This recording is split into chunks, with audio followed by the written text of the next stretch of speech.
So NIL, for I'm sure most of you watching understand what it is, but NIL stands for name, image, and likeness. Name, image, and likeness, that term has been utilized to describe the transition of traditional student athletes, NCAA athletes, and their ability to monetize their name, image, and likeness. It went live July 1st, 2021, and it has continued over the course of the last nearly 14 months now. It's an interesting term because it's been co-opted to describe the NCAA's approach to student athletes being able to make endorsement money or be able to monetize any part of their name, image, and likeness, but it's been around forever, right? We've had athletes endorsing brands for over 100 years. Babe Ruth of the New York Yankees was endorsing brands 100 years ago, and it has continued onward from baseball cards all the way through now, where we have lots of different integrations of how influencers can monetize their followings. So what I would say on the traditional side is it's still a very young space. There are a lot of stories out there regarding NIL that tend to focus on the negative or how out of control, I put in air quotes, it has gotten. But there is still a burgeoning marketplace for many more student athletes that are involved. About 17% of NCAA athletes are currently involved in NIL, but 65% more than that want to get involved and are curious how to get started. On the flip side, brands are challenged with a few different things in this space. There are 10,000 professional athletes in the United States. Once July 1st, 2021 hit, and you dump every NCAA athlete into that space, that's another 500,000. So brands that maybe didn't have a dedicated athlete strategy when there were 10,000 now have 500,000 plus that 10,000 to figure out how to activate who they are. That's a lot. I understand brands' hesitancy in some instances, but I can tell you that companies like us are on a daily basis educating brands and student athletes as to the software you can use, the types of activations you can get involved in, and how to utilize your followings, or if you don't have to or want to be a social media star, are there ways in which you can monetize it? Now, I know I described that under the umbrella of the NCAA, but I see it as being no different in esports. I think there are massive opportunities for people with followings to be able to use that and connect with brands. I think a company like us can help you to do that. And then beyond that, we can make sure that those transactions are safe for you. I think there are opportunities, not just at the individual competitor level, but at the program level to have a sponsorship go to that. I'm sure some of you out there listening and watching already have deals like that in place, but I think we can continue to enhance, augment those deals and make them more comprehensive and make them, first of all, I think product deals are perfectly fine, but I think we can get beyond that and grow some of these deals to a greater extent. Paulie, thoughts on that?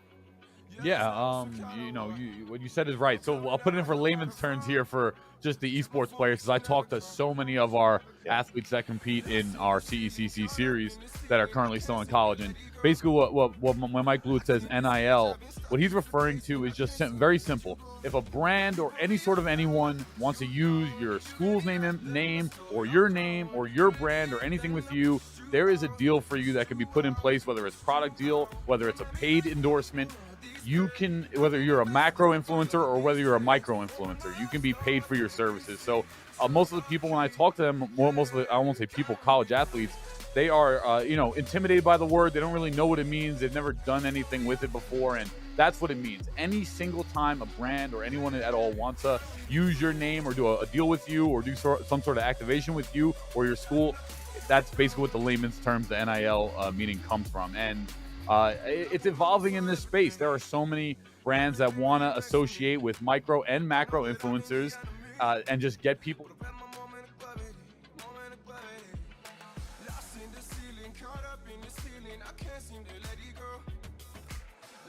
event. I'm so excited to be here. I'm your host, Paul Santoro, aka Paulie Hype, and we have some spectacular collegiate esports for you this morning. We have Valorant, Super Smash Bros. Ultimate, Rocket League, and Overwatch 2. And this is the first regional event on the stop to the CECC in May. So without further ado, I am so excited to bring it to you, of course. I want to just take a look right now as we have some amazing casters on the day let's just go down the line really quick.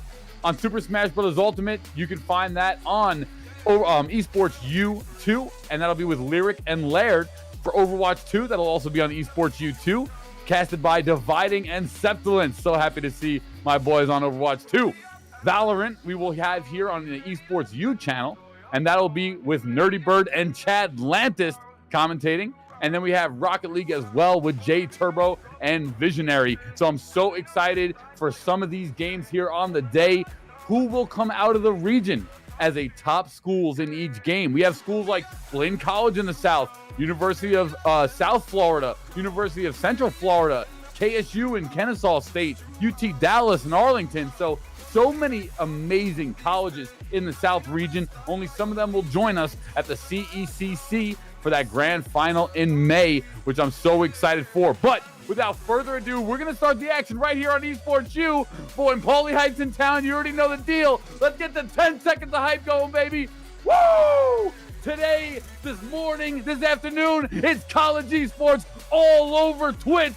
And it's right here at Esports U. So without further ado, let's throw the action over to Nerdy Bird and Chad Lantis and get it started for Valorant on Esports U. Over to you guys.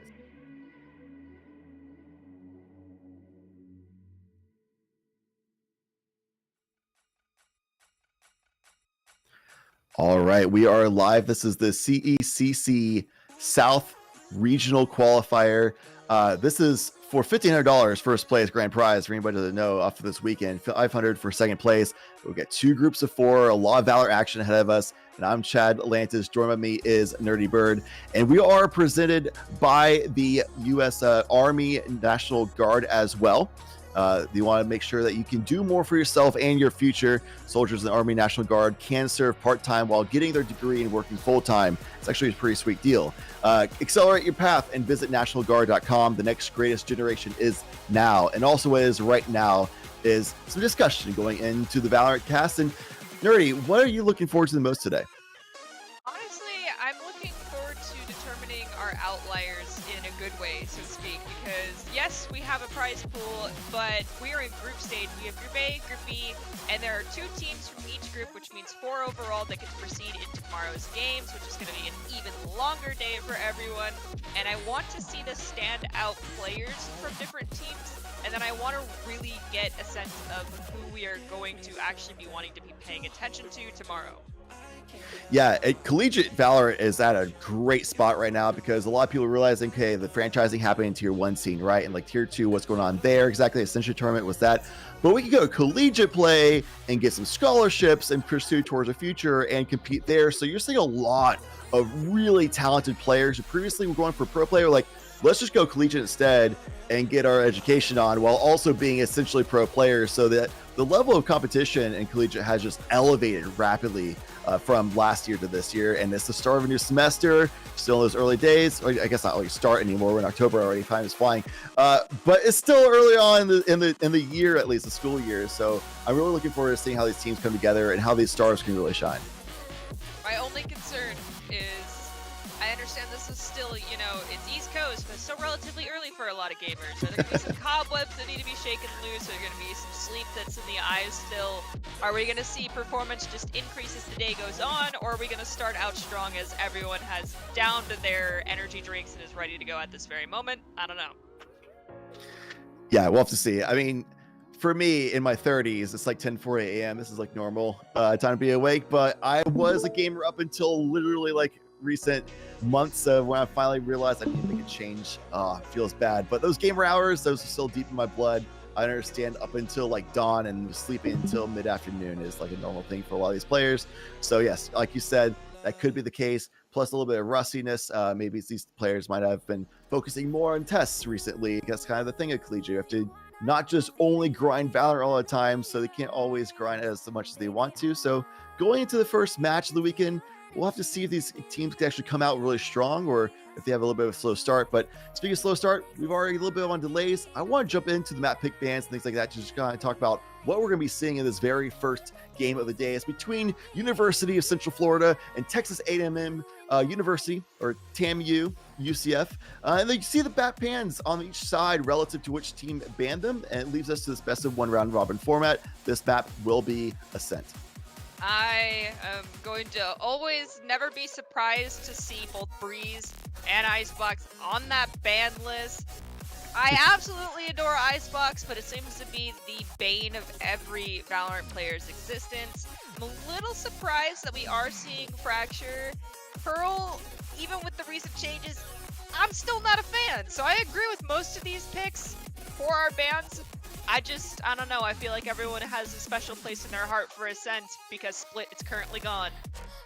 Yeah, and also Ascent is kind of like that standard tactical shooter style. A lot of these players come from like CSGO, especially. This is a little bit more of a standard layout of a map, not so much like Fracture, especially not so much like Haven. Doesn't have the teleports like Bind. You know, it's not the wide open areas like Breeze. So it's the spacing and distances. It does have like a lot of familiarity for these players who grew up on something like CSGO before coming over to Valorant. So that's one of the main reasons why Ascent has been for a long time a very commonly found map to be seen. So with that said, going into this familiar map, I'm expecting both these teams to come out really strong today and really show us what they've got, because if you don't have good strats on Ascent, then I don't know what you're doing. I always definitely feel like the biggest telltale sign of how well a team is going to perform is whomever has mid lane control the most on Ascent. Yeah. Because if someone needs to push a point, if they're default pushing and they're even trying to get a little bit of spam coming out and maybe get an early pick peeking through mid, whether you're on defense or offense, whichever team is able to control that lane the most can dictate where fights are going and which point is actually able to be taken or defended easier, because you're keeping an eye on almost all of the rotation space unless they go through spawn. On this map in particular, that control is so important that I want that tempo to start there, and I really want to see who has that lane controlled, specifically from the sniper perspective. Yeah, that's not to say that they have to execute through mid, but having the mid control is the really important thing we'll be looking at. So that's a fantastic point. And looking at the agents composition as well, the big thing that really stood out to me first was Raze versus Jet. Jet was a long-standing pick to go with for Ascent, with that mid control, with the operator in hand, things like that. But with Chamber, the lineups these days, and even after the nerf, Chamber still feels overpowered. So that kind of holds that ground for a lot of the operator presence. You can also go for those cheeky peeks out through garage, things like that when you're defending. You can anchor pretty well as well. So the need for Jet has kind of gone away in recent times of Valorant, and Raze has come up a lot bigger. It has more utility to scout out for the team and has a lot more explosive, pun intended, options to be able to get on site and make some damage happen for your team. My personal favorite pick here that's coming out, though I am terrible at playing him, is the KO pick. I feel like the amount of utility that he brings to any team is just absolutely amazing. The ability to take away someone's ultimate in the middle of it, especially when you hear that voice line start. The most hilarious thing that you can ever experience is hearing your KO on your team go, "Oh, you don't get that ult no more," and you hear them pop their own ultimate in response, plus the blinds and the mollies, especially some crazy molly plays that I've seen come out in Collegiate where a KO will just drop their molly and run straight through it, anticipating that this other person that the enemy player thinks that KO is going to stay back, and instead they're just running straight through their own molly to get the kill, and it's absolutely incredible to watch. I love it too. And honestly, I feel like on that point of the suppression, this is the one agent that has a suppression option in the game. And with Chamber being so strong still, like you feel like you almost need to, because so many times a part of what makes Chamber so strong is you can sponge utility from the enemy team really well with your rendezvous, but you're suppressed, you can't do that effectively. And a lot of people have the economic advantage of being able to just go with that sniper for free on the ult charge, or just have that headhunter to back up with, where if you just suppress them, you know, the Chamber is so less useful in comparison to other agents, because oftentimes they don't actually have a rifle in hand because they're running that tour de force, or all those pistol rounds, they're just going back to the class and playing that sword. No charges. One thing we do have to mention here is we also have that Sova coming out, which getting that recon information early on can be very huge. But if lineups does Sova actually has in store for this map? Yeah, I think it's one of those things that shows if you're a main of that agent, or if you're just picking it because it generally works better for your composition, is if you have lineups or not, because that takes some lab time to figure out, and people don't bother doing that unless that's something they play on a regular basis. So we'll have to see what they have set up. A map that's fantastic for lineups because a lot of open areas. Challenging for B main will be the first place for TAMU. They're already pushing back, pushing back and smoked off, made off, and that's going to be mostly open sight. It's just Sniper Bros, but Sniper Bios, you know, it's life short. Short-lived was their life as well. Big control, as we're talking about. OKO taking that, commanding a presence, gets 2 for their efforts as well. Rudy able to answer back, but not before shooting the ball. And you step in a 2v4 retake. It's looking really tough.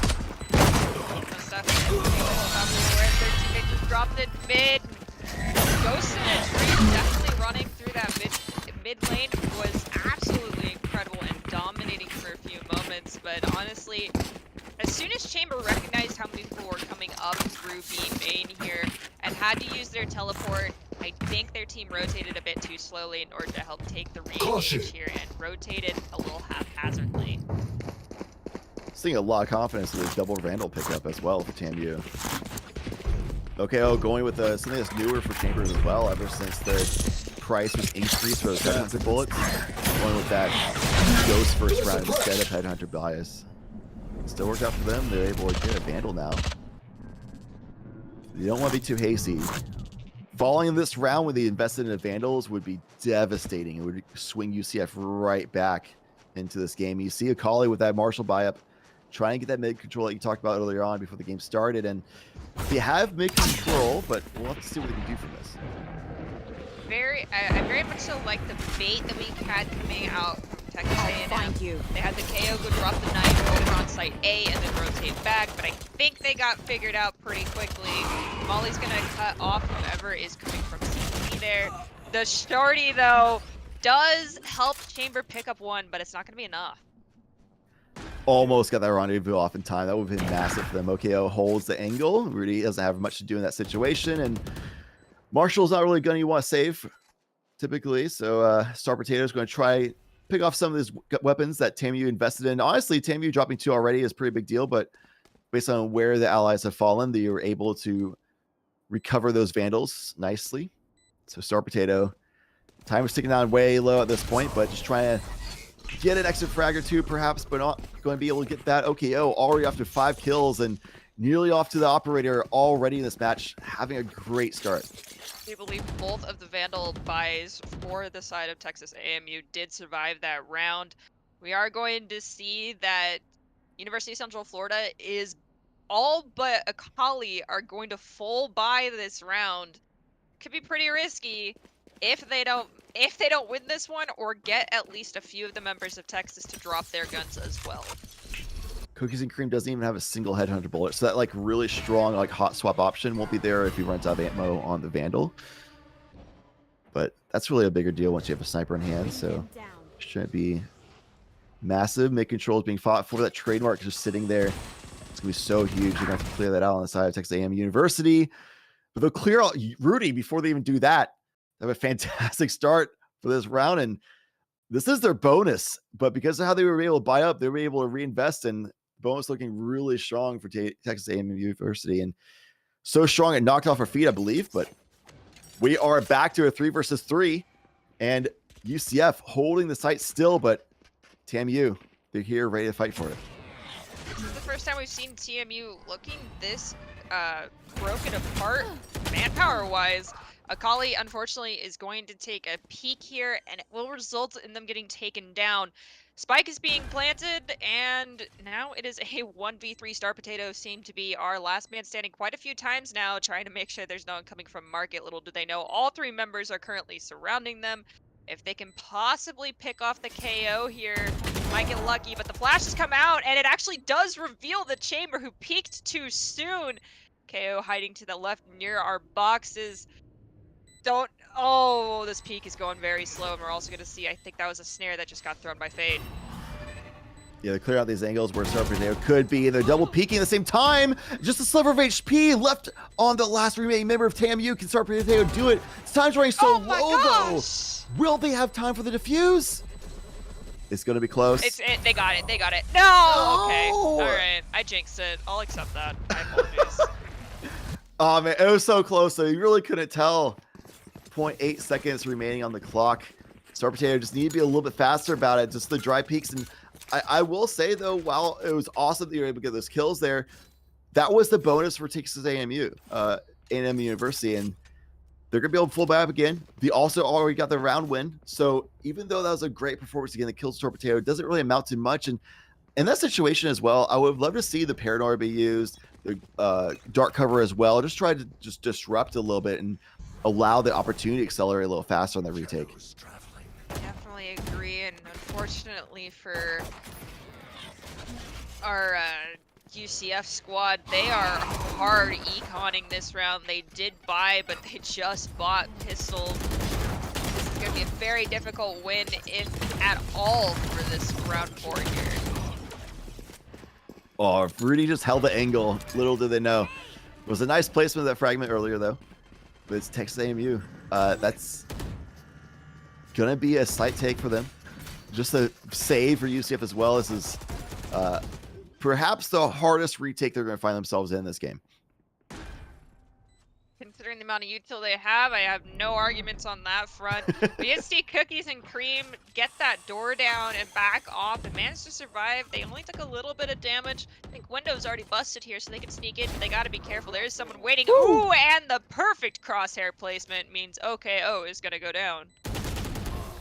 These players are weak. Oh, okay. I was going to say, like, it's basically what Headhunter shot to the body would be able to take out a couple of those players on the side of Texas A&M University, but still, nevertheless, going to be a 4-0 start.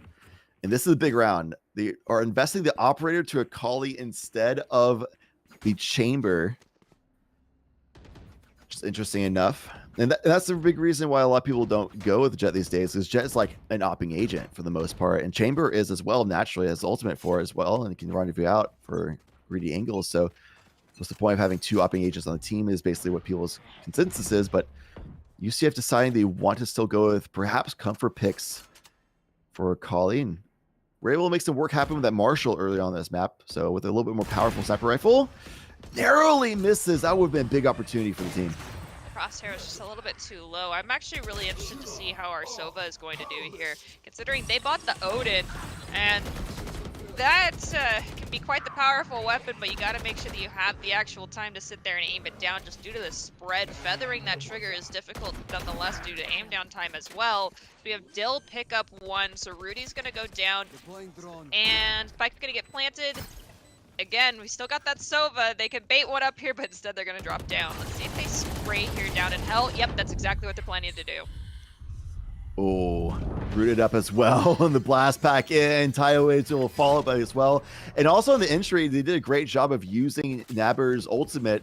That KO going in just gets down to not out, and it was revived after Tayo was able to trade out the fight. So perfect timing from TAMU members, especially out of Tayo that round.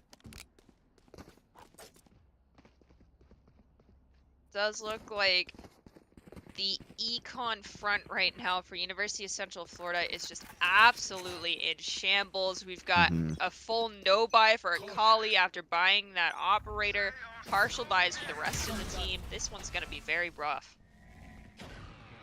A little bit of chip damage. That shock bolt let go at just the last second, but we'll see if that really matters later on. It'll be like just enough to where like a phantom longer range will still one shot to the head. That kind of situation that could be a big deal. Speaking of big deals, we got Showstopper online. Nightfall as well. And Dill, OKO, finding entry frags. And not really a utility game right now. It's just straight up aim duels. Dill playing aim labs right now with a 4K. Spraying them down. Aim labs, Kovacs, or some kind of personal whatever they want to set up for aim training, they still made it happen. And you can see the fruition of that labor coming in with 11-1-3 score line. called just skill. Yeah. But I definitely question the setup that UCF took there. After Sova identified that there's people coming in through B main, we had I think we had 4 members all pushing, 2 from A and then 2 from mid coming out from UCF. And those 4 all died to 1 person. Perhaps the aggression was not the play there. Instead, waiting them out would have been better. That one way it was set up, but they're challenging it a little bit late. The just prediction spam from TAMU, able at least to chip damage to make Akali not feel comfortable to even hold that angle with an operator in hand. Going back to the tree angle, covering towards tiles. Didn't find success here last time, and it doesn't seem like they're going to find this time because nobody from TAMU looking to peek here. They probably identified that the opportunity for another operator to come out through mid was going to happen. We have Fade's ult get popped. Cookies and Cream is forced out. It does look like Sova is going to be easily spotted here. They have to just play these corners.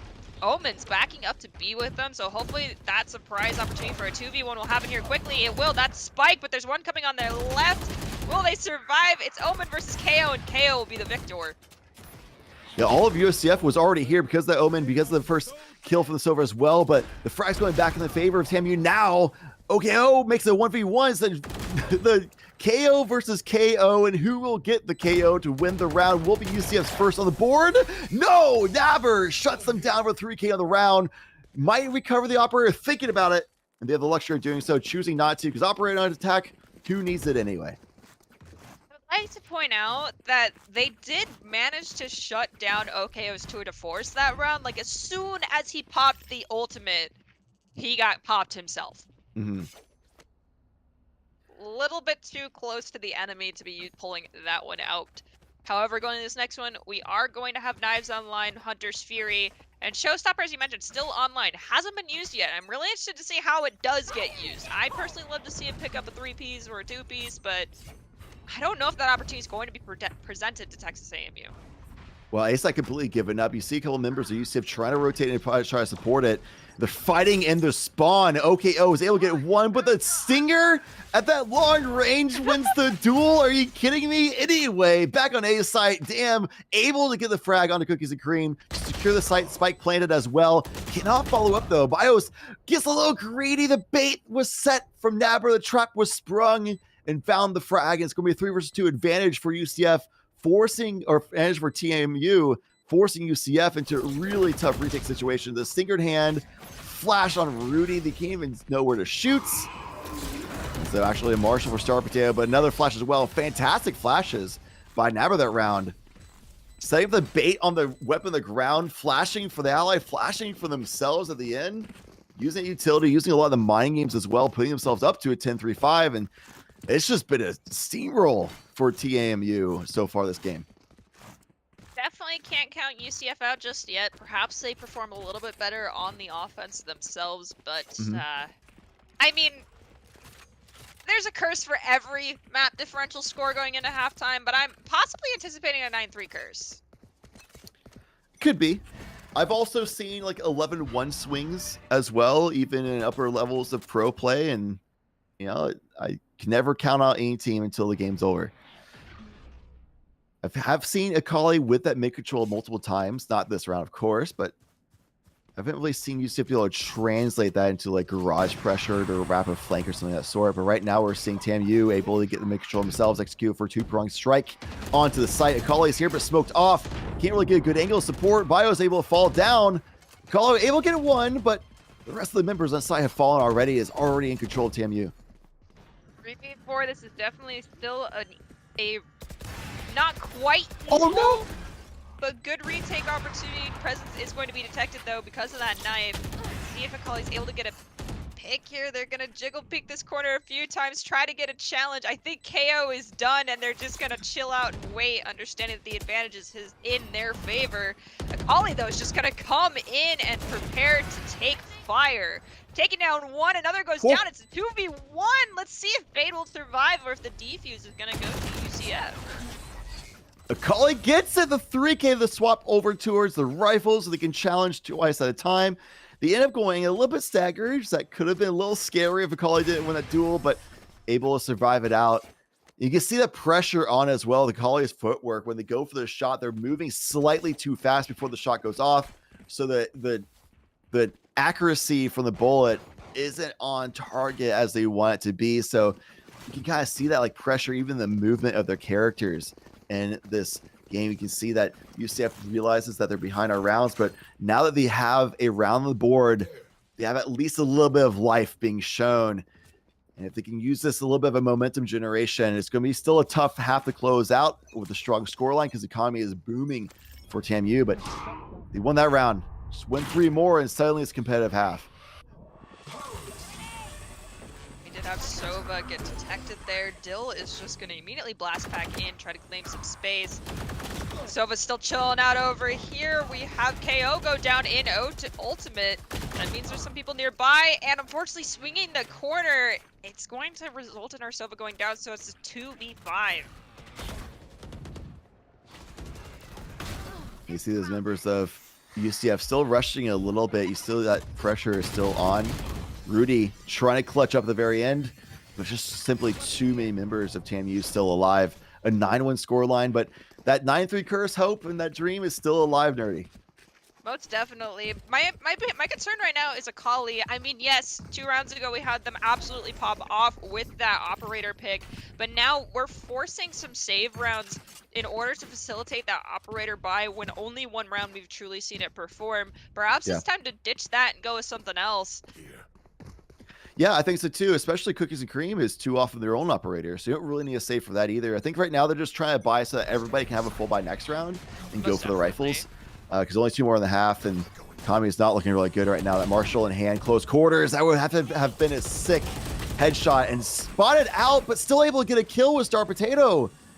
TAMU, perhaps sometimes if Kami and round counts were a little bit closer, might have been feeling a little bad about that, but with the luxuries they have right now, not so bad of a thing. A 3 versus 3 situation, and this is still a winnable round though for UCF. Spike has been planning to force a retake and get a little bit of information of where that KO is located, but still a pretty good setup for the post plant from TAMU. It does look like we have Fade sitting out in a main. 2 are going to be in hell. Dill's going to get a 2-piece, and the is that an ace? Dill got the ace this round. Absolutely beautiful. Dill's a monster with that rifle in hand. In a good way. Yeah. A good way for TAMU, not for UCF. I really want to see, like, now that Dill's proven, all right, if we're just taking straight up aim duels, I'm coming out on top. I'm feeling it today. I'm hot. I'm ready to go. I'm a morning person, you know, like UCF, I really want to see him start using utility a little bit more to force Dill into bad positions, force them out of those angles that they're able to hold, and disrupt them a little bit more so they can't just have that confident, comfortable hold on angles that clearly are successful for them. Last round and a half, though, Showstopper online, and that is the one thing I haven't really seen from Dill is I haven't really seen a Showstopper presence being used so far. The Bulldog, the 3-round burst, long range, takes out OKO, who's also been on tear early in this game, but shut down now, and it's down to Dill, who's completely flashed out of the angle to the safe for now, and I can see a Showstopper angle here if they have the Omen smoke setups and flash on the way, and here it goes. The Raze is sitting down at half health. It's going to take out Star Potato. Collie's still on this high ground. It's going to get snared. That's not the best position they want to be in. Their presence is basically guaranteed detected as we hear Fade also pop their ultimate. Yep, Akali, you are completely discovered. There is no hiding at this point. Hopefully they manage to stay alive. It is equal as far as manpower currently as we have 4v4. But I think that Haunt might have... Yes, Akali is completely spotted at this moment. Ooh. Oh, perfect timing on that peak. Dill getting a 3K on this round as well. Does not ever stop getting frags. 11-1 half for TAMU. A very dominant performance thus far. And UCF, it's never over until it's over. But man, is it hard to maintain good mental in this situation. Truly, you gotta just say GG, go next every single round that doesn't go in your favor. This is a brand new game. We're all on equal footing now. Yeah, there's a scoreboard up there, but economy is the same. You just kind of make the smarter picks, and definitely understanding that Dill is a force to reckon with.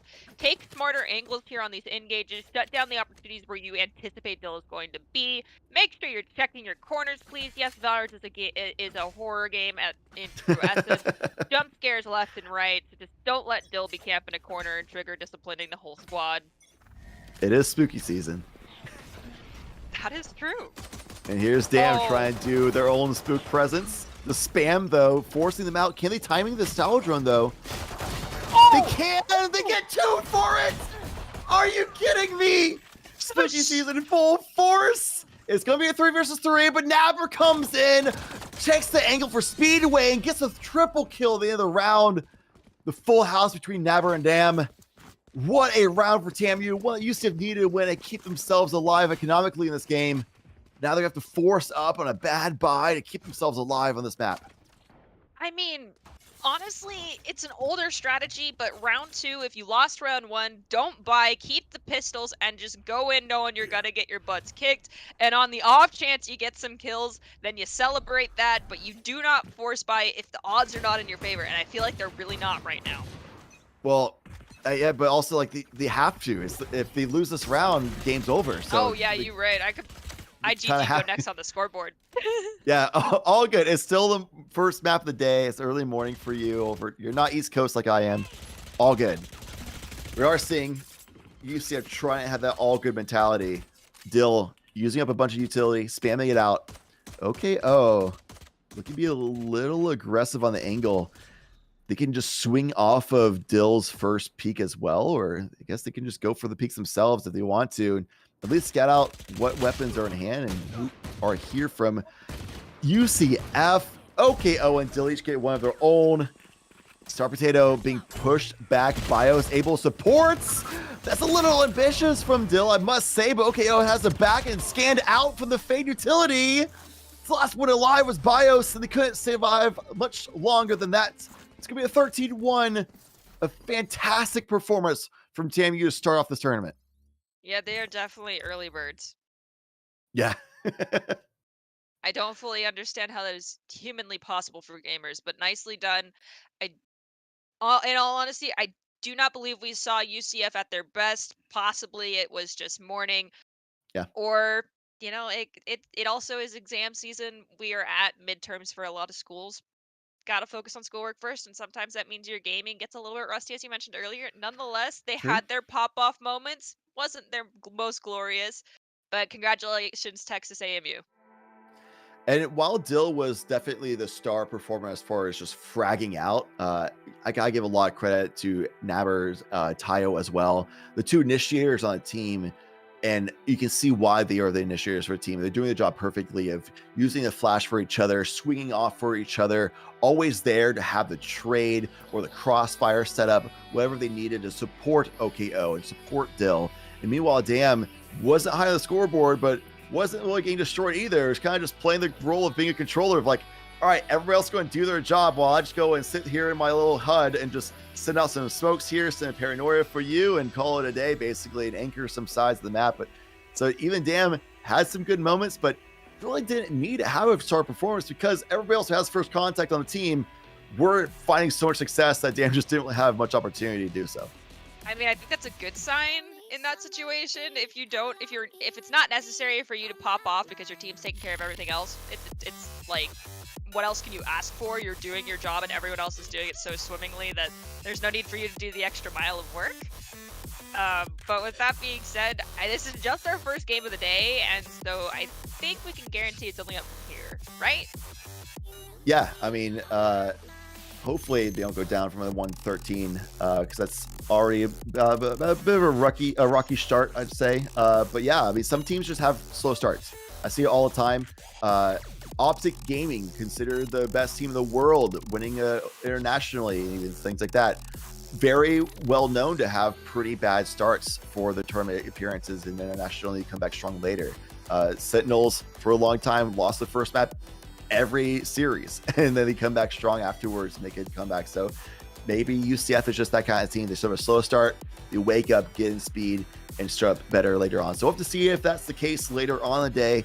But we're going to go to a quick break. We'll be coming back. I believe we're jumping to Group B instead for the second map of this day of coverage. And we'll be able to see two fresh new teams to be able to see what the competition looks like on the other side of things. We'll be back in just a moment. So all of you, collegiate athletes out there that are competing in esports, not only are we trying to broker those deals, but also keep your eyes, ears open, and don't be shy or scared to take these deals, because that's what I've heard the most, is that most of the time they're just scared to take them. They don't know what they are. They don't know if they're locking themselves into some agreement or terms that they're like going to give their name away or something too. So this is a really important space, and it's how you're all going to physically make money and build your brands along with company brands. So it's really important to learn, and my advice is to just get your feet wet. Don't worry about shying away. Read the contracts and take some of these deals, because growing your own brand is the future of what our industry is going to be, in my opinion. Exactly, and if you follow in the pro space, you'll see that the pro teams are not only focusing on competitive play, but a lot of them are focusing on their brand and their cultural importance in the space. And so, one of the things that we do also is help athletes build their brand, build their following, and that's part of what Paulie and Kyler are doing on their side when we do this behind the scenes training. And so, building your brand, this is the creator economy. Anybody and everybody can be anything they want to be. And so we just really want to be the conduit that supports that across the board. Absolutely.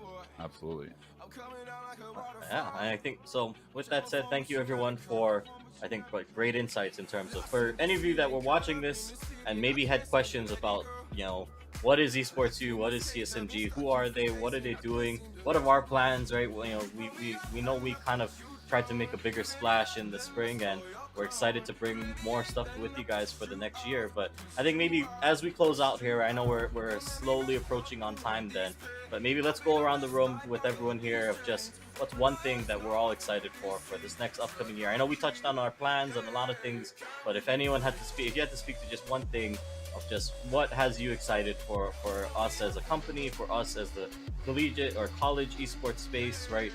What's one thing that has all of you guys excited? And maybe we'll start with Mike, since our traditional sports guy, and we'll let Mike speak. Sure. So I would say many things on the traditional side, but I'll focus on esports. And I'd say the thing that I'm most excited about going forward is, after yet another year of us doing a round of events, I'm excited that more schools will understand exactly what we're doing with our regional events and culminating in CECC and getting more schools involved. I think schools will be more excited to compete in our events because we've established it over the course of a year, and I welcome any and all conversations with getting people involved. I think for me, I'm most excited about the schools and conferences. Mike, that's amazing. That's so exciting. I'm also excited about the brands that we're starting to be able to get involved in this. In our Commissioner's Cup in last May, we had over 14 brands, blue chip brands, participating in our event. Barbasol, Microsoft, CDW, Morgan Stanley, New Street, Air Force. And so I think brands are really starting to get excited about being involved in college esports, and we're offering them a platform that not only gives them, a big event, a big yearly event, but also regular daily programming where they can have exposure in front of this audience that they want to build affinity for with their brand. So I'm super excited about seeing the brands get on board and help grow the space along with us. A rising tide lifts all boats, and I think that's probably one of our mottos here at CSMG and Esports U. We're growing our brand, but at the same time, we're also really growing the college esports space as a whole. And that's our goal, for it to be a healthy ecosystem for all parties involved.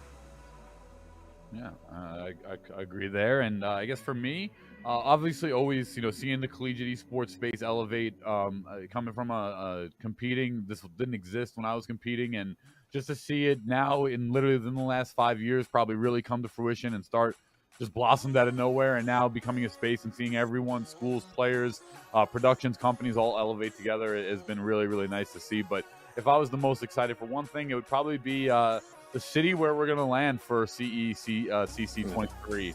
I'm really excited to know where we're going to be. There's a lot of great cities. I mean, I personally would love for it to come to New York, despite whether we got a positive bid or not. I want it to come to New York, but I just think the atmosphere in New York when you throw an event here is just super magical, especially in the summertime. But either way, I'm really excited to see where it lands. Tons of great cities, tons of great opportunities, and yeah, who knows? And I think that's going to be the most exciting process for me. Absolutely. I won't speak to anything. I think I'm filling Paulie's job on this one because Paulie's more a panelist on this one. So, normally Paul's the host, and I don't know. I think me personally, I'll just say something real quick. I'm just excited to keep telling your stories. If you're a student, if you're a program, let me know. Let us reach out to us. We just ultimately, at the end of the day, we want to tell your story. And I think that's what has me most excited, because now I think we're getting to a point where people know us. I hope you guys trust us, and and we just want to keep expanding and growing the space. So with that, Paulie, I won't make you do the weird thing where you gotta toss to yourself, unless you want to do that. I don't know. Actually, you might have a way of doing this. All right. Let's test it. Yeah. Okay. Right, how do you want to throw yourself here? Well, that's going to conclude here the future of collegiate with CSMG and Esports U. Thank you so much to Angela, Mike Blewett, and Kyler Tandle for hosting our panel. And now back to myself for the day 3 of the CSMG Coaches and Director Summit 2022.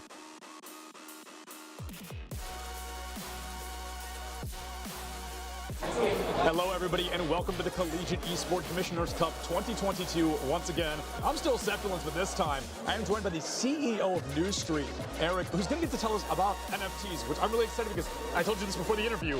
I know nothing. I'm like a newborn baby about this. Yeah. So I would love to hear kind of about what you do, and then we can talk a little bit more about the esports side of things. Yeah, so absolutely. We'll get into the NFT side in a second, but just to quickly explain what I do. Yeah, of course. Eric Witchen, thank you for the intro.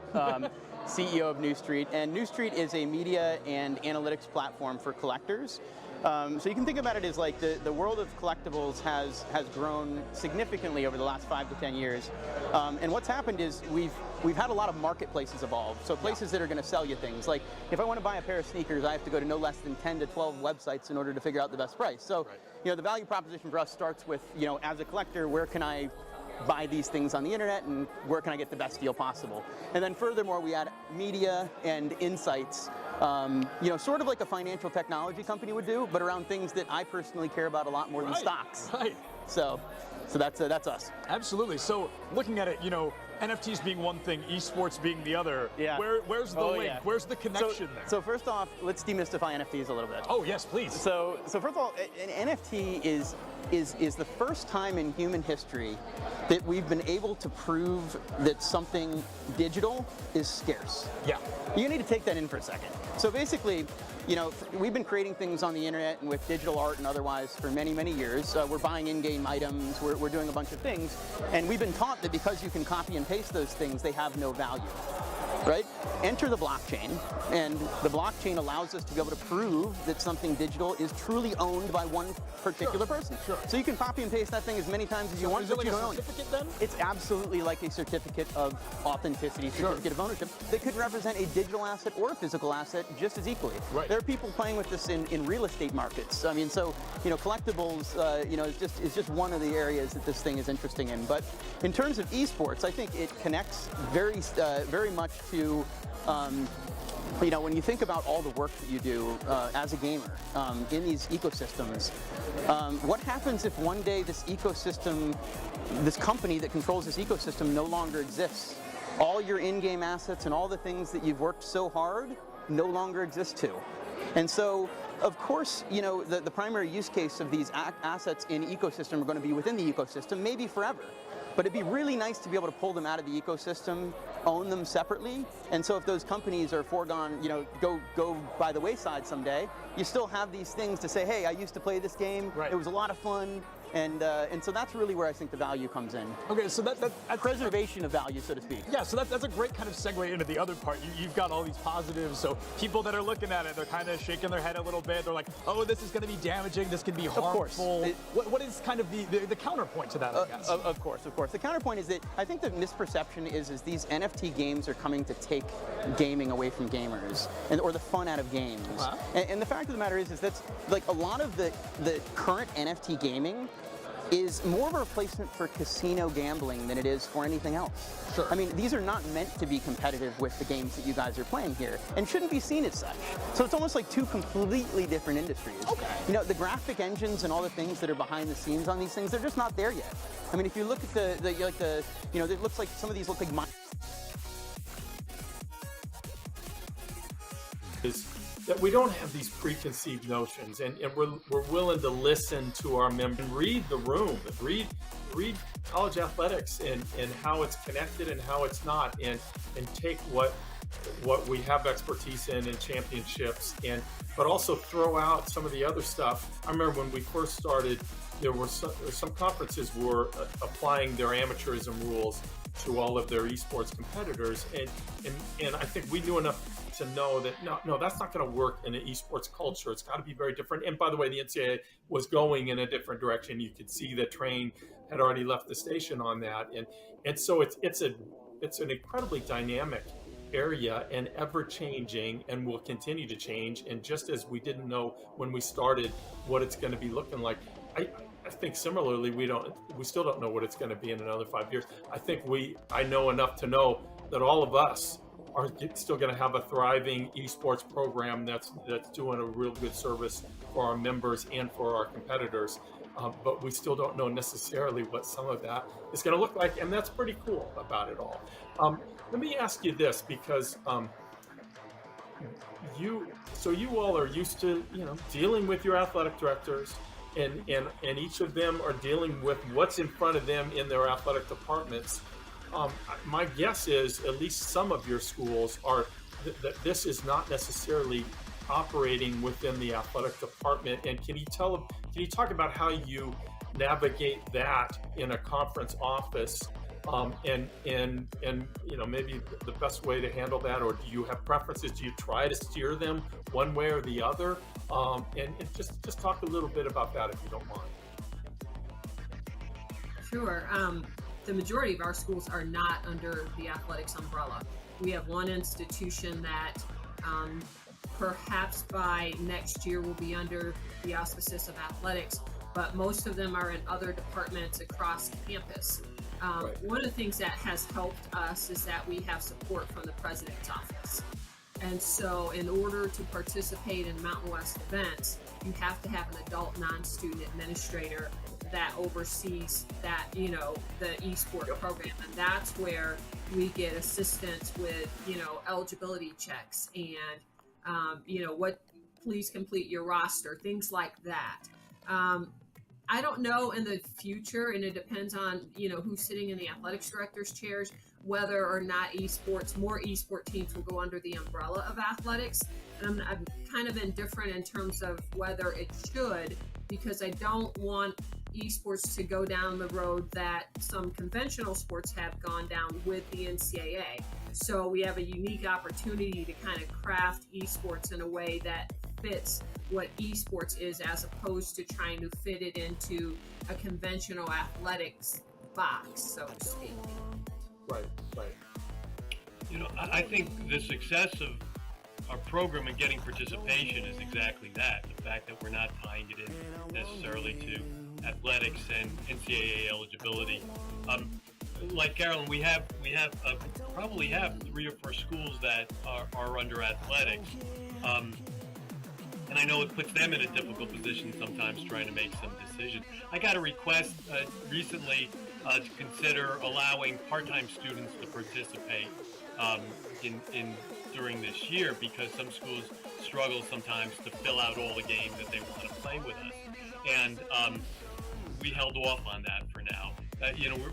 we defer to the institution and say, what's your policy for those that are under student development or activities? What's your policy for allowing students to participate? And if you certify that they're eligible under your current policies, then that's good for us. I also think, and I was part of some of the conversations early on with the NCAA years ago about the NCAA getting involved as a Division II representative, and I was crossing my fingers that wouldn't happen. Just because I think this needs time to grow. Can I ask a question, because you mentioned part-time enrollment, and one of the things that we've done here is that as a conference we've just set eligibility standards, full-time enrollment, making progress towards your degree as the institution defines it. Are you guys doing something like that as well? Because we've gotten that part-time enrollment question and we've said no. Yeah, no, I don't think we've gotten that far down the line, Carolyn, to ask for that. I think we kind of put it on the institution, but we do say that the student has to be a full-time. Now, they could be a full-time grad student, but they have to be full-time as what the institution Yeah, our eligibility requirements are just as simple as can be. You have to be a full-time student in good standing. Yes. And after that, and that's about it. Now I think we wanted as few impediments to getting this thing rolling as possible in the outset. I do think as schools get more competitive, they will start to distrust one another, and that's why we have this 500-page NCAA manual, because schools distrust one another. But we're not there yet. Right now there's still a collective. Let's move this forward, and the fact that the NCAA is not administering it, I think, is really helpful to the growth of it all. And yes, we allow grad students. We don't even have a 4 or 5 year clock. If you are full-time enrolled for 10 years in good standing, you can do. And why not? Why would we not say that that's okay? Now, eventually, like I said, we may change our minds if the schools require it. They say, no, this is crazy. Look what they're doing over there. We don't like, but I think we're still a long way from that. Alex, do you have anything? Yeah, I mean, I echo everything that really Carolyn has said. You're gonna have to forgive me. What was the original question? It's been a minute. I know. I'm sorry.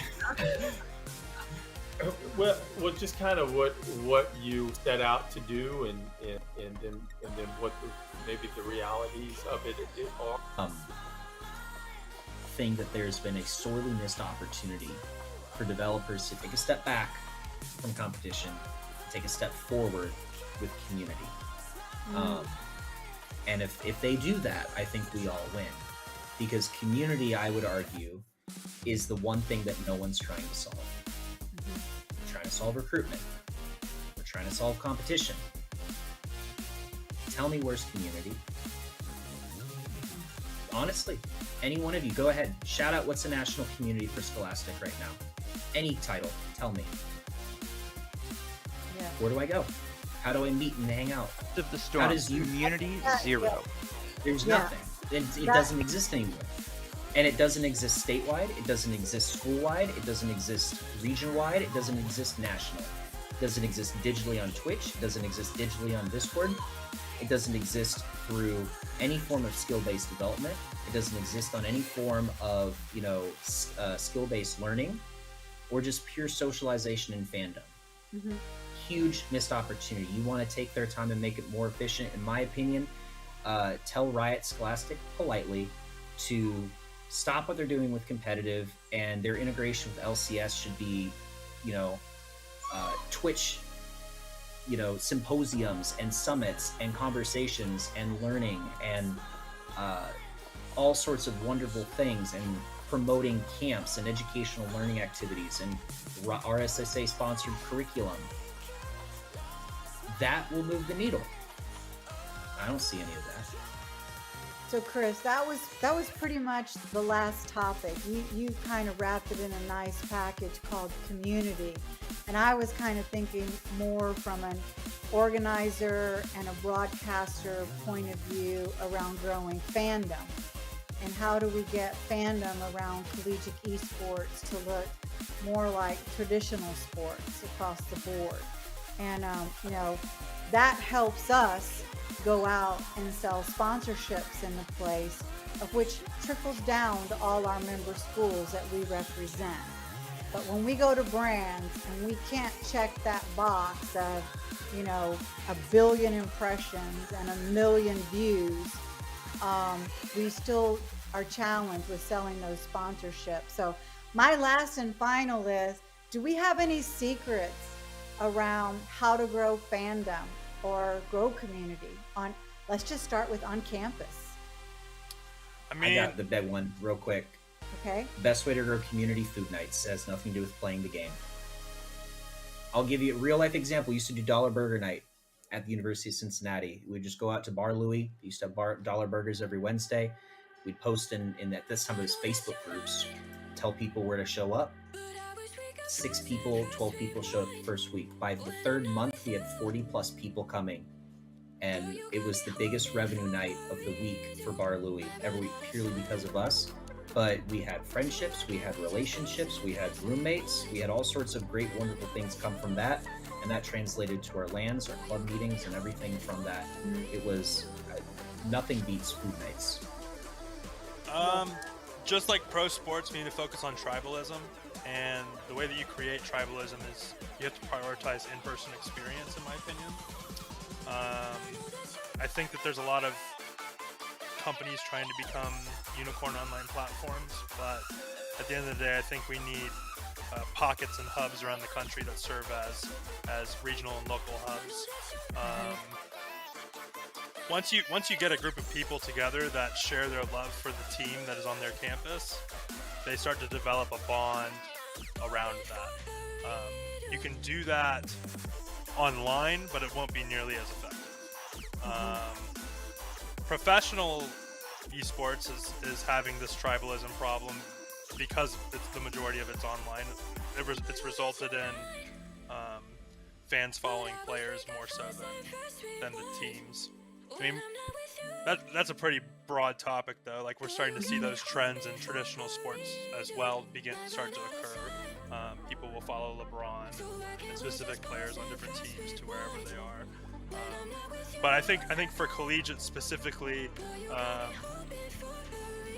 and we are back to the CECC regional qualifier. This is the Southern one. And this is for a big prize as well for this event itself this weekend, as well as going towards that first seed, getting the first automatic bid into the Collegiate Esports Commissioner Cup Finals later on this semester. $1,500 for first place, $500 for second. It's a pretty good amount of money. Get a lot of Chick-fil-A for that, which apparently were one of the players on one of these teams. I won't say who, which team, went to get some food this morning.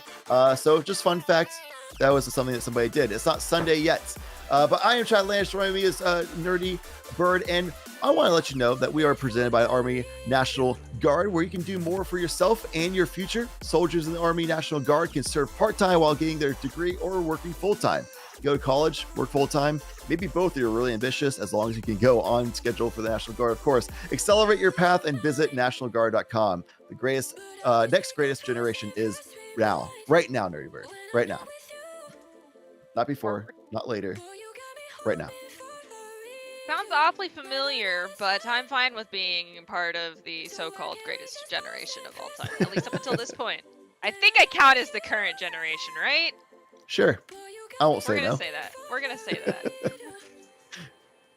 I don't think I do. I am in my 30s, so I am, I believe, out of that running at this point. Feels bad, but yes, I like to think that my generation was the greatest, but you know, whatever. I'll give it to you. The next one's always got to be the greatest. It's just how it is. But right now, it just so happens to be that I'm encompassed in that generation, and I think I get timed out in like a year and a half or 2 years.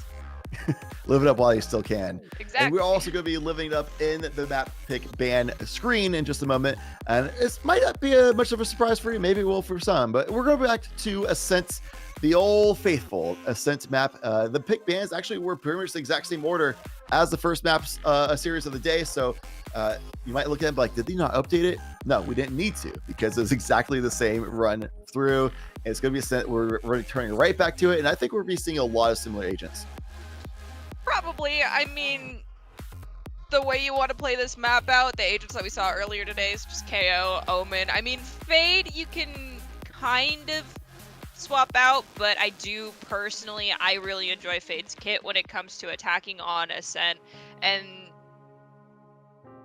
beyond that, we might see some changes. There may not be a Jet this time. We may not see a Raze. And actually, yeah, Astra is going to be pulled out instead. That's actually going to be a really interesting pick. I do believe Astra can be very strong when played by someone who has a deep understanding of her kit. We do see, of course, Chambers on both sides. A repeat of the Sova is going to be coming out. Interested to see what the final picks are here for both teams. It's going to be Fade. And the last one, it looks like... I'm just going off the assumption that Sova and Omen are going to be locked in, as are Raze and Chamber. Those seem like pretty solid picks for this map. Yeah. Really interested to see what our final, still hidden, still deciding, can't make up my mind, I'm too tired player is going with here. Cressa, I think KO's a good pick here to have a hard flash for your team. The random flashes after the flash change is really strong these days. Having a second duelist also, it could be really good because Reyna does really thrive on being a secondary fragger. So yeah, going with something like a Jet or the Raze would be really good for the team too. I'm personally a big advocate of, if you have a Chamber on your team, you don't really need a Jet typically. However, she still has a lot of value. You still can have the Cloudburst dash right into the site options. You still have a lot of survivability if you want anchor or bait out certain angles. So the agent is definitely a very solid pick still. It's just not necessarily like, we need an opper, let's get a Jet, when you already have a Chamber in that situation. I'm just waiting for the team that picks something that's completely just unanticipated and unexpected. I'm hoping I see a Yoru at least once today. Okay. As much of a Mimi pick that can be sometimes. But, I mean, playing it safe in the early rounds is definitely what you want to do. You don't want to show all your cards right away, but I want excitement. I want things to change. So far, Astra is the most exciting pick I've seen thus far, and that's not saying too much. And it could be a different thing too. Like if you're in group stage, you're maybe a favorite team, you're already played some of these teams before, you know you're really confident you're going to win, and you can just go with like a crazy pick just to throw off other teams so they can't counter strat you very easily. You know, things like that could be the case. Save the actual compositions, the actual strats for later when you go into playoffs, if you have that confidence. Speaking of confidence, pushing out towards mid already. That's one of the benefits of running that Jet, and you see that Reyna trailing a little bit behind, being that secondary fragger. That'd be a little bit of a dynamic duo setup. A lot of this map, I believe, we'll be seeing. Really liking this default push we have from Winthrop happening. Moobs is looking to peek. Not sure if they're aware there's someone chilling in Wine. We have the early peek out from RKO at the choke point, but the one in Wine has yet to move. They don't need to. They're trigger disciplining. Soon as this pop and swing into main happens, that poor soul is going to be double teamed, but instead, the peek from the KO came too soon. They go down. We also see Fade go down, and then Sova from Winthrop will go down. 4v3 on the site. Crescent was already there, and it's something you made as a point at the top of the day is just main control is so strong, and Crescent was able to get there just a good timing to really punish the exit opportunity that member of U2000 was trying to take. Bunny able to take it back and frag themselves, make it a fairly winnable situation, but the double swing setup here is going to be too good. What an unlucky timing as well. Did not expect that whatsoever. Ooh. The 3v1 swing, not much that Windows could have really done in that situation. I don't know. Entering Astral Plane while walking down CT seems like not the best option. Perhaps making sure you have natural map cover before doing something like that in the future would be best. I could not agree more. I also, funny enough, agree with this Vandal pickup. A double Vandal investment, a little ambitious, I'd say still, but one just to try to get some oomph is pretty good. And it is good, like we saw in the first map as well, where TAMU was able to get the win on that anti-eco round and save the two Vandals, and their bonus was extremely strong, and they even went and won it. So this is actually a really ambitious buy, but man, it can come out so big for your team, especially if Crescent gets that first kill, just like they did. Moob's entry on site. You see that Cloudburst entry on the site as well. So you know that Winthrop had that plan in mind when they went with that Jet. Not purely a comfort pick. You're actually able to utilize the utility properly for good site executes, especially anti-eco that was flawless in the end. Winthrop off to a strong start. I want to give a huge shout out to Moobs here. Last round, they just went in with a Ghost and full armor. Ghost and a Dream is my favorite loadout for when you're just, you know, trying to utilize your bonus round to the fullest extent, especially with just the price increase on a lot of chambers as the Headhunter. Going with the Ghost is my personal favorite. Not a huge fan of the Sheriff. I like Ghost until I have to spam it, and then I'm just feeling bad. That's fair. Not a single bullet lands at that point, and then I think, why did I even start spamming? Why did I even try? You just really got to take a deep breath and hit that trigger once every other second. And prepare nice, slow, to be eliminated. Patient clicks. All right, so Sars, try push up. They're not going to expect them to be at that close, but Moobs gets the headshot anyway. On fire with those shots thus far. Aetha, though, able to shut down Crescents. But that's that secondary fragger. That's that Reyna coming through. Able to get that trade kill out. Keep the player advantage in favor of Winthrop as they're already making their way on the site. All three members of UT Dallas stacked up at CT. Not many angles to work with to get back onto the site. Bunny coming out of CT does swing peek get one. The retake though, they came in like lemmings and they go down like lemmings to Moobs, picking up a 3-piece. Lemmings. Oh, lemmings. But Moobs, what was that? What was that? Please tell me that was a misclick.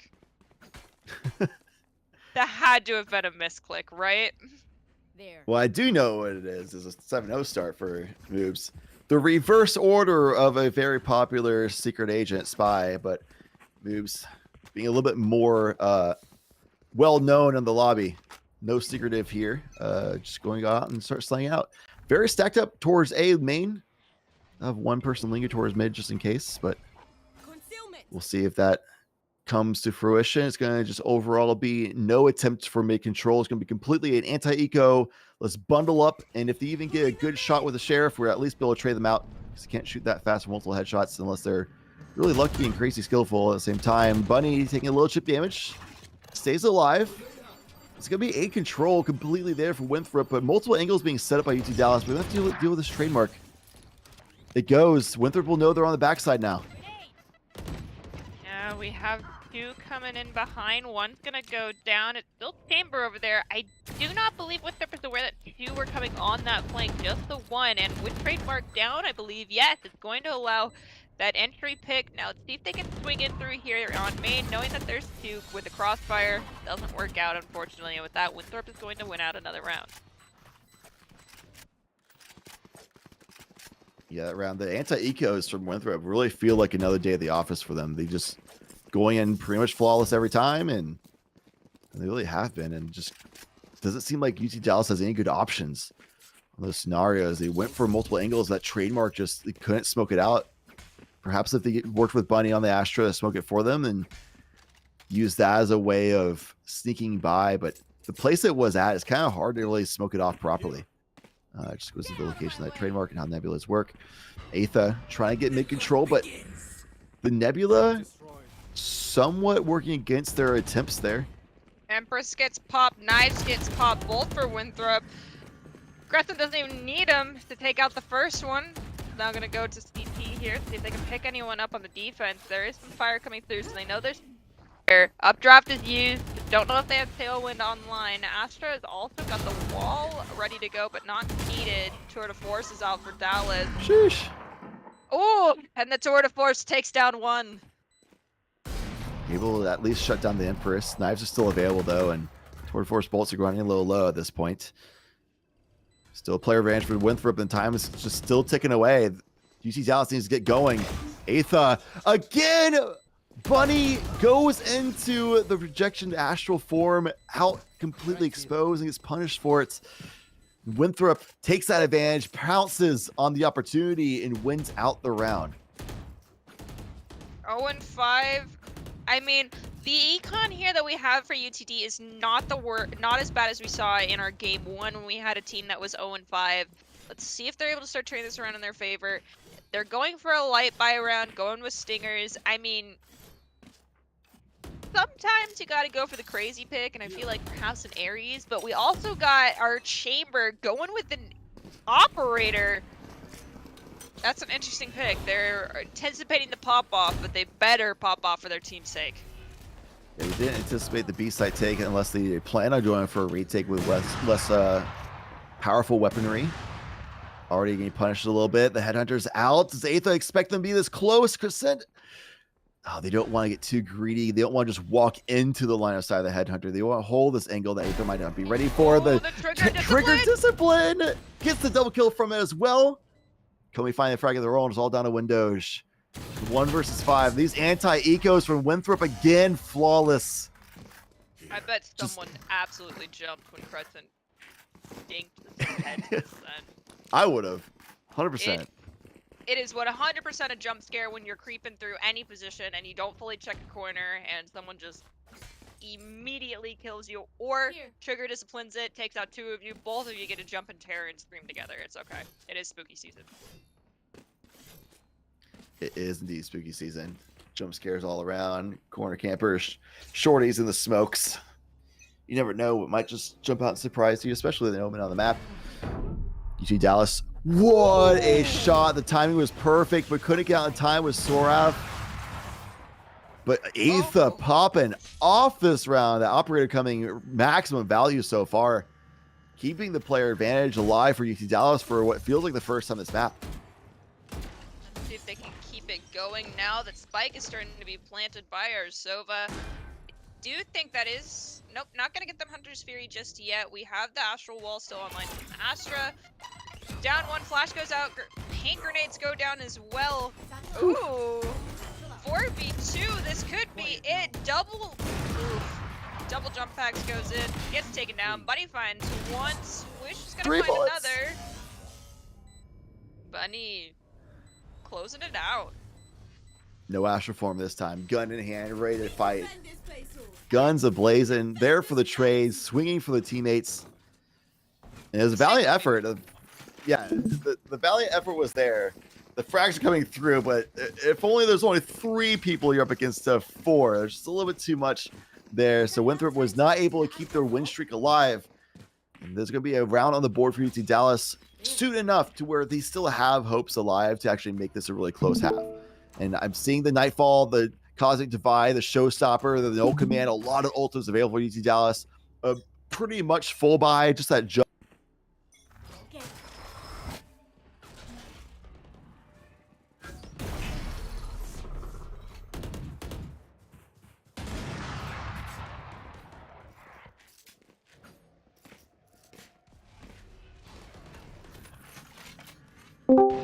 They could get confidence, and even though they're not everyone on the team could quote full buy, they might have the opportunity to clutch this one out. They did lose 1, but it was an even trade. Fortunately for Winthrop, they're going to lose another one, so let's see if UT is going to keep this momentum. From the shadows, they might be thinking about just jumping over towards B site, but they just decide to stay. Do a little bit of a fake. Crescent even the tides a little bit as well. This Nightfall and Showstopper are both available. Very strong retaking options for UT Dallas. Aether wanting to stay alive. Just trying to see if they could get a cheeky little peek and get a little pick in before the cavalry arrives. But now it's coming. I expect to see this Nightfall go underway and the Showstopper make splashes happen. No, they fall before they can get it off. Just the Nightfall. A little bit of delayed entry. So Sora's, though, able to get 1 kill. Can't get the 3rd. Swish making a little bit of a splash on the end of that round. Winthrop continue growing the lead.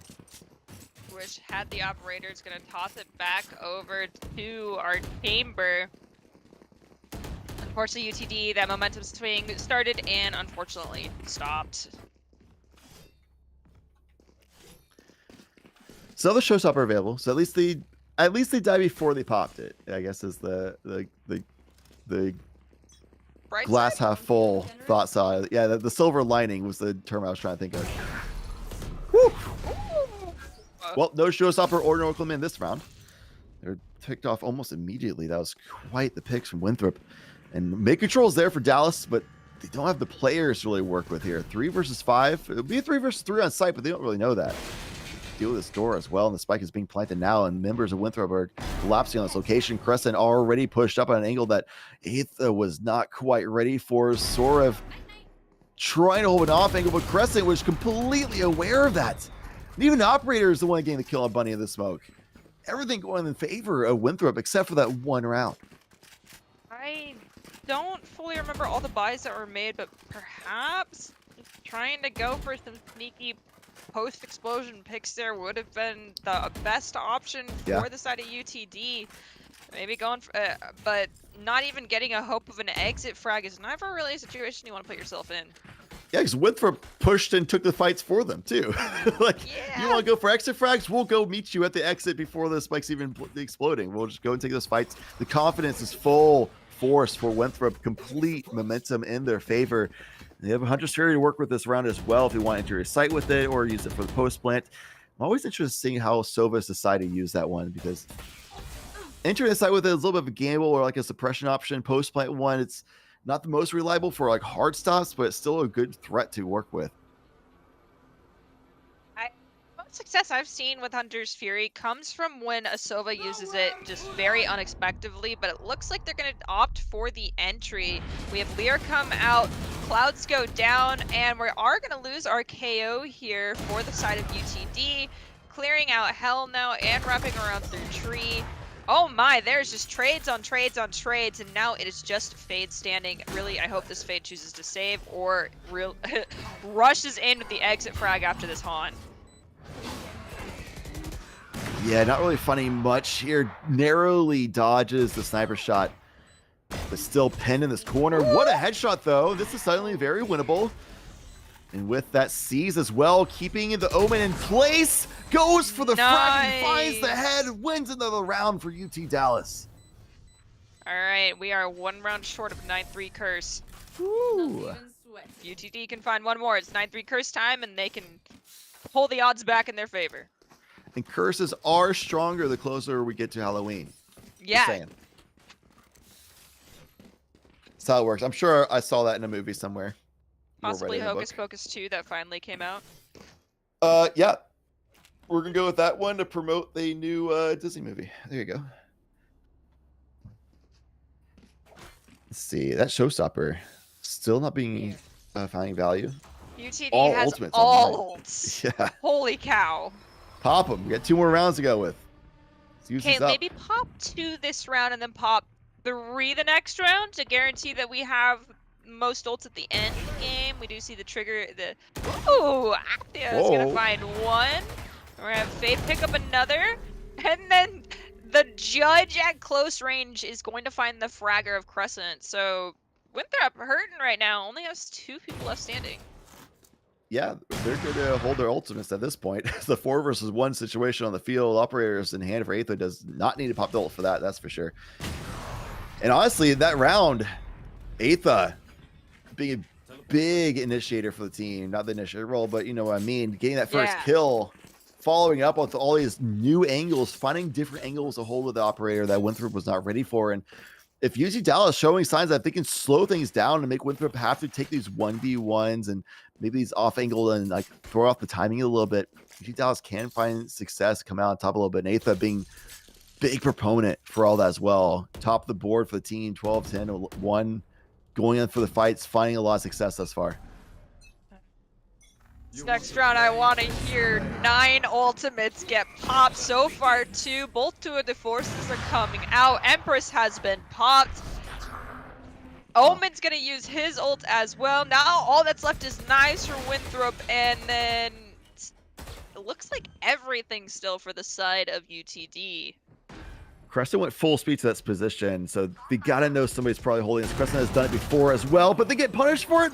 Lamb, though, able to pull up the shots, get the frags in there, and keep the kills in favor of UT Dallas. Showstoppers popped. Nightfall's underway. There's no audio for Winthrop. They just fall as prey to Windows, but Flare keeps the fight alive. Bunny, though, hops into the site and finishes off the last remaining member of Winthrop. That's going to be an 8-4.5 for the Nerdy Bird. definitely showing that they can do the sweep back in their favor. I feel like Ascent though tends to be more of a defensive heavy map. We'll have to see how this goes. Once again, broken record. Midfield, that mid lane control, if you can get that on lockdown as the offensive team, you can dominate, but it is so easily controlled by the defenders that it could make things very difficult. Yeah, right after that, you can even see the lines. You can just already hold an op angle or something like that just from the start. What you also can do is do more for yourself in your future. Soldiers of the National Army National Guard can serve part-time while getting their degree or working full-time. So you can just double up, have a lot of success all at the same time. Accelerate your path and visit nationalguard.com. The next greatest generation is right now. Just like right now is when the next half starts for this matchup. What was a one-sided affair looks a lot more competitive now. Crescent opening with 2 kills of their own. Swish answering back as well, finding 2 of their own, making a 3v1 on the field. Bunny hopping the way towards the spike, but they're going to be a little bit too late for this one. And Ghost in hand, not going to be able to do much more. They only pick it up, interestingly enough. Remember that discussion we had earlier about how we don't like the ghost with the spam? We got to see 2 players go back to back with the spam ghost play and actually pop off with it. So that says something about our aiming skills. If it hits on pistols, it hits hard. The ghost is the reason why everybody goes ghost, so they can afford it. And they're buy. They're even sticking with it. Kami and Swish going into the next round. Well, 2 Vandals going to be picked up by Flare and Crescent, which honestly, Flare and Crescent have been ones that go for the entry kills. They've been first contact on sites very commonly, which we love to see that from duelists. Take notes, everybody at home, especially the players in ranked, please. But yeah, Vandals in hand. If you go with that on the force up here, the trade comes through, perhaps then they can pick up Vandal immediately from the trade. So I want to see these members of Winthrop following Flare, following Crescent on these aggressive angles that they're peeking for. Very aggressive, especially on defense here. Flare getting 2 so far, taking fights in these long angles. Crescent close quarters, though, not able to beat a classic, but they just did it just so they could set Flare for the ace, right? That's what it's for? Yes, most definitely. And Flare does get the ace. That aggressive take here from that Jet, I will admit that took a lot of guts. They peeked out, they realized that it wasn't a one-on-one, that it was a 2v1, so they put down that Cloud Flare to give them some extra cover, but unfortunately, the reaction time and crosshair placement was not in their favor when that chamber peeked out of the cloud.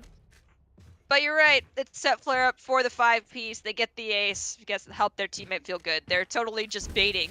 They're baiting for the ace. What a team player. Love to see it.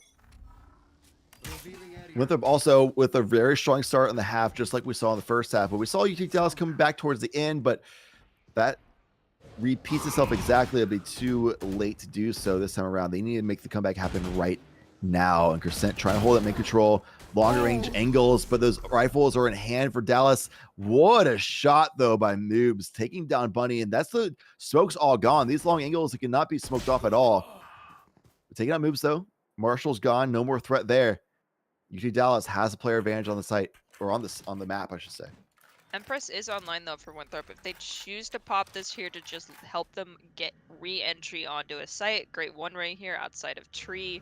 Make it a little hard for our Faye to get in, and we are going to have drone come out. Chamber is forced to teleport. Don't know if they're going to completely rotate back or just choose to wait it out. Looks like they are going to wait it out and choose to rotate through B main. There. Ends up being a great call for Dallas because nobody from Winthrop is even here. It's going to be a late rotation from the defending team. The spike will be planted before you even make contact on the site. So yeah, with that, Empress can be popped. It's gonna be a little risky though. Swish perhaps can set up a little bit of a first frag potential to get Flare online with this recon bolts. Let's see what they can find. Flash is going to go out in response to the recon. We do see that our Fate's going to be able to pick up 1. Reyna picks up 2. Oh. She's going for it, swinging through, going to a 1v1 situation. It's just down to Comey. What a shot. Absolutely what an outplay. Gorgeous. 200 IQ. I'll be honest, I really thought Sova had kind of messed their team up a bit there, calling the rotation as opposed to playing it patiently and just waiting it out to see if it was a fake, because indeed it was, but the retake, Winthrop still managed to pull it off. They did indeed.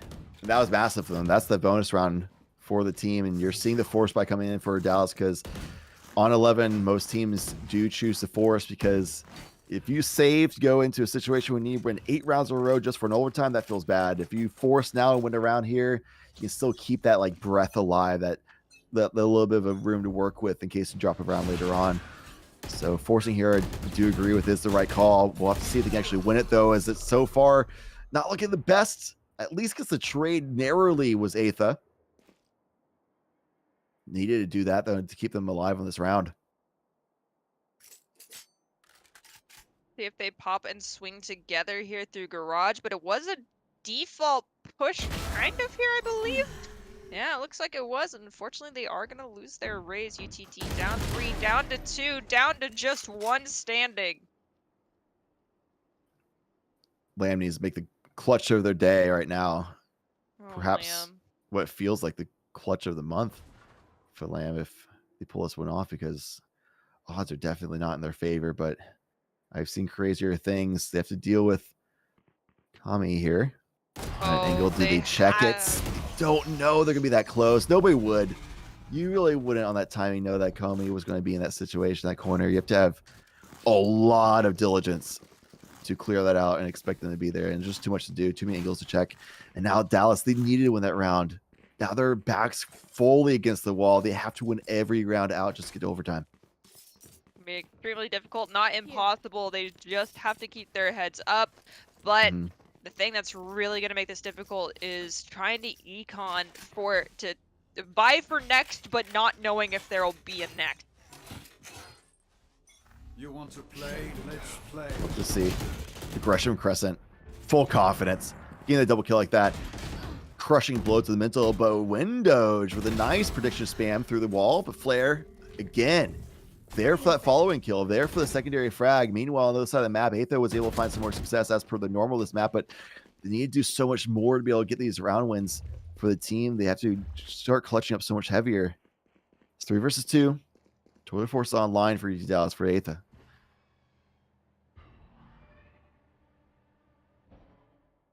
So much mid control. Slowly. Ooh, Fade, this is going to be real rough for you if you're not careful trying to peek into mid here. I don't believe there's anyone right at tree. Yep. Yikes. You feel like they have to, though, because the spike's all the way towards A main. Like, they have to cover so much ground to get to the spike. And that's why I see Winthrop completely setting up a kill line right across the map. 1 watching spawn, 2 watching a crossfire for tiles. Even with Aetha getting that kill, will they peek over towards Ginny? No. Again, Winthrop using the player advantage, have 1 person, cheeky side right angle, and too much to do for the members of Dallas. Not enough time to work with either. So Winthrop creating advantages successfully, using their advantages very successfully as well. You see the full confidence, momentum in their sales that entire map. That comeback was starting to look a little bit real towards in that first half for UT Dallas, but there's just at that strong start for Winthrop once again. The pistols were definitely in their favor, and their anti-ecos were flawless. There wasn't much for UT Dallas to be able to do as far as coming back in that second half. We'll have to see what both teams bring.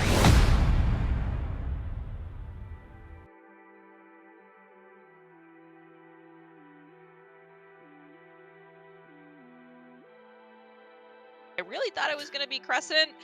Sometimes the way that they calculate that really confuses me, but at the end of the day, Riot does what Riot does best, and that is keep their code to themselves and just let me enjoy watching and playing their games and casting them. But I'm excited to see who we do end up being able to interview here soon. Yeah, because a lot of members of that team, they just it looked like another day of the office. They're just swinging through and getting frags. Crescent was there, getting a lot of entries. Flare was there, getting a lot of follow-ups, and the other members of the team supporting, being that glue and foundation to allow those 2 duels to really shine and thrive as well. So definitely looking forward to that player interview. Hope you are as well. So we're going to take a quick break. We'll come back with that interview, and then following after that will be the following and final map of the day. So stick around. There's a lot more ballot coverage coming your way. And if we're talking explicitly about fandom, you have to make the students on your campus care about the team first. That's the biggest thing. Either you create a level of pride through community engagement, or through the team itself. At a lot of schools, the groundwork is there for this. Like, there are schools like UBC, Ohio State, with Buckeye Gaming Collective, that have clubs that number in the 2,000 to 3,000 range, right? So they have a base to begin with. At a school like Maryville, like, we kind of developed it the opposite way. When I came in and started building our esports program, we had 3 kids in our esports club.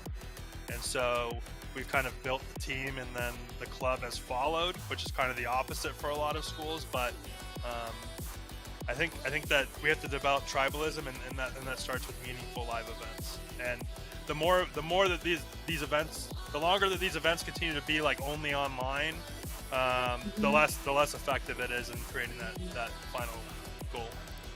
Agreed. Doc, you wrap it up for us, please. I would just say this: clubs ebb and flow based on their leadership. But if all students, all clubs, all groups are given regular and meaningful invitations to come in, use the space, create what you want out of this, then it will continue to thrive despite the change in leadership. I can just imagine that Cincy student group with Chris heavy in the leadership there just being amazing. But there's not always someone with his skill set at the helm. So you just need to be open and look for opportunities to serve, even though it can be more difficult, especially in the scheduling of the space. I know a lot of people that don't like anybody else but the players they're recruited to use their space. As much as we can, if we want to build community, we have to open the space to people that we wouldn't normally see in there and let them do the types of things that they want to do.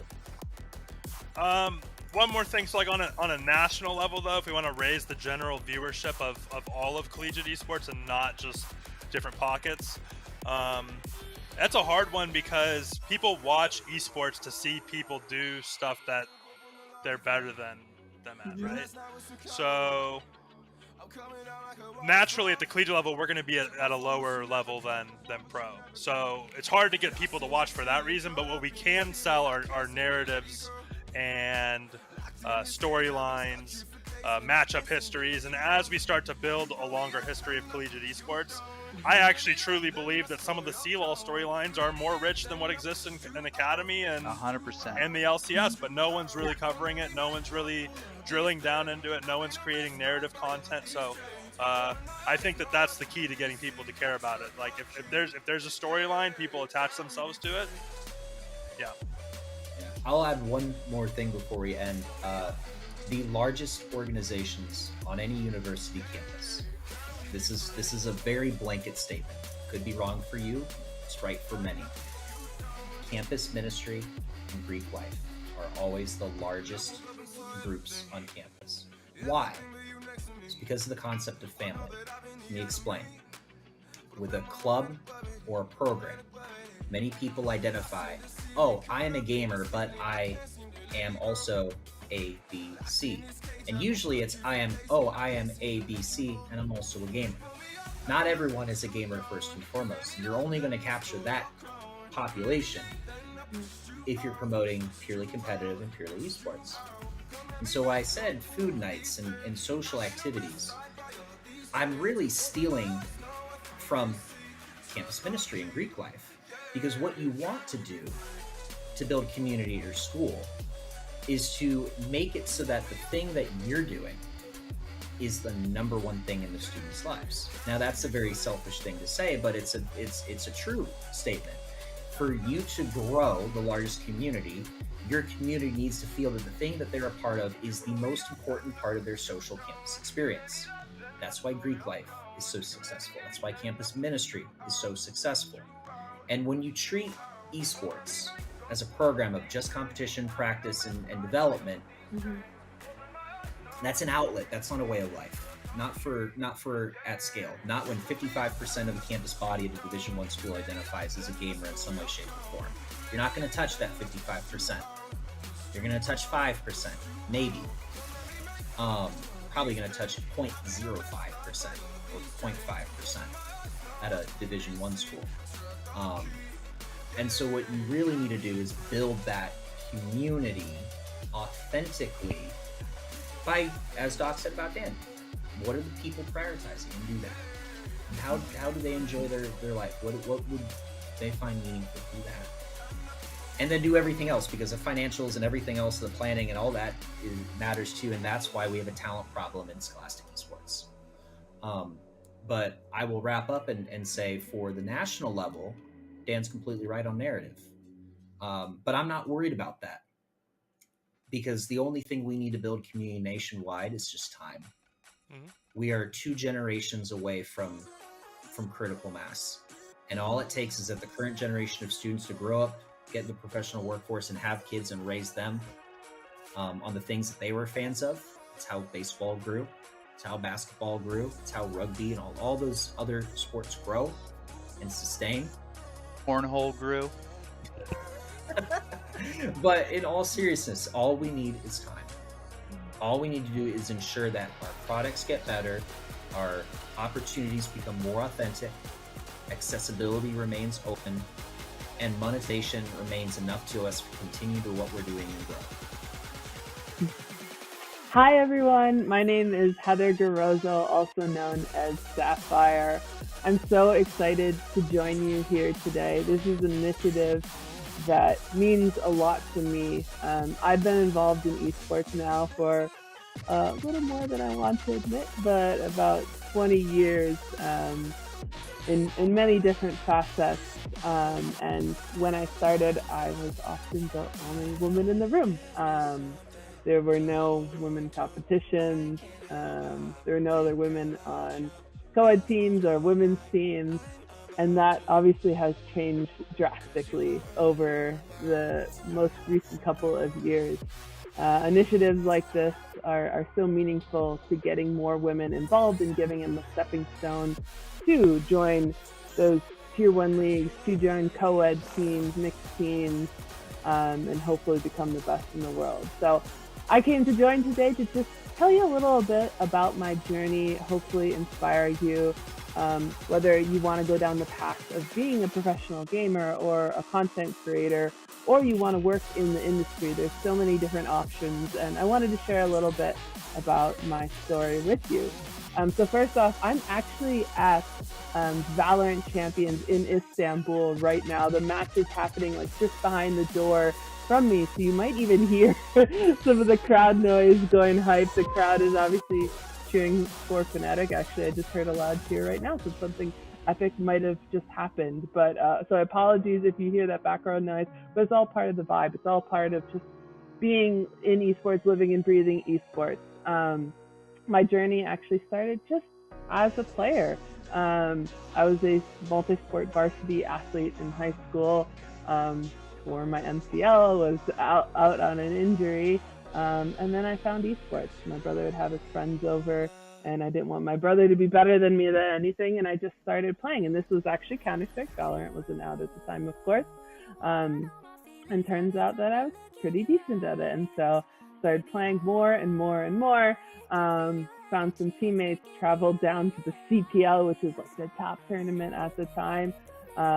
Thought after winning a bunch of tournaments in the Milwaukee area that we would come in and do really well. Turns out we were terrible, and we finished dead last. Lost to a Finnish team that was one of the best in the world. But it only motivated me to be a better player. So I kept competing. Eventually I made it on to some of the top teams. I was in co-ed teams, played in ESEA Invite, which is now the equivalent of the ESL Pro League, and also played on some co-ed teams, played with teammates like Miss Harvey, Potter, who is now the coach of Evil Geniuses, Alice Liu that played with Complexity's Valorant team. Some of the things that I learned in my competing journey, it's not just about my physical skill in the game, not just how quick you could react to something, but communication, teamwork. These things are so important. At Valorant Champions right now, I get the opportunity to listen into the teams and listen to their communication. It's amazing how they refine their craft and refine how they communicate with their teammates. It's something so fascinating. So I encourage you, one of the things I like to tell up-and-coming players is record your team's comms and listen back. Did you give the right calls? Could you have done better calls? Those calls have been shorter and more precise? And those are some of the things I learned as a player.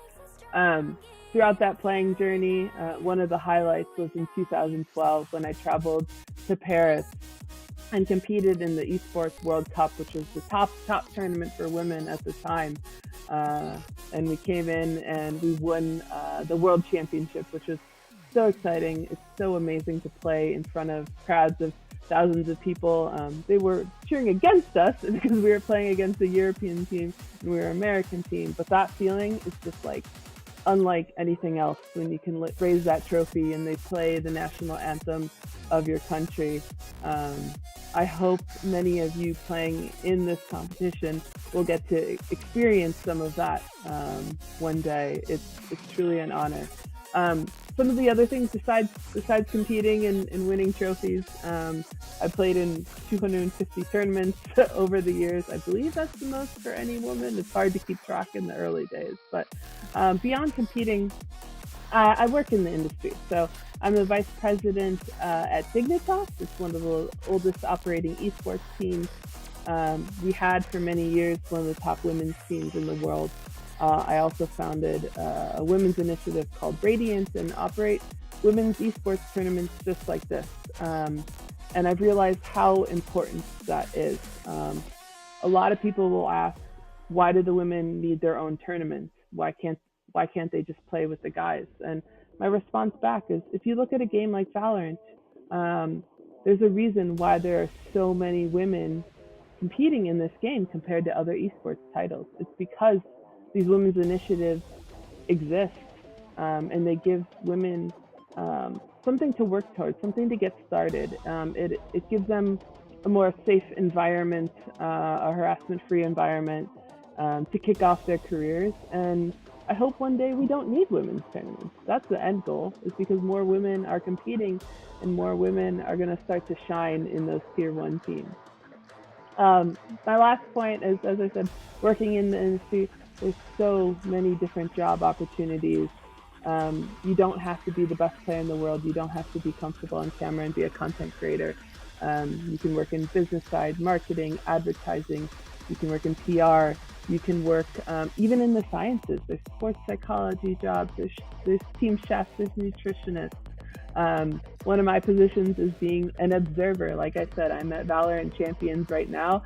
And, if you're dual monitoring and you're watching both this event and Valorant Champions at the same time, after this, I'm about to hop in and be the observer for Xset vs Fnatic, essentially an in-game director. There's a million different production jobs as well. But I just wanted to use this as an opportunity to hopefully inspire you to continue to pursue esports and gaming if that's something you love. And then my final comment is just a reminder that, you're going to be in games sometimes and people are going to say terrible things. I hope that ends someday, but just know that no matter what they say, you belong here. You deserve this. You deserve it. Sweet. We are back. We are here live with Moobs from that winning team in a very dominant fashion as well, in a way that a lot of the rounds, I feel like you guys kind of just went in and just got some frags, following up Crescent, following up Flare, things like that. But Moobs, I saw you on the map as well, on the chamber, anchoring a lot of times and getting a lot of frags yourself. How did you feel about that game? Did you feel as confident going into the game as we saw on the lobby? Yeah, I think every game we go into, we have a lot of confidence. We've adjusted our comps to have these double duo setups, like you mentioned. We follow Chris, we follow Flair into wherever, they're just kind of eco-fragging, getting all their kills, and we clean up. I think it was like round 3, we won the bonus round, and I popped my chamber out by accident. And after that, we're all laughing, we're having a good time. So we felt good going into that game, and we feel good going into the next one as well. Definitely glad that you cleared up my confusion there because I saw it happen and I definitely sat here for a minute and was like, that had to be an accident, right? That wasn't just a haha, it's round 3, I already have it. And then you hit it in thinking there's other people to kill and then there wasn't. It, So I'm it glad was it wasn't mental that. mental warfare, mental warfare. I'll leave Oh it yeah, at that. Sometimes it's about sending a totally. message. It was the meta All game about it. sending the message of true dominance.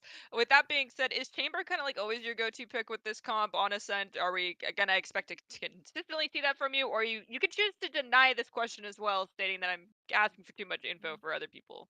I think as long as Chamber's not nerfed, one of us will play it. I think I can play it. Crescent can play it, but we'll move it around. If he gets nerfed or if something new comes out, then we'll adjust it. But for now, I think Chamber kind of stays on every map. All right. I saw the double Vandal buy on the anti-ego round 2 after winning pistol. We saw that on the first map of the day too. Like we're seeing that a lot more often. Does that seem to be like the move? Is that the wave these days of going with a 1 or 2 Vandals, or is that more of just a confidence pick to just go in and just feeling yourself kind of situation? Well, if you're buying him on defense, I think you have to have some sort of plan. Like you need to have a buddy with you. When it comes to attack side, when we buy Vandals, we kind of just say like, look, whatever we do, we're doing as 5. So you want to go hit B main, we'll go as 5 B main, because then worst thing happens is the guy with the Vandal dies and we trade it out. We grab the gun back. It's definitely, I think, a little bit risky, but it does come with like confidence in the type of agents you play. Like Reyna can get away with buying a Vandal a lot, but we kind of just felt like we were tapping heads, so we're like, whatever, we'll just buy Vandals. Well, I'll get you out of here on this last question. Even though this is our first interview of the day, we might see you again later and talk to you at some point, possibly today or tomorrow. Do you have any shout outs for anyone in particular, whether it be teammates, friends, family, anyone watching, before we say goodbye for this moment? Shout out my cat. She gets me through tough times. I don't know where she is right now, but I'm sure she's out sleeping somewhere. Shout out to Winthrop for giving us a chance to show how good we are. I think we're gonna do a lot of good work this semester and next semester. And yeah, I think I'll leave it at that. All right. Awesome. Thank you so much. Thank you very much, guys. Thank you, Moobs. What a fantastic performance and well-spoken individual as well, going out there on the lobbies. And speaking of lobbies, we're going to be switching over to the next lobby because we have another game ready to go, and we're going to let Moobs go as well. Get ready for his next game. As we go into the next match, it's going to be UTD, it's University of Texas at Dallas, which we just saw, and they're going up against a new opponent. It's going to be Blinn College, which is a college that's pretty star-studded. If you watch the Tier 2 scene, you'll probably recognize a lot of names on this roster, and it's going to be a really tough matchup for UTD to go up against, especially coming off of a loss that they just had. Well, let's hope they can bounce back quickly. I know that it's not going to be a matchup that's fully in their favor, but perhaps that first game, it was just more of a warm-up for them. They hadn't fully, shaken the cobwebs out of their head just yet, but now they are gearing and ready to go and are ready to redeem themselves in our second game with them today. Yeah, I'm also excited because we are not going to have to go to the same map that we've seen the first 2 maps today. What? As much as I love Ascent, I also love Variety, and Haven is also my love. It's my favorite map in the game. It always has been, and maybe always will be at this point. It's got 3 sites. It's got a lot of explosivity if you want to go fast. It also has ways of playing slow for picks as well. All the variety in the world on this map, and also it seems to always have had the best agent variety as far as meta goes as well. It really feels like you can play essentially any agent on this map as long as you have the proper game plan going into it. I agree with you completely there. I just feel really bad if you don't have someone who's confident in locking down B, because it seems like B is always the person who's by themselves. Yeah. Typically, you got kind of like that floater that's like, I'm either going to sit C with someone or I'm going to sit like peek in window from garage, that type of stuff. But the person on B, you're kind of always by yourself. So hopefully you're ready to take those one-on-ones or possibly a 1-on-5 very early on in the game. Yeah, it was like the Sage of old. I know you're a Sage player yourself, Nerdy.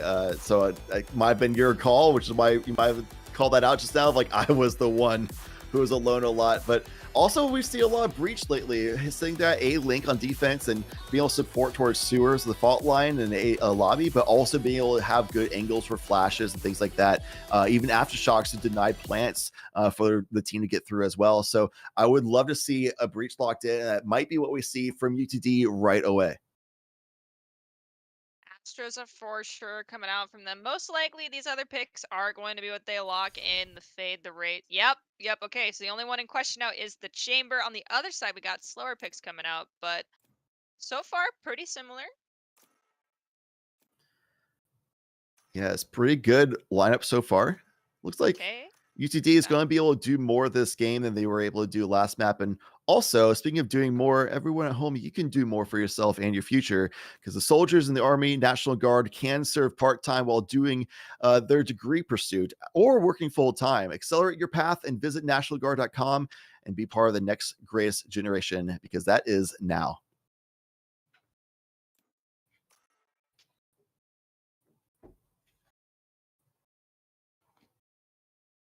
Omen versus Astra, thoughts?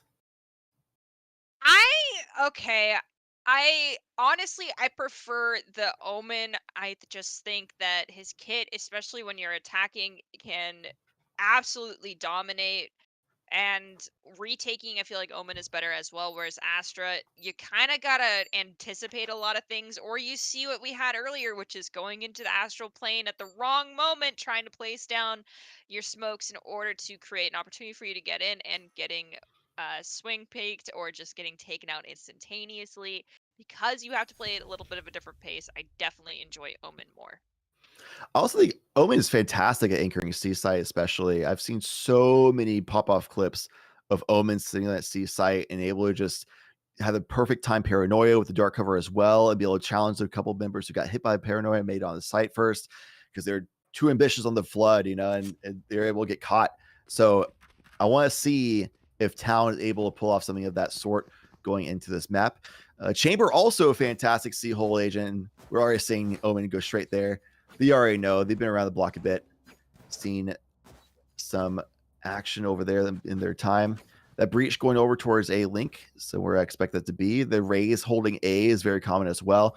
So a lot of members of Blend going to pretty much the meta situations, the setups of where they want to go, and this composition, I feel like it is better than it's better than Astra, like you said. I also am not as big a fan of Astra, while I do think that Astra has value and can find a lot of success on this map when played correctly. I think it's a little bit easier to pull off Omen. We did see Bunny have some pop-off moments, but really interested to see if they're able to take them to the next level in this game. They're definitely going to have to. Right there. Question is, can they, as we're about to get the doors to drop, I believe, here any second? Yeah, just on a tech pause real quick. I'm not seeing exactly, I don't have word on exactly what the tech pause is from, but hopefully we'll get that situated shortly. The Fade going on this map used to be a big Sova map, but this is one of Fade's best because of all the open air above hand. You can get that haunt thrown over the walls pretty easily and landing on top of walls to get a lot of bird's eye views, scouts and scans going on the way.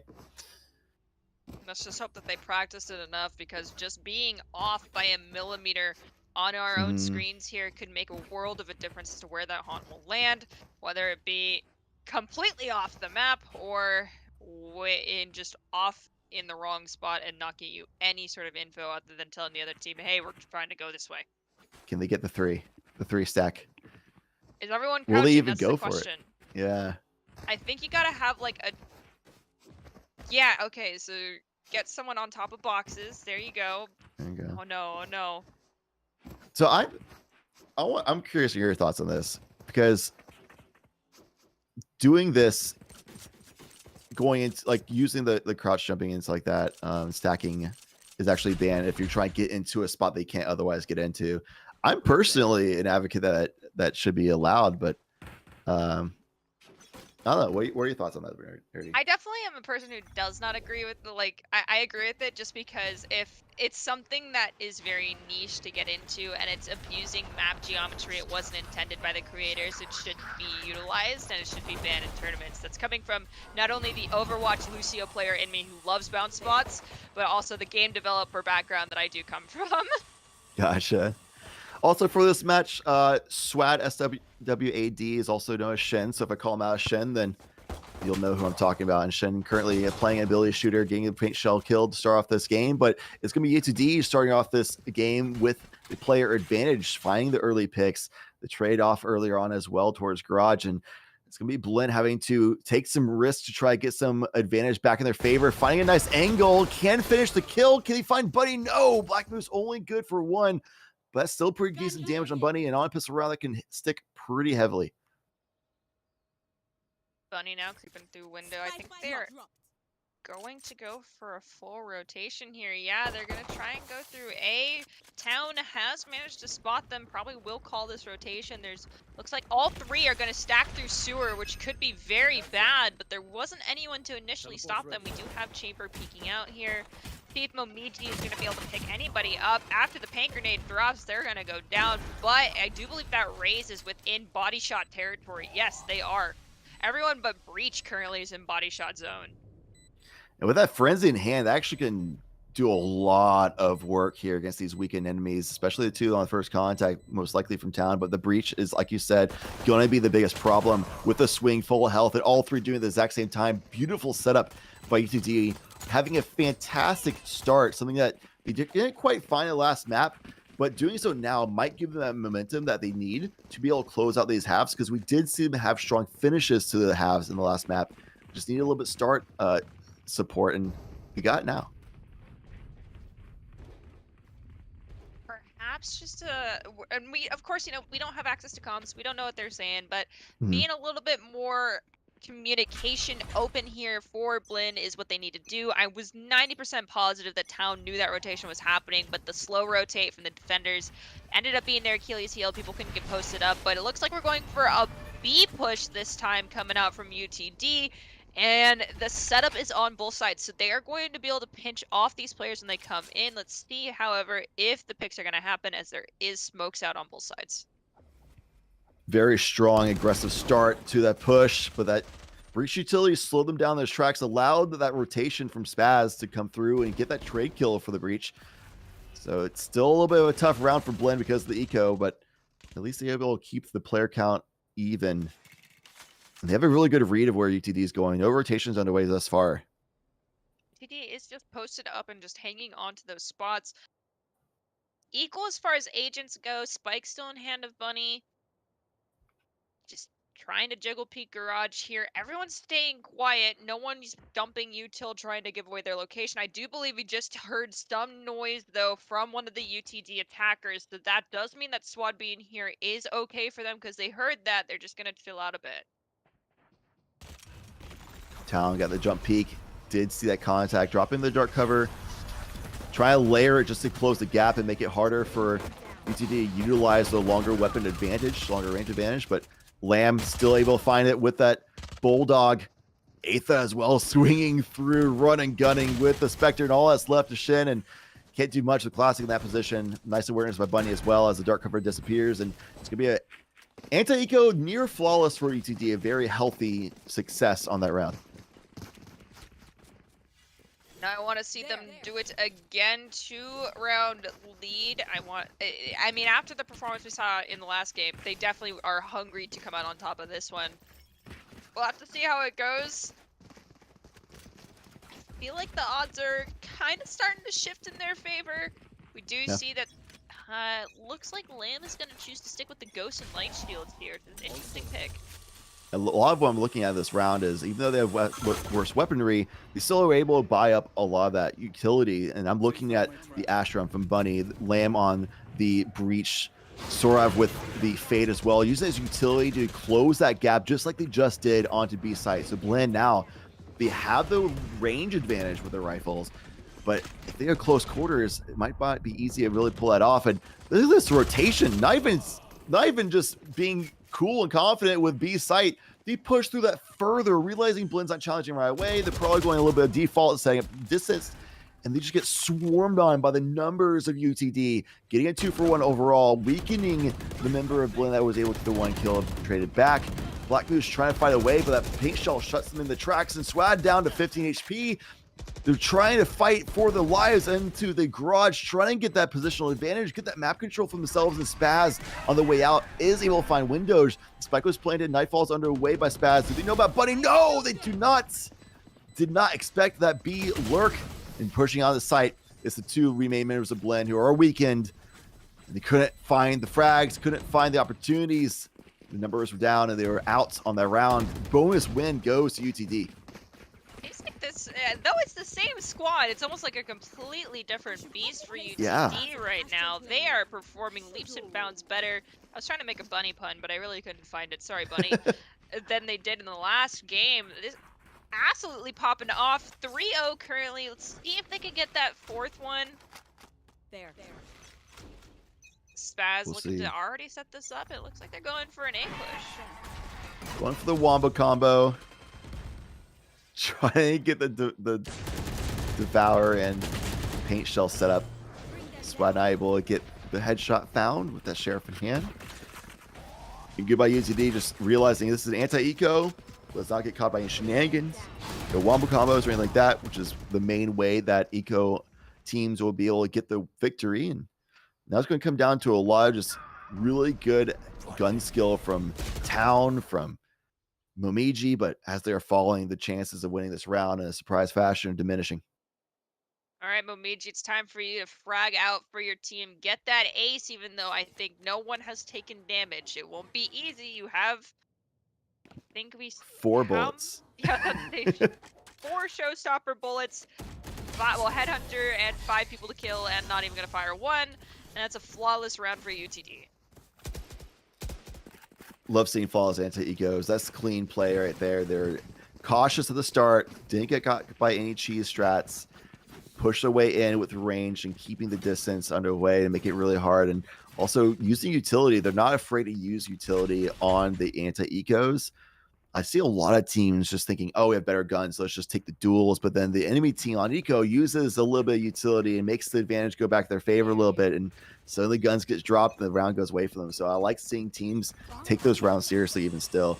Windows using a boom bot to just scout out garage a little bit. One of the main reasons people use Raze these days over Jet on this map is being able to clear out things like sewer, garage, things like that with the boom bot.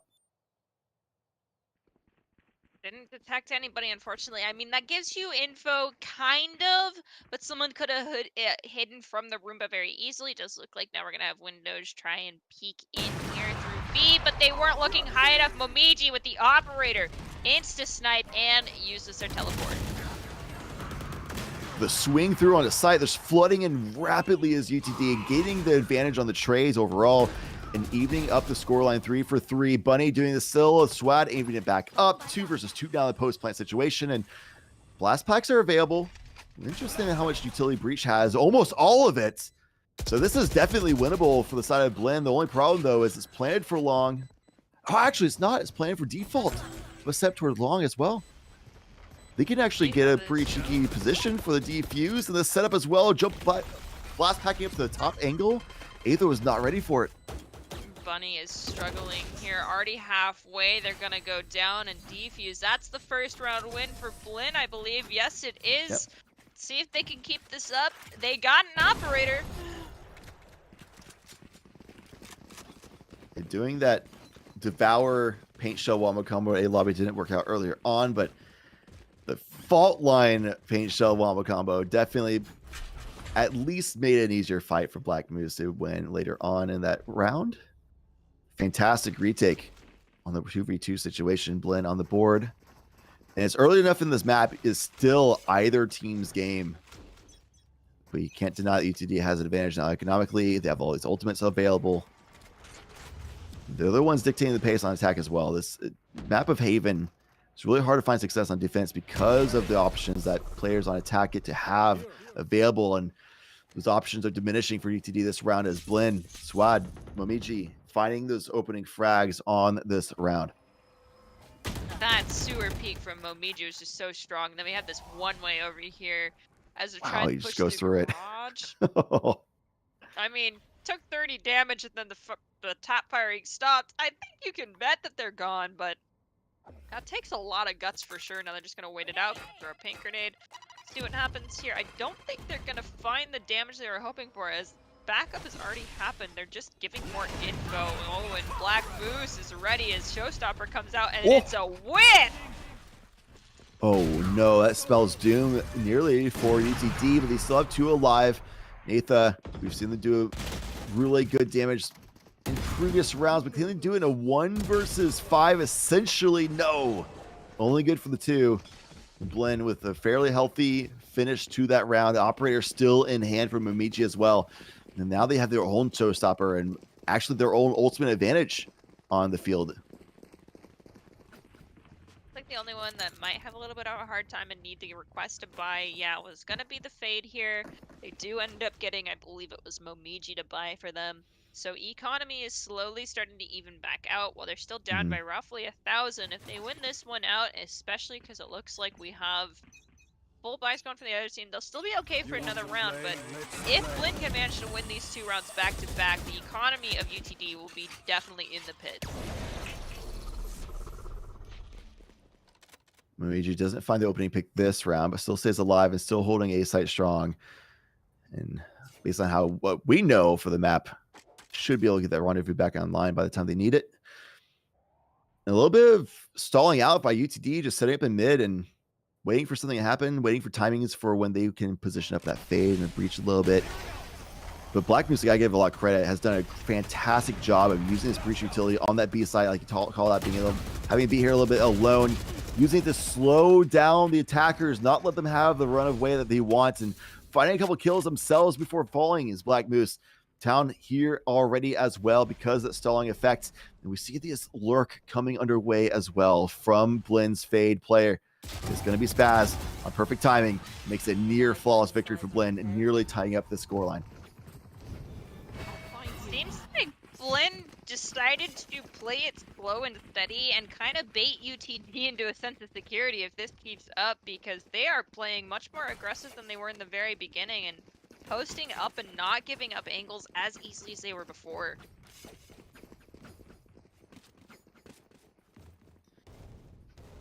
This is a big round for UTD. Not only would it be tied if they lose, but also their economy would be broken so much that they wouldn't really be able to get a solid buy. They might be able to force a pretty decent one, but they would be full up. Gee. Getting stunned out the gate, that's rough, but they're not giving up this angle immediately. Saw the legs, took the shot, didn't land. Now they gotta retreat, probably gonna go to heaven. We got SWAT here though, taking that close angle. Big that they're scared of it. That's a showstopper, but it's only good for 1. Awareness enough for UTD. A little bit early from Swad. Shen, if it has slightly more patience, might have caught a little bit more, but still does the damage they need to do. That's still a big win for the books and start off the round really strong. Squad did drop a lot of util to get out of there. They used Roomba as well as one of their blast packs. They only have 1 blast pack left. I think they used both paint grenades or one of them. We'll see. Bunny's gonna drop down a few of their smokes as well. Flash comes out of garage. Dog comes out as well. So Lamb is spotted. It looks like they're gonna be okay though. Their fate is still with them, trying to get some spam damage here through window. Yeah, utility, they didn't use it for combat, they used it for info, and they were able to successfully figure out, yep, UTD is definitely still here, they're not rotating away, and that's why Blinn is still stacked up, ready to go, and the timer's starting to run low. That's why they dropped the Nightfall already, because if you're going to wait out the timer of that Nightfall, you're not going to have good time to really set up a proper plant. With that Cosmic Divide coming down, they're going to try to make it happen by force, but Black Moose gets that first kill and instead has the Aftershock and the Rolling Thunder to work with as well. The knife kill through the Cosmic Divide by Black Moose. It's all down to 1 remaining members. Aether forced into a save of the operator in hand. No time to work with, and no spike in hand. What a round by Blinn. Just don't move. I love that call for the Nightfall. It's a fantastic ultimate for a retake, but why save it for retake if there's only 24 seconds on the clock? Just pop it now, and if they try a challenge on site, it's going to be easy kills for us. or easier, I should say. And if they wait it out, then they're going to have no time to properly get on the site. So they're going to be just throwing themselves into our line of sights at that point, essentially. So perfect timing there by Spaz, recognizing the opportunity.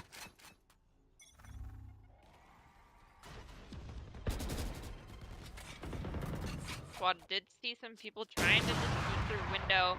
Ooh, we will lose Fade early to Momiji. Gotta respect the operator coming out from Momiji. They've been taking this angle consistently, so anticipating it's going to be key here if they're going to look for success trying to go down A, or just ignore it altogether and dodge Momiji on A. Go B or C. Whew. The timing there from Town, paranoid windows, but didn't see the Rays when coming out of the black cover. That's so Swad was actually taken by a little bit of surprise that Rays are actually on site at that point. The aftershock goes through, at least delays the push, but it's just going to keep a 3 versus 2 situation for this. And that aftershock, they had the read that UTD was going to force onto site, but UTD already fell off. Great read by them. And honestly, we haven't seen that much from UTD. They've very often been forcing on site, and if they even stall out, they still commit eventually to site. So I don't blame Black Moose for going for that aftershock. It's more of a giving credit to UTD for mixing it up. Momiji is holding here by B, anticipating possibly the fact that not both attackers went through the same angle, which is interesting. Personally, would have assumed that they're both there, so now we're going to take a rotation out of B. It looks like everyone's just going to have the option of going Heaven or coming through counter spawn, which is interesting, but they should have had time to rotate a little bit wider together. Forcing their way onto the site now. Utility was underway and swinging, looking for each other's angles. I'll clear right, you clear left. And that's exactly what happened. And using the numbers to their advantage, the trades come through and Blaine remains on top with plenty of time to defuse as well. Black Moose will be able to secure a 5th round and getting themselves in the lead for the first time this map. And that's a 5-round streak as well. The economy's looking bad for UTD right now. Ooh, yes. It's looks like they're going to have to go with half buys or extremely light buys, possibly very little util for anyone on the side of UTD this round. It does look like Bunny is going to be the one with the spike. I think they have a Sheriff, no shields, probably just buying up some util for themselves, but buying for next most definitely right now. Anticipating maybe picking up the gun, we do see that we have Chamber going the Vandal.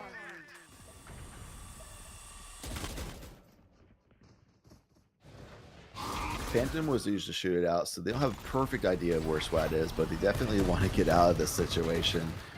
He does exactly that. Paint shell used, stalls, nobody can swing through for windows.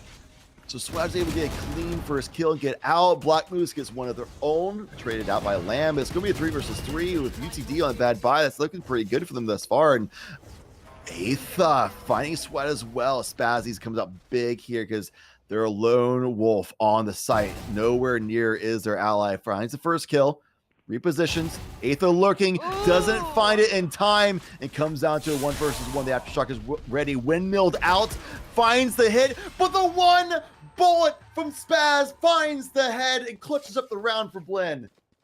I absolutely adore when someone gets aftershocked and still manages to get the kill. It's horrifying, it's anxiety-inducing, but when you can clutch that moment, it is so exhilarating. So nicely done there from Blinn, especially from Spaz. See if they can keep it up, though. 6-4. We're still only in the first half here. Not quite placing any of my eggs in any baskets. Both these teams, I feel like, are definitely, so far, very evenly matched. I agree. You have to also, I think UTD can still swing back. They've shown that they're really good for closing out halves very strongly. Also, there's a lot of momentum in the favor of Blinn. They seem to have figured out a lot of strategies, and a lot of it comes down to Swad's going to a lot of these rat angles. Meanwhile, Momiji also operator in hand. Once Momiji got an operator, the tides certainly turned very strongly ever since. Momiji's operator game is just absolutely devastating for anyone going against them. See here, we've got Lamb looking to do a quick peek, and it does look like Spaz is going to use that nightfall straight through B to identify anyone. I don't think it picked anybody up because they had kited back or were far enough back to begin with. Nobody from Blinn has used this angle of Swad's in yet. I don't know if Lamb's going to clear it. They push out. Oh, Bunny didn't either. They didn't even peek it properly. They didn't see. Oh, the trigger display is huge, but he doesn't get anything from it. What? Lamb, meanwhile, getting a double kill of their own town, though, answering back keeps the numbers in their favor. Blinn flashed out. Pre-fire sprays, knows they have the angle anyway, might as well pull the trigger and finds Lamb. It's all down to Eighth after all of that. In a 1 versus 3, finds one, but the high-low off angle for Spaz wins out in the end. Blinn extends their lead. Oh my gosh, that was devastating. Oh wow, Blinn just really showed that they are calm under pressure right there. That was absolutely amazing on their part. The econ for UTD is almost non-existent now, though. Ethan did the best they could last round, but you can't be a one-man army. Yeah, I mean, Eighth will have this tour de force online. There's no KO on the side of Blinn to shut that down either. The wombo combo goes the way of the A lobby. UTD has not gotten caught by the A lobby wombo combos, and doesn't seem like that'll ever happen. Last round of the half, but Momiji still catching them dry peeking it though. If there's an operator in the hands of the enemy team, don't dry peek A lobby. Should be a 1-on-1 at this point. UTD's gotten caught by it multiple times thus far. Momiji's still holding this angle. Momiji's not been shut down. I hope Momiji's angle hold here is respected. It is not respected. The swing peek comes through and is immediately thwarted. That's why not getting caught by the concussion. We'll be able to peek at the delay, but Bunny was there and ready to support. Momiji does not have a rendezvous available. It takes a few bullets more than it probably should for Aetha, but gets the kill either way. But it allows time for Black Moose to swing through and get some trades of their own and push Aetha down in 1 versus 3 yet again in a very similar spot against very similar opponents of Town and Spaz on the site. But it's not a high-low this time. It's going to be a crossfire setup instead. Spaz with the first peek. It's an off angle that Aetha was not ready for, nor the timing of that. It's going to be 8-4 half for Blinn. After a 4-0 start for UTD, a hard swing in the favor of Blinn. Aetha, I'm so sorry that you've been the last man standing so many times now. It's gotta be scary, but I mean, it shows that you are able to maintain good positioning and not taking fights unnecessarily, but at a certain point, you gotta start peeking with your teammates and making sure you aren't the only one left alive. Yeah, you gotta figure out a way of doing more to get to be the point where you're not the last one alive. And you also go find ways of doing more for yourself and your future by joining the Army National Guard. Soldiers that are part of the Army National Guard can serve part-time while getting their degree or working full-time. Accelerate your path and visit nationalguard.com. The next greatest generation is right now. And we are presented by the Army National Guard. Thanks to them. We're also presented with a very exciting match thus far. It's the last map of the day for the Valorant block of the Esports U broadcast. There's going to be Rocket League after this and more Valorant tomorrow. But for now, focused on the current and the moment. Blinn had a fantastic resurgence in that last half, but UTD had a great start. Can they do the same in this half? And honestly, it kind of feels like they need to. Most definitely. I mean, 8-4. It's not an impossible comeback, most definitely. But so far, Blinn has not dropped a single round since round 5. If you are just joining us, that is insanely difficult to pull off. And it looks like we've just got a trade here on B site. Black Moose looking for an opportunity to get some concussed. Town's going to have to step away.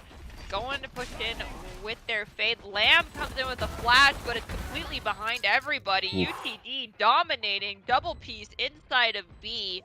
Now it is just Black Moose. Oh, goes to the peak. Nice pop off from Aetha. And the allies as well from Lamb. I like the idea from Blinn there, from Talon and Spaz, realizing there's a lot of pressure coming from Garage, and that's going to be 2 people. There's probably only 1 person A-Link. Let's just regroup to B site and double push A-Link instead, try to make a 2v1 happen. The only problem is both of them were fairly weak, and Windows was hitting those shots really strongly, so didn't allow that 2v1 swing to come to fruition. And after that, it's down to Black Moose in a 1 versus 3. It's a little tough to pull off. So I like the idea there from Blinn. It just didn't work because Windows was just too good. Their HP is a little bit too low. And it's yet again a pistol round win for UTD. The epitome of good idea, bad execution. Yeah. And on pistol round, you don't have a lot of utility to work with either. So you kind of have to just run into his angle dry swinging in that situation. And if the player is really good, they hold that angle, then they're going to hit their shots. Momiji here looking to just hold outside a garage. I think they tried to bait with Spike to get someone to walk out, but it failed. Instead, they're going to full push into garage, straight into Lamb. No, this is going to give Lamb away. So they... Oh, that early just pre-fire was gorgeous. Yeah, barely got the peek before the dark cover appeared. So they're able to visually confirm and take those shots. The trade back by Spaz. Weak HPs on multiple members. UTD actually on the lesser end of it overall. And with that kill in garage as well, they were able to grab that weapon. So Blinn has a little bit more to work with this round, but that Vandal could destroy the members of Blinn. Oh, that's 2. That's 3. what? The hot swap 2. The classic wasn't enough, but Black Moose was too weak to do much more. Windows finishing the fights. And that Vandal pickup was grabbed by Windows as well. It was saved, recovered going into the next round. 8-6. Looks like UTD is once again starting off this second round very strong. They managed to get 2 more victories under their belt. Since unfortunately so many rounds went in favor of Blinn. Let's see if Blinn is going to start the sweep in their favor now, or if we're going to have to wait a couple more rounds. Yeah, we'll have to see if history repeats itself or not. I personally have always kind of valued Haven when it comes to like rifle rounds, especially that it's a little bit better on offense because you have so many more angles to work with, and defense is naturally spread a lot more thin. I think the issue that UTD ran into was a lot of that they just didn't have a way of reliably dealing with Momiji's operator. Will that be the case again when it's flipped around and UTD gets an operator in the hands of their own chamber player, or will, because we've seen Aether do work with it in the past, but will it be Blinn being able to use their utility on their initiators, on their Omen, be able to push off the operated holds and be able to get on the site successfully? Right now, we have to see on that anti-bonus round as they're flooding on the site right now and find the first frag onto Aether. Bunny tucked away. Will he be able to find much out of this? Will the boxes be cleared? Yes, it will be. A clean sweep onto the site from Blinn, getting the spike planted. And it's going to be a 5 versus 2 post-plant hold for them. And it looks like both are going to be coming from CT. No, Fate's going to choose to go in through garage. Got to be careful here. It looks like we've got Momiji posted up outside garage. The only option is to go straight in onto site. Oh, there's a one-way up. This is a horrible situation to be in. There's 2 people ready to pop and swing outside here. Every member of Blinn standing. 1 goes down. Now it's just 1 remaining. Windows probably opting to just rotate away and save, which is probably the smarter decision. Yeah, I think saving is definitely the right call, especially since you have full armor still as well, so you can save that 1,000 credits from that on top of it all. So the value is definitely there to save. You're not going to win a 1 versus 5 realistically. So now the Aftershock is available for Blinn. Let's see how hard Black Moose will want to slam that one in, but time will tell. Nightfall available as well for UTD, which we saw Spaz do a really good job of using that to stall and push back offensive pushes and slow down the attackers, which is really the story of Blinn's defense, is slowing down the attackers to allow the time for Blinn to get the reads and position properly. Will UTD be able to do that? Aether has an operator in hand. He finds the success Momiji did. The Prowler, though, that's that utility pushing them off. Already off to a great start for Blinn. We had Fade dodge the flash, but it wasn't enough. Down 2, UTD, 3 people standing. Aetha's looking to get a good angle here with this operator choosing not to go heaven. Does look like possibly we're seeing a rotation come out towards mid. No, it looks like they are choosing to play just slowly and push over towards A still. Yeah, just cut noise, re-exec later. See if they can get UTD that now has had time to rotate at A site. Maybe if we wait long enough and cut noise, maybe they'll think that we're rotating and keep their defensive line thinned out. Make it less likely that all 3 people are here on A site. And that's exactly what's come to fruition, because Bunny is going over to Anchor C site. It's going to be a 5 versus 2 on site here. The operator is still available. Let's see if Lamb can do anything, but having to spray through a dark cover, not going to be able to do much. What's scary is that we've now had 2 or 3 different forces of util, and it took a very long time for Bunny to get the info enough to actually get this rotation out, meaning that there's some lag happening or a lack of communication for these players. We'll have to see though, as the plant's about to happen. Less than 12 seconds were left on the clock. Now it is just Bunny, No and I'm way. pretty sure the info. Oh, is SWAT gonna get an ace here? Are they gonna give him the ace? Shin. Yep. With That the is the ace. Yo, honestly, so Shin hit a sick 9-degree flick for the double kill earlier on that round. And then getting the kill on the land there is pretty like straightforward. You know, we spamming them out for a while. We know where he is, things like that. But then getting the kill onto Aetha, holding the angle of an op, you get the kill with a phantom through a wall penetration and getting that too. That feels good every time to be able to shut that down and make it so that UTD didn't even have a chance in that round. And the timeout's coming through, and definitely agree with that right now as well. You just now invest in operator and could not find the success that Momeji was finding because you were being pushed out by all that utility and forced out of your positions. And then after that happened, further utility is being used to get those frags on the way onto site, having player advantage of blend. So UTD now discussing what do we want to do in this situation. And it might be either being more aggressive on defense, trying to push into the attackers to not let them have time to set up, or maybe being more passive on sites, maybe it'll fall off so that utility being used by blend going into sites is then therefore somewhat wasted. And then the retakes from UTD then could be a little bit stronger. There's a lot of options here, and I'm interested in seeing what UTD does with it. I definitely think the retake option, especially with the way that just looking at the ult economy here, playing for retake seems to be safer. We could definitely see an instance where Showstopper is pulled out as an initiating option, same with Aftershock. So with that in mind, going for the Nightfall as a retake possibility here for UTD could be what they need to win out this round, and winning this round could, you know, get them the momentum and confidence to continue to go from there and win more. Yeah, the quick little peek from Windows and immediately fell off as soon as they saw signs of life from Blinn and A Lobby. Rotating over towards a little bit closer angles. They're choosing to hold close angles on site still, despite that Showstopper and Aftershock being available. It is an eco round though, so maybe they'll just go for a little bit more of a cheeky double up, try to get a frag and trade off a situation. Swad not going to be shying away from using Showstopper and the Ace Eco. Might as well use it now. Maybe we'll get another one this half. Who knows? We'll see. All we know is we're going to get this round win is the mentality. So the spike has been planted in a 4 versus 3 anti-eco situation. 5 HP for Aetha. Not going to be able to live much longer. There they go down. And look at this really deep lurk from Momiji. This is not going to be expected. Does he go for the knife? Does he go for the knife? No. Yes, No. he's Yeah. go- No. Oh, he took the shots. I mean, it's still close enough. Close it out. I think going for the knife is a little bit more of a ego disrespect play than going for the actual using Headhunter or using a standard weapon to do so. For sure. I give respect to Momiji for actually respecting the competition enough to recognize that at any moment they could flick around. So props to Momiji. I've just had a blast specking Momiji thus far.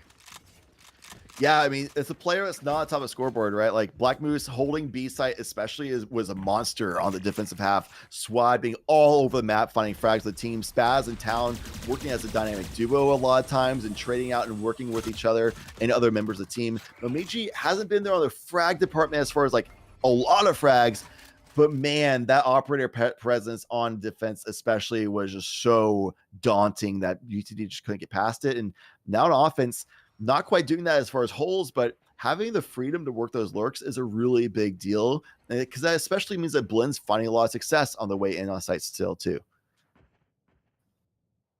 Watching Windows being prepared. Ooh, are we going to see some Raze on Raze aggression happening here? I like the spike swapping through. They don't realize that Lamb's going to be close quarters. They don't know about the tuck. That probably doesn't see it either. This could be huge for Lamb. Just play patiently, Lamb. Play quiet. Play passive. Oh no, I think that's a Ruba and a flash. No way!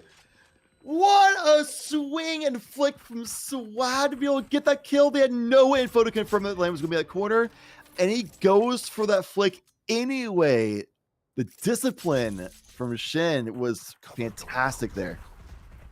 On the 4v3, Blinn leading agent number by 1. They still have Aftershock. We've got Nightfall for UTD, which can be powerful upon retake, or just would be a complete denial. Does seem like they're going to let the plant go through, though.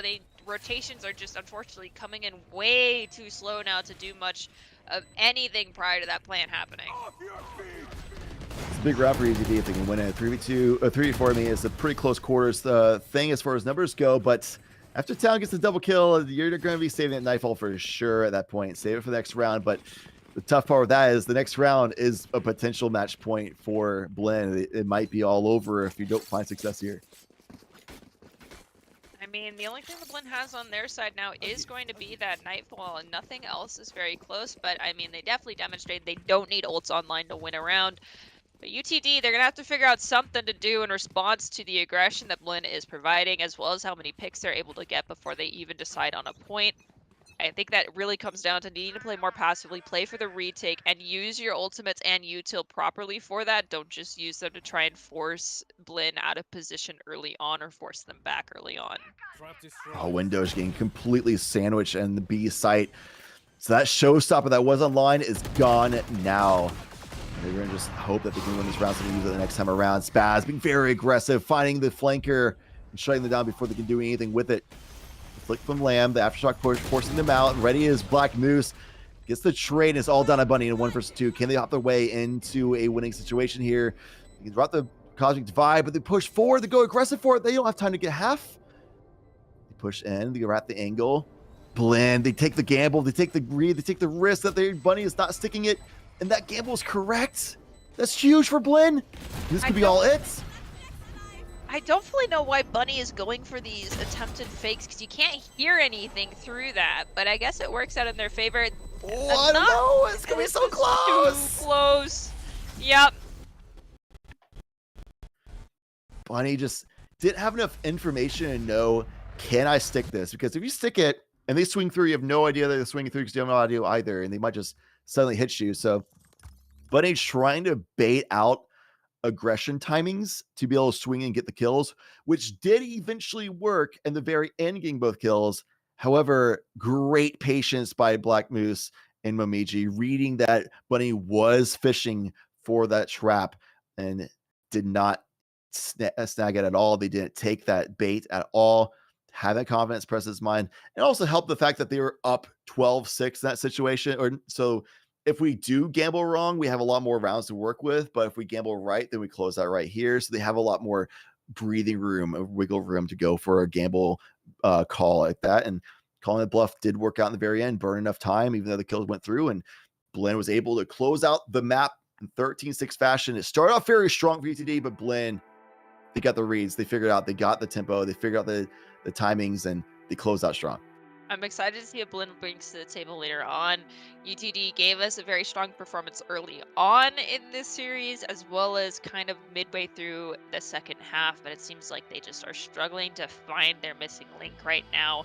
And actually, I think that comes from just the fact of not being able to read the enemy well after a couple of rounds and adjust and be prepared for such things, and also respecting the operator. I cannot stress that enough in these tournaments. You need to respect the op. You need to understand that if they're holding an angle and they have not been punished for it, they're going to keep doing it. So you need to just do something else if it's not working after the first try. Yeah, we saw Momiji at A-Long almost every round, and almost every round it was, if there was a presence by UTD from A lobby, it was a dry peak on A-Long. There wasn't the utility used to push back Momiji the way that we saw Blinn do it to Aetha. So that would be the most impactful thing in that map, I'd say. That is at least relatively easy to clean up and figure out moving forward into future maps for UTD. Pretty quick fix kind of situation. Beyond that is a lot of nuanced things and synergy things that honestly Blinn seemed that they had a little bit more experience going into this map and had a little bit more answers going into the questions presented on the server. Most definitely. Just excited to see what they bring out going forward. Though they didn't have as creative a comp as UTD, it seems like actually UTD favors the Astra pick over the Omen. I think at the end of the day, we can both agree that the Astra is not the strongest pick when it comes to a lot of these maps currently. I know previously she was quite meta, but right now I do not believe she is. It was nice to see Breach and how much util Breach could bring into this map also, but I'm hoping we see something other than Ascent or Haven tomorrow, though they might be the only 2 maps we do end up seeing. Yeah, we'll see. But once we go into best of threes, we'll see more variety for sure. I'm sure Haven is going to be mainstays even still, but at least we can get a little bit things here and there. Maybe see the new Fracture, things like that. And what we also might see is an interview on the other side of this break. Get somebody from Bling College as well and talk to them about how they made the adaptations in the map and what their expectations were when they started getting operator hand. Perhaps could ask that kind of question. We'll see you on the other side of this break. See you then. So much for having me. I can't wait. I know there's going to be some superstars. I hope I see you one day at Valorant Champions kicking ass. Thank you so much for having me.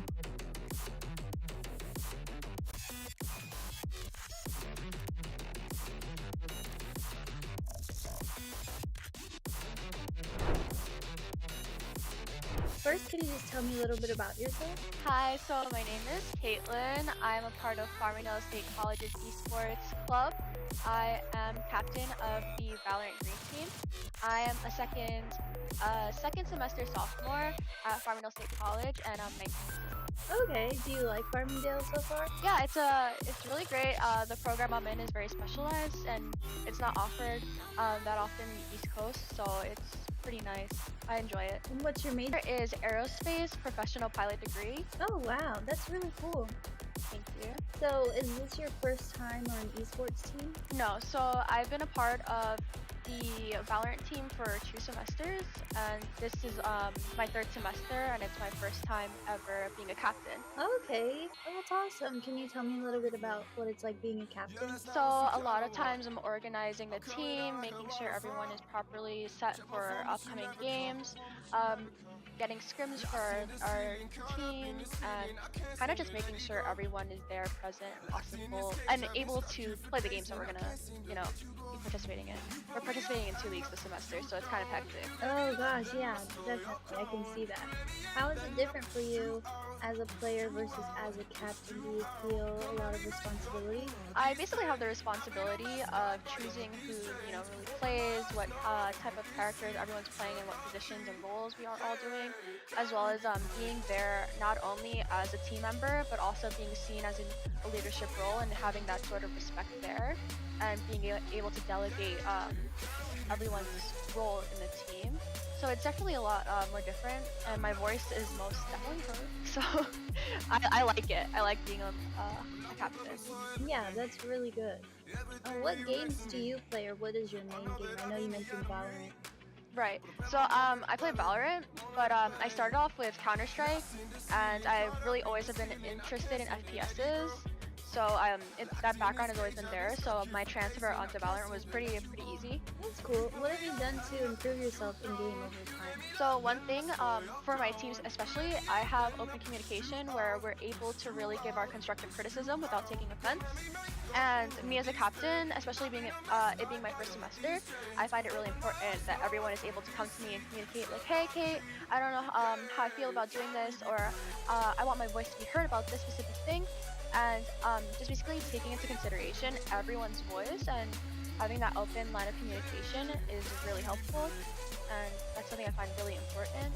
Okay, and do you carry that strategy into your everyday life as well, would you say?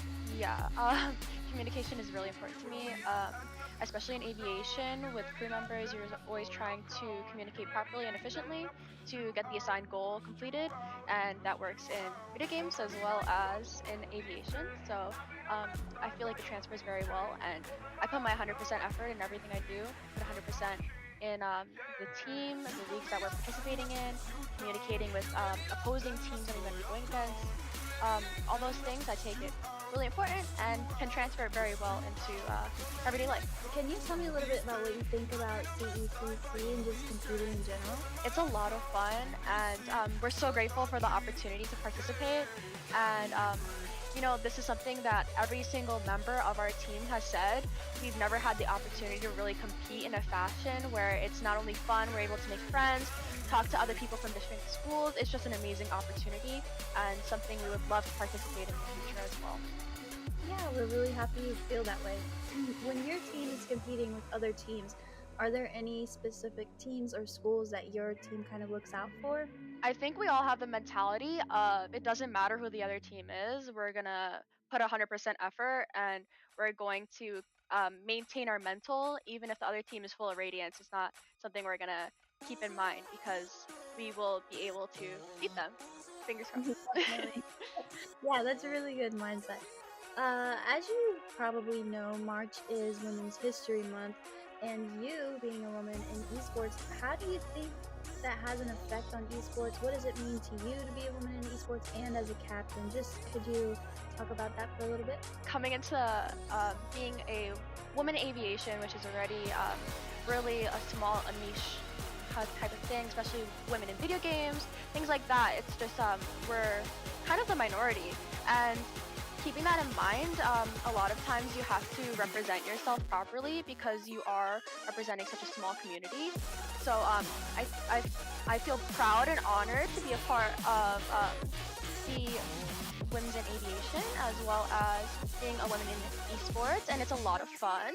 And just understanding that us girls are here too, and we're as good as everyone else, and that we have the opportunity to be a leader in esports, and that we're equal to everyone. It's really important to keep that in mind because we're here, even though you might not see us too often. I know you said as captain your voice is heard, but when you first started to be a captain, did everyone take you seriously being a girl? Was that respect there, or did you struggle with that? So I would say initially when I first got on the team, I was put onto a support role, and everyone knows that women normally play healer when it comes to going into any game. And now I'm playing more of a controller base or a sentinel, which is very crucial for holding down sites.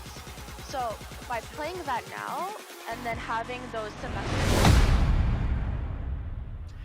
We are back and with a winner's interview with Swad, who I called Shin this whole time, but I just found out you are rebranding the Swad. I know you had that as a screen name before. So Swad is the name. And I think that's pretty swag. So I like it. It's a good name. Nice hair as well, by the way. Congratulations on that victory as well. I saw you guys start off a little bit hot and reckless at the start of that map, but kind of made adaptations. Mobichi got operator in hand and things started happening. What was like through y'all's mindset of what we needed to do to change and make the adaptations? Because clearly they worked really well. It was mainly just getting our op online, and then also just we have some set few plays. We just swapped them. We were doing we're kind of rotating a lot, and then we decided to fight for space. I like it. So is Momiji with the operator kind of a ways of you guys just completely shutting down one entire site, just posting them up and being like, okay, have fun? Yeah, so it's an easy way to get a lot of map control, and then we're able to fight for other sides of the map. Well, it definitely shows you guys have a lot of faith and confidence in Momiji on that operator. Yep, of course. In Swad, I was excited seeing that this match was coming up because we've worked together in the past. We know each other. Yeah. And while I saw the agent compositions come through, you're on the duelist, not the initiator that I'm used to seeing you on. Is that just for like a recent thing, or is that like a mainstay now? Are we doing role swaps, or is that for the roster? What's the deal there? So I play Raze for the team, and that's primarily on Haven and Vine. And then the other maps, we have like a few Neon maps where Spaz will play Neon, and then for Jet maps, we'll have like Momiji play Jet. But yeah, so I still play Initiator, but I'm on the Raze too. Awesome. All right.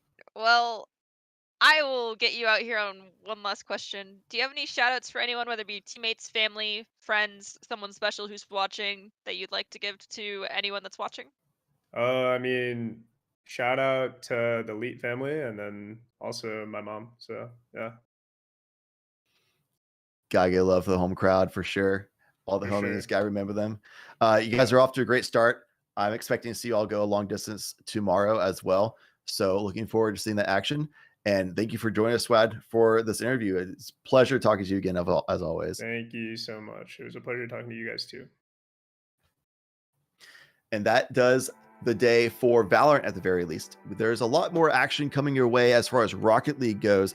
And if you're a Valorant mainstay, then make sure you come back tomorrow, because like I just mentioned, there will be a lot more Valorant action happening tomorrow, same place, same time, and a lot more of it, because they'll be concluding the playoff and bracket stage of the Valorant action. And the quality of matches is just going to keep getting better and better, and seeing those big plays. The execution squad mentioned, we'll be seeing all of those playbooks being used out tomorrow. So on behalf of myself and Nerdy Bird, a fantastic co-caster, I must say, thank you for watching, everybody, and we'll see you next time. I would hope it stays that way, and either way I demand respect, because I reciprocate that respect to everyone else. So it's definitely difficult, especially for girls starting out. That toxicity is there, especially even now whenever I play a game without my team there. That toxicity is there just for being a girl. But as long as you don't have that mindset of them affecting you because you're better than them anyway, it's fine. Definitely. Well, that's good. I'm happy that you're getting respect that you deserve, and that's awesome. And thank you so much again for your time, and I really appreciate it. No problem. I just wanted to add that our esports team, our esports club as well, started only with 13 students and 2 teams in 2019, and now we're up to 19 different teams and over 350 students in to date in 2021. Like, that progress is there, and even if you have such a small, if you think that things are so small, realize that a community is there for you, especially being a female in esports. That community is there for you. Definitely. That's a great way to end it. Thank you so much. And thank you so much for sharing your story. I really appreciate it again, and your time. Just thank you overall. That's awesome. Keep doing what you're doing. Thank you for the opportunity. Of course. I hope you have a good rest of your day. You too. Thanks. Bye.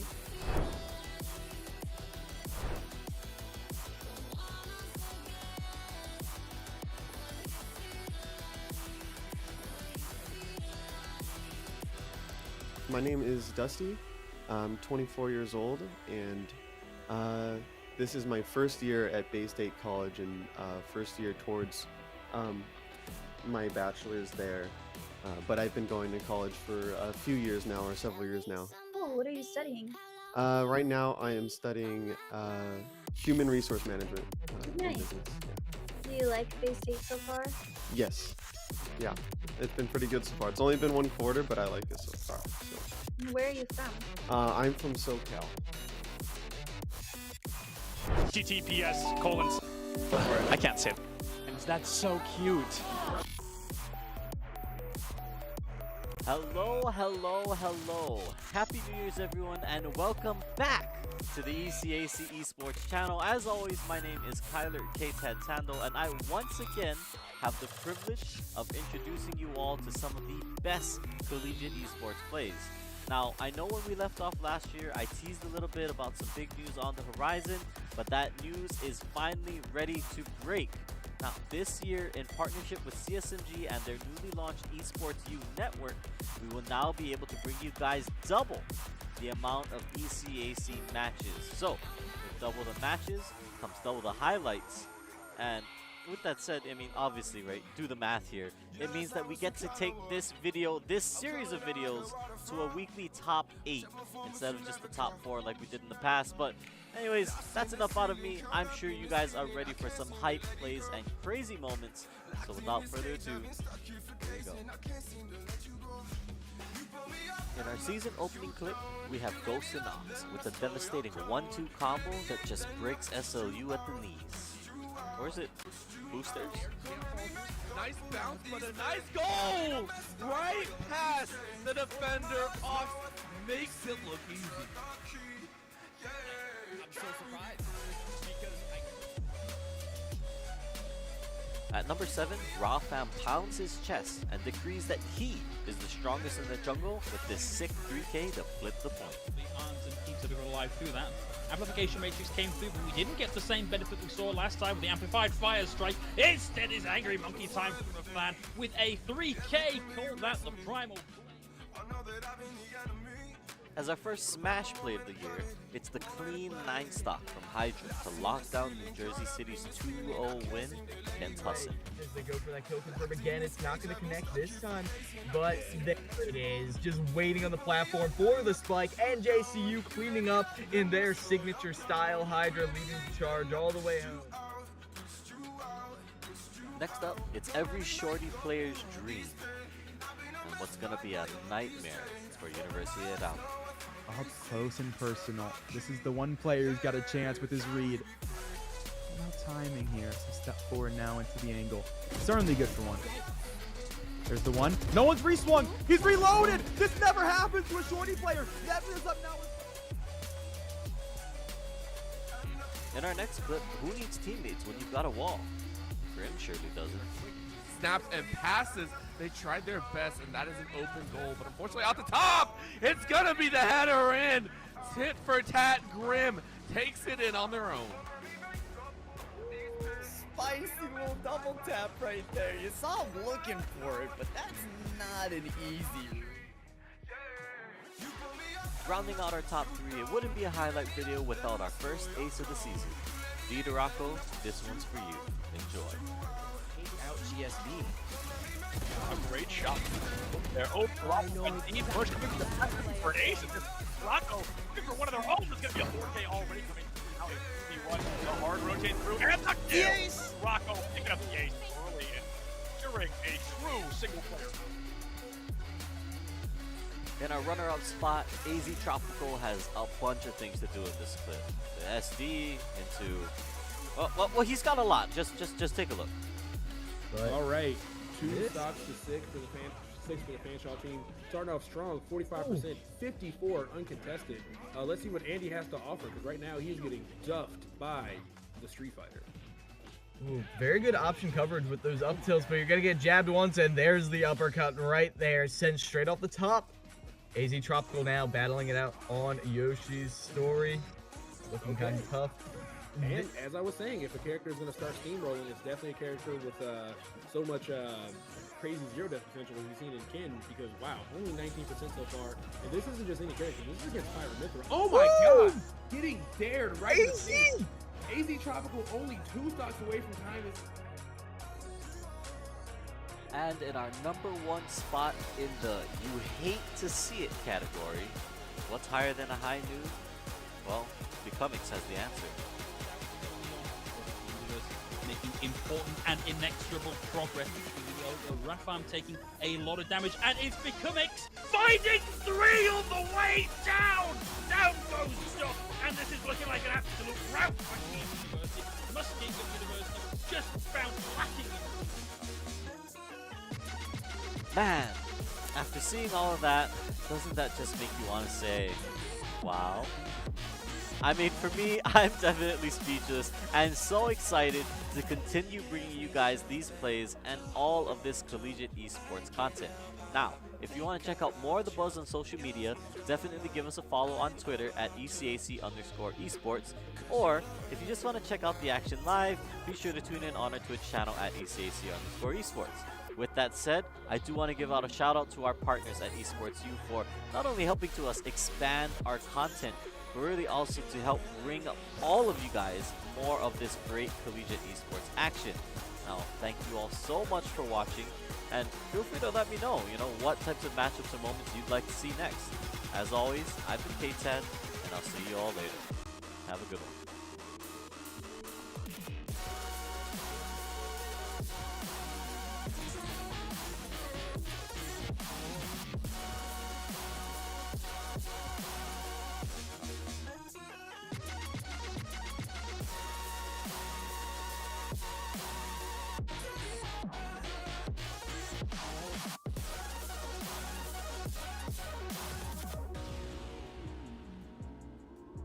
Welcome to ECAC Top Plays of the Week. This is Rod, your favorite host, back at it again with more stellar plays from collegiate esports. Special thanks to our partners at Esports U for the additional coverage. Let's hop straight into it. Starting off this week at number 8, we have Torchy showing aerial dominance. They show that you're going to have to work a little bit harder if you want to get back on their stage. But he'll Now you gotta mix up your timings, getting back onto the stage. Toiletry is looking for something, able to still find the jab, and the foiler is going to be. Next up, we have Cadmus, showing us what impact on a support player really looks like. With the timing of a Lucio God, they come in to claim the play of the game. They're just going to deny anyone an attempt to hit the objective, and I mean, at this point in time, you gotta expect those rollouts to be as quick as they are. Moving on to Rocket League, we have Swax, showing why they own the airspace with a nice self-follow-up, netting WSC the goal. As we are going to try to find out that little nugget of information, Swax is going to drop this one down and give us a tie game here in game number 2. Gets that nice little touch over the defender, Peter. As an Astro main myself, nothing brings me more joy than watching Zeno hold it down on the C site with a nice 4K to secure the second round of the half. There's a 50-50 angle. They're checking a beautiful spray down onto 3. Players come in for the rotate from the rest of the map control, and a beautifully played round by FSC, capped off by a nice. Now at the number 4 spot, we see that luck is a skill when Post gets 2 back-to-back kickoff goals. All it took was 6 seconds to go from a deficit to the lead. That is comeback potential. Other ways. I don't... What? Okay, so Warda actually messed up their kickoff. They 100% did not mean to land like that and then just happened to get a wave dash into it. Hey, listen, fortune favors the bold, and sometimes it's better to have dumb luck than to not be lucky at all. So we'll take it 100%, especially if they get another one. Kabuki to tally it on, and they're proving it isn't just... Coming back into Smash, we have Bryce showing the ledge guard of the gods. It took a couple Gordos to nail it, but this clip truly ended in perfection. Nope, not a footstool in sight, unfortunately. We're just gonna be looking for some sort of an edge guard here now. That Gordo is right in the way, and Bryce gonna be able to get the... Conrad came into this round swinging. They really showed what happens when you combine the skill of a great player and the blessing of the RGX Vandal. It worked out so well. I mean, just a double kill already in their favor. Which so far the Sheriff, I mean, has been truly impressive. And unfortunately, he has not been there to follow up. Conrad now looking for the ace, already able to find 3, looking for 2 more. There's the 4th, and it's up to the tail to save the day. Conrad goes in deep. Oh, they're able to find it. Finally, at the number 1 spot this week, Frosty lays down the law, the stunning barrage. What a way to tell the enemy to get off my point. Move in, unabated, unhindered. Here comes the rocket barrage, and it's lighting up the scene with more. Well, that wraps it up for me. This has been another fantastic week of ECAC Top Plays of the Week. As always, follow us on Twitter and catch us live on Twitch at ECAC_esports. You can find us live on Mondays and Tuesdays at 8 p.m. EST or Wednesdays at 7. Thanks again to our partners at Esports U for providing all the additional coverage for us to show you. This has been Rod, the best host of this season. Just saying, I'm signing off.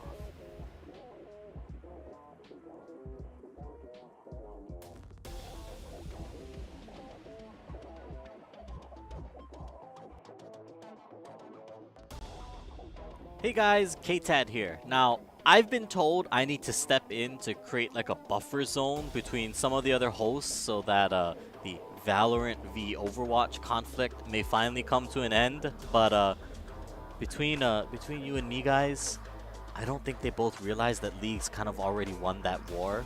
So don't tell them anything.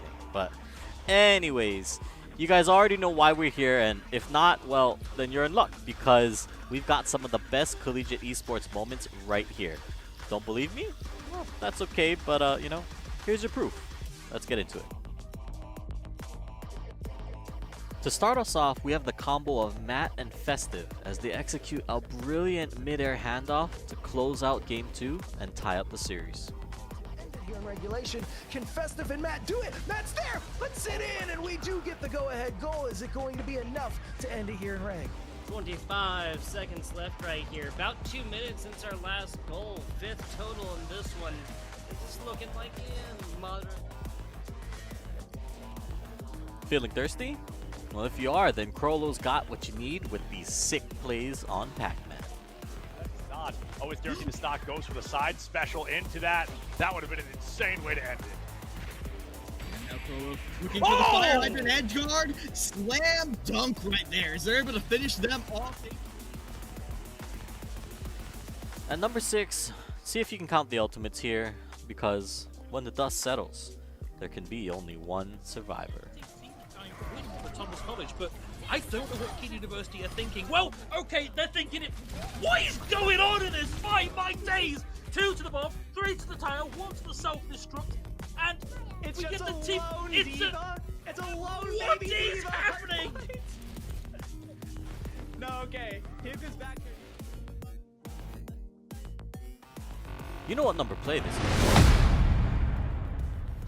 Welcome everyone, it's time to get into some Rocket League.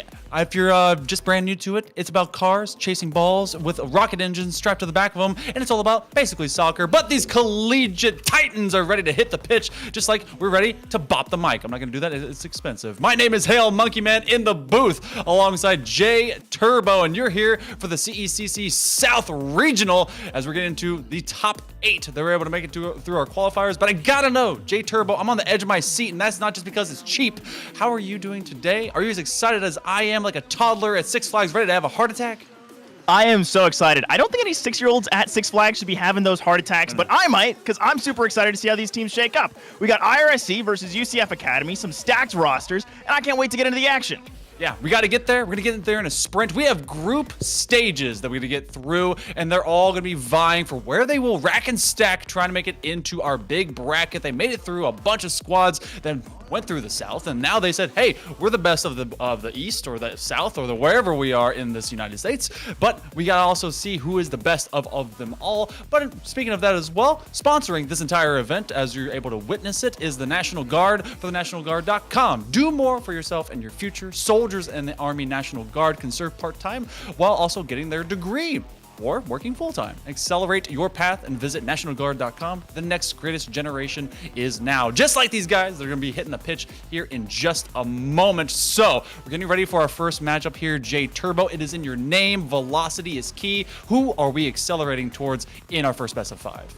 We're running into, again, as I said earlier, IRSE, Indian River State College, one of the new hotshot squads in Collegiate Rocket League. If you've been watching CRL or anything else, they have been one of those squads that have just torn up the pitch, taking down teams like Akron, like Bruton Parker, who we'll see later today, and just showing why they are such a strong team. They've got names like Slayer and Seabass, who have been around the block, and now we're getting in, and you can see Slayer right up front. Indian River up against UCF, whereas this UCF Academy team, not the same CRL one you're used to, but you got players like Reeves starting it off hot. Straight off the rip is Reeves. If there is a way to make a statement against IRSC and say, hey, we are here to play, then it is about just doing it from the kickoff. 3 seconds in, nice pop-up, gets over the second defender, and they'll go from the top rope in. Hey, that's first blood over to the Knights. Yeah, the Knights taking that first one, as it might be UCF Academy indicating that it's not their main roster, but any team coming out of UCF, you got to be scared, as we might actually be getting a restart, as there was appeared to be a little bit of miscommunication between teams. So we'll be working on confirming exactly what's going on. But still, we saw right off the kickoff, Reeves going to be a player you're going to want to watch on this UCF team. Used to actually play for South Florida, transferred over to Central Florida, and has been sort of dancing around that Tier 2 team, and has been practicing with players. If you follow UCF, you know, Luke, Asfira, Bambi, taking notes from them and working alongside Zone Team Captain and Bits. And this is a very strong roster you got to watch out for. I mean, talk about just working alongside and taking notes from some of the best that are in this current atmosphere of Rocket League at the collegiate level. I mean, some of those guys are on that bubble sphere when it comes to the pro scene. So it's kind of like always playing at Alabama in football. You're going to be with people that are going to go first-round draft picks. So you get to have a lot of good experience. And, you know, Reeves at the end, he was a GG's, we win. He got the first goal, said, okay, goodbye, see you later. We are going to have a restart, though, of that lobby just to make sure everyone's cool and simpatico and communicating well for when we're going to be getting to this. But to outline kind of our setup as we're doing this today, we are going to be having 2 groups of 4. 8 teams came out of, I think it was, what, 16 that were able to qualify into that South Regional qualifier, and then 20. Oh, it was even more. Okay, so a lot. So then we have the 8 that were able to just squeak their way through, and there's quite a few teams that are looking to take those top 2. IRSC is Indian River State College, and these Pioneers, they are kind of that brutal number 1 seed into this group, as well as of all 8. This UCF Academy roster has a lot of potential to maybe disrupt them. This is all seeding play, but they're gonna take it very seriously. Yeah, you want to take it very seriously because, again, we have these 2 groups. In Group A that we're going over first, we've got IRSC, UCF Academy, and University of West Florida. Unfortunately, UCF actually the second team in this group as well, but due to some connectivity issues on their end, not sure if we'll be able to see them today. Fingers crossed. But, again, we're looking at primarily UCF Academy and West Florida to try and come and compete against the Pioneers. And we've got UCF starting up right off the bat. And that first goal can say that it was just a bit of miscommunication where Slayer and the rest of IRSC weren't quite ready, but they're still incredibly individually talented.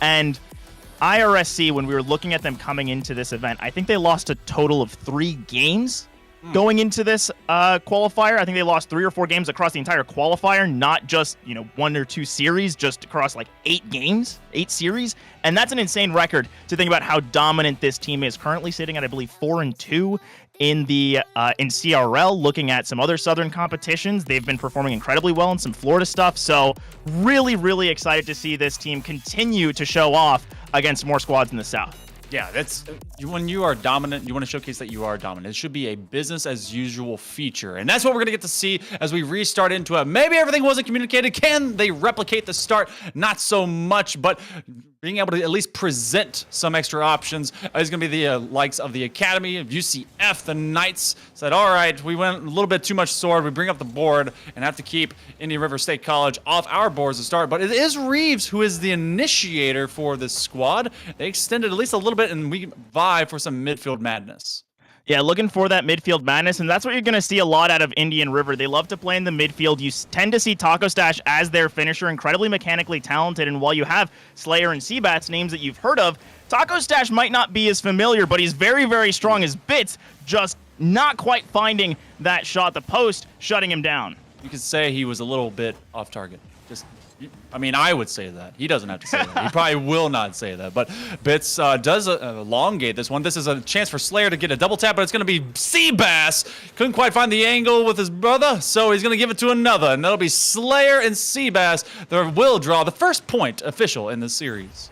Yeah, and this is their bread and butter. You have Slayer leave it up, Seabass knock it down, and one other thing that you're going to see with this Indian River State squad is Slayer likes to play that frontman and play that disruptor role and allow that setup for Seabass and Taco Stash, where if you start to see Slayer and the rest of IRSC get a little uncomfortable, going to see some more bumps, see some demos on that back line. Is another setup. Taco Stash takes the shot, slowed down for just a moment as, oh my, savior on the goal line for UCF and Reeves. They are kind of lucky that the second man wasn't able to crash through, because when you have a stop like that, usually the inevitability is it will go forward just via a dunk because you have someone moving in, but they committed numbers to the outside parallels, and that will ultimately leave this at just a 1-0 lead. UCF Academy had a great start in the no man's land of a lobby that didn't count, so they're trying to be able to reestablish themselves. Just some slow play. Seabass top level and looking for a dunk, ends up being dropped into the zone, but Indian River State College can't quite find it. This becomes a big clear, but this so far is just UCF Academy that's been able to relieve pressure, but it comes right back to them. Yeah, exactly. A lot of these clears aren't finding anyone upfield. You're seeing Reeves boom it out, and that gets picked up by Seabass. You're seeing Bits throw it out to Slayer. And it means that UCF, while yes, they're able to recollect their boost, they're able to try and reset for this attack, there is that constant pressure they're not able to alleviate. As, again, another dribble forward by Taco Stash is slowed down, and this might be a dangerous position for the Pioneers should they lose or make one mistake. As actually, this is a chance. Manny sets it up, but knocked down by Slayer. And see, I was starting to be a little concerned because I mean, we do see the Pioneers that it's dangerous for them. A nice floor pinch by Reeves. It took them a while to set it up. You had multiple numbers by the Knights that were loose for boost, but Reeves just takes this carry, gets beyond 2. It was the expectation by Seabass that Taco Stash was going to be able to go and get on that challenge. No touches occurred, so we're tied at 1 apiece. And that's really, really unfortunate for Seabass. Actually backflipped and trying to do a fast aerial, get up in the air, make that challenge, and instead just flounders a little bit. So Reeves going to be happy to pick that one up.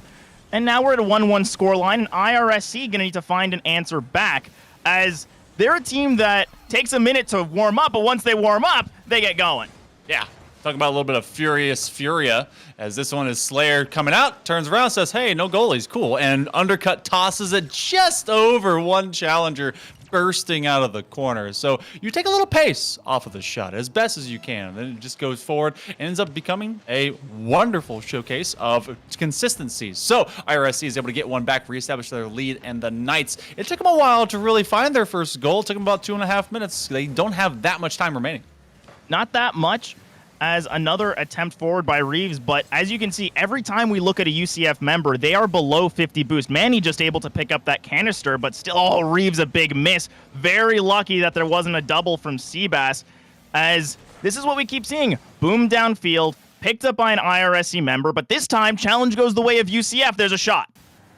As this one kind of drops into the corner, they're trying to be able to press out the lane. IRSC has been really finding these clearance lanes that keep the Knights from having extended pressure. It takes individual effort that ultimately evolves into something, but can a single player be able to really make that variable of difference? This will scatter across away and back down the other side of the pitch we go. 1:15 remaining, so this is a clock that starts to really tick. It is best of 5, so you got to see if you can continue to be alive, but right now, it's all about can IRSC just keep the Knights from advancing out of their own rampart? Yeah, and that's all that IRSC, I think, wants to do here. They are keeping control. They want to pass to each other. They don't want to allow UCF these openings. And we even have to think of that first UCF goal. It was off of just a small mechanical misplay from the third man for Indian River. It wasn't necessarily a ton of structure or some passing play that got past their defense. It was just a small mistake. And the fact that Indian River was able to immediately answer speaks to their resolve and speaks to their mentals as this clock continues to tick down and UCF are routed at every opportunity.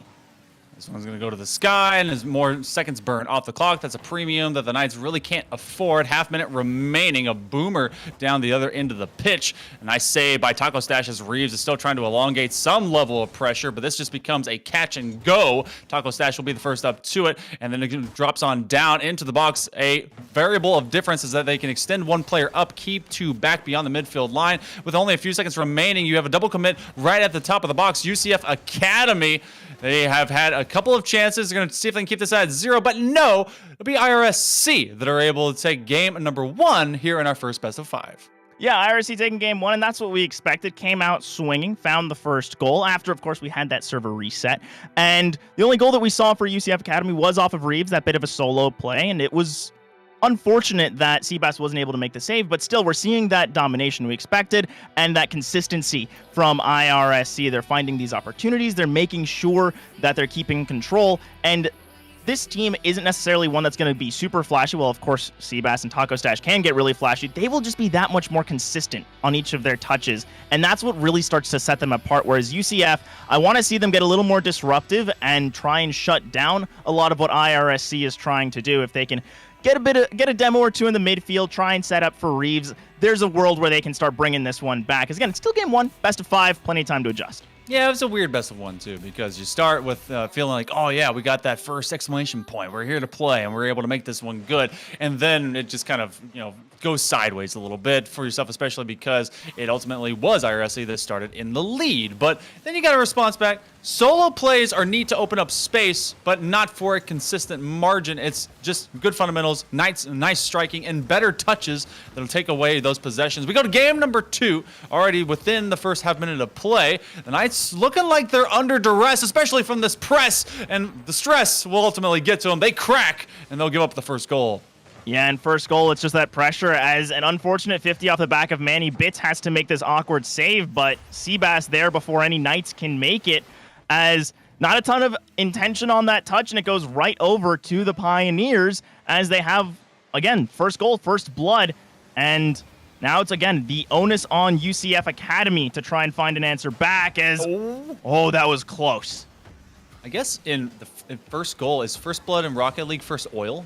Is that what we're supposed to be saying? I don't know. I guess so, yeah. That would be first oil, because cars, of course, don't have any blood. But now Taco Stash trying to draw some oil off of that shot and won't be able to find as many with a quick clear and the continuation downfield. That's a slippery fish when you cover it in oil. They're trying to be able to get around it. Bits looking for the takeaway against Taco Stash. Maybe a low side 50. The pop-up over and around. Reeves is able to get on that attack. Manny is read like a book as Seabass bursts the other direction. Big counter clear. Bits is the first one to it. Hanging out with Seabass into that corner as they escape down lane. That's a big demo as Manny deletes Seabass away from the pitch. And we're just trying to be able to get just continuous pressure and off the boards press by the Knights. They go to their own backboard. They continue just getting out of their own half, and that's something that is already kind of a struggle for IRSC to move through. They were able to do it one time off of a great awkward beat, but otherwise it's just more pressure for the entirety of this pitch.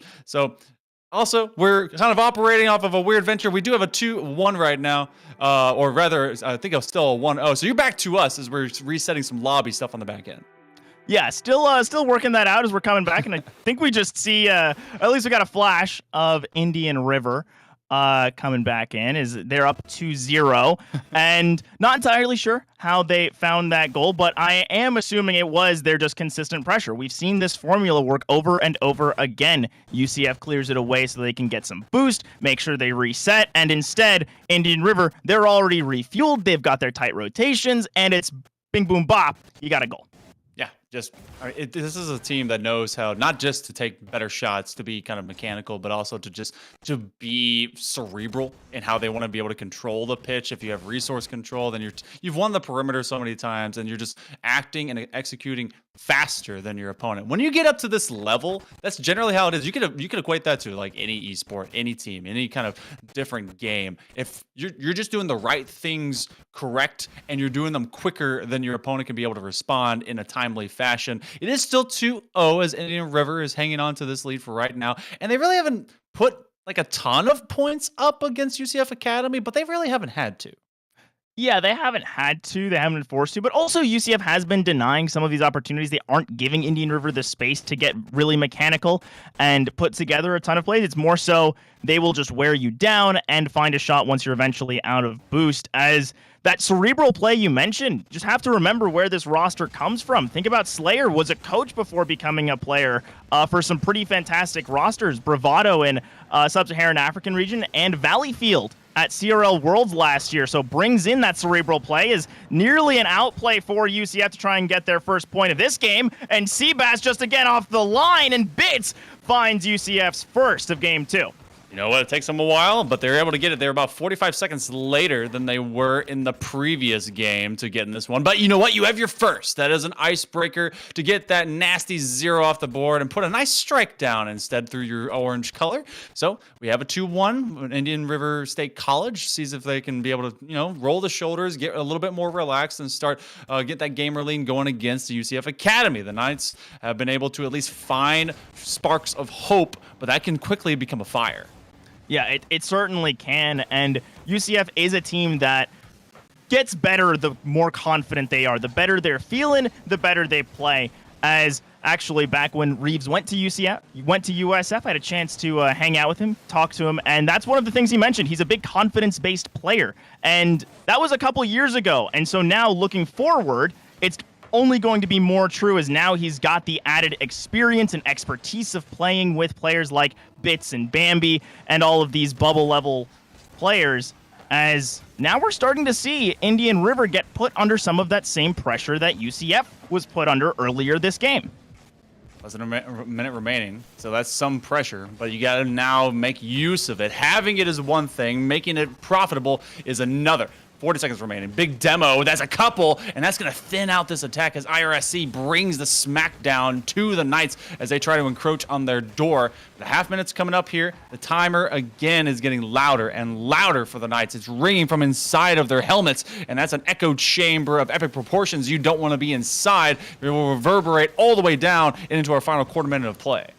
No, and that's just the really brutal part is 15 seconds left, and UCF need to find something, but Indian River holding them in their own half, pulling out double demos as Reeves, a little bit of space, tries to set up for his own double, can't find the opportunity, and instead Seabass gonna hold this out in the midfield, slow it down, drop down passes, Taco Stash takes one for the road, and that'll be game 2 going over to Indian River. Yep. Even with a single second on the board, there's just no multi-point goals. I wish maybe from downtown, maybe Cookser pinch something in and get like 2 or 3 points off of it. That'd be pretty cool. But that's not the mode that we're playing in. Right now, we're playing within IRSC's very believable ending as we get a 3-1 end to game number 2. And they're already match point up over UCF Academy. Yeah, already match point after just 10 minutes of gameplay, and that goes to show where IRSC, they're that much faster on the transitions. They keep their defense that much more solid, where these were tighter games. These were not blowouts by any stretch of the imagination, a 2-1 and a 3-1, and they were kept pretty close, but it never felt like UCF were able to take control of that game. It was constant IRSC control, constant IRSC pressure, and it's a statement to the fact that they don't need to play this flashy game. They don't want to get a high-scoring match. They just want to whittle you down, burn you out, and take a couple goals along the way so they can take a clean series. Yeah, and that's all about the good work that you can put in as a squad. You don't have to be any kind of level of overly mechanical. You're mechanical enough. You get out there and you control your opponent. I mean, they're able to get just a couple more shots, IRSC did, over UCF Academy, and yet we're in much more dominant form. These teams basically lockstep, 100% goal participation off of 3 assists with the 3 goals that came out of Indian River State College. Can we see them continue to find one another in open space? We will very much attempt to, but as we get into a lobby number 3, game number 3, it's lobby number 2. If we go to a third lobby, my goodness, we're really stressing out about where these things will be able to set up to. I think that UCF has been able to do well in response to the leads of the Pioneers. I want them to find an early lead if they can. Do and bring the same kind of mojo, the same kind of cockiness, and the same kind of gumption and confidence that you spoke of a bit before, straight off the rip from the kickoff. Yeah, exactly. I want to see that as well because you got to try and bring this back in a reverse sweep anyways. There's no way that you're just going to approach this saying, well, it's start of a series or anything like that. You've got to make that reverse sweep happen. So you either go out swinging or you go out with your head down, and I want to see Reeves and Bits trying to get mechanical. And again, we are seeing IRSC cut off a lot of these positions, deny a lot of that boost. But if Manny can get ahead, create some space, enable their star players to show up, I think that UCF definitely has a chance to at least take 1 or 2 games off, if not try and bring this series all the way back. We're going to be seeing how the rest of this group also pans out, because remember, this squad in particular from IRSC is the favorite into this entire group of 4. You get to have 3 round robins, best of 5s, that come into this moment. So you are still playing for where you're going to be up in the bracket. It would be funny to see this J-Turbo be the same seeding. I mean, it won't be because you're gonna have A versus B, but somewhat like not totally dissimilar to what they were in the bracket forthcoming from that qualifier into this regional. Just maybe be the stepbrother squad to their number 6, number 5, number 3, whatever you were, and just see them be in the exact same place in the bracket. Yeah, exactly. It is about that seeding, finding those places as Indian River with all of the pressure moving forward. As UCF, again, trying to find a way back in. As Reeves, a little bit of space, shut down by Seabass, as we need to see that aggression, need to see that speed, but Slayer wants to take it off the table immediately with that kind of demo. As Bits keeping this in the attacking third, though. Reeves, a little bit of space, a little bit of an outplay, and there's the confidence we needed to see.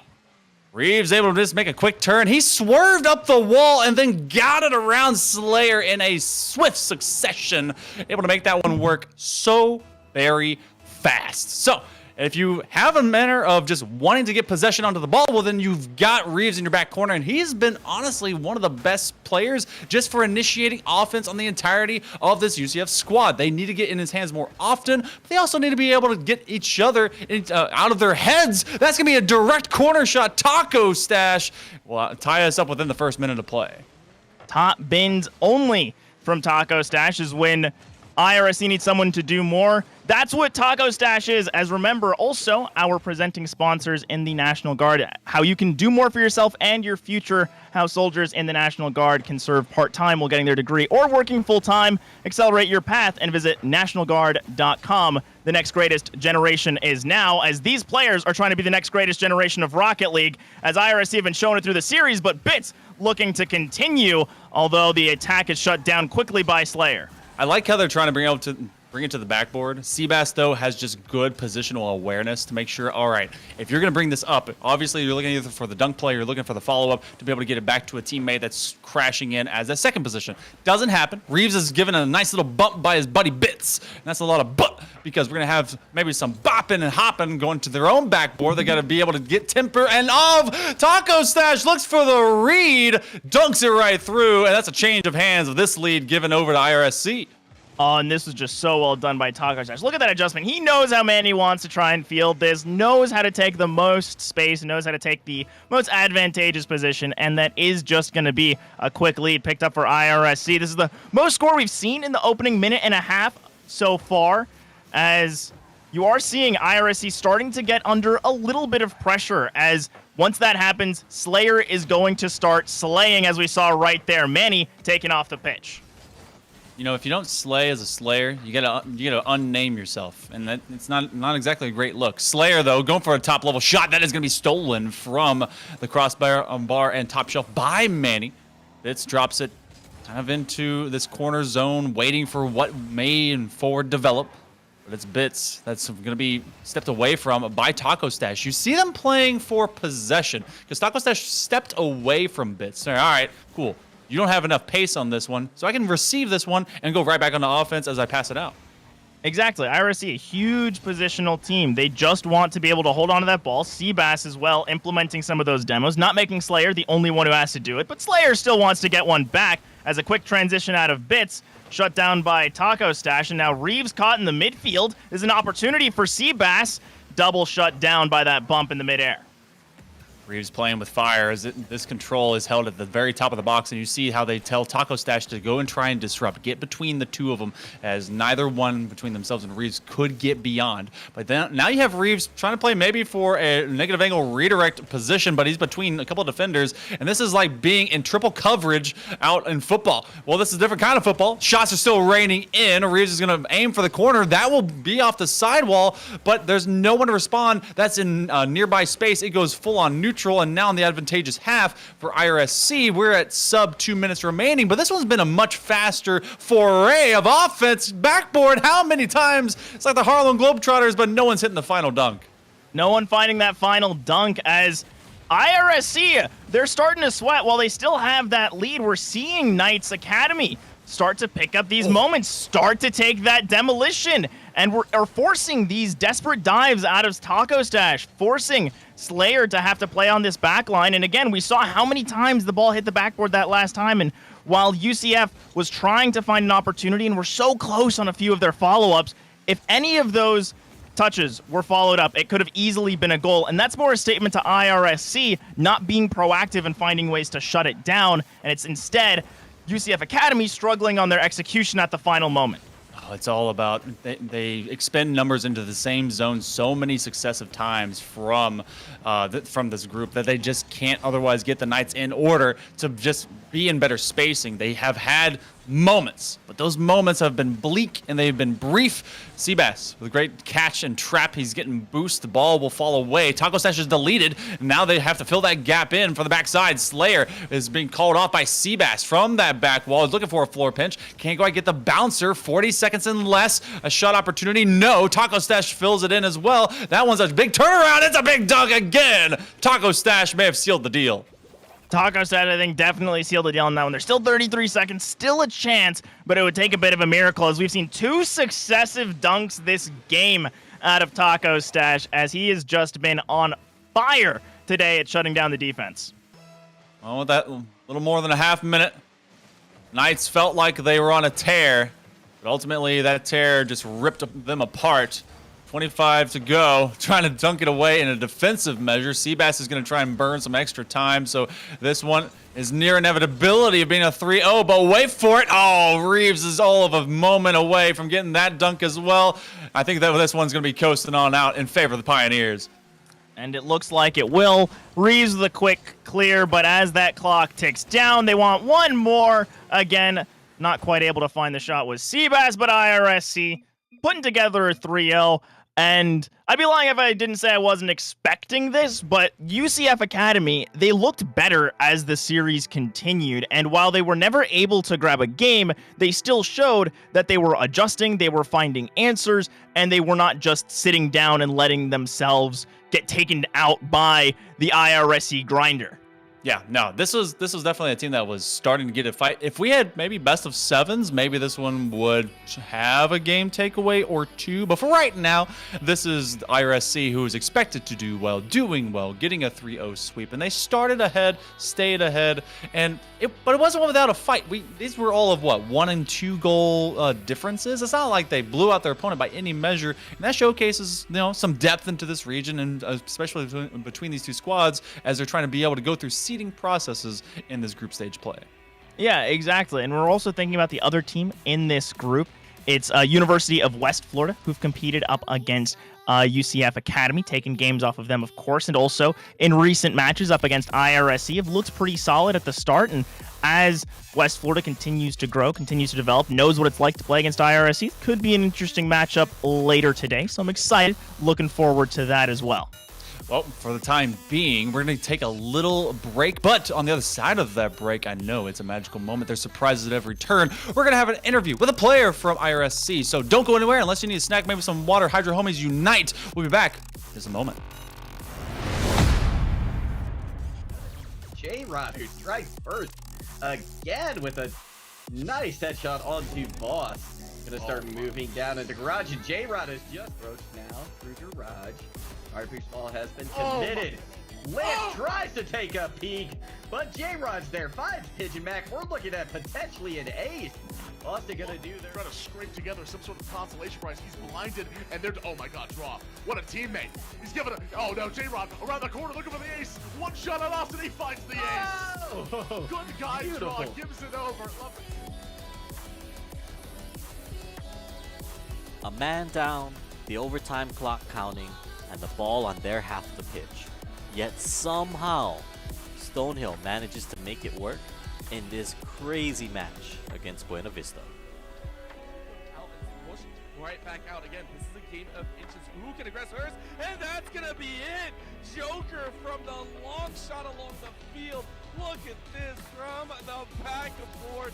Straight to Joker's feet. The touch is so delicate. In what was surely a game-changing play here, Nichols State's Law pulls out a tire that can only be described as illegal to put the nail in the coffin against Missouri Western. Ready. On the bright side, yeah, Nichols has enough time to come through. No! It gets 3! No! It's not 1, it's not 2, it's not 3. It is 3 eliminations with Law's Rip Tire there. Absolutely incredible. Able to pick up a 4th. Shy of a team kill right now. At number 2, it's just a masterful display of edge guarding from Adelphi's Davian. Check it out. Roller is going to be a great opportunity to get in and pass, possibly even just through those arms. Goes for the down throw into forward air, excuse me. A great combo. Could have found some great damage offside, and as that paint just racks up onto this mid-man, that is more and more damage basically for free. Davion looking for a bottom stage. My goodness, what a stall! Beautiful edge guard. And England. And in our top play of this week, have you seen the movie Ratatouille? It has nothing to do with this play, but I think you'll see why we bring it up. Look at this rat, though. Look at this rat going up long, dude. Oh, he's got another. I mean, it's Ratatouille. They're chefing it up. I'm going to go find another. Fozzie, quick trade, though. Must stall the push for now, but contain just a little bit here. We got a lot more work to be done. It's out of CT already. Right click is missed! Oh. Yeah, right click is huge going in this round. It's not going to find anything but Tumble will. Fozzie with a quick trade. Oh, okay. stop. Okay, Stop let the rat do it all. Oh. Phew! What a week and what a crazy set of matches we've been seeing so far. Now, with that said, we're just now passing the halfway point in the season, so that playoffs picture is definitely starting to shape up. Now, if you guys want to stay up to date with all of the ECAC action, then definitely give us a follow on Twitter at ECAC_esports. Or, if you guys want to catch all of the matches live, you can find us on Twitch at ECAC_esports. Mondays and Tuesdays at 8 p.m. Eastern, Wednesdays at 7. Now, as always, a special shout out to our partners over at Esports U for expanding on our broadcast coverage. We definitely want to give them a special thank you for that. But, you know, that's it. That's the show. That's all we've got this week. Come back next week. Hopefully we've got a new host. Hopefully they've stopped bickering and all of that. But in any case, I've been K-Tad. It's been a blast, and I'll see you guys next time.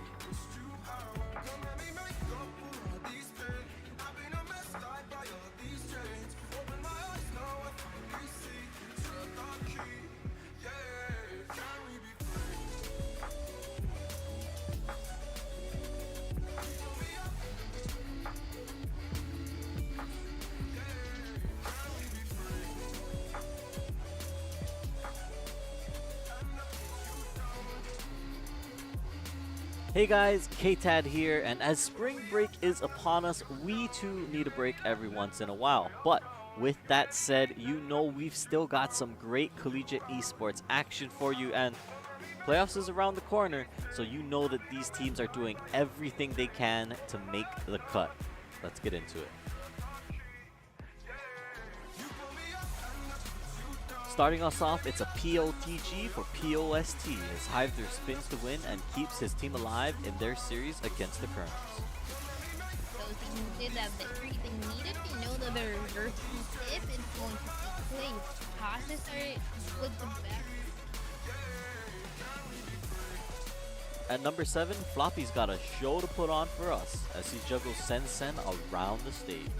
How will they make it back on? Just immediately opting to go through ledge, eating an up hit, and really not going to be dying quite yet. He is quite a hefty boy, but what a follow-up. Yeah, ping pong. It's overtime out the gate for our number 6 clip, and eBest Drew hangs it us a little to the left to clutch it up for Farmingdale. Gets it over one, has Indemnity to work through now. The flick over him. Chance. Oh, it's top of the box for MC Drew. That's a goal, game 1 winner for Farmingdale. Yeah, that's eBest Drew right here. Fantastic shot reception, or that pass reception, I should say. After Otto puts this across the top right here. Up next is Curious George with the Cura Ace to clutch up the round for Keen. And yes, the editors came up with the name of this clip, not me. Behind it. And now you're going to be talking about a bolstered close punch here. It would probably be in the best interest of the team to go ahead and save the weapon. Not exactly sure how their guns will look and how their Tommies look this evening. It just seems so unfavorable for them. They're sort of making it work, mind you. Curious George, he's going ahead and giving it the old college stride. He's going to make it an ace, but does he have the time behind the snake bite? He can go ahead and stick on it. And by God, again! Team just cannot keep getting away with it. They're disjointed, they're scrappy as all hell. It's Ye Old Faithful in our number 4 spot as Putnut and Kofe toss out a huge Grab Dragon to flip the point and secure map number 1 for Nickel State. They're going to have to fade out this Immortality. First, we're going to see that committed on the back of the grab, but the Dragon Strike is massive. A 4-shot for Kofe. And with that, the Colonels will take control of the point once again.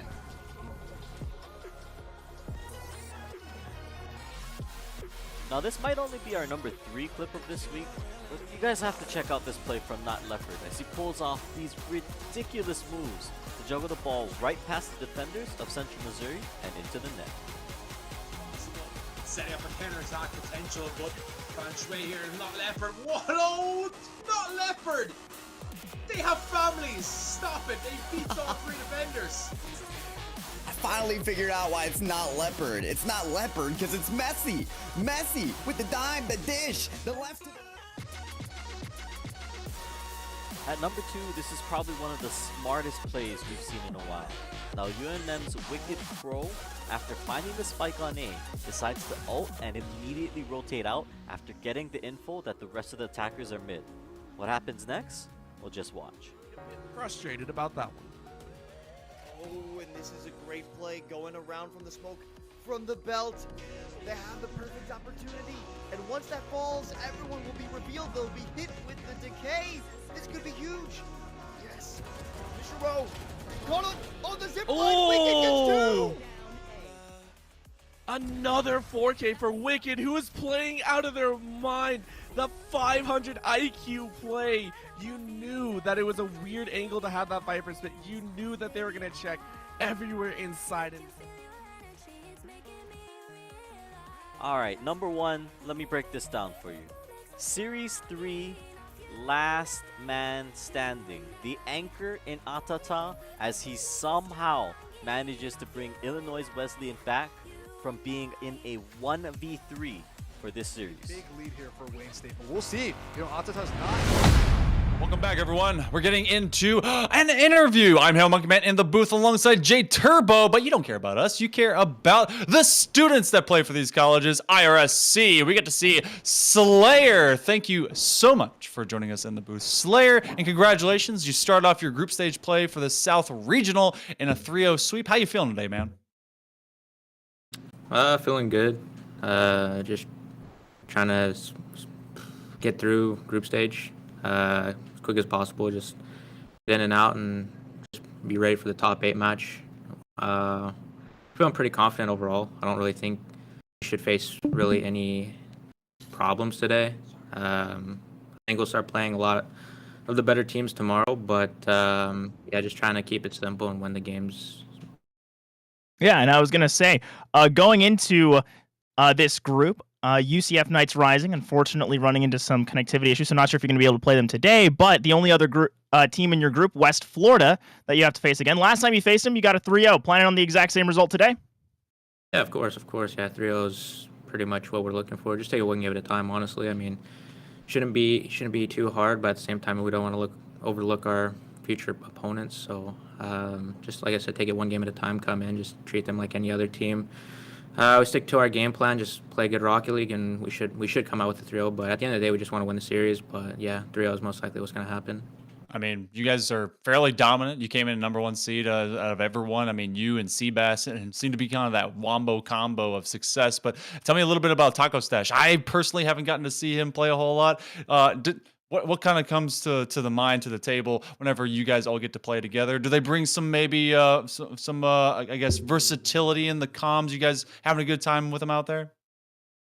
Yeah, no, I mean it's always fun. I mean we're a pretty good calm collective team. We have good mindset and mentality. But yeah, obviously Seabass good teammate. But even you know like you were talking about Taco Stash not being known as much, like he's definitely great teammate to have. He's great backbone. I mean, as you can tell in many series, he has generally the most points and is there. So he does his job. He's a great teammate and makes my job easier. So overall, it's just a good atmosphere. I mean, especially when you're winning, it's kind of hard to be down. But you know, we have a good mentality. Even if a team does take a game off us or we're down in a game, we just get right back into it and reset. Like that's a big thing, is good mindset. Yeah, and looking into, again, that mindset and sort of the mentality you take going into games, one thing I noticed is as the series against UCFA progressed, you guys started to pick up more and more of those demos. Was that part of a structured game plan, or was just sort of adding those into your rotations when they were available to relieve some of that pressure? No, I'm a big advocate for demoing. So at the end of the day, like it's something that kind of like got eased into the series a bit easier. I mean, we started off, we didn't really have a warm-up scrim. It was a little weird of a day, just a long day, so we didn't really get a warm-up scrim in. But yeah, no, I mean, it was just whatever needed to be done, and that's kind of the rotation that was kind of playing out, you know, towards the end of the series. So you know, if the demo's there, the demo's there, and that's what we're gonna look for. But you know, it's just whatever comes natural in the series, and I think we've gotten a good flow to, you know, basically counter anything that any team throws at us. Well, you know what? So far, it's been business-like as usual. We appreciate you being able to join us in the booth. You have more group stage play left to go. You may get a bye because of this next one. You were set to go against Knights Rising. That one may not happen. And it seems that it will be just UCF Academy and West Florida. Out of those two, since you did, before we go to letting you take your break, out of those two that are coming up, who do you expect to be able to take that matchup into the second round?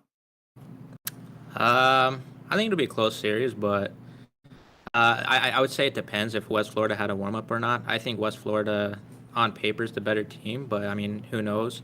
Anything can happen. Upsets are there, but I think my gut feeling's leaning towards West Florida. Okay. Taking that series. You guys heard it here first. It's going to be a 3-0 sweep. Slayer says add him on Twitter and make sure to be able to have a good time. Slayer, we look forward to being able to seeing you for the rest of the day, and we hope that your team continues to have success. Good luck out there for the rest of the day, man. Thank you. I appreciate it. Of course. And you guys will be sticking with us. J Turbo, we're going to go immediately into that matchup. Do you believe in what Slayer was talking about when it comes to that matchup? Does this lean to West Florida? I think it does. I think it does, because you're looking at the roster for West Florida. You've got Striding, Commit, and October. This team has been playing together for, I want to say, the last 8 months. So very familiar, have a lot of that team synergy.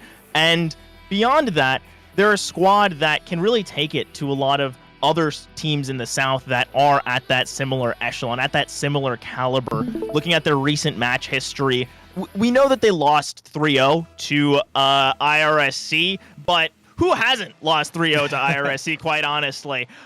Look at teams like Florida Poly, sort of in that mid-tier, always a team to watch out for when you're looking at qualifiers and Southern Regional events. Of course, not in this one, but still always one to watch out for. They were actually upset by Florida Poly, whereas UCF Academy hasn't had as much play as some of these other squads. So is going to be a question of whether or not that experience against those higher level teams is going to come out on top for West Florida, as we've got these first 30 seconds. Not looking to go either way, but still got some bumps to disrupt the Knights on the offense as a shot down. Reeves shut down.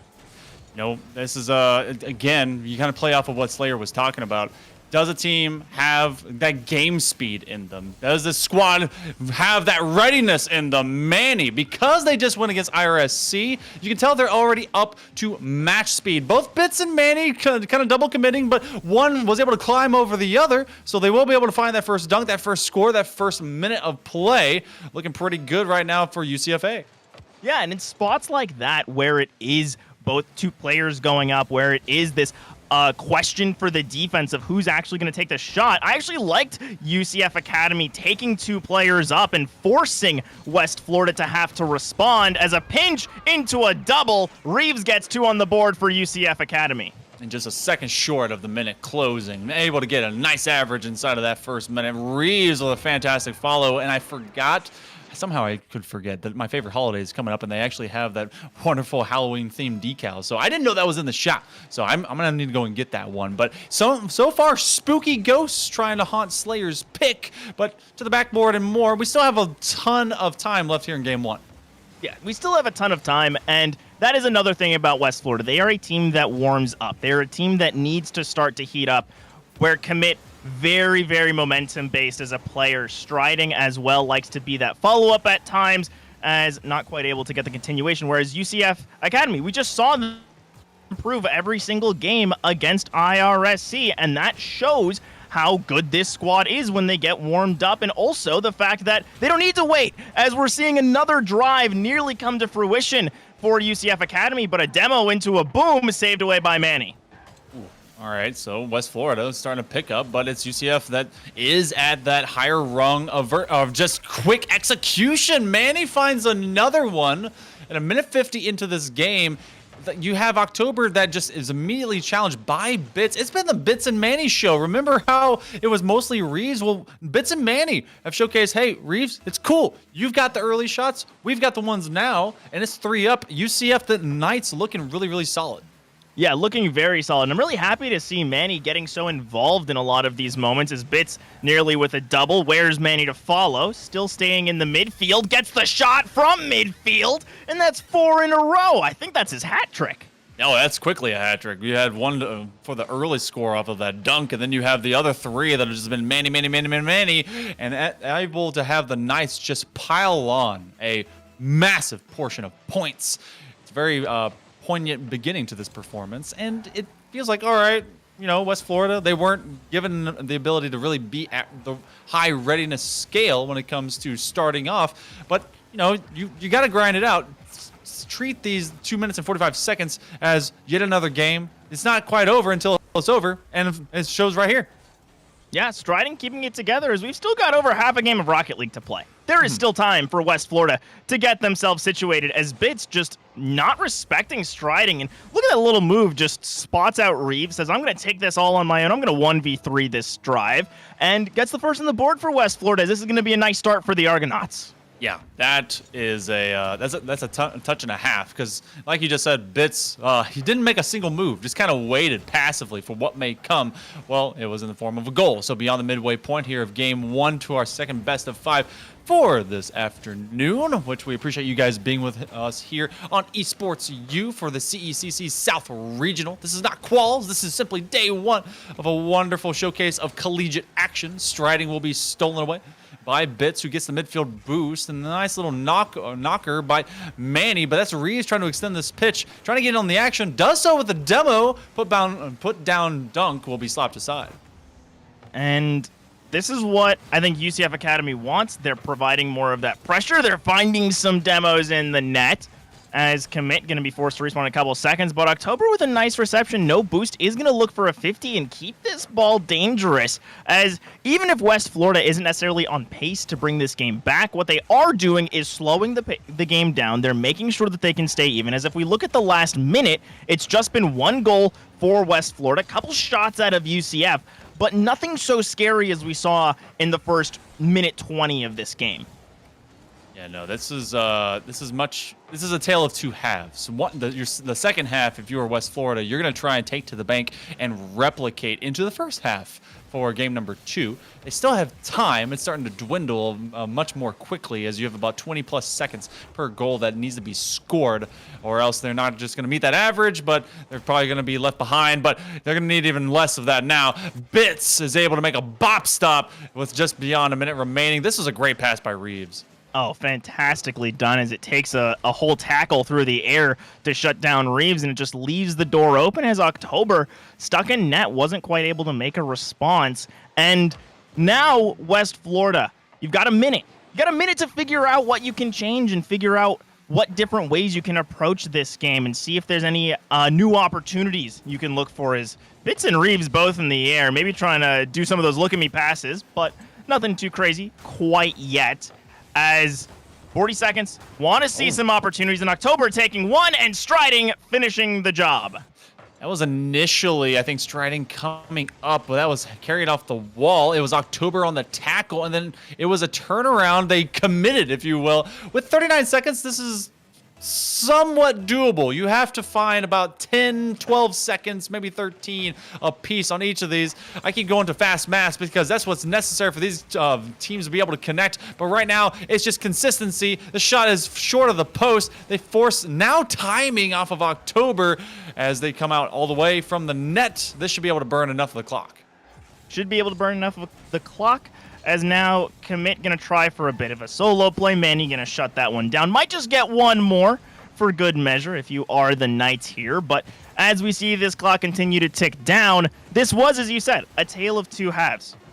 West Florida going down 4-0 in the first half and coming back 2-1 in the second. As Striding going to make that a 1-3 to score line, actually, with only 1 goal scored by UCF Academy in this last half, and West Florida picking up 3. So if they can continue this trend into the next game, into the next, the rest of the series, there's a real world where this is a lot closer, and it's a lot more in line with what we expected from what Slayer was insinuating as Commit wins the 50, but it's still just going to be knocked down. UCFA taking game 1. West Florida still looking dangerous. I often say that the first game of a series does not tell the tale of the tape at the end of the day. No, it is simply who was ready first. And, you know, even with Slayer, like his point being made very well, if you didn't have a warm-up, then you're not up to game speed. And just like we saw in that latter half, well, it may be the likes of the Argonauts, which is a awesome sort of mascot, by the way, that could be able to take the Knights down, maybe a gentleman's reverse sweep in a 3-1. But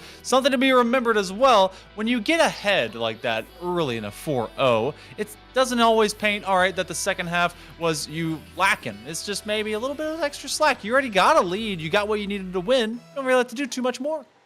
That's very, very true. Don't have to do a ton more, as some more Florida fun facts and Florida history. Commit and Reeves both used to be South Florida players, and Manny just going to shut the door on West Florida instead. Going to find that first goal. Not even going to let me get to my point. Going to say, hey, South Florida's not in this tournament. Stop talking about them. Talk about the Knights. The Knights won't let you stop talking about them either. They're going to make sure that you see their giant swords, their helmets galore, make sure that you understand that it is full attack mode. Don't need no AC bonuses whenever you just need attack bonuses. Kill faster, they say. Or maybe that's just barbarians. I'm not sure. I'm not a doctor. UCFA, though, trying to be able to go for another dunk, a slapper that goes to the backboard. Bits with the follow. That's Reeves, has been more of a utility player between Bits and Manny to try and give them extra space to work with. That one goes very far the other direction. I thought that was going to be on target. Yes, I do like this versatility we're seeing out of Reeves, being that supportive player when Manny and Bits are showing up. And that just goes to show how this UCF Academy roster is not made up of its top players or its highest MMR players or who you expect. It's made out of an entire team, as it's moments like that where Reeves gets a stinger from the midfield to take a second to start things off. Slap and a half. October went for the challenge, and Reeves says, give it to me. 80 miles an hour on target. Even if there was a goalie there, I'm pretty sure it would have blitzed through their body, and there would have been a hole in the shape of a soccer ball. So 2-0. We're actually 9 seconds sooner than we were in game number 1 of where UCF was so prominent on offense, as they already have a 2-goal lead in the first minute. Yeah, they are shutting down that momentum that West Florida wanted to take from game number 1 as a pair of demos. Turn this into a 2v2 for just a second, and Commit unable to find that double. Striding will slow down the attack for just a moment.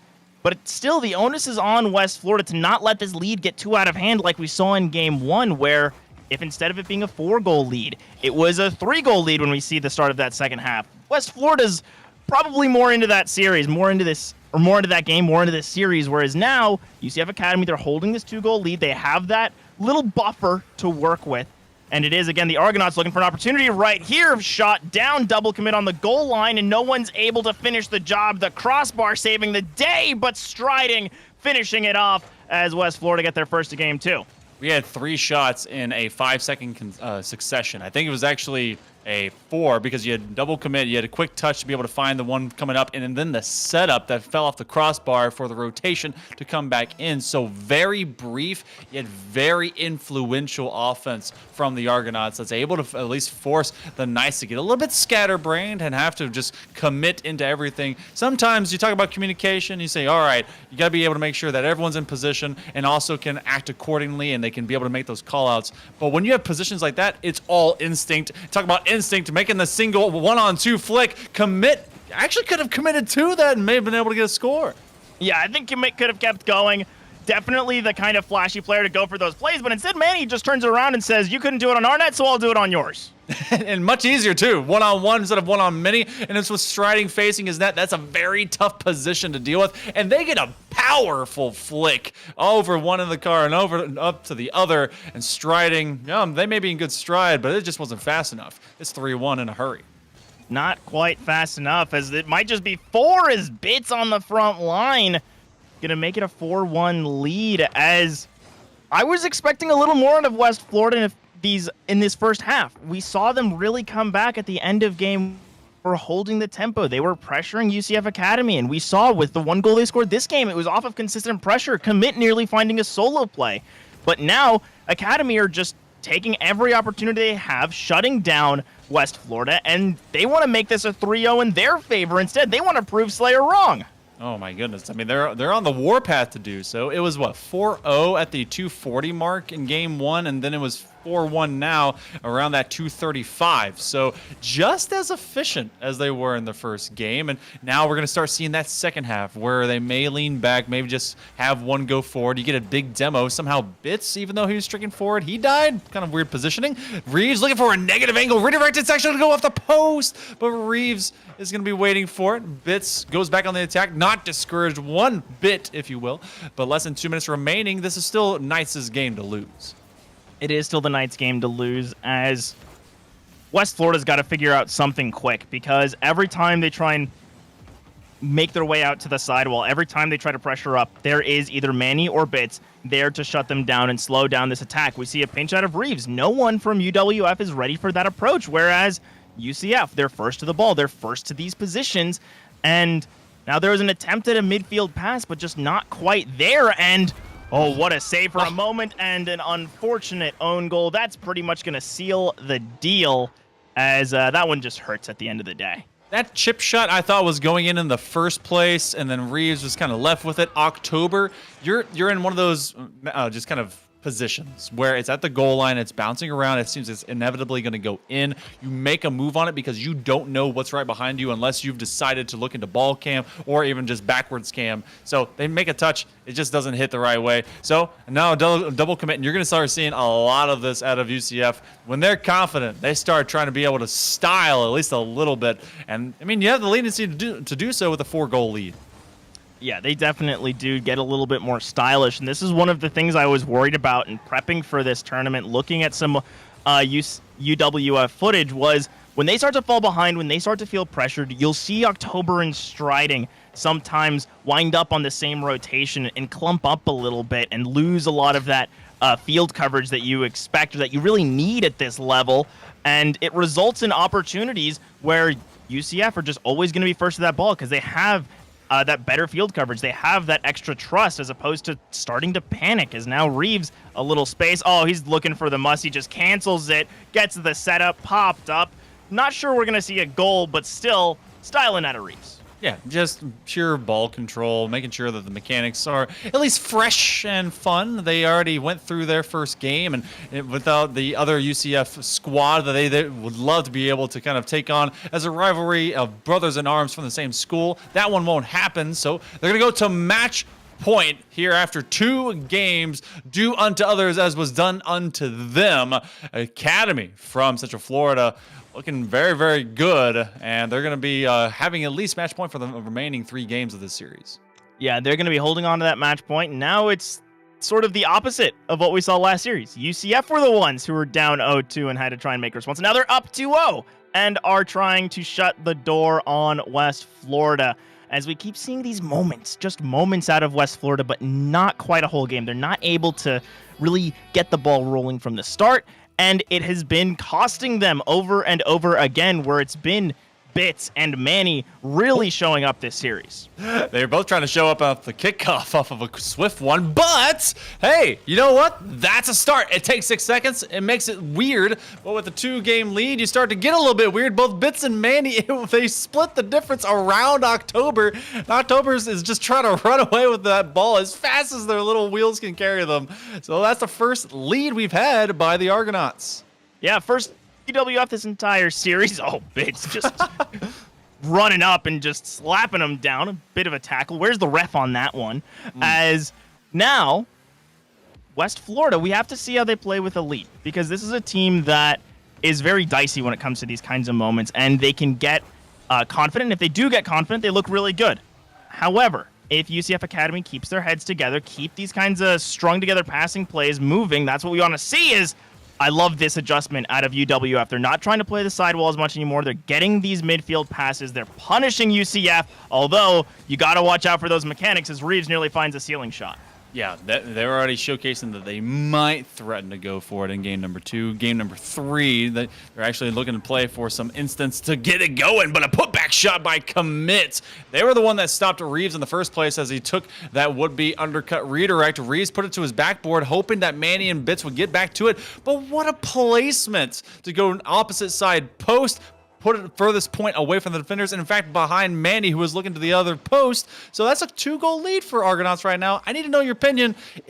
Are we flukish in this moment, or is this truly the Argonauts really fighting back?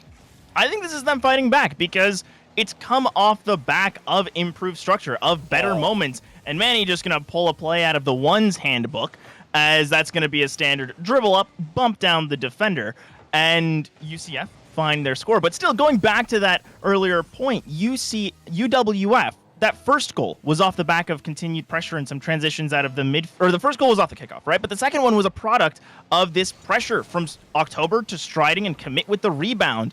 And that's not something we've seen this series out of West Florida, whereas we have seen it out of UCF Academy. As off this kickoff, we're seeing a lot more of that speed, but if Commit's given a little bit of space, gets past Manny, we're starting to see signs of life. Reeves in an awkward spot. This is a good look.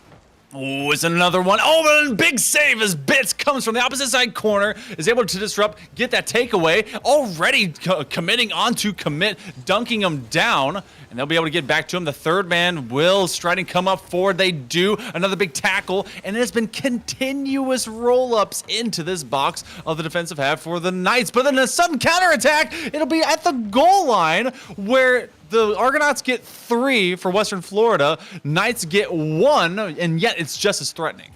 It's just as threatening, but still neither team able to score quite yet as the game's a little more chaotic, but still West Florida better passing, but UCF a better redirect. Manny ties things up. That was a blitz and a half. Goes up, Bits finds him, and just laying over. Look at the adjustment they did right in front of the goalie, having to just put it off the tiniest front side corner of that fender to get it all the way across the net and not to that near side post where that third man was thinking that they would be able to shoot it to. So we're tied at 2, but an easy bounce is not as easy as you think. Oh, and Striding, you can't be missing those empty nets. It was just a moment of you're trying to make sure you get the shot on target, and instead it just goes right off the crossbar, and that one's going to hurt, as that was the opportunity for Westwood to find their lead back into this one, as Reeves and Bits trying to create some pressure, but not much boost for UCF. Manny with a bit of a save, but just leaves it for Striding, as that redirect goes the way of West Florida. I know what Manny was looking to do, but it went too high. They were trying to just bully this to their own backboard so it would bounce out and they could then chase it from a rotating back corner. But instead, high corner said, hey, this is geometry, son. Put it straight down. And I'm glad that Striding was looking for that opportunity because this was starting to really be a turn of momentum against Western Florida, but they get it right back. Yeah, they find it right back, and that goal that Striding missed does just sort of get washed away as he's able to make up for it instead, as October not able to work it out of the pass down from Commit. As 2 minutes left, we've seen now Manny with an opportunity, but Commit with a good save, double Commit up, and Bits knocks it down, tied up once again. This feels like some kind of just... I'm not going to say lackadaisical, but it just seems that everything just suddenly slowed down in the moment for Western Florida, but then sped up for the Knights. When they want to execute, they get one solid strike, and then they just were able to just put it right where they need to. Western Florida plays off the multiples and plays off opportunity, which is very good. This one's going to be bouncing through. Reeves says, I want to play a game, but it's the survivors that are able to put him to shame. And just barely... that clear doesn't go in. That 50 almost spelling doom for the Argonauts as this touch off of Bits again. So threatening. All of these just centering touches are so brutal out of UCF Academy. Got a shot from Striding, and this is just some great team play from October and Striding. And from distance, too. October to just lay it out into open space. Instead of playing like you were talking about from that perimeter, they're doing midfield control, looking for opportunities in the sky. Something that UCF has done a time or two, but when they had kind of basically garbage time. This time, it's real time, and is UWF, who's trying to take their first series in good stride. Reeves looking for a nice aerial bump, not to occur with 1:15 and less now. You got to see how the Knights do operate in this clutch time is still behind by 1. Yeah, still behind by 1 and a lot of dangerous touches out of the West Florida goal line. As now UCF, they just want to bring one back, try and force this to overtime because they have that clutch factor, and Reeves brings it, ties things up once again, 55 to go. I honestly thought I had an old school VCR and that I had just put it on instant replay or had rewound it real fast because that ball went slanted in, slanted out, and right back in off of Manny. 4-4. What was blowouts in games 1 and 2. We have a game number 3 that is so close. Argonauts have been able to have the lead. They haven't given it up, but it's been the likes of the Knights that have continuously tied it up. 40 seconds coming up. They've got to stay consistent if they want to be able to continue and run this series through. Yeah, they've got to stay consistent, and they need to find an opportunity. Because, again, UCF Knights Academy, they want to be able to end this series here. They don't want to allow West Florida to heat up, and they're trying to keep this in that orange half. But if West Florida can start to break out, can find an opportunity, get this game under their belt, this series starts to shift. The momentum starts to turn as Reeves up the sidewall. Commit wants to try and clear this one away, but so much time wasted by the Knights. They just want to go to OT. Seconds remaining. Do we find OT? Do we continue through regulation? Does a hero become born through these waning seconds? There's only one more offensive opportunity remaining for the Knights, but it will drop to the ground. To the grass we go, and we pass go to get ourselves to OVERTIME. That spells overtime. If you didn't know that, welcome to Mickey Mouse Clubhouse. Welcome into the clubhouse as West Florida trying to stay in the clubhouse and punch their ticket or find an opportunity to get some better seating for tomorrow. As again, no elimination out of these group stages, but still, if you're losing and you're getting third seed out of this group, that means you're likely running into a UTA to start off tomorrow, and that's not how you want to start your tournament, or potentially an IRSC if you're not cross-grouping. As West Florida, they want to show what they're made of, and again, it came down to that fact of were they warmed up. Didn't look like it, as that 50 nearly goes the wrong way for UCF. Over the midfield line we go, and the defense of Western Florida has been at least strong. They're just trying to make just quick counter plays and attacks. The third man not going to overcommit. Striding is going to roll back over, looking for some extra boost. Commit does go to the sky to bop stop away from Bits. And we haven't seen that Bits-Manny combo too often lately. It's been more about just rotating into open zones. Reeves, though, he puts the dagger in the back of the Argonauts and the Knights. It was a good fight. 9 points we go, but they found the 5th. Yeah, they found that 5th. This third game was a lot more of what I expected this series to look like, but it was still that clutch factor UCF Academy can just pull out of nowhere. Reeves, the fantastic solo play, and able to bring together that speed. Absolutely fantastic finish, as it was a 3-0, but West Florida still a team you gotta respect. Oh, yeah. No disrespect at all to this squad. In fact, there was a lot that was from Slayer. He expected them to be able to take this one. And you got to think, as a player, maybe he's like, okay, all right, so UCF, we maybe galvanized them to be ready for this match because we were their warm-up. So maybe now the same will reciprocate over to the Argonauts whenever they take on the likes of IRSC. Do you think any of that pans out? Does A equals B, B equals C, A equals C going to that matchup? I don't know about that one, just because IRSC, they look so good. Again, they are so tight, and we saw that a lot of the moments that UWF was struggling was when UCF was able to pass around them, and IRSC is even tighter than Central Florida Academy. So if we're looking at where the Argonauts struggled, it's against IRSC's wheelhouse. Hey, you know, that's very true. So maybe that is just greater than the others, like a line of succession between which squads are just going to be great. And we may have already seen our 1, 2, 3 coming out of this group. But also, speaking of some people that can be great, maybe do more for yourself and your future. Soldiers in the Army National Guard can serve part-time while getting their degree, and they're working full-time as well. Accelerate your path and visit thenationalguard.com. It's the next greatest generation right now. And, you know, if you want to be able to find them, nationalguard.com is right down there. So go ahead and check them out. But also, check us out on the other side of this break. We're going to be having a nice interview, I believe, with someone from UCF Academy. So don't touch that dial. I don't think your computer even has one. Either way, we'll be back in just a moment.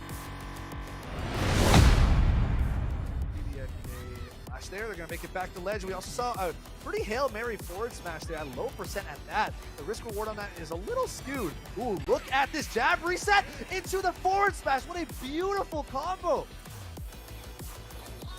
They just feel confident in their team, and there's nothing more that I love with that. But Ness is already trying to make a statement saying that you should have brought the person who could take the stocks first. That is amazing right there. We saw the PK fire, multi-hits, goes for the downer. There's an off-stage air dodge. Suddenly, this is looking very bad for Youngling and potentially Wayne State as a whole. Side, don't let them grab you. You still got to be careful. Ness is a threat no matter where they are on the stage. Nice rising fair to kind of even that out. Good blade beam to catch the PK fire. Maybe the PK fire is in reaction. There's a climb hazard. This is Ness's time. That forward tilt takes it, and IWU, Illinois Wesleyan Titans, takes it over Wayne State College 2-1. 1 across the set. The final game going 2 stocks to Atata over Chef Louis 0 stocks. Oh my goodness, what a heart-wrenching. Well, there you have it. What a crazy week it was, and honestly, I know it's only going to get even crazier as we move on. Now, the competition is fierce not only just in Division A, but even some of these open division matches are going the distance and coming down to the wire. Now, as always, if you want to stay up to date on everything, give us a follow on Twitter at ECAC_esports, or if you guys want to check out the matches live, we broadcast Mondays and Tuesdays at 8 p.m. Eastern, Wednesdays at 7. Once again, a special shout out to our partners at Esports U for providing additional coverage of our matches on their network. But I mean, that's it. That's all I've got for you guys this week. We're only 2 more weeks out after this, and I mean, I'm really curious to see how the playoffs shakes out this year. But don't go anywhere, guys. Come back right here every week, every time. Same day, same time. You guys know how it runs. Don't go anywhere. I'll see you guys next time.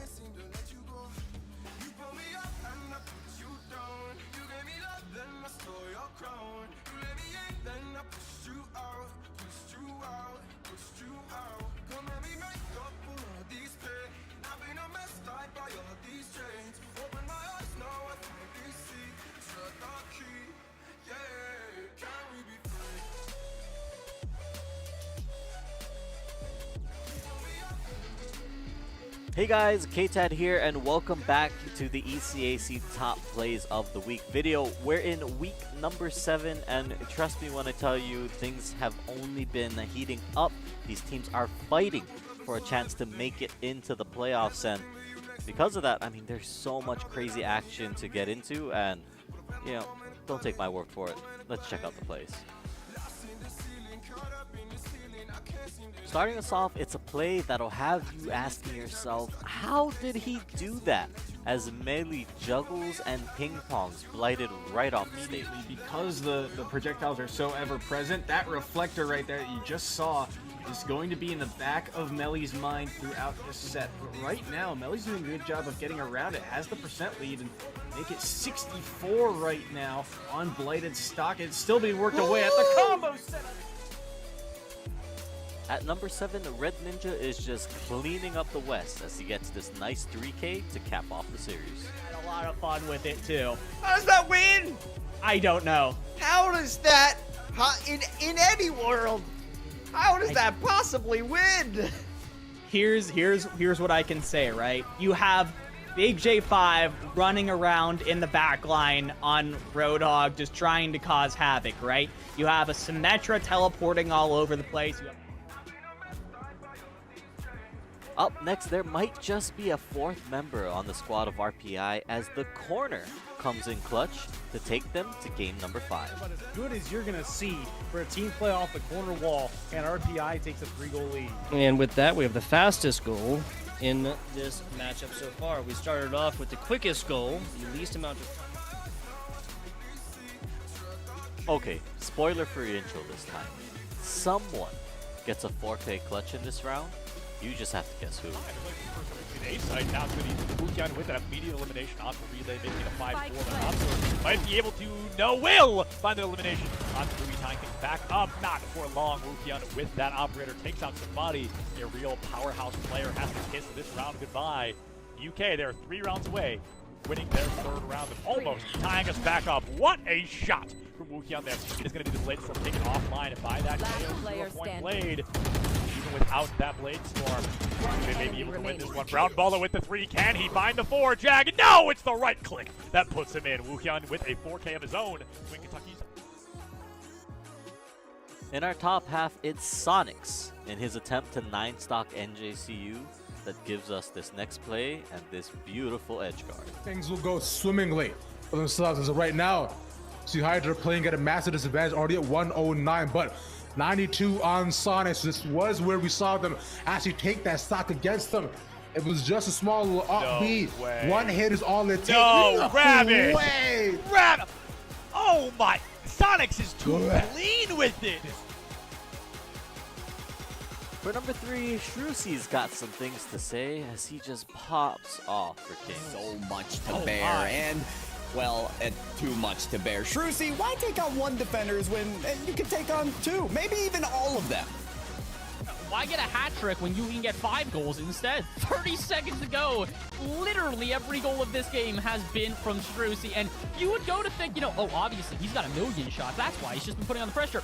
Not really. He's 5 for 7. He's really accurate with what he's doing here. Not wasting his time because shots like this, they don't come every day. But for Strussi, it's another walk in the park. Give him the time in the air, and he will do things like this. Somebody call it. Somebody call it. This is unfair. And in second place this week, it's the perfectly timed EMP into self-destruct combo that completely wipes out Wichita State in the opening map against Johnson and Wayne. Self-destruct is there.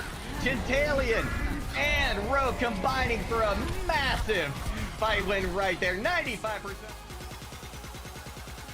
And in our number 1 spot, it's a tour de force that some would say is almost excessive from Nagwin as he shuts the door onto Delaware.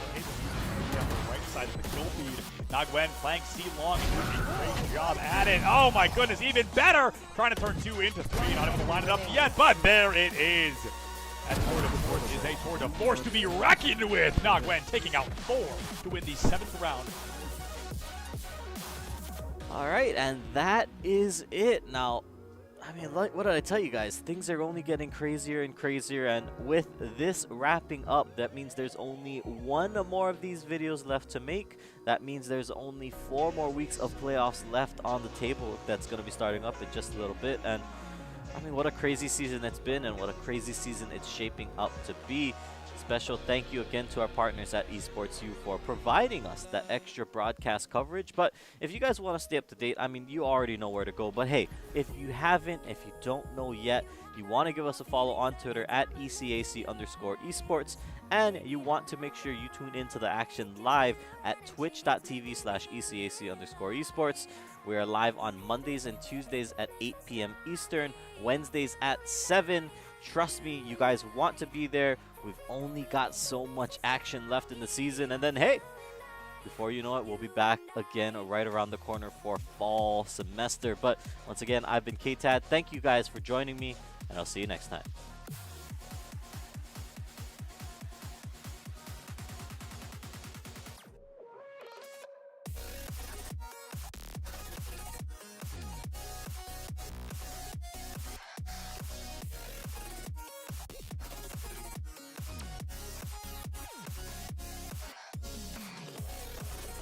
Hey guys, K-Tad here, and just like that, another season of ECAC Esports regular season play has come to a close. Over the last 8 weeks, we saw a crazy amount of hype competition from some of the best collegiate esports has to offer, and as usual, you guys have me one last time to break it all down and to show you guys what we thought were some of the top plays this week. And honestly, guys, I don't have much more to say.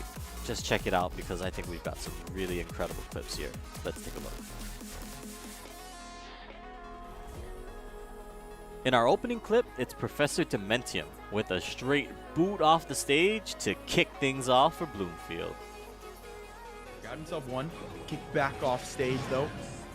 But the air dodge is going to be that Bowser. He'll do it again, and he'll also bring himself that down smash so he gets quickly back before that Talk is able to take any sort of advantage. But well, you're gone. The spikes come through. It's a clean kick to wrap things up, and well, he's got one. He's got one stock for his troubles.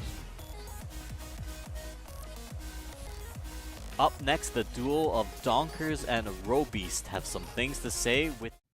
Welcome back, everyone. We're getting ready for an interview. I'm Hail Monkey Man in the booth alongside J Turbo, but between the stud sandwich is the bits and bobs of Bits from UCFA. Bits, congratulations, a nice sweep. I need to know, how do you guys feel, especially about rebounding from your opening match into this one where you got the victory? You know, we weren't too worried about the opening match. IRSC is really good, and we're sort of out of practice recently. We're just playing to have fun at this point. And, you know, it worked against UWF. It's the have fun meta. Yeah, it certainly did work, and it came close. It felt like each game it got closer and closer. So throughout the series, did you guys adjust, or did it just feel like West Florida was starting to tighten up as they warmed up a little bit? You know, we weren't.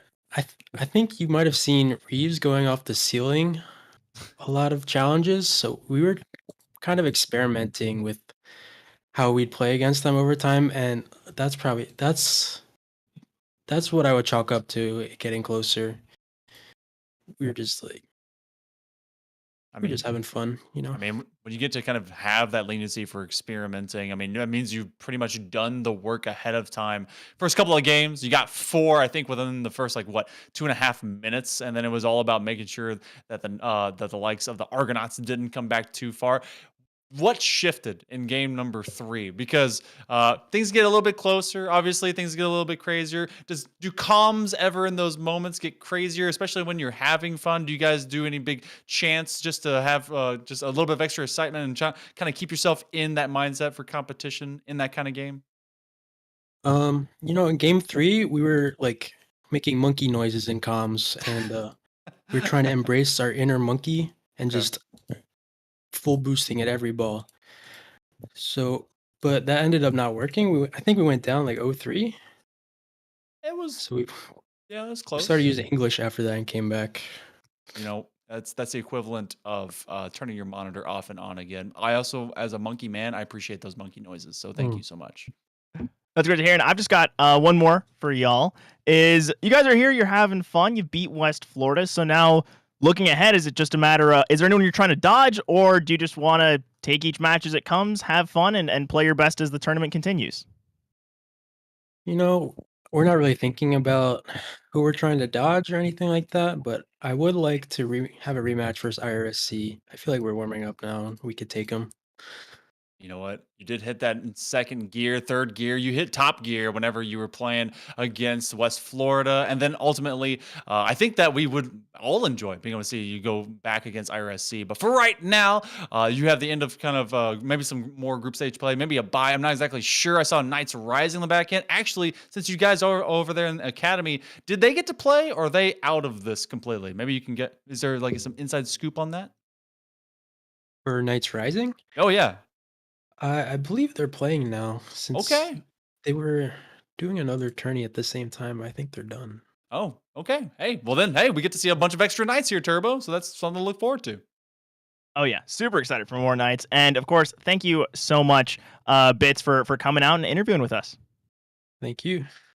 Well, as we wish Bits and Bobs and Manny and Reeves some of those good luck, we're going to be getting right into the next matchup. So it's the end of Group A coming up into this next one. So with the Knights now recomposed and looking a little bit better, they've already feel like, hey, let's take on IRSC. But on this particular note, we're going to be going to IRSC against West Florida. So West Florida, the Argonauts, they are now, I hope, up to game speed. You were hoping commit, maybe you would be able to commit up for a couple extra tries. What does this team have to do ultimately to be able to match and maybe master working against the likes of the Pioneers? I'm looking at my notes. And this is a matchup that I actually saw a couple weeks ago. I saw both of these teams was actually fortunate, able to cast that series between IRSC and West Florida. IRSC took it 3-0. But that doesn't tell the whole story, because as the series continued, West Florida got better. And that was also their first series of the day. So if trends are any indicator, we know that West Florida needs a little time to warm up. They continue to ramp up as it goes. And when I'm just looking at the scores from Game 1, Game 2, Game 3, it was 4-0, 3-0, 3-2. Which means West Florida nearly took a game off of IRSC, and now they're warmed up against the Knights Academy. They're looking to bring that heat to IRSC, who just won 3-1 over Knights Rising. So good to see that Knights Rising were able to show up, but also showing that gods can bleed and that IRSC have a few weaknesses that can get exploited by the right squad. We saw that a little bit before as the UCF Academy really started heating up in those latter games. A nice floor pinch. Taco Stash will be able to put it through. Actually, don't even have to secure it. He just waited to see if that ball would squeak out. Seabass, though, is able to beat that third man. A bit of an overcommit. And IRSC, they don't often miss when they aim to punish. No, not at all. Seabass, one of those players, sees an open net, will score the open net. As West Florida, you cannot get away with those kinds of double commits in the midfield when you're up against a team with the amount of control and precision as IRSC, where if there's a potential for an open net, they'll see that open net. They'll find it. As Seabass, with a miss on his own half, giving a little space for Commit, who's got through 3 car swaps that I can tell today. Just trying to figure out what's the right one. As moved over to the Dominus, looking for that flat car supremacy, and might just get a quick cut onto Taco Stash. Good block, dangerous position as Seabass able to float that one away. It's the Bass Bus. Just a whole school of fish inside Exactly. of one person. You know what? That'd be awesome to see them in the battle bus. Sea Bass Bus. I want to see it's that. School bus. It is, and they're schooling them right now, but it's not Sea Bass, it's Taco Stash. Remember those dunks we saw before? He could do it in open field space as well. And October's just trying to get the ball into passive territory, but Taco Stash steals it away, and that becomes the second goal for the Pioneers. Yeah, and that's unfortunate. It was looking like a pass to the corner over to Striding, but just not quite possible out of October. Was hoping that there would be that month buff now that we are in spooky season, but hasn't shown up quite yet for October. Looking for a bit of a carry. Will run out of boost, and that's another thing that we see whenever IRSC is up against a squad. They're great at denying your opponent's boost. They're great at just managing their own, and of course, we saw so many demos in that opening series. They're great at shutting you down as Seabass. A couple of quick fakes to route out the defense. Striding takes up that top mantle. It's something to be seen whenever Slayer and Seabass, their job is made easier, which was said by Slayer whenever Taco Stash is just doing so well. So you have a great third that becomes a first that really just allows everyone to work in full synchronization, and a big challenge. Slayer is unable to negotiate that read from the outside angle, but does pick it up as another shot. No one on the opposite side except for Taco Stash, who comes crashing forward. Doesn't make a connection, but again, even with this clear, it's trying to outpace IRSC, which is so tough to do because they do everything well and they do it with velocity. A pick up from the midpoint of the pitch, but we're approaching the midpoint of game 1. It's still 2-0. Make it 3.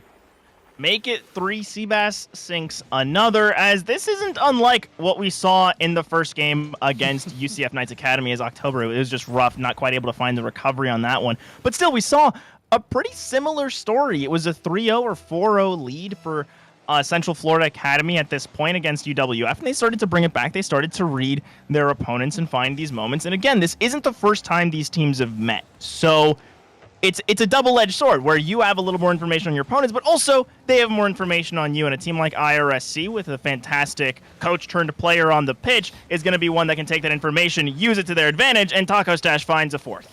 Even if like information isn't much about strategy and it's more about just confidence, like, hey, we beat them before, we did it again, and we're actually matching. You said it was a 4-0 in that first game. Well, it's looking like not even looking like, it very much is and could be better than that in this first game. So confidence begets success, which begets even more onto the pitch. And the early part of this series is being dominated by the Pioneers. Yeah, it is being dominated. As again, the last time these two teams met, it was a 4-0 scoreline at the end of the game. This time, it's a 4-0 after 3 minutes, so there's still more space for IRSC to score, but there's also time for West Florida to try and bring their way back, as Commit, looking for a bump on the back line, and Taco Stash with a quick cut is able to alleviate that pressure that West Florida is trying to create, as Striding shuts down Seabass, and these interceptions are working for a moment, but still not tight enough to turn into anything meaningful. And this will drop all the way back as well. I mean, you can just kind of see it out of everyone from IRSC. They step up to the plate. They then look for that disruption, and then they just kind of confidently maneuver into these zones. I mean, from all the way back at that midfield line, and then going for a screamer of a demo, and then Slayer puts it through.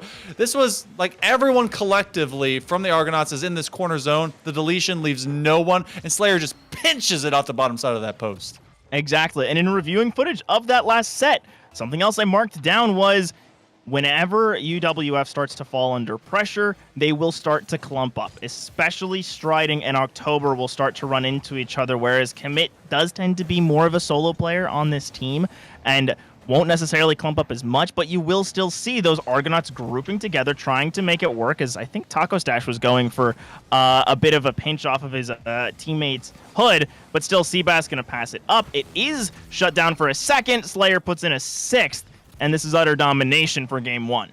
Yeah, it's 6-0, making just a exclamation point. Bit of a stutter here from October, who turned upfield. I don't know if they didn't have any boost, but maybe going for that quick flip tackle to at least just have a connection. They try to go for a smart, slow, methodical play, but it is all monkey see, monkey do, monkey hit ball. Return to Monk and return to having this shot going to the back of your net. An opportunity, though, as it finds itself off the back of a goalie. So Striding at least makes this 6-1. We're prepping for Brazil flights.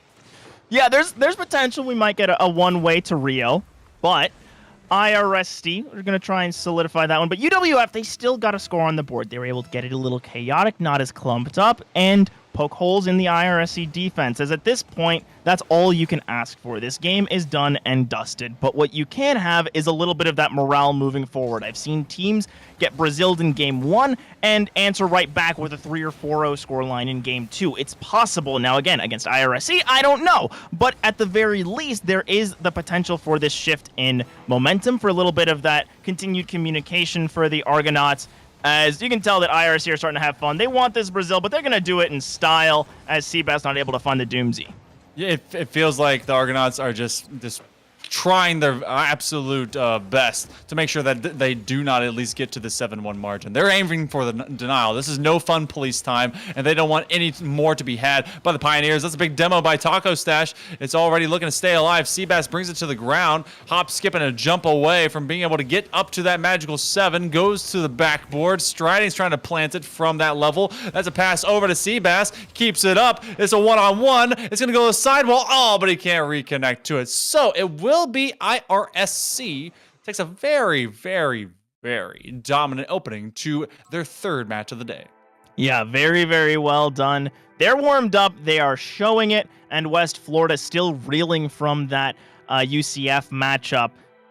This is still a team, though, that takes time to adjust, and they will continue to adjust. I just don't know if in a best of 5 and only having 2 games to go now, if there's enough time for West Florida to find their way back into this series. But 0-0, 5 minutes on the clock. This is how you start it off.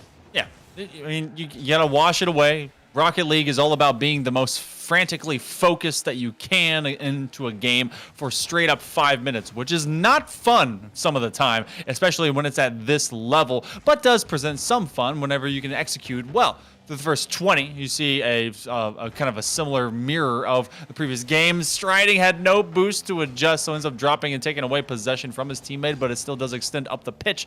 First half minute of play, though, IRSC doesn't feel threatened, and they start to extend. And they are starting to extend back out into Argonaut territory, but look at this, Striding playing upfield, ready to receive some of these outlet passes.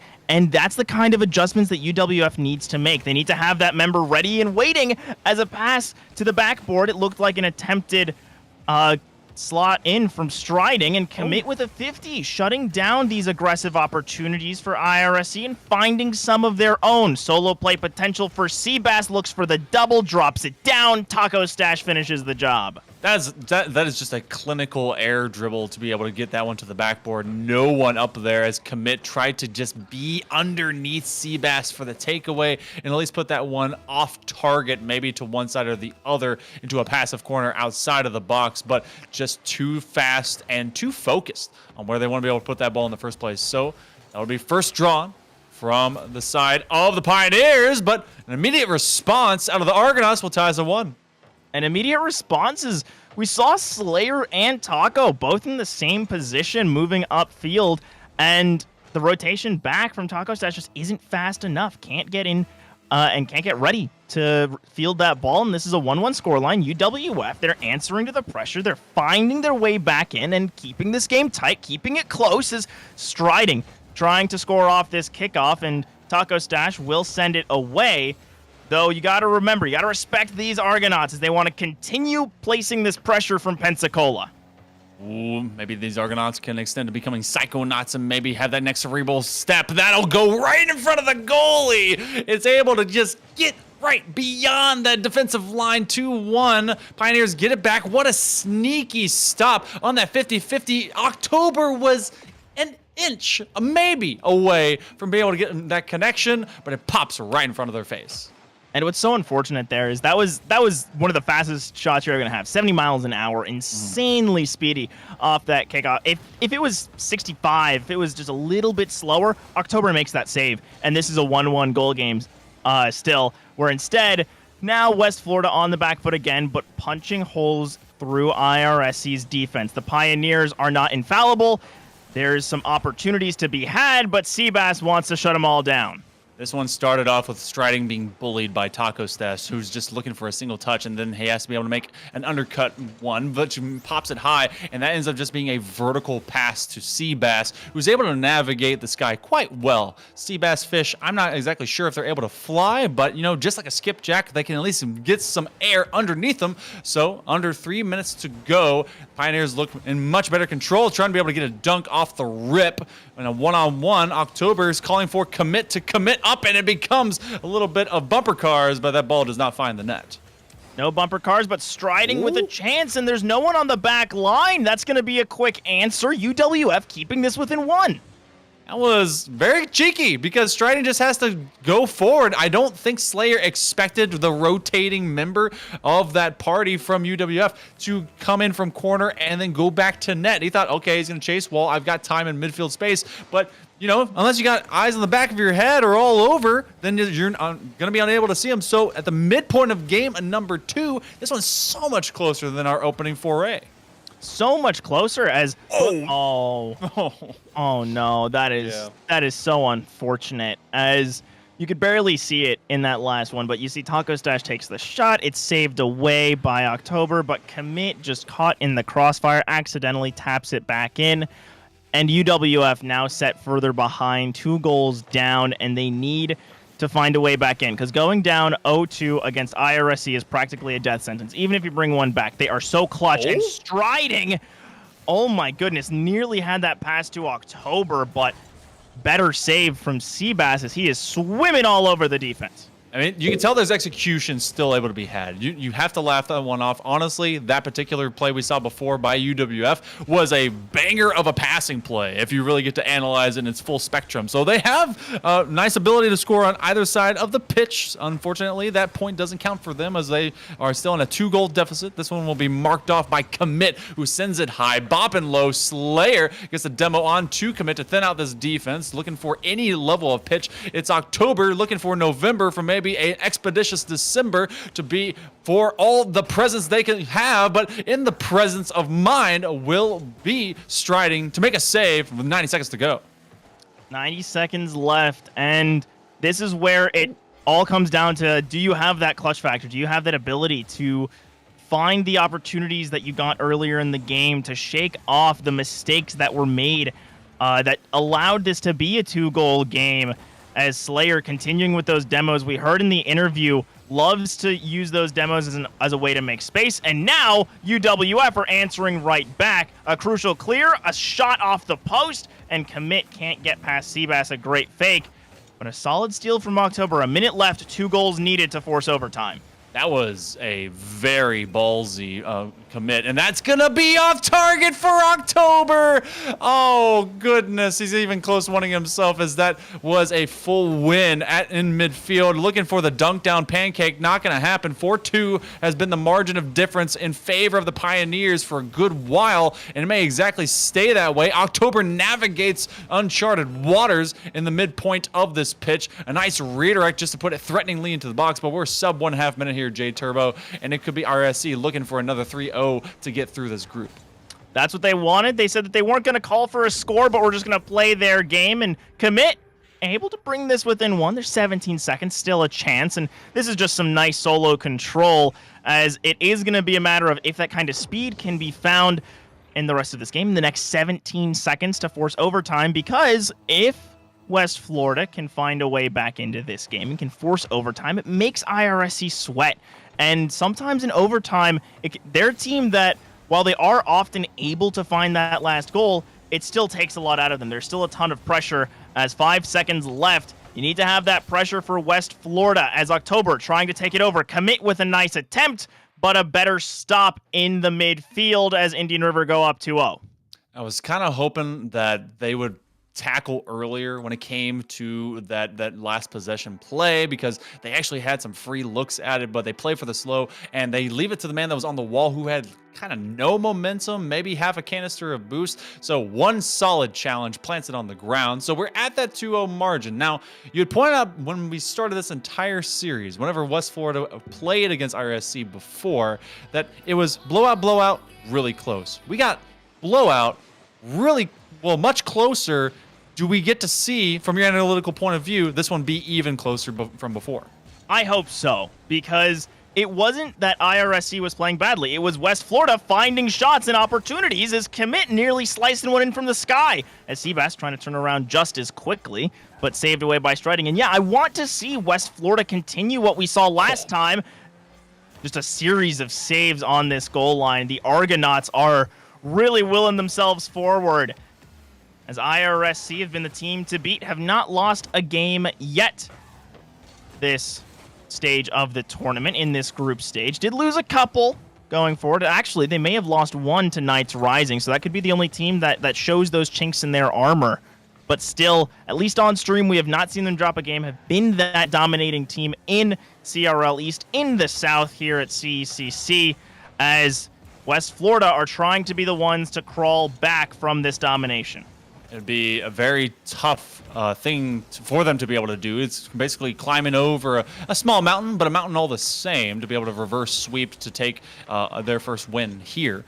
But so far, no dice. But no one's been able to score here in this third game. I think this one may come down to all of a single goal, be it of difference or just in totality. A takeaway. Commit is able to jump over one. Everyone is there in numbers for the side of RSC, and now going up to the top ladder. Commit, does he get a double flip reset? Not to occur. Seabass is going to try and take this away, but it's a passive angle, take it off his left side fender. Taco Stash looking for the 50-50, but it's a drop back over to Slayer, who finds the cherry pick position out of Seabash. Back to Slayer. Where's Taco? I'm starting to wonder where he might be, because the tackle forward might be able to crash the net. Instead, the defense stands strong for the Argonauts. Defense standing strong, and actually Taco Stash, I don't think he wanted to go quite that far back into the midfield, as IRSC, they are doing well, and it's that kind of pressure that mounts. I was going to compliment UWF's defense, but you can only hold off this pressure for so long. And October had to make a choice. He was being rushed by Taco. Either he goes up and leaves the net free and hopes that maybe in that half second someone fills the gap behind. But Seabass, as soon as he seeks and finds opportunity, he is going to run it down at an absolute blitzkrieg level pace. So, gotta see if the same thing can be pressed up by the Argonauts with sub 3 minutes to go. Exactly. And we've seen them score quite a bit in the latter half of their games. As even the last one, it was looking like IRSC's game after that first score for UWF, as they were able to kick things off, but were immediately responded to. And that's what we've seen most of the time, where West Florida have always been put on the back foot by Indian River State, as now Striding trying to get a response. Instead, October will enable that, and Commit was already up. There's no one back quite yet, but no chance for another counterattack quite yet. And it's these risky moves that's allowing West Florida to have some of this pressure, but it's also incredibly dangerous. Yeah, that one was made just the exact same. RSC having two into the corner where it was going to be cleared back, so they have a layer of press to be able to make that first strike and then the next as it is picked up by a defender. Seabass with a pushback. It becomes a one-on-one. Slayer, though, is very confident in those. Striding, trying to climb the ladder. Seabass is in position. It's a lot of ground goal line play. Not much that's able to be utilized from the backboard. A minute 45, still one goal of difference in total for the entire duration of this one. An adjustment looking to get made from the outside angle. October can't get there except late after Striding. And though they get it upfield, it just seems like they were trying to react in the moment and didn't have a plan.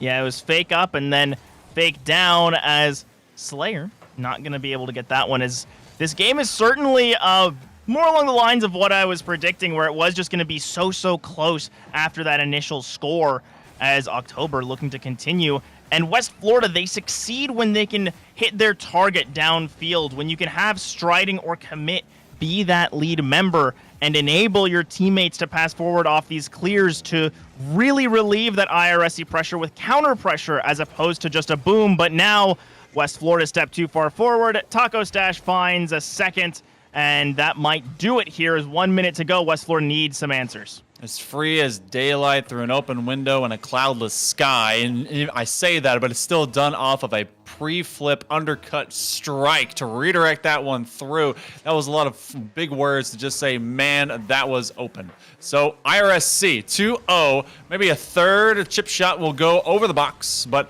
with less than a minute remaining, Argonauts have fought strong to keep this close. They have not been able to break through as of yet. Flip reset on that pass, and it's just untimely of trying to get it to Taco Stash.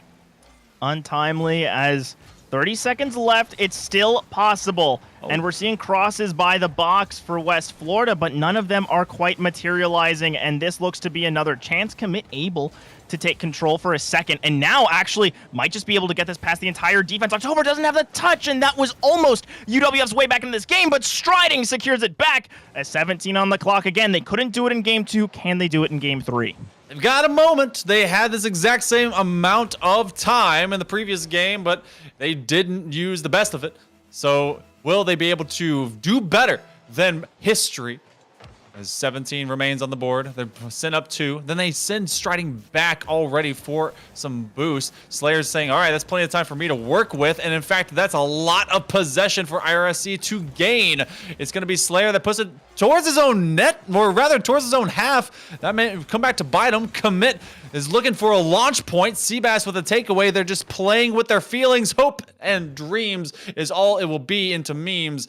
IRSC will go 3-0 in both this game and group stage play.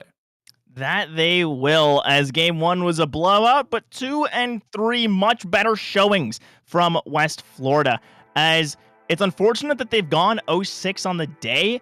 When all of these series, it felt like if it was a best of 7, maybe they could have turned it around, or if they had just a little bit more time in a couple of these positions, or if there was 1 or 2 mistakes that weren't made, they would have had that chance moving forward. And instead, it is just IRSC doing what they do best, taking 3-0s. You know what? That's something to be showcased as well, as we have a night fight going on the other side. I do wonder, because I'm going to look at our lovely little box to see if any of the Knights from both Rising and Academy. No, they haven't quite posted any results. I wonder who's going to come out the better of that one, because for all the teams that are facing off against this IRSC team today, Knights Rising, they got the 1 game. So, gotta wonder maybe what kind of firepower they can bring to the continuous duration of all of this group stage into bracket stage play. But for right now, we've got IRSC top of the group, looking good. Group A is done. Group B will be coming up, but not before we have an interview at the other side of this break. So don't go anywhere unless you gotta go somewhere. But then come right back, please. We'll be back in just a moment. The intersection goes straight up in the air for Rob East, who's going to work Central Missouri into the offense.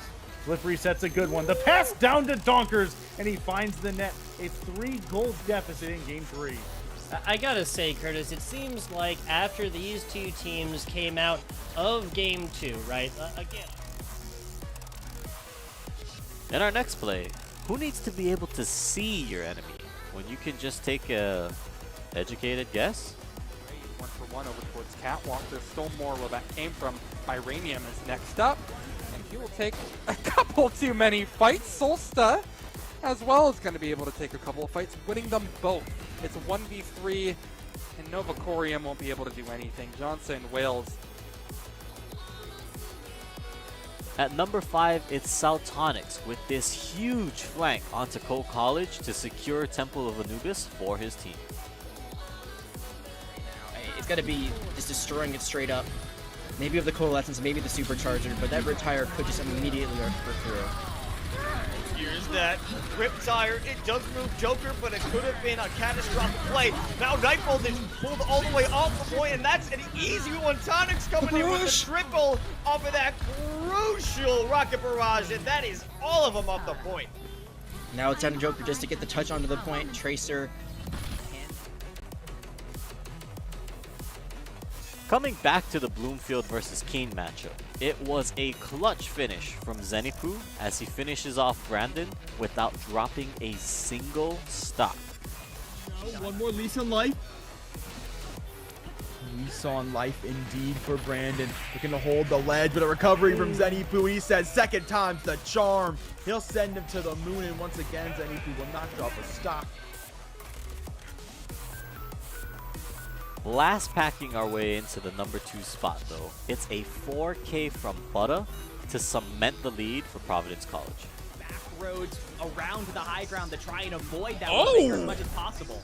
Oh my absolute days! Here was me looking for that transcendence to counteract the grab, and no, it was just a big fat go button. In comes the pulse bomb. Down goes SUNY Poly Wildcats. Phil, I can't remember the last time I've seen. Last packing our way into the number 2 spot though. It's a 4K from Butter to cement the lead for Providence College.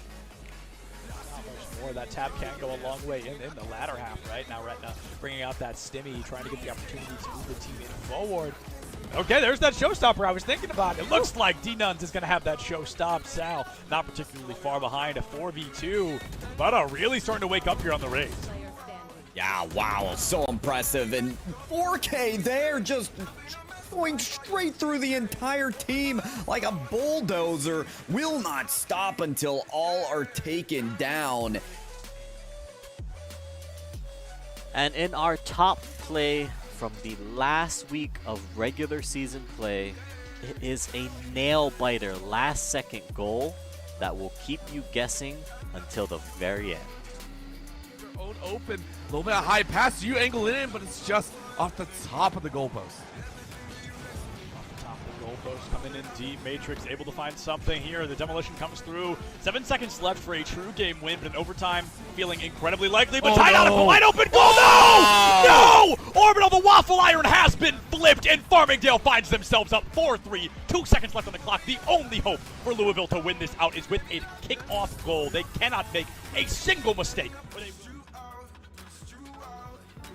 And with that, I mean, what more do you guys want me to say? It was a crazy week to wrap things up, but it's really just been a crazy season overall with the addition of Division A and what I personally think is some of the most competitive action here in collegiate esports. I mean, what a season, and there's only much more to come.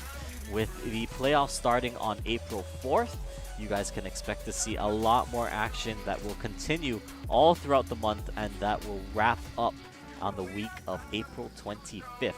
Now, if you guys want to stay up to date on all of that, make sure you follow us on Twitter at ECAC_esports, or follow us on Twitch at twitch.tv/ECAC_esports. Mondays and Tuesdays matches will be lighting off at 8 p.m. Eastern. On Wednesdays, it is going to be the doubleheader of Rocket League and Overwatch at 7 p.m. Eastern. So make sure you guys are tuned in. And as for me and the rest of the crew behind the scenes that works on not only just the production, but these highlight videos for you guys, we just want to say thank you for joining us for what has been another incredible season. And we look forward to so much more that we're going to bring you guys in the next school year, in the fall and the spring and beyond. We've got a lot of great things coming, so stick around, don't go anywhere. Come back right here to this channel, to this Twitter, to this Twitch, to this YouTube, wherever it is you see this. Stay tuned because even more is on the way. Thank you guys once again. I've been K-Tad. It's been a wonderful season, and we'll see you next time.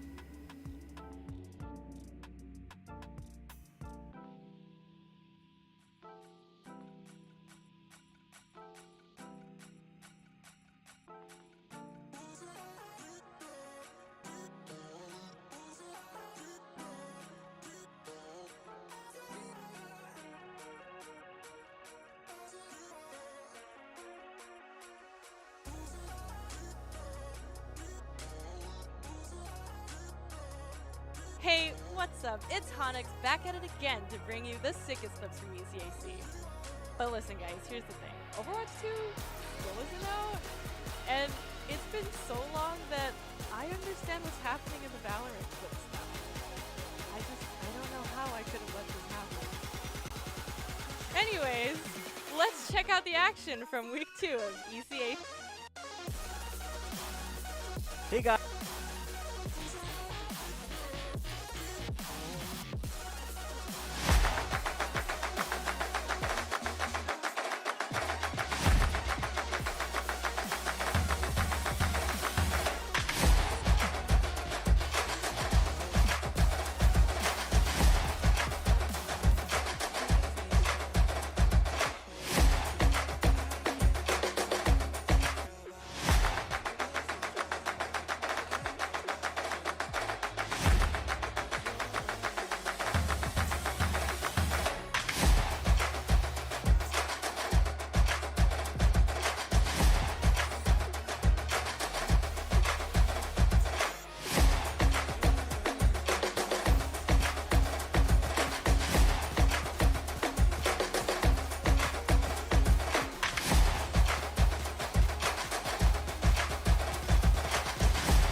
Hi everyone, my name is Heather Garozzo, also known as Sapphire.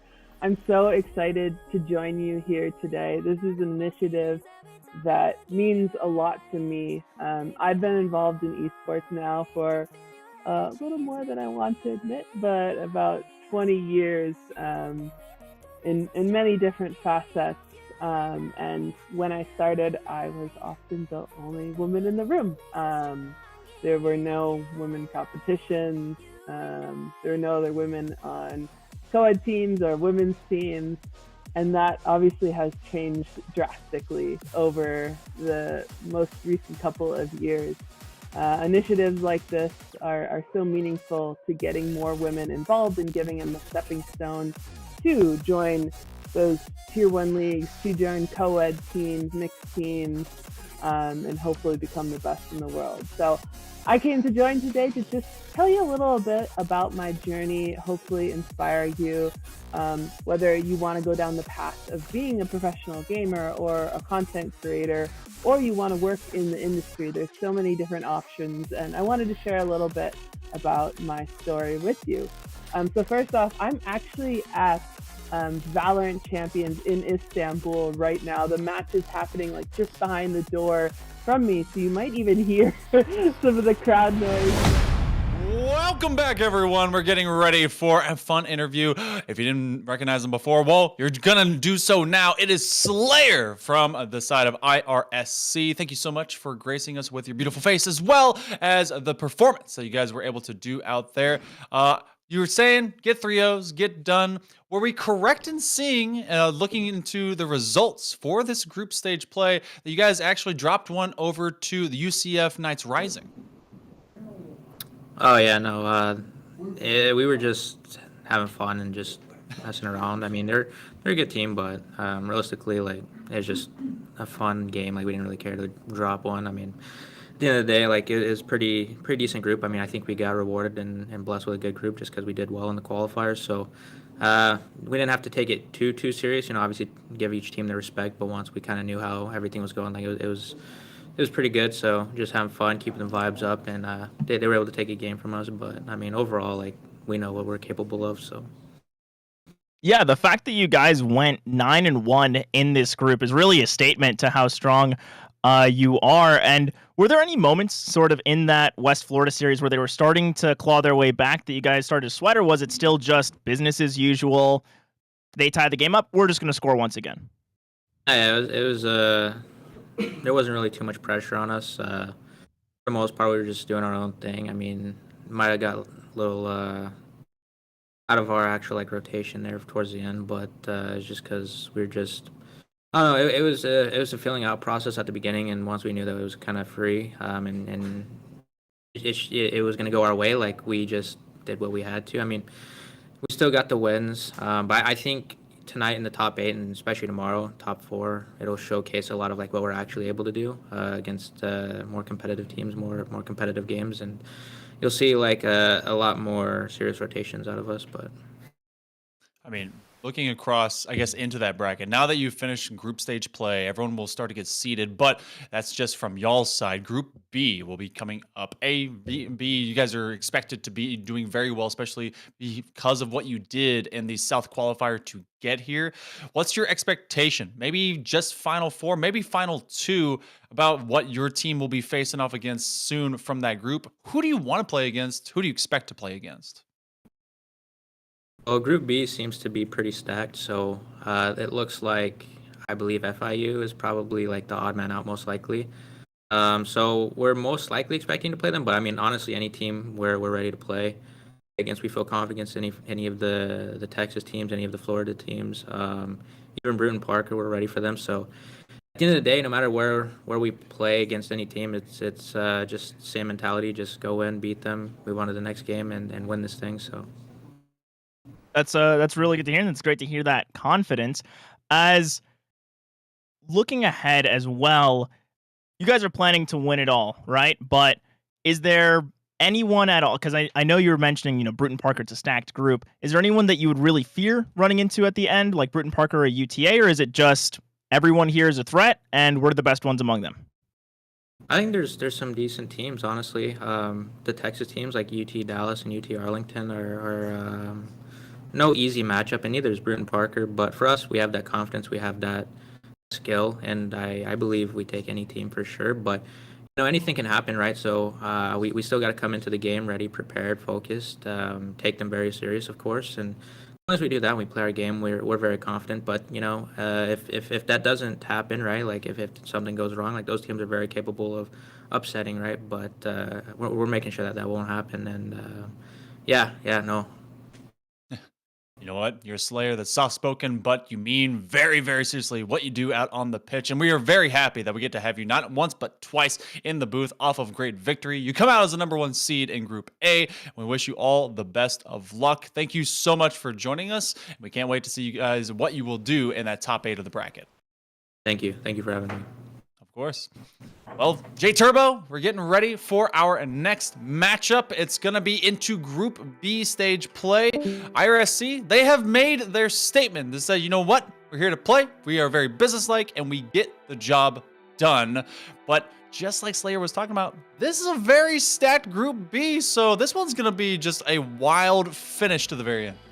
Yeah, this is stacked to say the least. You're looking at, as Slayer mentioned, FIU, one of those teams that doesn't have the same national profile, but then you got UT Arlington, top 8 at World. You got Bruton Parker, one of the new fresh faces in CRL in the East. You've got UT Dallas, who have constantly been one of those Texas teams that you have to watch out for.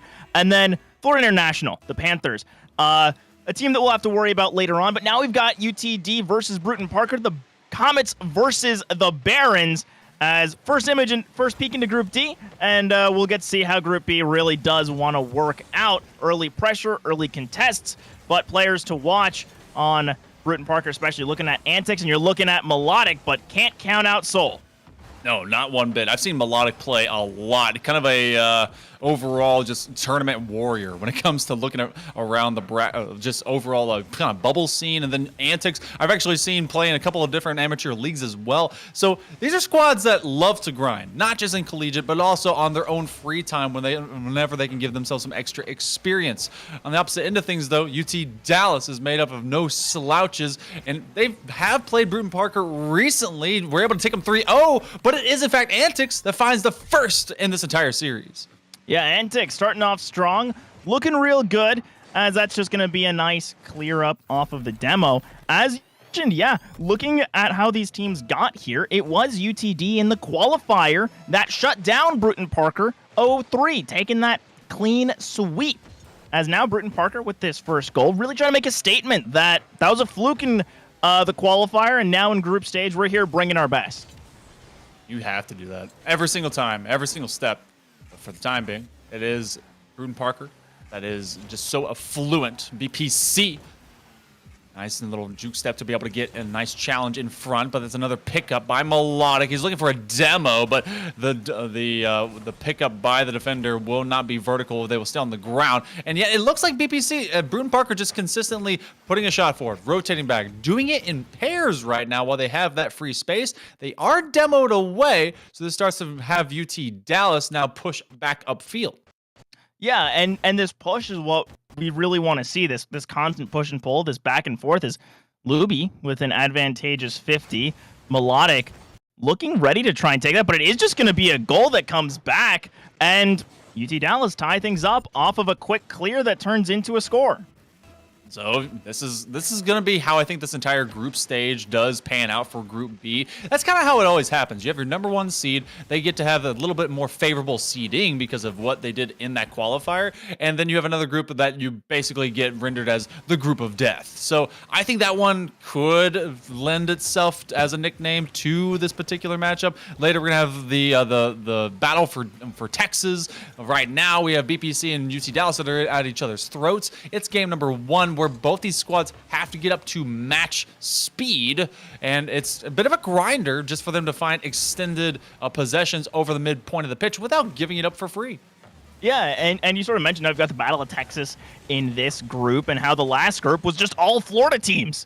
IRSC, 2 UCF squads, and then West Florida, all coming from the Sunshine State. As now we got a little bit more variety, a little more versatility coming out of group number B. Oh my goodness, messing up numbers and the alphabet shows how much I paid attention to in grade school. As now, Bruton Parker and UT Dallas got to pay attention to each other as Dallas continuing to use that pair push forward strategy. Hey, you know what? The Romans taught us that letters can be numbers. So don't sell yourself short. You're just thinking on a different level from other people. They're very much associated, especially if I learned anything in algebra, which I did not. They're very much the same thing. So still tied around this 2-minute margin that's slowly ticking off as we get to have UT Dallas press up for some pressure. Dalton from this corner, but it's just kind of a loft and leave sort of mentality. Ghost goes up for a touch, brings it up to the sidewall, and there's some errant missing, just kind of being let to be better to be desired. A pickup by Dalton. It's a back pass over to Luby. They're just kind of leaving this continuously behind themselves, not really pressing up, but they're maybe playing for the bait against BPC. Yeah, playing for that bait. We've seen it a few times over out of Dallas where they have a couple of light touches that can be challenged, but not super confidently out of Bruton Parker. As now Antics looking for that counterattack, set up for the double, shut down by the Dallas defense. As no one's had much of an advantage, it has just been a very standard game 1, that ping-pong setup. Neither team able to put together too much. There's a few pot shots, some crosses, but each of them getting cut off. So this one, a nice upcut touch. We don't have a single lick of difference between these squads except for what territory they hold at what time. That's a big challenge, though, as Soul is trying to be able to get back to it. But man, how quickly that's turned away. Soul's chasing after the would-be clearance man. It goes up to the top corner, and the drop-down dunk won't occur. Trying to pancake it, leave a spot maybe into the box. A shot on target. It's going to be Melodic playing a new tune. And finally, BPC break back to get themselves the lead back. That they do find their way back into this one as Melodic, the one you look towards on this BPC roster to pick it up when you need that last man to find those scores in the final seconds. But UT Dallas, they got 30 seconds, want to tie this up, don't want to say die in game number 1. This is certainly looking a lot more competitive than what we saw out of Group A. So far, 20 seconds left. It's about just these key touches. If they will be punished as they hang around in the box, I think that BPC, for Bruton Parker, they've had some just better overall forward lean against UT Dallas, whereas it's taken them a bit of a stutter step and start to even get these possession. Flip reset. That is some good patience, able to navigate into traffic and out of it true as well as Melodic finds the third. With 3 seconds remaining, it's doable, but not probable. I'd say mathematically possible, but realistically impossible, as looking at this, it is going to be UT Dallas going down Bruton Parker.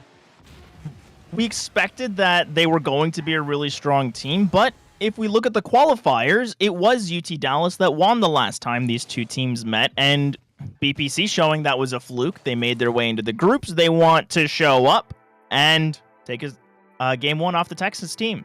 You know what? If you want to be able to show up like this squad, you got to be thinking about how you can do something great now and maybe even next. So maybe think about the Army National Guard, nationalguard.com. Do more for yourself and your future. Soldiers in the Army National Guard can serve part-time, will get their degree, or even go working full-time. Accelerate your path and visit nationalguard.com. And the next generation is now. It could be you. It could be these players. It could be anyone that visits that little link right down below. So check it out. But when you think about what this team is doing, when you maybe not subvert the expectation, but maybe you overcome what was originally occurred between these two squads, and then you find your first game. It was a 3-0 sweep. I wonder what happened that day and what kind of speed was brought out by UTD, because honestly, it didn't exist in the opener to this series. Yeah, this felt a lot like the top of the day on the other side of the groups, as it was just that slower start where neither team was able to find too much, as Bruton Parker nearly getting one off the kickoff. This time around, UTD instead trying to bring this one back, as this affair is looking pretty close. A near bouncer in to kick things off for the Comets, but unable to streak that one across the sky, and instead it's going to be Luby taking this back to the corner, gets a pinch, and shut down by Soul. So another giveaway. That's a nice passing play to fall wide. Ghost gives it away over to Antics as they chop out of the box for the side of UTD. That's going to be an off of one into the other. So sweating it out is UTD. They're able to get away with murder for the time being. The Comets trying to streak across the sky and the zone pitch. Soul with good connection. BPC.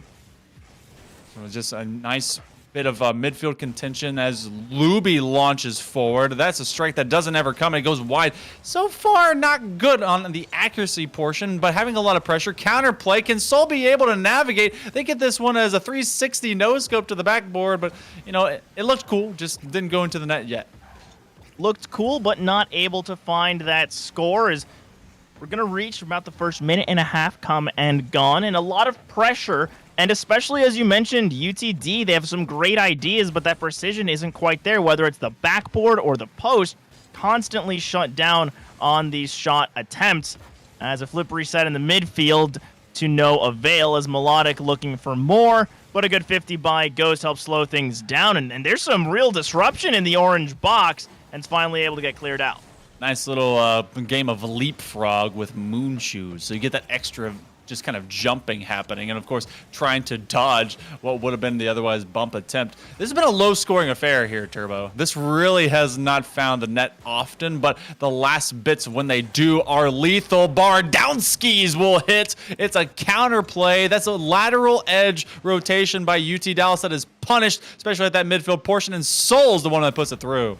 Yeah, and the whole team involved in that one, as it was just a quick pass from Antics to Melodic and then right down the pitch, as that's what it takes sometimes for Bruton Parker. They've got this fantastic counterattack. They're showing it off there, and now UT Dallas trying to find another opportunity, as we saw off of the last kickoff, where there was, again, nearly a goal scored, but have just not been able to have that same precision.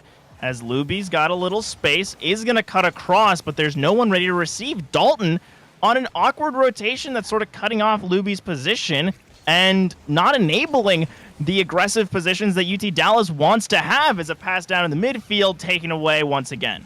Yeah, Dalton was aiming to maybe have a sidewall play there, where that one was navigated to the top of the box, so no one's out on that opposite side edge. This is looking for a dunk. It will be denied. Good defense by Luby. Big takeaway, as Antics was looking for another shot to chop it straight into the net. And now you have this 2-on-1. What a counter to challenge by Soul, who really has been set fast. You know, we were looking so much for Antics and for Melodic, who were pop-off fiends in game one and have been several different instances, but Soul has been so good about opening up space for his squad. That they have been, as clear out, and Soul, oh no, missed touch. Luby just barely able to make the readjustment and is able to find that goal, as Oh, that is just rough from Soul. Gets caught on the crossbar and can't quite find the finish. Soul doing that to me as soon as I compliment him. That's not cool, man. Look, we were boys, all right? We were cool with each other, but it actually was a very neat kind of double tap off his own crossbar. Just can't get any power in the pinch. A bit of a pop up to give it over to Antics. Melodic and Antics has been that dynamic duo so far, and looking for the redirect. It's going to bury itself into the corner, but all for a moment. Melodic from downtown. That's a far overcommit, and that's going to be Ghost that will be haunting the back of the net. That's UTD's first lead in this series. And I'm just unsure why Melodic thinks he can go so far forward when you just saw 2 successive challenges out of your front players, your first and second man, go wide, and now you know that net's going to be wide open, and it's an easy shooting position. So unfortunate for Bruton Parker that Melodic again overextends, but UT Dallas, they want to answer this game back. They want to even off this score line and give us our first really competitive series of the day. Yeah, we haven't seen a series on stream that has gone any different than 3-0. You can thank the likes of IRSC for that one. Antics gets a big demo onto Luby, a redirect by Dalton as it is able to escape the Comet half. We'll allow this one forward, but it is a game of volleyball. Who can be able to dump and chase better, faster, stronger? Luby with a direct line pass over to Dalton, another 50 win, and a lot of this forward pressure and lean by Dallas could be able to keep them with that possession for longer, as well as just force them into a hole. Big save by Luby to keep this 1-goal lead. And what a save that was at such a clutch moment. Bruton Parker scores that. They've got all the momentum going into these last 30 seconds and likely overtime. Instead, Dallas keep control. They stay solid. Now Luby all alone on the back line. Another good challenge that just barely works out as the clock continues to tick down. Antics, though, finds the answer, and Bruton Parker want to send us to OT.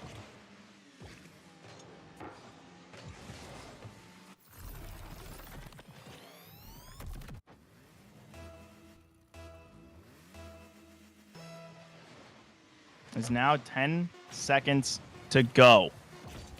Such a precarious position for the side of Bruton Parker College as they were the ones who brought it back, and UT Dallas trying to score in regulation. Everyone lets the ball drop, and we got overtime. Oh man, we're back in it as BPC wants to replicate all those 3-0s we had before, send themselves to match point early, but this one has been anything but decided for the long term. 10 seconds. Opening. That's a bit of a miss, but it's a call off as Soul is meant to catch it from the back corner for BPC. Bruton Parker, they're being bullied on their own back line. Antics is in a cherry-picked position he didn't realize he would be in, but it's the Comets that are trying to force this one out early. That they are is a nice reset by Ghost, just not enough momentum to follow up as Melodic does send it back over into Comet territory. Although, pass forward, Ghost waiting for an opportunity as this has been some great control out of Bruton Parker for the last, I'd want to say 20 seconds, and it's turning into a potential shot. Double commit, but still well done by Luby, not taking anyone out of rotation, instead just allowing this ball to keep pushing forward. As we are seeing both teams just go for these big booms, see if that creates an opening, try and force a mistake, double commit up, but there's no immediate response, and it gives time for Melodic to give his way back in. And neither team has an opportunity until that reset nearly gets it for Soul. It's just constant back and forth, tight moments out of each of these teams as it's really just a matter of who slips up first.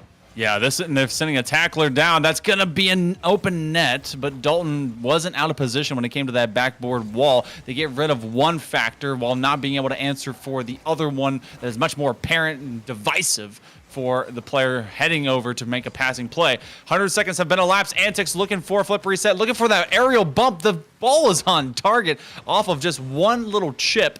Melodic sends this packing, and just BPC have been so darn good about lining these up, but UT Dallas, the Comets, have been even better about making sure they're not knocked down further into the back of their net. Soul keeps it on the offensive half, and we're more than 2 minutes into overtime, which has potential to put Bruton Parker on match point. Exactly. That's what's really at stake. UT Dallas either evening up this series and turning this into a best of 3, or Bruton Parker threatening match point and forcing UTD to try and go for a reverse sweep.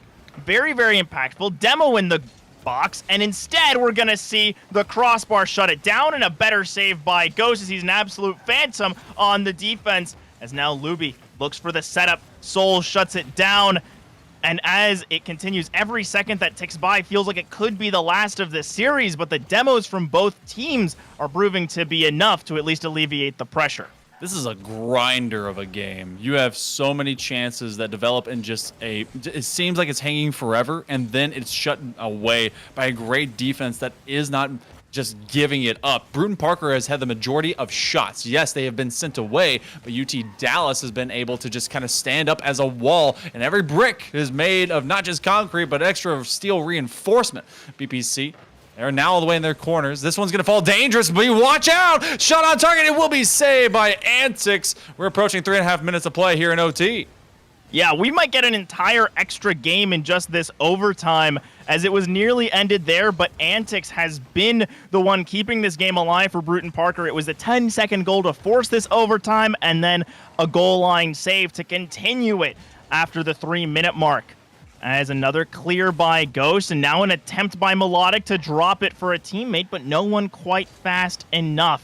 And it has just been a matter of their passes develop, but they're always intercepted before they can come to fruition. Oh, this is a little bit awkward. Melodic had to go backwards on the wall, and we're looking for that single sliver of difference between these two squads. It's 4 minutes, dual laps. Maybe the difference is having no goalie, looking for a drop down. Oh, it's going to be a floor pinch by Soul. They will be on match point. It took 4:04 to be able to get that one, and goalie not found, as it is either going to be the bump, Antics slowed down Luby, and the floor pinch puts him away.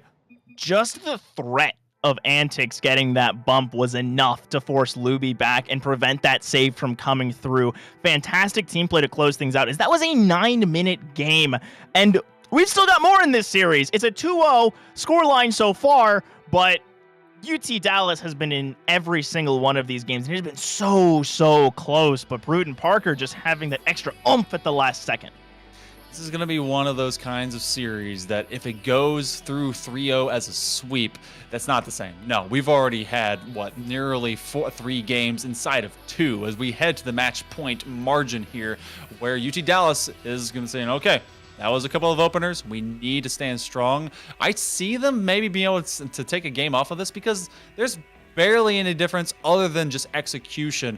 Again, for the mass majority of that overtime, it felt like Bruton Parker would flex back, go forward, flex back, go forward. Couple times they actually had to answer to a strike from the Comets, but ultimately they just kind of kept good upfield vision and control. There's a couple times they got slowed down too, but game number 3, it felt like I was about to say game 4. Game number 3 will tell us whether this thing extends or not. It feels like game 4. I don't blame you for that one. We practically are on game 4. We had in 4 minutes straight. Again, as UTD, you've really got to be hurting after that last one. You had the lead going into the last 10 seconds. You had an opportunity, and you had Luby in a fantastic spot to try and open this one up strong, but instead it's the same as before. That precision not quite there. It haunted them in game 1. It shut them down in game 2, and now it's preventing their opening in game 3 as Bruton Parker are the first to score.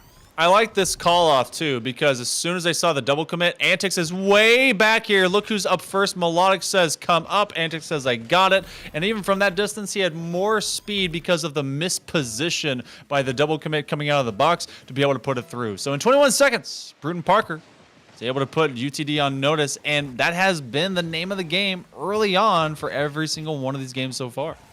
Exactly. It has just been that early score, that early setting of tempo, as Luby with a weak touch is going to mean this is back to Bruton Parker's possession, as now Luby's starting to create some space off that demo. Missed touch off one, Ghost unable to follow. It just sort of floats around the midfield, looks for the flick off the crossbar. Where's the shot? Followed up, saved by Soul, as Dalton denied, and now Luby doesn't want to give away this opportunity, but the crossbar is that fourth teammate again, but Dalton finishes the job. It took, I think, 5 shots, but UT Dallas tie things up.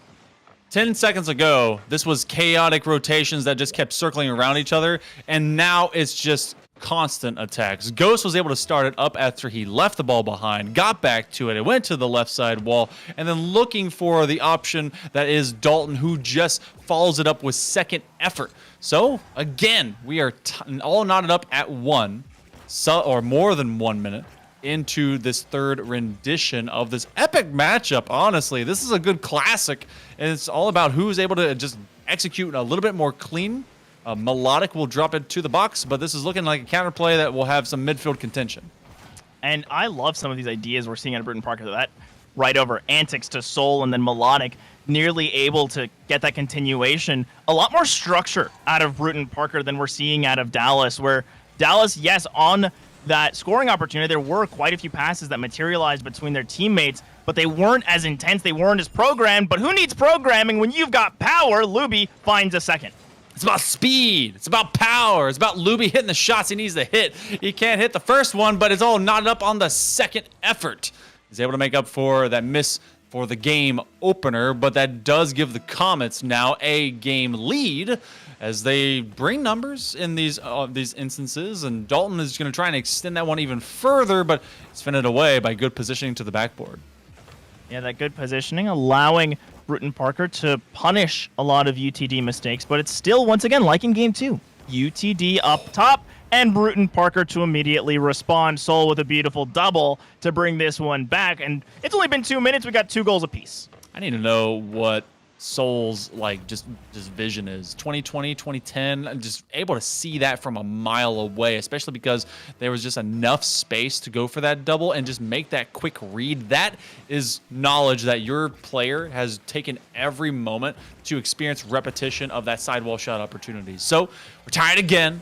Sub 3 minutes remaining here in this moment for game number 3. Both these teams haven't really let each other have a free moment, as the only time they have is when we are on goal replays. Antics trying for the disruption, but he had no boost, so he's looking for that corner. It doesn't really exist, so this could be rough on the resource end for the side of Bruton Parker.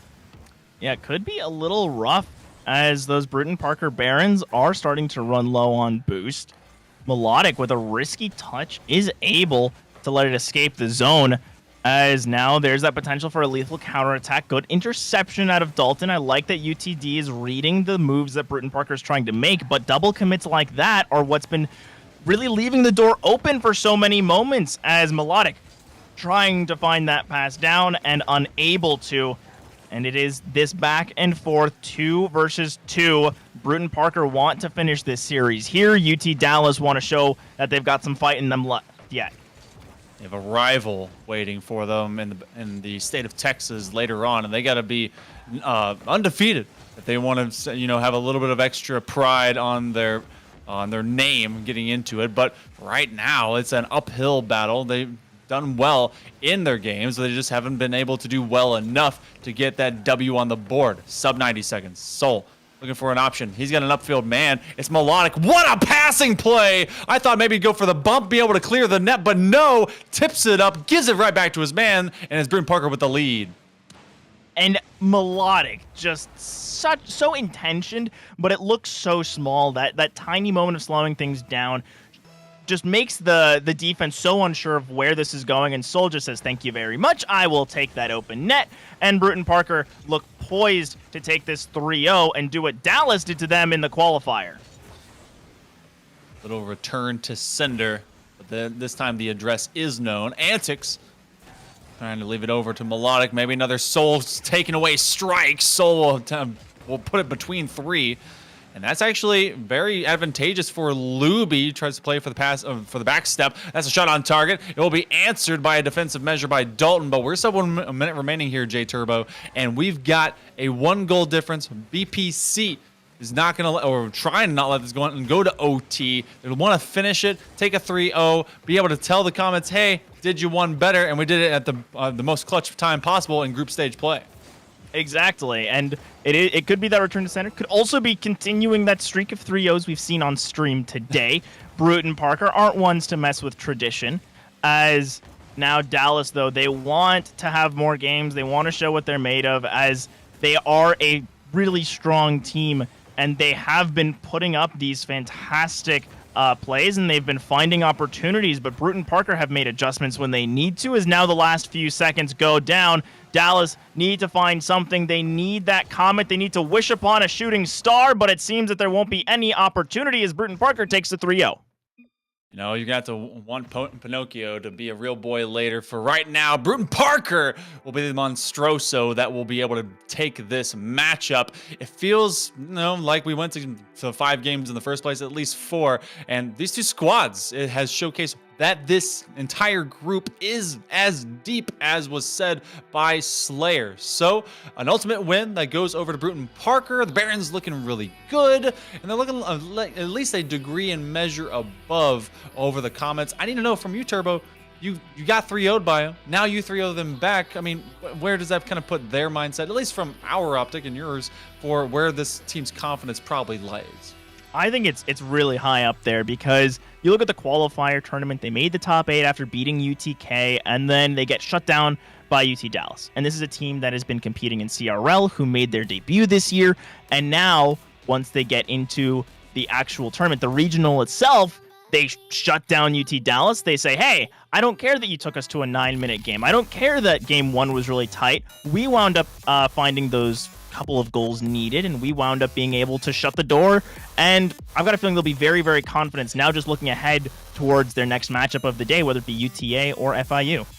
Well, you know what? You guys will get to find out even more of that right from the horse's mouth if we ask the same questions or otherwise, as we're going to have an interview on the other side of a break. So be ready for the likes of the Barons. Make sure you're ready to sit up straight because they will be looking upon you right after this break. Just happened, but so apologies if you hear that background noise, but it's all part of the vibe. It's all part of just being in esports, living and breathing esports. My journey actually started just as a player. I was a multi-sport varsity athlete in high school. For my MCL, was out on an injury, and then I found esports. My brother would have his friends over, and I didn't want my brother to be better than me at anything, and I just started playing. And this was actually Counter-Strike. Valorant wasn't out at the time, of course. And turns out that I was pretty decent at it, and so started playing more and more and more. Found some teammates, traveled down to the CPL, which was like the top tournament at the time. Thought after winning a bunch of tournaments in the Milwaukee area that we would come in and do really well. Turns out we were terrible, and we finished dead last. Lost to a Finnish team that was one of the best in the world. But it only motivated me to be a better player. So I kept competing. Eventually I made it on to some of the top teams. I was in co-ed teams, played in ESEA Invite, which is now the equivalent of ESL Pro League, and also played on some co-ed teams, played with teammates like Miss Harvey, Potter, who is now the coach of Evil Geniuses, Alice Liu, that played with Complexity's Valorant team. Some of the things that I learned in my competing journey, it's not just about my physical skill in the game, not just how quick you could react to something, but communication, teamwork. These things are so important. At Valorant Champions right now, I get the opportunity to listen into the teams and listen to their communication. It's amazing how they refine their craft and refine how they communicate with their teammates. It's something so fascinating. So I encourage you, one of the things I like to tell up-and-coming players is record your team's comms and listen back. Did you give the right calls? Could you have done better calls? Those calls have been shorter and more precise? Those are some of the things I learned as a player. Throughout that playing journey, one of the highlights was in 2012 when I traveled to Paris and competed in the Esports World Cup, which was the top tournament for women at the time. And we came in and we won the World Championship, which was so exciting. It's so amazing to play in front of crowds of thousands of people. They were cheering against us because we were playing against a European team and we were an American team. But that feeling is just like unlike anything else when you can raise that trophy and they play the national anthem of your country. I hope many of you playing in this competition will get to experience some of that one day. It's truly an honor. Some of the other things besides competing and winning trophies, I played in 250 tournaments over the years. I believe that's the most for any woman. It's hard to keep track in the early days, but beyond competing, I work in the industry. So I'm the vice president at Dignitas. It's one of the oldest operating esports teams. We had for many years one of the top women's teams in the world. I also founded a women's initiative called Radiant and operate women's esports tournaments just like this. And I've realized how important that is. A lot of people will ask, why do the women need their own tournaments? Why can't they just play with the guys? And my response back is, if you look at a game like Valorant, there's a reason why there are so many women competing in this game compared to other esports titles. It's because these women's initiatives exist, and they give women something to work towards, something to get started. It gives them a more safe environment, a harassment-free environment to kick off their careers. And I hope one day we don't need women's tournaments. That's the end goal, is because more women are competing and more women are going to start to shine in those tier 1 teams. My last point is, as I said, working in the industry, there's so many different job opportunities. You don't have to be the best player in the world. You don't have to be comfortable on camera and be a content creator. You can work in business side, marketing, advertising. You can work in PR. You can work even in the sciences. There's sports psychology jobs. There's team chefs. There's nutritionists. One of my positions is being an observer. Like I said, I'm at Valorant Champions right now. And, if you're dual monitoring and you're watching both this event and Valorant Champions at the same time, after this, I'm about to hop in and be the observer for Xset versus Fnatic, essentially an in-game director. There's a million different production jobs as well. But I just wanted to use this as an opportunity to hopefully inspire you to continue to pursue esports and gaming if that's something you love.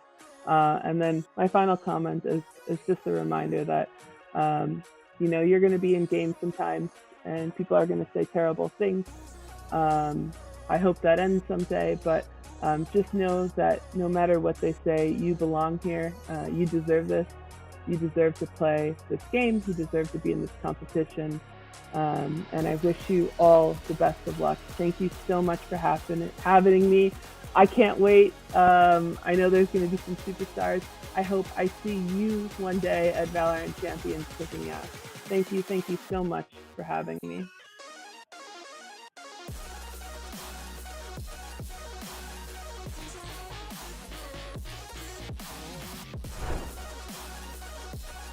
First, can you just tell me a little bit about yourself? Hi, so my name is Caitlin. I'm a part of Farmingdale State College's esports club. I am captain of the Valorant Greece team. TTPS. I can't. And that's so cute. CF, and it's really. Hi, everyone.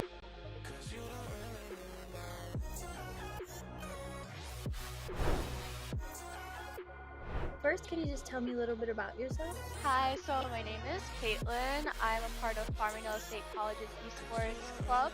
I am captain of the Valorant Greece team. I am a second semester sophomore at Farmingdale State College, and I'm 19. Okay, do you like Farmingdale so far? Yeah, it's really great. The program I'm in is very specialized, and it's not. Welcome back, everyone. We're getting ready for an interview. I'm Hell Monkey Man in the booth alongside J Turbo, but between us is BPC Barron's advocate and representative Soul. Congratulations, a 3-0 sweep. I need to know, how does your team feel? It was way closer than a 3-0 really represents, but how's the squad doing? We're all doing pretty good. We feel really confident going into the rest of the day. I felt confident going into it in general. We're just ready to keep going. That's good to hear. That confidence is key. Now, in game number 2, that 9-minute game, that 4-minute overtime, what was the comms like? How was your team able to navigate through all of that pressure and wind up taking that game? The comms were pretty standard, I'd say. I don't think we did anything too major. We just kept our comms up. If they fell, we let each other know that we needed to pick up our comms, and we kept our focus. It felt really good. It was smooth. Despite how close the game was, I think we overall felt pretty dominant. Felt good.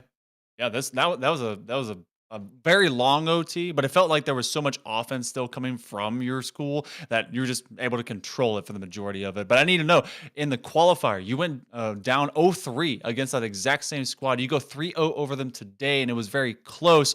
Was there any big differences between the last time you played them and this one? Was it just as close, and one team just came out the better, the same way as today? I think the first time we played them in the qualifiers, they definitely played way better than us on the day. And they're a great team, could have gone either way today. But we put in so much work since the qualifier, and I think we're a much better team now than we've ever been. And speaking on to that continued improvement, with you guys, this being sort of the first season on that national stage, how has it felt just getting to compete in so many different leagues and really showing up against these higher level squads? It's felt really good. From the first time we ever played together, we've always been an okay team, but then in the past couple months, we've improved so much to where we can actually compete at that highest level and show people who we really are as a team. It feels really good that we can compete in CRL and all these other leagues and show everyone what we really are and what we can be. You know what? You're able to show that today. You showed it in the first series, and though it was close, it's still 3-0. It's a W, and you guys were able to get that win. So round number 1 in the books. We wish you the best of luck going to rounds 2 and 3 for more of group stage play. And, thank you so much for joining us in the booth. Thank you for having me. Of course. Well, J Turbo, it's just like we have all day long. We're getting ready to go to our next matchup. On the other side of this, we don't get to see a repetition of BPC. Instead, we get to have UT, is it D versus FIU? Yes, that's what's happening. Yes. So, okay, so Dallas, they were keeping track, keeping step. Comets look pretty good, and FIU, they actually just suffered a loss to UTA. So both these teams are reeling, but I feel like UTD has some momentum to bring. Yeah, I definitely think so, because that was a very, very tight 3-0. That is, I think, the tightest 3-0 I have ever watched in my life, where you had game 2 that realistically was going UTD's way for 95% of the game, and then the last 10 seconds, Antics just says, nope, we're going to overtime. And the fact of the matter is, when you have those kind of moments as UTD, yes, they're really tough to shoulder, but also you have to know you played really well. Whereas now FIU, they're coming together. This is a team that hasn't had as much national recognition as UTD or Bruton Parker or UTA. And for this team, you're going to look to Zernite. He's that team leader and will be trying to lead the way for Dursey and Frazzle, who tend to pick up the pieces. But Zernite really does try to be that big playmaker. You know what? Big words have already been said by Zernite. They were in the chat, and they said, and I quote, and we'll take a snap of, in case anyone doubts me, they said, I will try. So maybe there's a chance. They said they will ultimately go out there and do their best. At least, I think that's what was being really annotated or pushed into those words. But game number 1, did I speak too much of you, Zernite? One way or another, you got to prove me right, wrong, or otherwise. It's going to be Dallas of UT versus FIU for game number 1. Oh yeah, and I made a mistake. We got Relic on the pitch, and Dursey as well to round out this FIU team. As Luby, quick save. I do like this early aggression from FIU, and there it is, Zernite popping off to start things off. I will try, says Zernite. It is in concrete. It is embedded into my skull. Try they did. A couple of big challenges and just darting forward for what went vertical came down as an opportunity. Oh, another quote. I got you. So these are strong phrases coming out of Zernite and strength already on the offense. Oh, strong words. And the Panthers have brought their claws. They're looking. I don't think a Panther and a Comet have ever met outside of esports, but we're going to see which one comes out on top as Luby responds real quick for those Comets. A Comet does burn very bright because it's going so fast, and when everyone is blasted away, there's no goalie there. Everyone kind of went up and aside thinking it was good, and then the defense just pushes them into a scatter plot, which was, hard to find a general line towards. Well, it's a line towards UTD getting something to the back of the net. So FIU, they do let one through, and they're trying to get another through, but a big save goes off the crossbar. Yeah, big save coming through is now Ghost trying to create some space. But again, FIU not giving any away, as even though earlier on Slayer said FIU might look like that team that's the odd man out, they're keeping up with UTD, and they made it to this top 8, and they're here for a reason. They qualified through Lee's McRae, and now are trying to continue that streak of running into some fantastic players and finding their way forward. Zernite can't get the dunk, good control by Dalton, and Dallas keeps this a 1-1 game. Yeah, you kind of get galvanized through a very tough matchup before. Luby, who was finding accuracy issues because of that defense being so strong on that previous match, is able to just put this one in a immediate banger. A little bit too much loft on that defensive attempt, trying to jump to meet the player instead of where the ball would be. So FIU let through 2 in a row, so the Comets are able to find their first trade of leads, and it's in favor of themselves. Yeah, they are going to find that, as Zernite trying to keep that pressure, but Dallas, they are galvanized. They do not want to give away games that they feel they should have won, as we saw in the last series. They want to continue. They want to show why they are a team to watch. Zernite unable to get that continuation, as Luby is able to save it. And that's what I was hoping for this game, is that it would sort of be a Zernite versus Luby show. And so far, that's what we've gotten, as, again, another touch mid-air, and neither side able to get too much control, as Relic continuing into this orange half. Yeah, Dersey just kind of overcommitting onto this one. And one thing that has been done very, very well by the Comets, they've been streaking through the sky, not just to be able to go and get a ball challenge, but to get a player challenge. They've gotten a couple of key demos on this defensive half of FIU, and the Panthers really have been able to press out of their half too often after the first early stint. Good challenge right across that goal line. You're talking about the stud v stud mentality, as Luby takes on everyone in the world on FIU, but UTD now on their own back half. They found so much space. That one goes streaking by just as if it were a Comet. Zernite is punched in the face. Dalton's giving him a little kiss, a wink, and a nudge goodbye. And this is still a lead over the midpoint of Game 1. Lead for Game 1 is now FIU the ones who have to respond. This game's been pretty passive for the last minute, as neither team having too many real scoring opportunities. Has been a lot of this wrap around the side and try to put together a play from the corner, but instead it's just cleared away just like that, where this time, though, Relic able to find Ghost, but this is just a key for Dalton and Luby to press forward onto the offense, and won't be able to find much yet, but that respawn means Ghost can try and turn this around, but a double commit makes this dangerous. Looks for the dump, does Zernite, and there's just not the opportunity to bring that one back. Quick rotate, make sure there's no Comet score, but a minute 30, and FIU need to find a response, as Luby nearly finds another. Yeah, Luby it took too long to really develop that flip reset. Dersey with a pass over. Zernite looking to get it, but it will be cut down. Guess what? It's Luby looking for that wide angle play. Relic is able to just fake it out, get rid of the defender, Goomba stomp him, and Dersey gets this one tied up again. It was Ghost with the catch, and I think, yes, they were bumped out of the entire play. And I love that physicality coming out from the Panthers. They're swatting them away and finding opportunities. FIU keeping this close. And we describe this as the group of death, and it is certainly looking like it with how close these games have been. Bruton Parker v UT Dallas being tied for so long, and now FIU and UTD, similar story. And this might be one of those A equals B, B equals C type equations that will materialize for this group. Yeah, my earlier maths did not check out. It was more like A greater than B, B greater than C. This one is definitely more of an equals, maybe slightly less version, but sub 40 seconds to go. FIU trying to finish how they started. They got a brutal goal to be able to open things up against UTD. UT Dallas now on the back half. Luby looking for some boost. A counterplay developing. Dalton trying to get a flip reset, bring it to the corner, and that is fielded by one as Relic puts it out. A big save by Relic as well as they drop off the corner wall. We're approaching that final 15 here, Turbo, and we could be seeing an OT to start off this entire series. Oh, that we could, and I think it'd be fitting for how these teams have played so far, but Relic trying to continue and find an opportunity. Cross across the box, and now a big clear. Good touch by Zernite, and now Dallas, they want to try and score, and grounded by the Panthers. Game 1, and we got overtime. Hey, you know what? This group is already as promising as it was meant to be, is said, but it takes 4 seconds.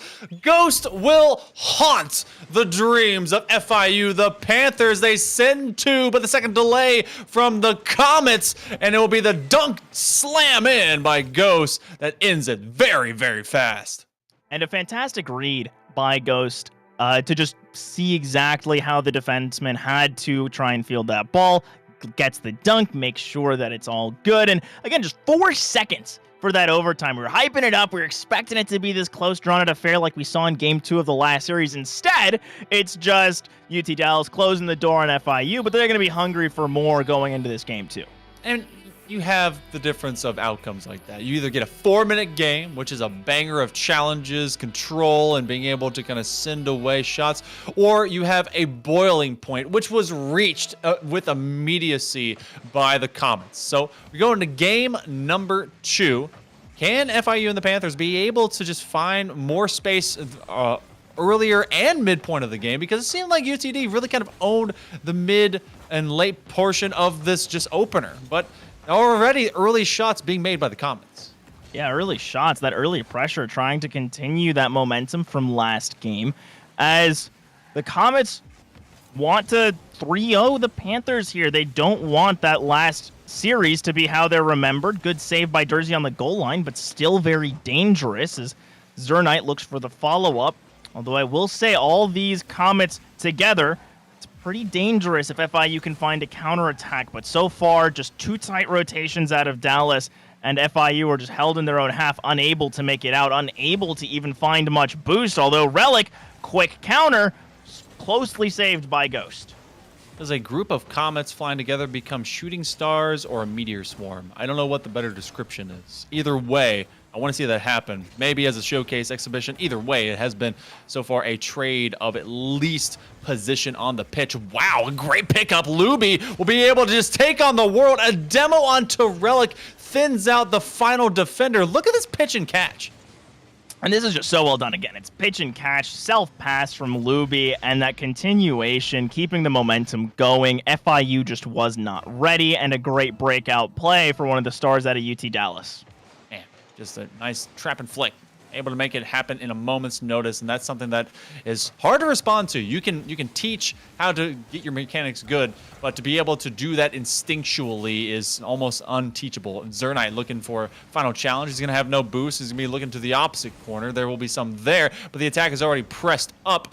Zernite will be bumped by his own teammate. Redirect. Oh, that was slick. So smooth. Effortless. Oh, that was so smooth. I mean, just look at this. Beautifully done. Jersey receives, parks his car, and just lets that deflect back into the net. And I just love to see FIU tie things up that way. It was such a good volley they were putting together. So much pressure, and just able to catch out a teammate on the rotate. Well done by FIU, tying things up once again. This is reminding me so much of last series where it is just back and forth. Score for one, score for the other, as we nearly get another, and it will be Luby finishing the job. That's 2 in a row for this member of UT Dallas. And just short of 2 minutes here into game number 2, and if history is going to serve itself as both a reminder and a pattern, then the Comets may be set to ultimately take this series. But that is a long-term conclusive statement for very little evidence, as we have still a 2-1. The 3-minute mark. Zernite is just going to be overran by Dalton, who says you're not going fast enough, and so Relic says, all right, let's clear it out. But Luby has been such a weapon in the arsenal of the Comets. It's tough to really overcome them. They have to send numbers just to stop them here. Exactly. Is that linchpin member for the Comets is a nice touch from Dalton carry over to Luby, as Zernite gonna have to try and keep control and just hasn't quite been able to be that same difference maker that we've seen out of Luby. And oh no, what a slicer from Dalton to just ride right past the defense. Relic was hanging out near side post, rotated back to the box, and then I think, yeah, that Zernite that came over. No, I apologize. That was not. That was Dersey that couldn't quite make the read, filling in the gap. But as soon as he got to the post, it was a great cut across the box and into open space. So UTD, they continue to elongate this lead. So this one's a little bit more of an open gap. It's getting wider and wider the more that the Comets fly through, and it seems like they're in much more control. But Zernite will delete one as they play for the fake out. Yeah, Ghost taken off the pitch. Just going to have to revive real quick. Pretty used to that one.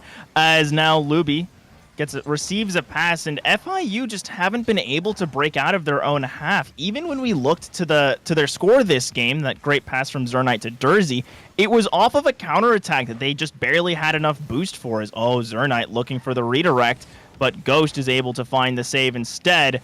And this continued pressure, it's starting to work for FIU, but there just isn't that same domination. There isn't that same control, but who needs control when Zernite just slots it right over the defense? This started with a double beat on the opposite side corner, and I think that was Dersey or Relic. Old man brain can't quite remember, but putting a bouncer into the box, no one expects it. No one can read it as Ghost came off from the backboard to try and get into the midst of it. It goes right over him as he hits the floor too hard, too quick, too fast, sub 100 seconds.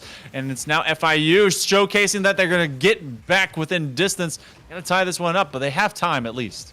Yeah, they're keeping it close. They got a minute 30, and now another chance in the box is Relic and Dersey both with shots, but neither close enough. Zernite throws that over to the opposing side as Ghost able to create more chaos in the back line.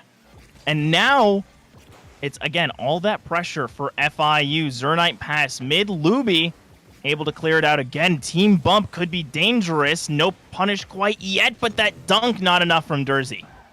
Does at least get it to elongate this possession, but look at the control. Dalton says, all right, we can be able to do the same thing to you. Individual antics and dribbling are easily in our wheelhouse of variables that you must meet off to the backboard and off to the races. FIU goes trying to be able to get there, does get the takeaway, gets a small boost pad. Luby to the sidewall, will be able to get more. No extra boost, doesn't matter because Zernite and the gang of the Panthers are trying to just expend everything to keep this on the offensive half. Less than a minute to go, looking for the dunk. Everyone crisscross applesauce, but no one's able to take a strike. And that was a good chance by FIU. The shot blocked, of course, but still, they're finding ways into this orange half. Dallas, now the ones who just have to hold for the next 10 seconds, and they'll be able to set us to match point. As again, this really does feel like the last set we had between Dallas and Bruton Parker, where it is one team is getting the wins, but the other isn't far behind, as FIU keeping it alive, and it's knocked down by Luby. As one more win, and Dallas will be able to count themselves among the game today.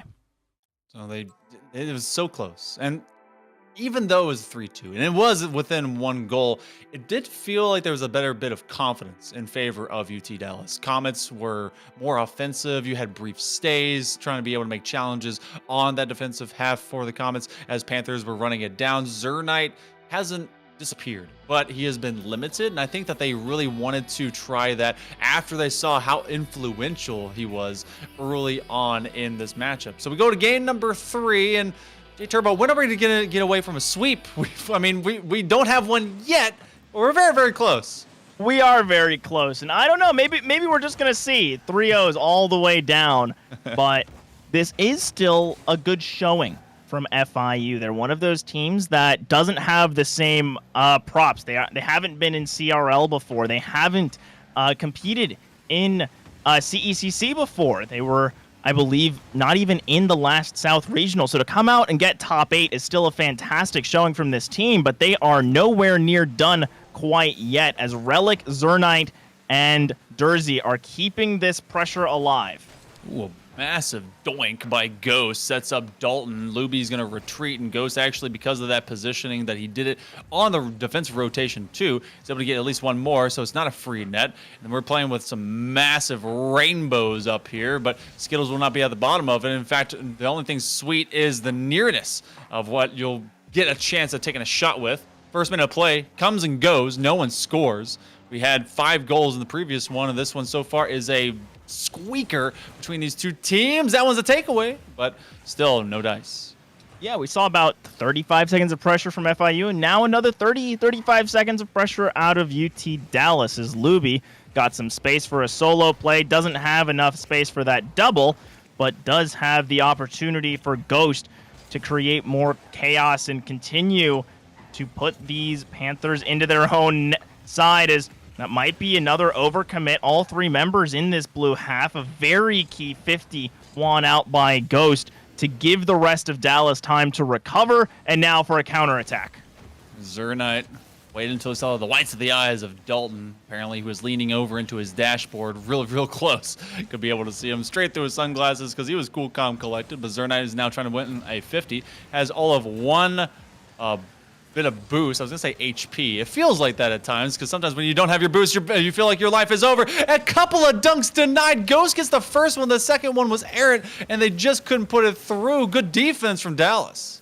Very good defense by Dallas. That was nearly FIU taking the first goal of this game, as we're nearly to the halfway mark, and neither side has shown much of a lead at all, but Zernite going for that touch might just be enough. That touch from Dalton, saved by Dursey, as what a shutdown to keep this game all tied up at 0. And yet the offense is still here. You have 2 from the crossbar and backboard, and now all the way out. Dalton from the side, looking for an extra angle with the touch, and another save. Really gets just up underneath it. That had speed, velocity, and lethality to account for to get to the back of the net, but it's denial from both teams that has kept this one even at nothing. We may get just that one goal that matters, and it could be coming very late in this game.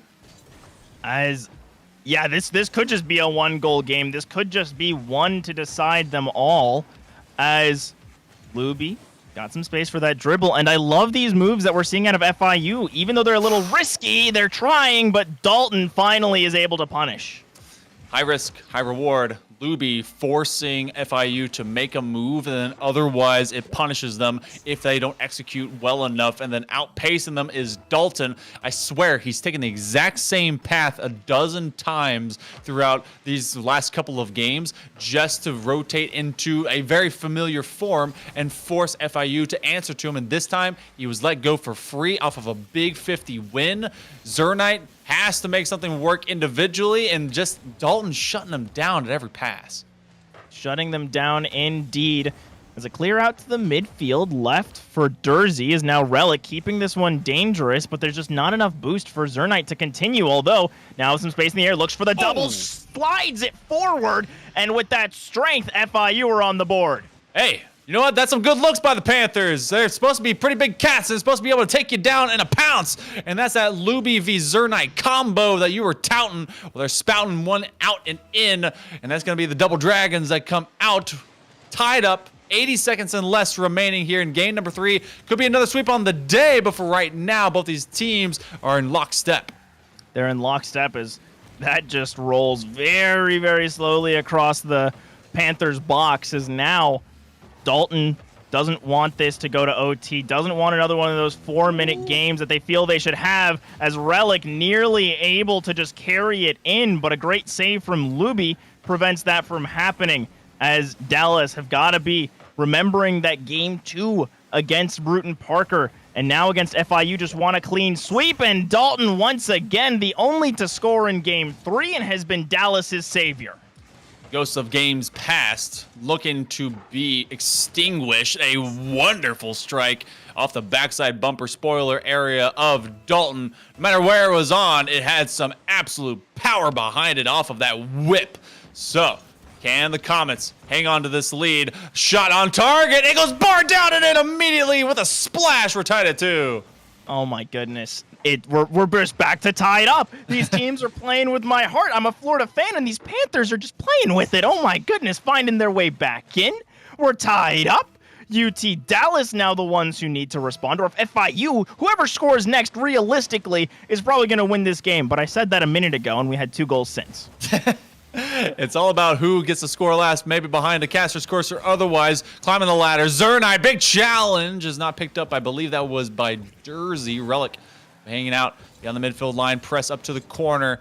One big mistake could either give this to a game number 4 or could be the end of all regulation and series play and give us a 3-0 sweep of UT Dallas. They're in chase. Big challenge. Dalton comes up to it. Seconds waning in this regulation time. OT, it could be an inevitable. Redirect not going to occur. That is a big cherry pick position. Downfield. Oh, they have a chance. Still aerial. It's in the sky, lofting over. This could be a kill chance for Comets. They keep it up. 0-second time. Around the corner. It will go behind 1, but the Panthers trying to keep this series alive as well. 0-second time floating. Does anyone find it again? No, we hit grass. Whew.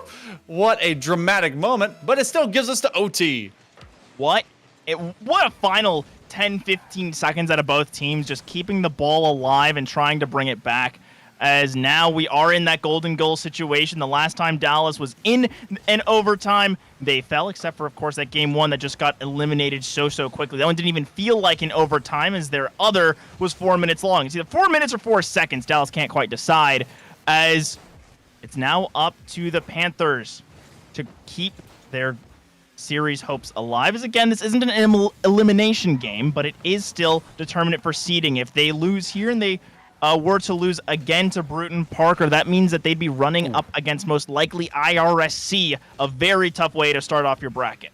You got to think that, in a way, it feels like an elimination game because of what that potential final opponent may be into full bracket play. A put-up by Zernite. Big challenge. He gets a save earlier. Oh, the strike forthcoming. Drop in and out. Another one by Zernite. But the X-Man is the X factor to keep the Panthers in it. It'll be bowling. It goes off the post. And luckily for the Panthers, that turns into a clear. Maybe a kill strike, but it goes to the corner.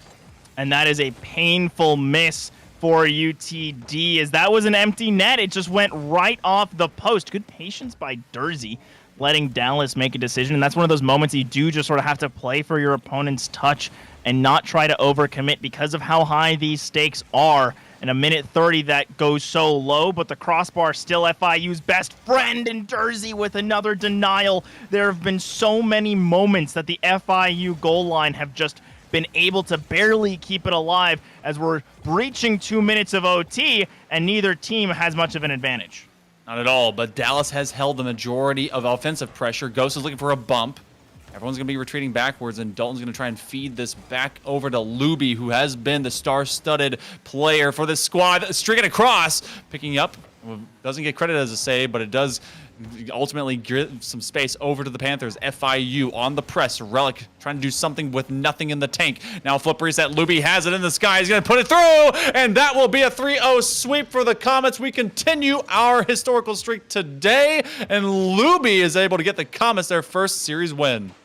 And the Comets coming off of a tough 3-0. This is just an exact mirror of what we saw earlier today. We saw IRSC 3-0 UCF Academy, and then UCF Academy 3-0 West Florida. And then here we see the side of UTD get 3-0'd by Bruton Parker, and then go on to 3-0 FIU. It's just a constant pattern, and now this last game of the day, it's going to be our battle of Texas, I believe, so we'll be able to see who comes out on top between those two squads. But still, Dallas played a fantastic game. FIU were staying in it, but just couldn't quite keep up in those very crucial moments. Yeah, this is a great group. It's showcasing that even though we continue to sweep on stream, they're doing other things otherwise, other places, but these squads are also close. So luckily, no one's being eliminated from group stage play, but is making a very big charge in a campaign for seeding when we go over to this top 8 bracket. But for the time being, we're getting ready for another interview. The Comets missed out on doing it the first time. Well, they get it the second time. So in just a moment, we'll be talking to one of them, but stick with us or else you're going to miss it. So be right back. Aerospace professional pilot degree. Oh wow, that's really cool. Thank you.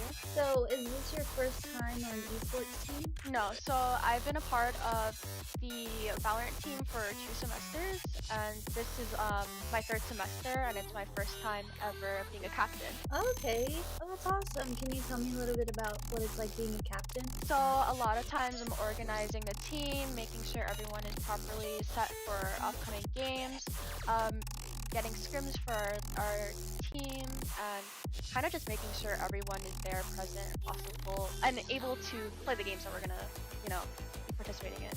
We're participating in 2 leagues this semester, so it's kind of hectic. Oh gosh, yeah, definitely. I can see that. How is it different for you as a player versus as a captain? Do you feel a lot of responsibility? I basically have the responsibility of choosing who, really plays, what type of characters everyone's playing, and what positions and roles we are all doing, as well as being there not only as a team member, but also being seen as a leadership role and having that sort of respect there, and being able to delegate everyone's role in the team. So it's definitely a lot more different, and my voice is most definitely heard. So I like it. I like being a captain. Yeah, that's really good. What games do you play, or what is your main game? I know you mentioned Valorant. Right. So I play Valorant, but I started off with Counter-Strike, and I really always have been interested in FPSs. So that background has always been there. So my transfer onto Valorant was pretty easy. That's cool. What have you done to improve yourself in game over time? So one thing for my teams especially, I have open communication where we're able to really give our constructive criticism without taking offense. And me as a captain, especially it being my first semester, I find it really important that everyone is able to come to me and communicate like, hey Kate, I don't know how I feel about doing this, or I want my voice to be heard about this specific thing. And just basically taking into consideration everyone's voice and having that open line of communication is really helpful, and that's something I find really important. Okay, do you carry that strategy into your everyday life as well, would you say? Yeah, communication is really important to me, especially in aviation with crew members. You're always trying to communicate properly and efficiently to get the assigned goal completed, and that works in video games as well as in aviation. So I feel like it transfers very well, and I put my 100% effort in everything I do, put 100% in the team, the leagues that we're participating in, communicating with opposing teams that we might be going against. All those things, I take it really important and can transfer very well into everyday life. Can you tell me a little bit about what you think about CECC and just competing in general? It's a lot of fun, and we're so grateful for the opportunity to participate. And this is something that every single member of our team has said. We've never had the opportunity to really compete in a fashion where it's not only fun, we're able to make friends, talk to other people from different schools. It's just an amazing opportunity and something we would love to participate in the future as well. Yeah, we're really happy you feel that way. When your team is competing with other teams, are there any specific teams or schools that your team kind of looks out for? I think we all have the mentality of it doesn't matter who the other team is. We're going to put 100% effort, and we're going to maintain our mental even if the other team is full of radiance. It's not something we're going to keep in mind because we will be able to beat them. Fingers crossed. Yeah, that's a really good mindset. As you probably know, March is Women's History Month, and you, being a woman in esports, how do you think that has an effect on esports? What does it mean to you to be a woman in esports and as a captain? Just could you talk about that for a little bit? Coming into being a woman in aviation, which is already really a niche type of thing, especially women in video games, things like that. It's just we're kind of the minority, and keeping that in mind, a lot of times you have to represent yourself properly because you are representing such a small community.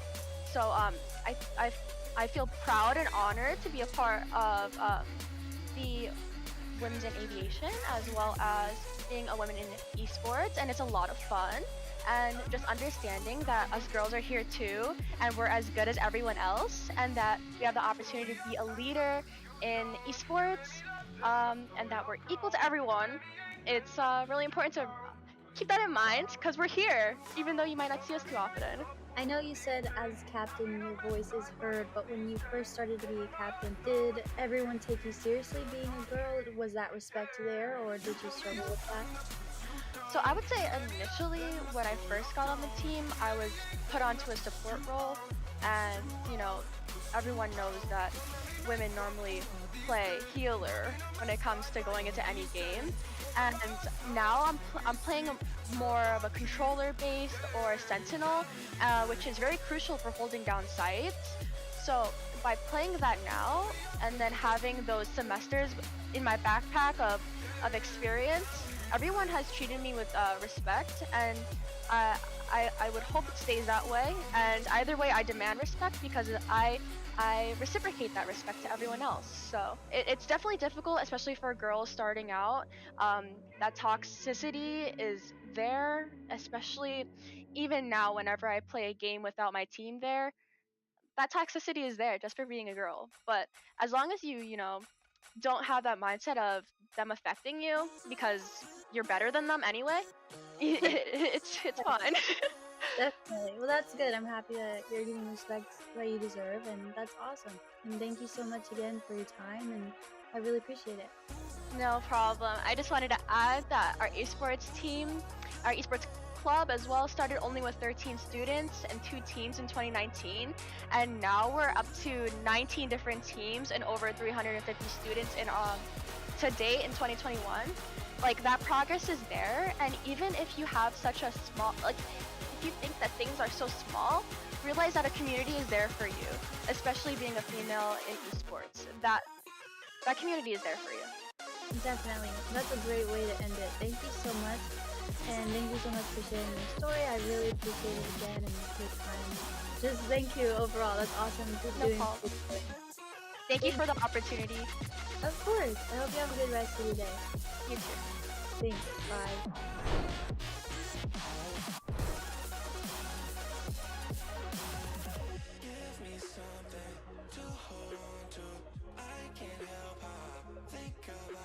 My name is Dusty.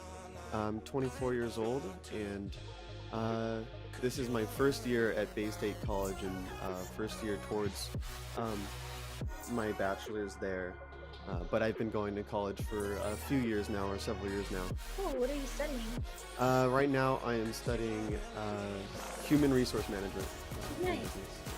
Do you like Bay State so far? Yes. Yeah. It's been pretty good so far. It's only been 1 quarter, but I like it so far. Where are you from? I'm from SoCal. I'm doing it remotely from Southern California. So what games do you play? What's your main game? My main game is Smash Brothers, and that's what I compete in. So Super Smash Brothers Ultimate. Okay. What character do you like? Wii Fit Trainer is my main character. So how has it been being part of a collegiate team at Bay State? Have you been on a collegiate team before? I've been on teams before. I don't know if I've been on a collegiate team before.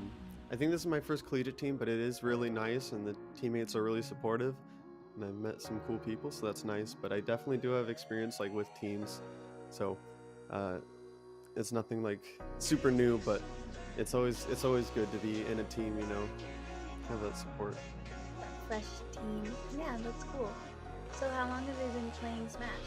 I've been playing Smash for about 7-ish years now. Well, I've kind of played it since I was really young, but competitively I've played it 7 years. I played since the release of Smash 4, which is the previous Smash game, and now I've played into Ultimate, so quite a while.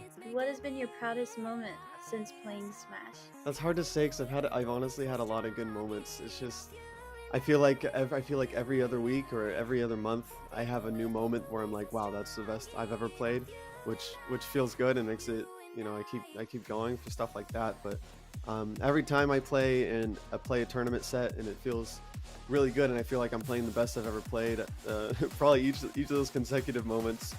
I just had a tournament a couple weekends ago in Las Vegas, where I placed 9th out of nearly 400, I think, and I think that was one of the best I've ever played, and that felt really good. So that was a really big accomplishment for me. So you would definitely say over the past 7 years, you said that you've grown a lot in the game? Yeah, I think I've grown a lot in the game, and I think I've also grown a lot just as a person too.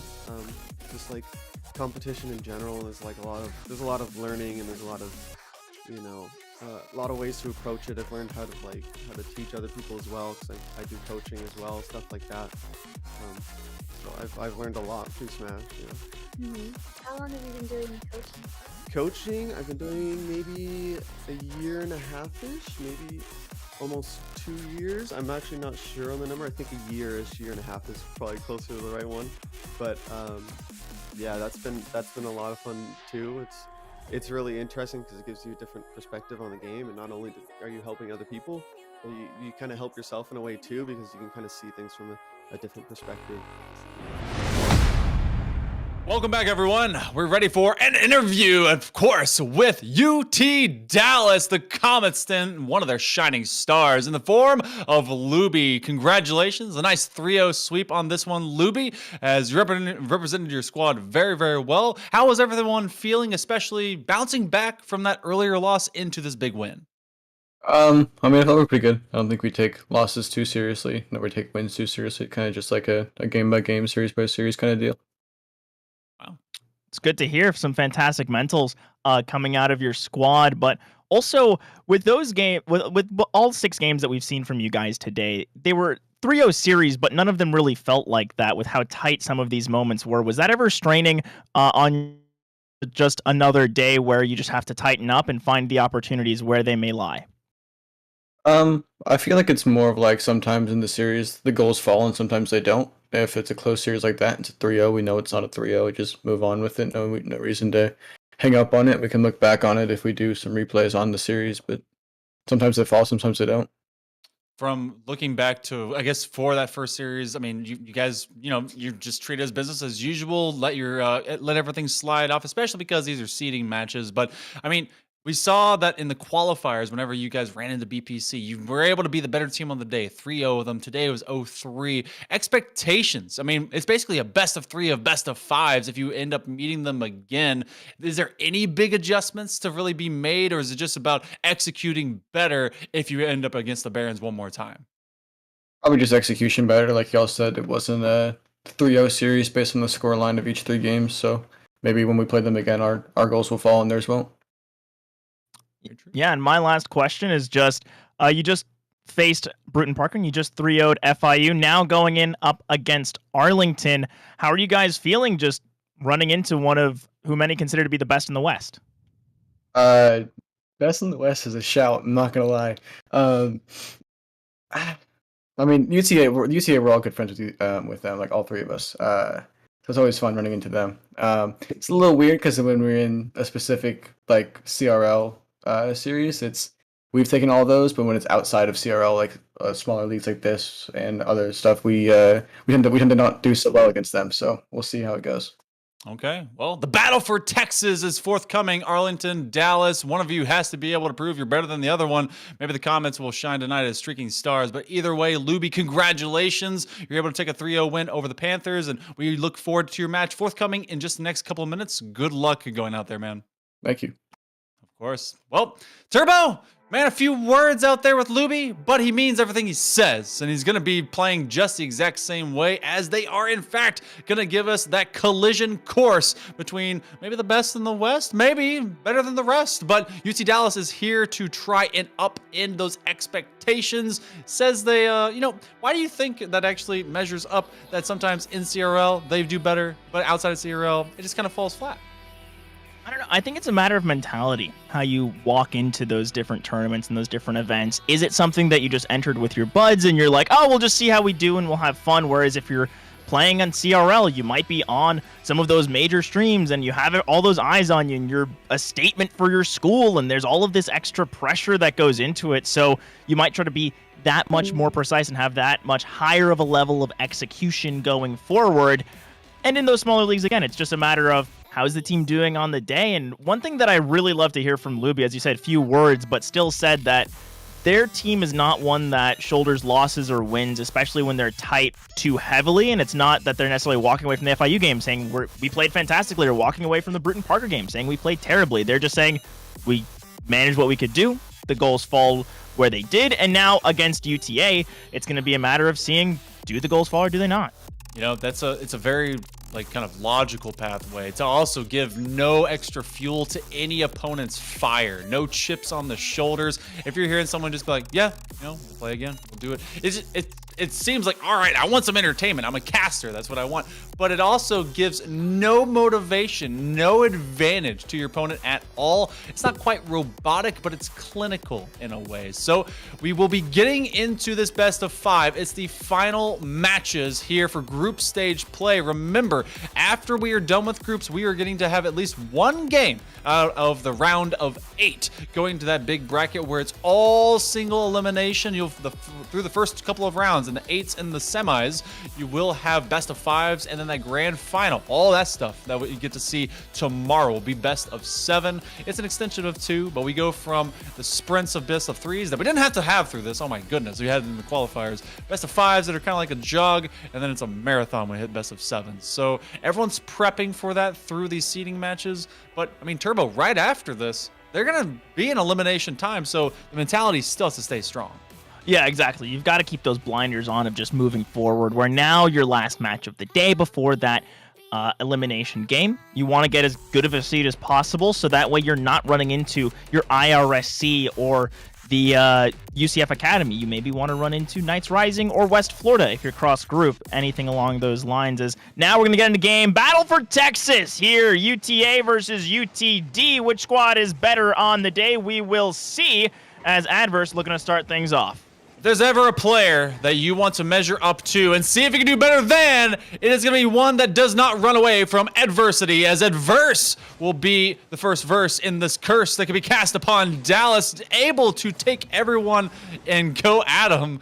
Oh my goodness, it is a 1-0, 9 seconds in for UTA. 9 seconds in and just complete speed. Adverse with a nice little carry, and UT Dallas just weren't necessarily expecting them to go for it right off the bat, as now with that early lead, UTA going to be that much more confident to try and step forward and really use Adverse and Samba's mechanical ability to try and create some openings, as Nava with a nice contest in this orange half, and Ghost forced to pass it up to Luby. And I love this team play that we're starting to see out of Dallas, but so swiftly taken away by the Mavericks. It's a matter of dictating tone and pace. We've talked about it before, but it's always been one squad able to do it a little bit better.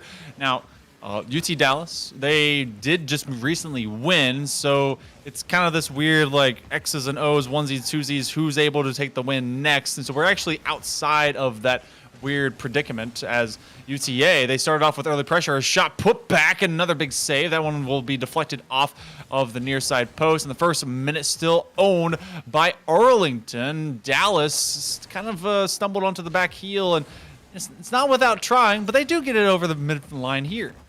Yeah, they're finally able to break out in the midfield, and a good tackle by Nava keeps that one out of danger. As Adverse, we're constantly seeing him as his first man, and that's why just cuts right past the defense and sees the opportunity. UTA into this one is, in fact, 2-0. They dropped a single game a moment ago to BPC. So got to see if they will be able to come out top of the group. A win here, I think, gives the top of the group. Is between Dallas and UTA for that margin. Actually, you can end up with kind of a 3-way tie, but Dalton says, don't worry about that right now. Through the first 90 seconds, there's been 3 scores, and we find ours here.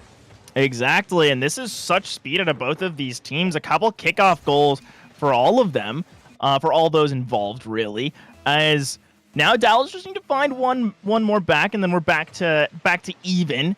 As the longer this game goes, though, the more comfortable UTA are going to be with this lead, as a couple of these little passes in between is now opportunity, and Dalton goes for something a little fancy off the backboard, can't quite find it, and it's a quick counterattack from Nava, looks for the double, not enough boost to find it.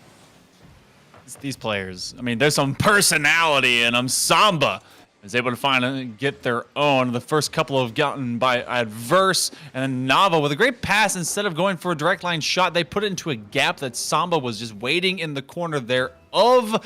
And we were talking about these two just apparently being friends as well as opponents from each other. Well, it showcases through the quick chats. I'm not gonna lie. Oh, absolutely. You can tell that these guys play together and that they're having fun. No real toxicity, just bunch of this is Rocket Leagues and some oops whenever there's that mistake. Still, UTA with that 2-goal lead, looking to extend it. Samba to Adverse. These quick infield passes, what they're really known for is, another shot just barely missed by Samba. As even in their misses, UTA have still been keeping most of the control this game, and a tight shot from Dalton shut down and finished off by Ghost as UTD keep this within 1. Ghost with a great pass over to Dalton. That one was actually sniffed out, but Ghost just keeps to that rotational line of that right side corner where it went to in the first place. And so this becomes a 3-2. Lots of this is Rocket League. And I wish you guys, actually you can see it. It is live. Haha. So you're going to be able to enjoy seeing all of this. UT Dallas has been able to just shoulder a lot of weirdness that comes out of UTA, individual plays. And again, Adverse trying to do it again. He has a flip reset. He's going to wait till the last second, and it takes 2, 1 top, 1 low to be able to take that away. We're beyond the midpoint of game number 1, and it's a putback. Guess who? Adverse. Adverse again, and UTA bringing that precision they're known for. Just look at this stinger across the box right over to Adverse, and no one on UTD can respond to that. It is just so quick, so precise, and that's why UTA are looking to top this group. So UTD continuously playing from a differential not in their favor, trying to come back from behind. Good control by Dalton. You're really looking at the Luby-Dalton combo right now. Like, Ghost was able to make it happen, and Luby is the forward man that finds that back press. Got to see where the defender went here. It was Dalton with the takeaway from Adverse, and then just can't quite make the read as Nava. Yeah, Nava just doesn't quite get that read, winds up being a little awkward. And from here, I really like that UTD are always able to find their way back in, but it's never quite fast enough. It's one goal back and forth, and UTA always wind up coming out on top, as it is going to come down to whether or not UTD can break through this defense early on, as there's only 1:40 remaining, and we know that UTA can hold on to these leads if they need to, or just continue to extend them, as this has been a pretty high-scoring game, and Ghost wants another crossbar up. Luby brings it down, and 1:30 left. We're all tied up. They forgot Ghost was hanging out at the back of the midfield line, and that one just becomes an opportunity that Luby cannot pass up. So 8 goals. You say we only have a little bit of time remaining, but they've been able to put up 8 in the first 3.5, a minute and a half, and it could be just as daunting to keep up with the offensive streaks both these teams are going through. Luby bumping Adverse. This is a 1-2 combo. Dalton looking for the aerial drop and dribble, but they do extend it, and it's looking to get a counterplay all the same. Looking for that counterplay, and look at that team play. Samba and Adverse. Just a nice little carry up and over. Pass up, backboard down, and a beautiful double. That was just so smooth. And 9 goals between these two teams. There's still plenty of time on the clock for more. We may be able to get double digits of totals, but that's a put off by Samba. Adverse trying to be able to find it. He has to accept these two. Nice quick juke step by Dalton, but you do have Nava filling the gap from behind. And now we're going to go out to the midfield line, and Dalton will hang out into the box. Luby getting pressured by Samba. Adverse does that against 2. Ghost doesn't have too much boost. Doesn't matter because no touch happens from Nava. They do call up Samba to fill the gap. 45 seconds remaining. Shot on target, and it will be the 10th to be able to get them a 2-digit lead. Yeah, 2-digit lead for UTA. 2-digit scoreline across the board, as we've got 10 goals scored so far. As a far cry from what we've seen earlier today. Some really low-scoring games, and this one just a flurry of scoring. And it does just come down to those last moments of precision. Although Dalton doesn't want to say die quite yet, nearly finds a shot. Luby not able to find the pass. Dallas keeping this competitive. Tap down. Where's the finish? Dalton is there. 30 seconds to go, and they just don't stop scoring. They don't. They do not. There's 11 goals in 4.5 minutes. It is chaos in Texas. Arlington, Dallas, they're not too far from each other. They're neck and neck, all the same. Both where the cities lie, as well as where the schools are in this matchup. A half minute remaining. They got to make something good happen here in Dallas on the kickoff, looking for a chance. But that is a booming clear, adverse to the other side of the pitch. Looking to center it up. It will be slightly bounced. And that gives Luby enough time, enough space to get it to his teammates. They have 15 seconds to go. And there was no one to receive on the opposite side of the field as Adverse now with a quick dunk keeps this in the orange half, and UTD have to play so carefully and try and get this all the way across the pitch. They got to go post to post to tie this one up and try and bring it back. Drop from Adverse, kept alive for a second, kept alive once again, and downed by Samba. As, you know, they say everything's bigger in Texas, and UTA and UTD certainly showing us with the personality, with the scores, with the goals, all of it just huge going into our final group stage match of the day. Yeah, this is, I think, combined between both these teams, we nearly had 30 shots. We had 11 goals. There's a lot of offense going on for these two teams. And it's not like there's not defense happening. It's just that it's happening so quick. So from the word go, there was a score. Adverse showcasing that they can get a hat trick and more for this squad. And of course, one of the biggest reasons that they are a weapon, not only on the bubble teams and more that they are able to be on, but also on this UTA roster. So the Mavericks starting off strong. We're going to game number 2. You know, this may be, maybe if they stay consistent, the only, at least one of the few matches that we see today that isn't a sweep, but UTD has proved me right. Why are you going to say it? He's speaking into existence? Now it's not going to happen. You're going to cast or curse us already. I mean, maybe, yeah. Sorry about that, everyone. Too sweep. Sorry. There we go. As now Nava continuing that pressure and Ghost barely able to clear. No, but I would like to see this one go a little longer because UTD and UTA, they know each other. These teams are comfortable. They're friends in real life, but also they just practice against each other. They scrim constantly as now pass forward. Luby trying to find his teammate, unable to do so. And UTA keeping the pressure alive as expected. Downtown Dalton over to Luby. That's a shot, and it will ring off the pipes and be able to ring and sing as Dallas's first lead over Arlington. It was a great pass, but just trying to find that space, it hits nearly every single part of the perimeter. Yeah, it hit the entirety of the inside of that post. Fantastically done, a fantastic shot, as Luby really has been that difference maker, really has been doing the most for this UTD team as Adverse tries to find more. But remember, if you want to be like Luby and also just do more for yourself and your future, soldiers in the Army National Guard can serve part-time while getting their degree or working full-time. Accelerate your path and visit nationalguard.com. The next greatest generation is now, as Luby trying to be the next greatest player in Texas, as Adverse with a quick save and Ghost able to keep this one dangerous. Trying to guard off that net as best they can. The 1-2 strike combo, boom, top 90. 2 up on the board for the Comets. They are streaking both across this pitch and into the net. And that's just been the 1-2 buckle my shoe that's been working all day long when they get some free space and aren't challenged in the midst of their pass. Yeah, 3-4, and they are shutting the door as UTD get their first 2-goal lead now of this set. And really, since facing FIU, of course, is now Samba wants to cut that in half and bring this back to a 1-goal game.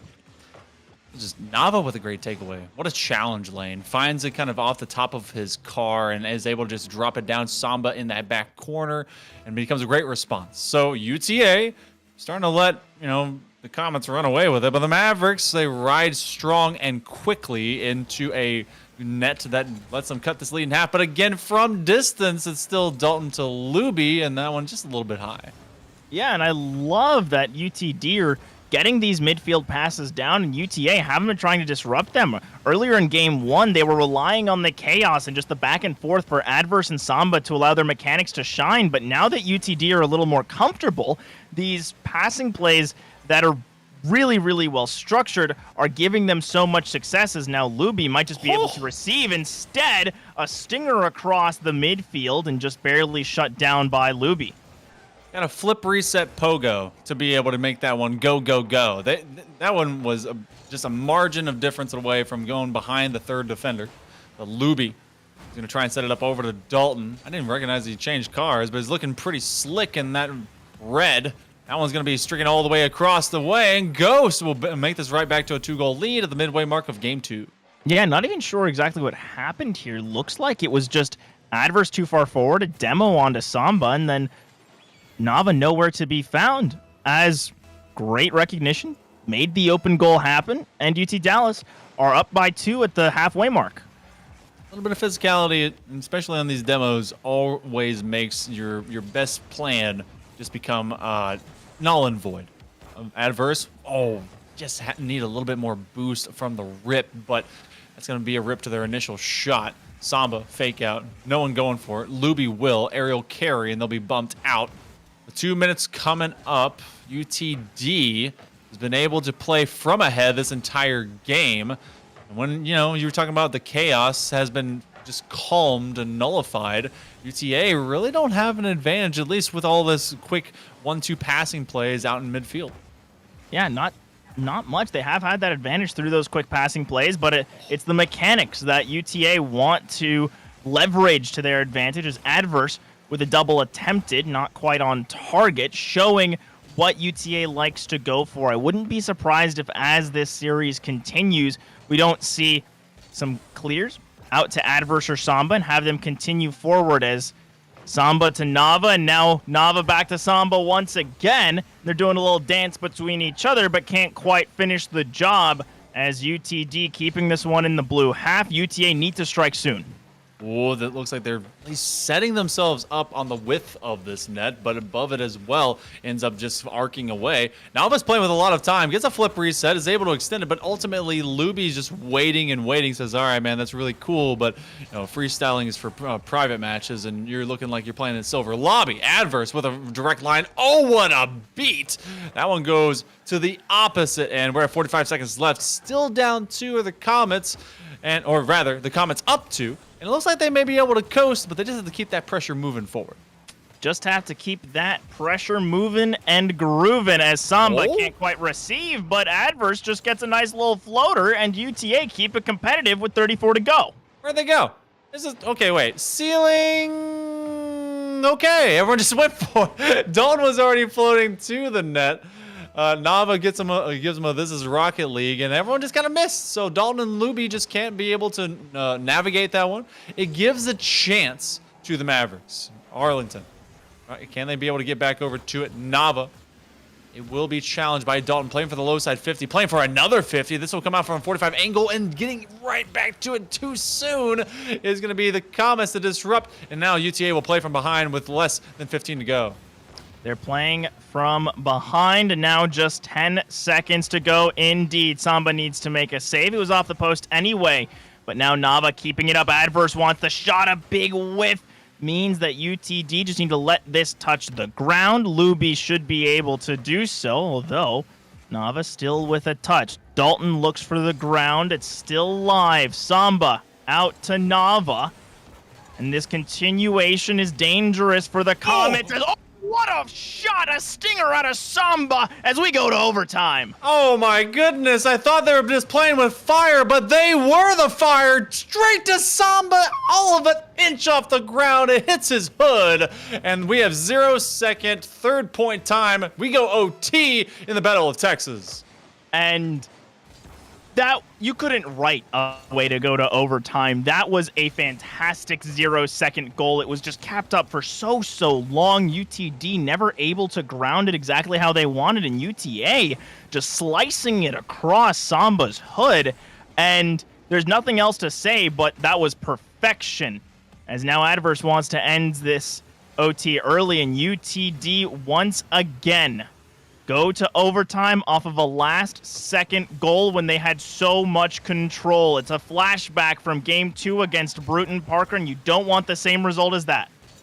Been able to win one quickly. Can they win a long one as well? And going against a rival, a brother-like opponent. It's tough to say if they can.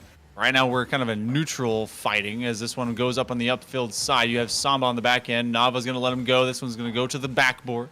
Good pickup as Luby sends it a mile down. Now he's left on in that third-man position. Dalton on the opposite side corner. Samba with this just strike on that is well fielded. They have 2 defenders, all 3 now on that goal line, and everyone is in recovery stature, but that means Dallas is way, way back looking for the counterplay to get set up. Yeah, looking for that counterplay again this is reminding me a lot of that game 2 against Bruton Parker where UT Dallas just need to find one opportunity, and it is this back and forth. Neither team having too much possession, but still UTD, they've been keeping the pressure alive. Nava easily able to slow this ball down, but now Dalton with a little bit of an opportunity as it is just a matter of who makes a mistake first, as UTA have been pretty flawless in this overtime on their defense, and same with UTD, with neither offense having quite that oomph needed to break through. As, here's the opportunity. Adverse with a shot. Adverse off the post. And 2 minutes come and gone. This overtime continues. Nava actually got a bump to open up that gap, but it was Adverse that couldn't put it on target. It fell just short. So with 2:10 coming up, Ghost actually is going to be able to steal that boost away and force Mavericks to have to peel off. Shot will go wide, and Samba will be under duress for all of a moment, but they have a lot of boost back here by Adverse and Samba. So rather, Adverse and Nava, Samba, waiting out in the midfield, using that ceiling to their advantage. Get that flip back as Adverse. Handoff over to Luby. He's going to cut this corner, cut it tight. Samba goes up. That's a double commit. Shot is forthcoming. Looking for that double touch. Can't be found by Dalton. No boost. He'll have to go on a recovery rotation, and that'll be a big clear. He's going to be the first one to it. And that was UTD's best opportunity that we've seen so far. That double commit left the goal pretty wide open, but it was such a difficult ball to respond to that no one on UTD had a clean shot, as now we enter our 4th minute of overtime as 3 have come and gone already. And Adverse once again just waiting for these big booms. Dalton avoids the mid-air bump, and that allows for UT Dallas's defense to continue. In the back line, Luby keeps this one clean, and it is just hanging on a razor's edge as the clock ticks down and continues to tick. It's 3.5 minutes here. Samba was the one who scored to take us to overtime, trying to finish it as well. Instead, it's just a big booming clear, and Adverse will take his time, pick up some boost, and look to break forward as a demo onto Dalton.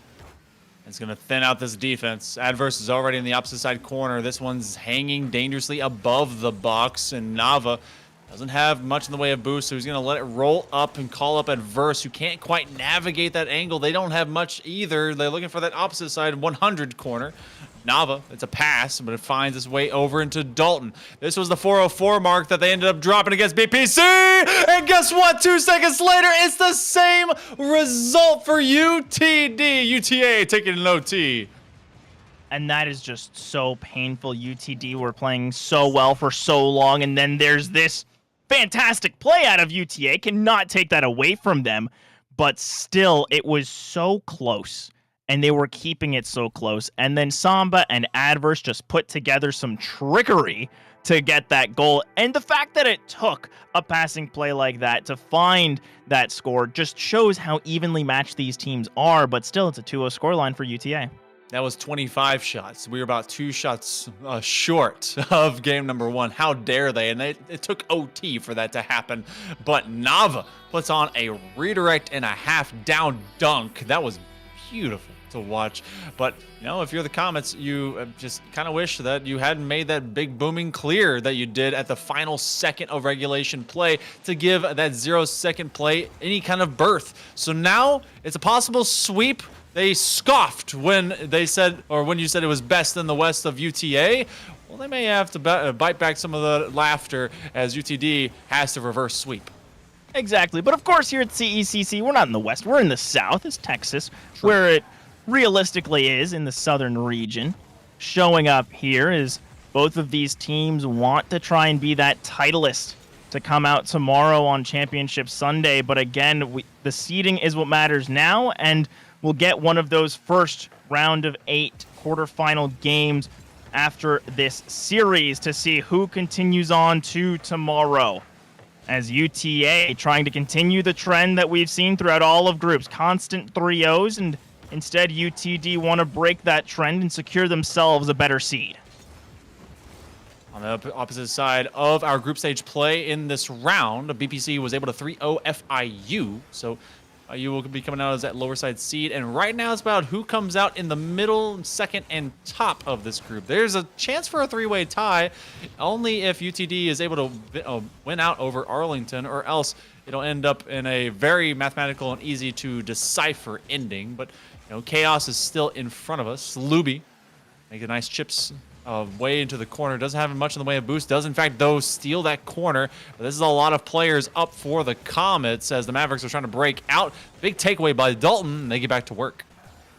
Big takeaway. Now, Nava needing to find an answer, but again, this is reminding me a lot of what we saw in overtime, honestly. This feels like a continuation of that same game, where it is just pressure back and forth. No one able to have enough space to go for anything mechanical, but UT Dallas have been completely shut down in the midfield, and that's what gave them so much success in last game. It was being able to use these midfield passes to their advantage, and now that UTA have started to really take over and be more chaotic in that midfield, it's been working out for them as they've had most of the offensive pressure, even though it's still 0-0. Honestly, UTA have had a couple of chances where if they were maybe a car length or two back and maybe had 12 to 20 boost, they would have gotten 2 scores. It's that much pressure. But look at this bait. Samba rolls away from Luby. Shot will be wide. Adverse sent back flipping, but he knew that it was mostly secured from outside the pipework. Adverse looking for a 50 win. I thought that was a pass over to Nava, maybe Samba. Anyone that ends in an A. What in the world's going on at the goal line? Samba finds a save. Not sure what happened there, if I'm being completely honest, as it looked like UTD was about to have a scoring opportunity, but instead Samba just able to hold strong and get that one out of there. Is now a demo, and the quick counterattack means Nava puts UTA on the board. Nava, grinder between the Samba and Adverse combo, but a big demo that opens it so wide. So when the net is vacated with less than 2 minutes to go, which, by the way, this game has just completely ran away in terms of time. There is not much left for UTD to get this one started. Not a ton left to get it going, and Samba looking to put even more pressure down 2 in the last 10 seconds out of the Mavericks. Oh, man, you had a statement maker on that shot from Nava. Whenever we looked at overtime, they get another off of a great team setup, and then Samba says, oh, the ball's coming. Cool, backflip. Bang! Put it in. Minute 50 to go. Comets, did they expend all the extra light that they had to burn, or do they have something else in the tank? You bet. Dalton comes in, top shelf, and they'll split this lead in half. We have 3 minutes with no scoring, and then we have 30 seconds with 3 goals. What are these teams doing? It's these constant kickoffs, finding goal after goal, and I love that it's UT Dallas able to bring this one back, keep it within 1, reminding me of game number 1, where it was that constant back and forth and eventually reaching that tie. Now, of course, this isn't as high scoring, but still, UTD, the need to score to continue this series. Samba right up underneath as Nava tries to go over top. Adverse waiting at the midfield line just to try and keep this one on the forward half. But look at this one. Caught out of position. That's on target. Samba and Nava not ready. You know, you're talking about how recently they're getting these scores. It takes forever for them to be found. And then in short succession, 40-plus-ish seconds, you get 4. We're tied at 2 apiece. Yeah, nearly 70 miles an hour on that shot as it just stung across the defense. And they, as you said, were not ready for that kind of speed. And that power shot coming out of Dallas is now all tied up. 1:10 to go. And we could be in another one of those golden goal scenarios. I said that in game number 1, and then we had 3 more goals go after I said that. But still, this game has been a lot slower, a lot more measured. And now Adverse trying to work with some space, shut down by Ghost as he's looking to continue that spookiness and wants to bring UTD away back into this game. Seen the chaos. We've seen these teams be able to make comeback scores, 0-second plays, long OTs. How many checkboxes do we need to continue filling out? I think we nearly have every single one. Just a final stage win with 30 seconds coming up. Battle for Texas has not been one-sided, but it seems like it when you look at the series board. Samba with a turnover, looking to get it over to Nava from the outside angle. He gets full boost tanks, playing with a bit of off pace. Adverse and Samba will retreat, though. They're playing much more passive. Maybe we're looking for OT. I don't know. Maybe they are looking for OT where they think that they can just slightly edge out UT Dallas in that war of attrition as we saw in the last game, or potentially looking for another one of those last-second goals because of how tight they can be. But now Nava, so far back, does just want to play safe, make sure that nothing goes down, as touch out to the corner is just going to be left by Adverse. We go to overtime. UTA won the first one, and now we'll see if UT Dallas can find the second.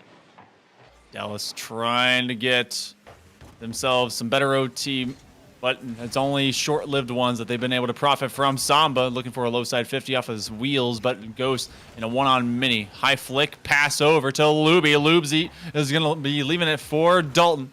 Dalton can't do much more than catch it, give it back to a teammate. Early pressure against the Mavericks is very much left to just a passing play. Nava to the back wall, maybe for the win. Oh, it's a big takeaway, as that's going to be shut down by Ghost. Some good interruption by Ghost, but now UTD leaving a little too much space. Good response from the defense, but a bigger demo out of Nava. Great space made. Dalton looks for the shot. Dalton finds it, and the curse of 3-0s is broken as UTD take game number 3. Well, you know what? We have sweeps all day. Why not make it another one? But that one is actually not happening. UT Dallas is able to find themselves a breakage in the carnage, in the chaos, and in the history. So it just had to be a counterplay the other way. And we go from 20-plus shots per game to 5? What? Like, well, okay, 10 total. But this one just as close. Actually, that's a fairly high percentage for what these guys are doing. So finally, Comets hit pay dirt. That's the first step towards victory, maybe forming a little bit of concern for the Mavericks. But we also jump right back in the fray. These two teams love playing each other, I swear. Oh, absolutely they do, as Adverse looking to step forward and wants to strike first. I know that the Mavericks, while they're okay with this not necessarily being a clean sweep, Adverse wants to punch their ticket in quick, want to top the group, and with an early goal will certainly look to do so. Adverse just backing it up. Back it up. Much like our hero SpongeBob said, back it up, and able to get that backside corner 8 seconds in. Just put it in the box. See what hits. You know, sometimes a good shot is just one you tried and didn't know that you were going to put on target. Exactly. Sometimes it just be like that, where you back it up and you find the shot. Is now Luby trying to get a redirect and actually winds up just going straight over to Ghost. Dalton doesn't get the power necessary, as that was a great idea from Dallas. As a quick counterattack, Samba isn't able to find the shot. Popped up. Where's the response? Nava doesn't go for the risky touch, and it is just going to be sent back to the sidewall as both teams reeling from that attack out of UTA. UTA continues to put them into a whiplash sort of situation. Challenge after challenge. Adverse is called off by Nava, who's looking for a tackle. Maybe a flip reset to get to a double tap, but no. Now finds his way all the way to the backboard from distance. How is Adverse? He's able to slot it in. That finds 2 for Arlington. Yeah, and look at this. Just a touch out and a power shot right back. Now that's the return to sender as it goes from the crossbar to the top of the net. 2-0 for UTA.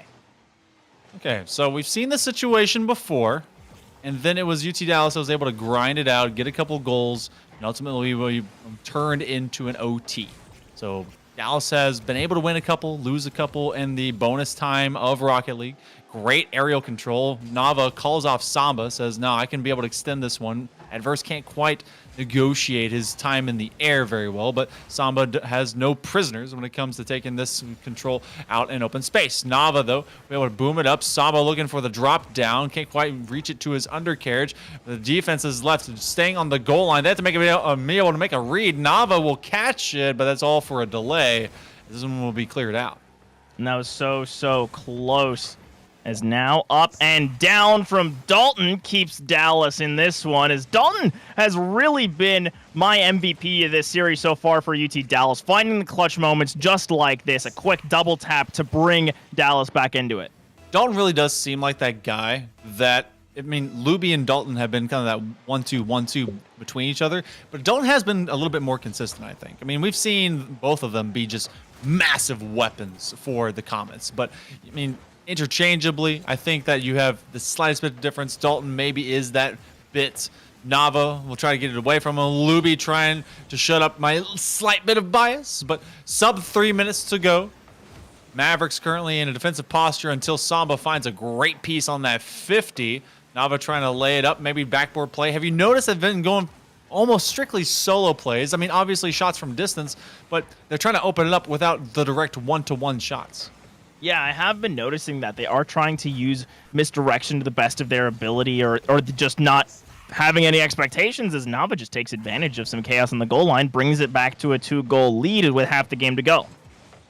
This one, it's a tough catch by Dalton. Luby was looking to boom it out, but as the one player that was going to get to the ball first, it's the reactionary touch by Nava that's able to be that difference maker. So this one looking a little bit more favorable for Arlington.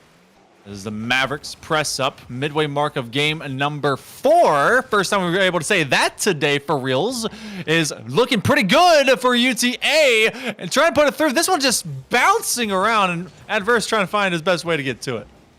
I was so confused with what was going down, and Adverse tries to turn it into a solo play. It was just 3 members constantly streaking across the goal line and no one able to score, as all 3 Mavericks are within this attacking third. So any strikeout by UTD is very dangerous, but UTA have been keeping the control and preventing any shenanigans. Nava low on boost. Samba as well, and that results in a score for Luby, as brings it back within 1. Nava had a good idea for a split second until it was a bad idea. I'm not exactly sure why they tried to combo with Samba on that attack, because when they were rotating initially backfield to go to their net, that was the correct choice. Samba was already coming out of position, or out of the 3 to the 2. So a bit of a brain fart turns into a sneaky bit of business, and that turns into a counterplay, and it's going to be a tying goal. Just when I think UTA is able to take a step away from UTD, Comets streak right back to a tie. And this is what happens. Wasn't a midfield pass from UTD, but still the midfield player fielding one from Nava. Going to say thank you very much for that, as we're all even, 142 to go, and UT Dallas trying to put together this reverse sweep. They've at least found the first piece, which is a Game 3 win. Game 4 has been a comeback and a half, but don't call it a comeback until you've made it happen. It goes up, down. Where's Samba? Nope, no dice. Adverse goes right back to it. Nava trying to be able to make a shovel dig and can't quite get there in time. Samba hanging out in this corner, and we'll keep that at least disrupted, but this could be for the other direction. What? It went to the post, in, out, and it hit a defender, I guess. It looked like Nava got a tight touch around the corner, and that works out. Not sure why the save wasn't credited, because that looked 100% like a save to keep that one alive, but it was just dancing around the inside of the net, and nobody able to score, as UTD going to feel robbed off of that one, and now UTA want to finish this in regulation. We know how strong they've been in OT, but still, UTD got the last one. They're going to feel confident, as now a ceiling shot for Ghost just pings it off the ground, and will be sent right back over to the orange half. Nava on a solo extension. Will we find yet another OT for this battle between the Metroplex of cities, Arlington, Dallas? Not quite Fort Worth on the UTA side. It might as well be. If you ever lived there, you know what I'm talking about. Ghost trying to get it through. That's a freebie on a demo. Nava clears out Ghost, sends them straight back to the graveyard. They'll be haunting them for a while. Ghost waited too long to be able to get in contention with this ball. If you can't collect it, it's going to head straight to your box, and that's going to become a score. Yeah, just a little bit of panic, and I think Luby diving across the goal line too quickly, not waiting, where if he just held it back post for a second, then there might have been a way to save that, but instead it is just Adverse with control, and now 10 seconds to go for UTA to finish the job. They just need to keep this one out of their own net, and with this passing play will certainly do so. as it starts to get knocked down. Looks for the double to finish it off, and that would have been another goal for good measure, but still UTA picking up the series. Even though it was a 4 series, it wasn't a 3-0, and UTD put up quite the show. Oh, they did. This was a great matchup, and of course, these two squads are basically brothers in arms, as good as friends as they can be, and also share a very close proximity to each other in terms of schools. So the rivalry is real, the friendship is real. And what's very real is there was a lot of shots and points put up in this series, and we were finally able to escape it. But we're gonna escape from this right here, this moment, because we're gonna go to a break. We're gonna be getting ready for a nice interview with a Maverick that will be riding up to meet us. Don't go anywhere unless you gotta, but we'll be right back. Definitely more of a competitor. Ever since I was young, like I remember playing like board games with like friends or something. I think I was waiting for them to play, and I think some of them were playing like just like house rules or whatever, and I was like really young, and it like made me upset. I'm like, you guys aren't playing it the right way or whatever. But like I've always been a competitor, but at the same time, like you have to have fun, because if you're only a competitor and you're only competing and it's all seriousness, like it's there's like a limit to that. So like you have to have fun. So definitely both, but I definitely lean towards the competitive sides of things. So I like optimizing things and seeing the best thing you can do. Because it all started out with like it all started out with it just being fun, because when I was younger I played different games, and I originally just played them for fun, and I played them all the time, but I played them so often and I got so good at them to the point where it just started to naturally lean into the competitive side of things, and I was so good to the point where I was like, oh, okay, what can I do to make myself like better, and how can I see this as like something I can improve at? So it kind of made like a transition a little bit, but so it's both. If you were to give someone advice who may be looking into joining an esports team but they're kind of on the fence, what would you tell them? My advice would be to really like think over what they're looking for, like in not only in the collegiate esports team but in school as well, and like see like exactly does this line up with what they really want, and just to figure out what they really want, and if it's going to be a good decision, you know, from like a scholarly standpoint and from like a financial standpoint, because there's a lot of things to consider. You know, like I thought it over a lot before I realized, okay, yes, this is a really good decision, I should go for this, you know. So that's something that should be considered. And also like the time frame as well, because if you commit yourself to a collegiate team, it could potentially be a long time, you know. So just consider it and think through like all your options, and don't ever make a decision just off like an emotional reaction or anything like that. Just like think it through, I guess. So for you personally, how many hours do you think you game a week? That's a good question, and it's actually way less than it used to be. But before, I would be putting in probably several hours a day into Smash. But about a year ago, I was like really grinding it and put a lot of effort into it.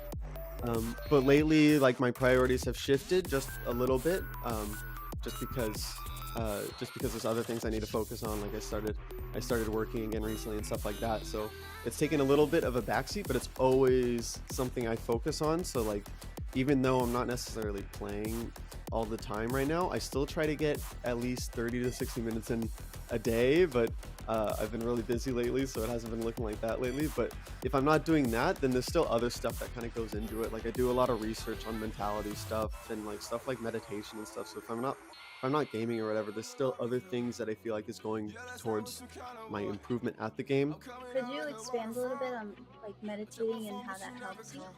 Yeah, so with a game like Smash, it can be like really volatile, and one of the reasons why I pursued Smash is because, well, I've always liked it since a young age, but also it's always been like really challenging. Like Smash 4 came out, I'm like, okay, I'm gonna start competing with Smash 4, and I started playing it. For whatever reason, when I started playing it, like I realized that I was getting frustrated, you know, like I was like kind of getting a little bit angry, and like anger is something I don't really feel very often, so it was kind of like a challenge for me. I'm like, okay, this is really challenging, this game is really hard, I want to figure out how to do this, like I want to challenge myself. And that was a lot of reason why I did that in Smash. Just like some other things, like it can be comparable to kind of like chess and tennis in a way, with like mentality aspects. And I used to play tennis in high school, and I was never really like super good at it, but I was really into it whenever I was playing for some reason. And there was a lot of frustration in that too back in high school when I played. So it was figuring out how to manage that frustration and how to get it under control and actually channel it into something useful. Because one of my goals is always to be I want to be a calm and collected person when I play. Even though I'm an emotional person, I can be an emotional person because I'm passionate and I care a lot about it. But that's kind of where the meditation comes in, because it lets you kind of be more at one with yourself and in your emotions and how you feel and stuff like that. And also just kind of eases your mind a bit, and it can really help in those situations. Like if you practice meditation and then you're in game and you're playing and there's a situation where it's super high tense situation, it can kind of give yourself the advantage, because you might be a lot more calm than your opponent if you do practice stuff like meditation. And it just has a bunch of other benefits as well, because with something like Smash, I try to be the best I can be in game and out of game. I think there's a lot of factors that go into it, and I feel like if I improve everything that I can to the best of my ability, then it gives me the highest chances to win in the game. I know you speak about frustration and anger, but what about nerves? Do you get nervous? Every now and then I definitely do get a little bit nervous. A lot of the things my nerves I kind of quell at this point, because I've been playing for so long, where it's if I go to a tournament and I sit down, it's just me in the game, it's just me in the match. That's the goal, and it's just trying to learn and just play what's in front of me, But sometimes there are a little bit of nerves, for example in Vegas, because I'm not very often playing on big stages. Sometimes it's smaller tournaments, and at Vegas it was a bigger stage and there's a lot more people watching. So it was a bit more of a unique situation that I wasn't always in, and there was a little bit of nerves there, although it was a bit under control. But I think I definitely have the nerves mostly under control. And if there's a new situation like the stage one, I feel like just having more experience with that kind of stuff kind of help quells it. And also it's just because there's also other methods too, like telling yourself self-affirming stuff, I'm this is what I do. I'm just gonna go up there and play the game and do my best. And telling yourself that kind of stuff helps with nerves a lot too. So. As a coach, do you tell those things to the people that you're coaching as well when they're nervous? Yeah, I try a lot to practice what I preach, and I do in my coaching. There's a lot of mentality coaching too, because I feel like there's not a lot of. I feel like it's a really interesting part of the game and just a part of life too. And I feel like it's not something people focus on a lot with coaching. I feel like a lot of coaching, they're focusing on technical aspects, in-game aspects. What can you do in this situation that could be better?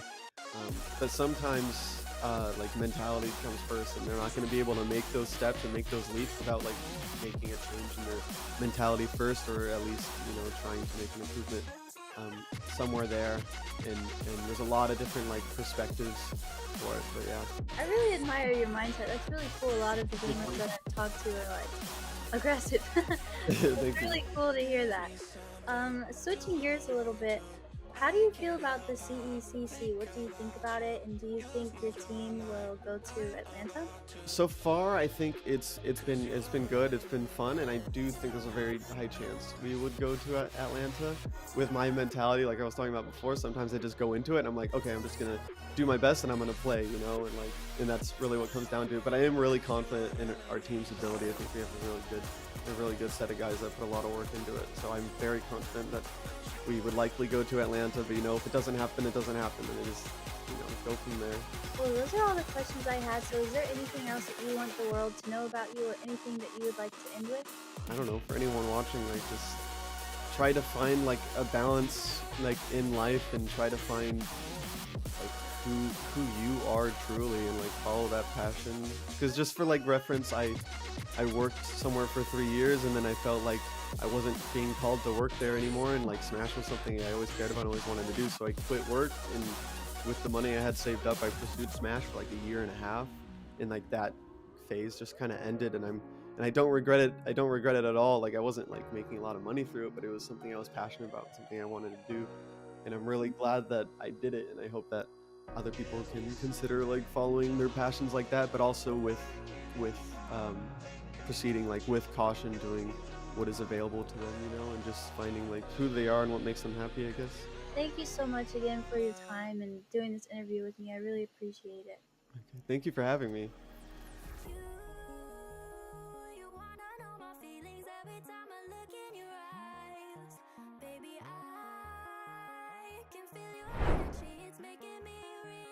Well, my name is Darian Wheeler. I'm a junior at Cornell College, and I play for the Overwatch and Smash Ultimate team there. I also play football, and I enjoy playing Ultimate Frisbee as well. Wow, how do you have time for all that? I have no idea. Just gotta prioritize, right? Yeah. So how long have you been playing Overwatch and Smash, you said? Overwatch, I started playing the summer before I came to Cornell, which was in 2019. And since then, I've gone from bronze to master's ranking just by being on the team. In Smash, I started when the game first came out, but I haven't played the game competitively until around the end of last year. And what made you want to start competing? At the time, our esports coach, we just started getting into like big tournaments and stuff. And so we went to a tournament where one of the PGR, one of the top 50 players in the world, was appearing, and we played him, and it was not pretty. It was, we got stomped into the dirt. And so that I didn't like that. So I said, you know what, I'm gonna get better. I'm gonna play better, and I'm gonna figure out how to beat someone like that. So that was not fun. And what have you done to get better at the game? Like, what kind of strategies do you use? We have weekly practices. We have Monday, Thursday, and Friday. We practice. I play by myself, of course. I go to tournaments, and from these tournaments against good players, I take the film that I get and I VOD review it, learn what I could have done better, and figure out things like positioning, usage of abilities, you know, that type of thing. So what do you think about your team? How does it feel to be a part of an esports team? And do you guys all get along? Are you guys friends? Oh yeah, it's fantastic. If we're all in the room together, we're just joking around. Which sometimes makes it hard to practice because it's very hard. It's hard to get serious when it's really goofy like that. But I love being on the team. This is like one of the reasons I stayed on the esports team, because we had a director change. Despite the director change was because I just love the team. That's really good. You guys support each other and all that. That's awesome. You said you've gone to competition and stuff. Well, how often do you think you game a week? How many hours do you think you play a week? Maybe over 24, maybe 30 hours. It's a lot of time. You play Smash and Overwatch. Which one do you like better and why? I like Smash better. One, fighting games have always been my thing before shooters, so that's part of it. And I'm much better at Smash than I am at Overwatch. Overwatch is more of a team-based game, so your individual performance matters a lot less. But Smash, everything that you do, it's all on you, so you can always improve on that. And I know you've been to competitions and stuff before, but do you still get nervous when you're about to compete, or are you pretty confident? Oh man, yeah, I get nervous still. It's Welcome back, everyone. You've seen group stage play for the CECC South Regional, but now we get to the big time. I'm Hail Monkey Man in the booth alongside Jay Turbo. We have been your masters of disasters, your MCs that have seen everything that you have seen, but it's now down to single elimination bracket stage play. Turbo, we're getting ready for the Elite 8. Well, the 8 that were here in the first place. So it's the quarterfinals, that goes to semifinals, that ultimately goes to a grand final. And the first one that we're being treated to is a team that, well, we're very familiar of, and that's the Mavericks of UT Arlington. They're going to be taking on the Knights of UCF, Knights Rising. Rising didn't start off the day with much, but, you know, they've been able to get here, so now they have to face off against a very strong squad. Yeah, very, very strong squad. I think they were forced to FF their first game against West Florida, and then went 1-3 up against IRSC, and then 0-3 against their sister team in UCF Academy, and now we're running up against the top seed from Group B in UTA. But this Knights Rising team, they're the only squad we haven't seen today, but they're also the only squad we've seen to have taken a game off of IRSC. So that is a statement to some of their individual ability. When we're going into this game, we just saw UTA. We know how everyone is a threat. Adverse, Nava, Samba, all of them can just run up to you and go crazy. But for this UCF Knights Rising team, you're really going to want to look out for Scully. Definitely the player to watch for this squad. Yeah, that if you do not keep your eye on them, then they're going to be able to run away from you. But even more so, I mean, we saw that every single player can make an impact from this Mavericks team. So is Scully going to be enough? Are they the tip of a spear that's sharpened deep enough and chiseled to just a fine point to be able to get beyond the ultimate shield that is really just made of multiple swords and spears? Honestly, the pointiest thing you've ever seen out of UT Arlington. They're coming out as #1 seed from Group B for big reasons. And again, yes, this is the only team we haven't seen today. So welcome to the stream, UCF Knights Rising. Let's kick it off.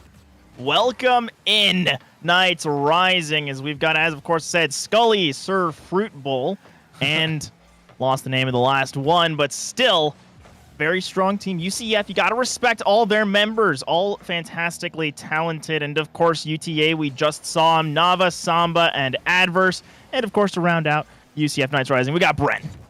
Hey, you know, it's a simple name, simple man, simple ideas. The player that's going to try and take on the complexity that's in front of them. It was UTA that had to play against their brother school, and there was brotherly love and antics the whole way down. But right now, early pressure. Nava's going to give that one away as Adverse tries to clear the deck by getting a bump onto the near side post defender. Does not happen. Samba will stretch backwards, and that is Scully. You would call them out. They're kind of an initiator right now to get some extra space, but Adverse does the exact same thing for their squad. Yep, Adverse and Scully going to be a battle of those two front men, so to say. Although it's going to be a question of how the rest of UCF can step up as well. We're seeing a lot of aggressive challenges out of Scully, and Bren and Sir Fruitbowl sort of been playing that third man, taking a little bit more time, a little bit more relaxed, and now just Adverse on the goal line, going to have to get past, crossed over with Samba, as Bren unable to find the response. A quick touch, and Nava will open things up.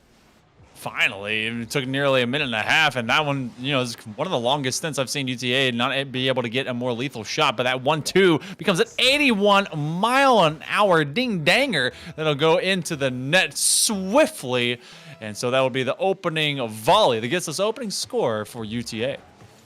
Yeah, and now UTA very comfortable when they're ahead, as we see a bit of a ceiling pass across, but just too much space given over by Bren as Adverse tries to get the flat side of the car to find its way to the back side of the net, and instead it is just going to be continued pressure from UTA, feeling hot off their game with Dallas, and Bren just barely keeping the Knights alive for now as a quick counterattack possibility shut down by Adverse. I swear the recovery rotation speed of UTA is just, it's too fast. You should get a speeding ticket in Rocket League for how quick you're able to get back. It's almost first killer of FaZe Clan like. It's very swift.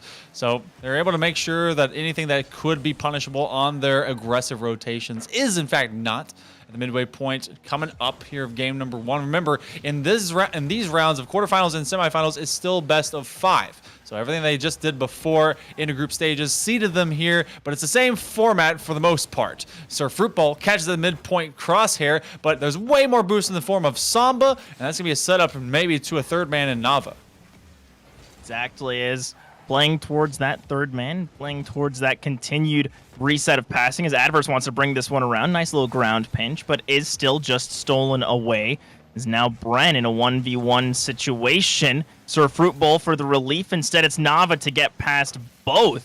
Continue this pressure alleviation, although this isn't the high-flying, high-scoring we saw out of UTA in their game 1 against UTD. It's just been one to separate these two squads, and as I say that, another scoring opportunity, and Samba just pushes it past the goalie. I want to know what speed this one in at 10 miles an hour. I thought it was even less than that. Samba was able to force it through, but it was just a roller. Scully was just that close to being able to get back to it and full stop Samba. But Samba's never full stop. He's go, go, go, go, go, go. Gotta go. Chasing every car that they can like a dog, but just looking for a bumper to bite. Sub 2 minutes remaining. UTA up 2. Exactly. Samba's just got to dance. As now Scully trying to send it forward as Scully and Samba, a couple of S names running into each other, bumping each other out. As I want to see the side of Bren and Sir Fruit Bowl, look for a couple of these demos because UT Arlington really succeeds when they can use their team play to their advantage, unless it's Samba just once again bringing it forward. He hears me talking about teams and says, no, shut up, I'll do it myself. Yeah, there's no reason for the team. I'm the tip of the nose, baby. Talking about spears, I'm the longest one. I'm the pointiest one. I'm gonna be able to find a corner like I can there. So 3-0. I don't think he has a southern accent like that, but maybe he does. I'm not sure. He is in Texas. So sub 90 seconds and UCF Knights rising. They are currently falling. A big save as that one will fall away. One player that I think has maybe gone a little bit more soft-spoken, at least in terms of their overall performance, and wasn't known before. Scully's great, but Bren is really a shining light that is really getting the repetitions in this game. Yeah, absolutely. I was going to say, Bren has certainly been showing up for me this game, has been creating quite a bit of space, has been taking it to UTA. Scully been pretty silent so far, where I was expecting him to be a little bit louder. I was expecting that off of that win against IRSC was probably a really talented individual performance, looking for some of those individual plays, but instead it has just been all Bren finding opportunities, alleviating pressure, and taking it to the defense of UTA and making them sweat for a few moments, at least in the first half, as now it has just been all UTA after that 2.5-minute mark.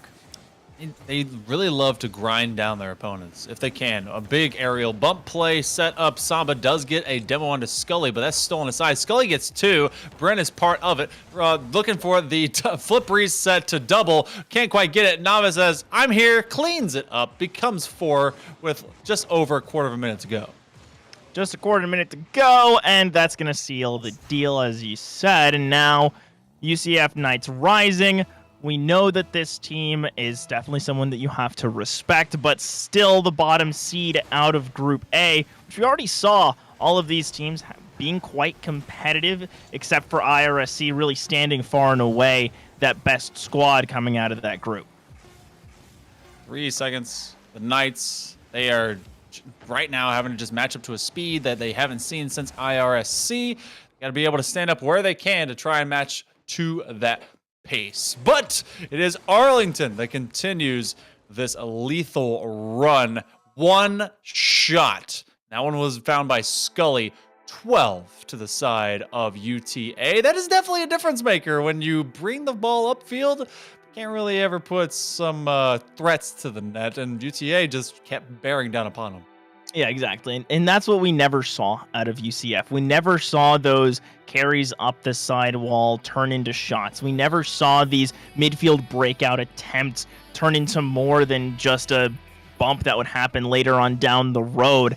As UTA, a very convincing game 1, keeping all of that control, as it was pretty close for that first half of the game, just separated by 1 goal for most of it, but Adverse wants to prevent that and just score within the first 7 seconds. He said, "You guys are talking about Samba too often. Let's talk about me. Where's the me at? It's right here." Nice shot too, because both defenders were just streaking from behind to try and stop it, and was able to just slot it kind of between and in front, right where they were unable to make it to. So early leads have dictated the pace of play, and a putback.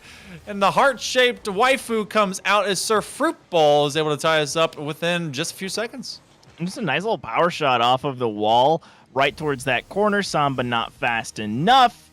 And good read off the kickoff. We're all evened up. It's basically the game starting over once again, just 12 seconds less. Oh, and maybe another? No, I thought Adverse almost slid a little bit too far. So, okay, UCF can find moments of opportunity to pounce upon, and Sir Fruit Bowl gets one back. I wonder what majority of fruit ends up in that Fruit Bowl. There are correct answers to this query, but I'll let that happen later. Adverse actually gets a flip reset. It does not continue that play, as this one will streak out for the Knights. We'll streak out, and I just wonder what they can do to try and crack into this defense. Again, their only goal so far has been off of just a reaction off the kickoff, a little bit of luck, if you will, as it was well placed from Sir Fruit Bowl, sure, but it wasn't necessarily structured. It wasn't a solo play. It was a stinger that you were able to take advantage of because of how players start their kickoffs. And now it still has been primarily UTA with the possession, with the control, as good interrupt from Scully, but where's the follow-up? Sir Fruit Bowl with a nice continue. Bren as well, set up for the double, not able to do much with it, and Adverse will carry this one forward. Scully's going to have to wait on the rotation. Gets a full boost pad. Look at Adverse all the way in the corner, just waiting for that sidewall. That actually is a feed to Bren, which is a dangerous individual, especially with Sir Fruit Bowl in front of him like a bulldozer they are. Scully looking to just extend this as best they can, but through the first 100 seconds of play, we're still tied. The first couple of scores came in the first, 12 seconds of play? So we've used all of 12% of that beginning.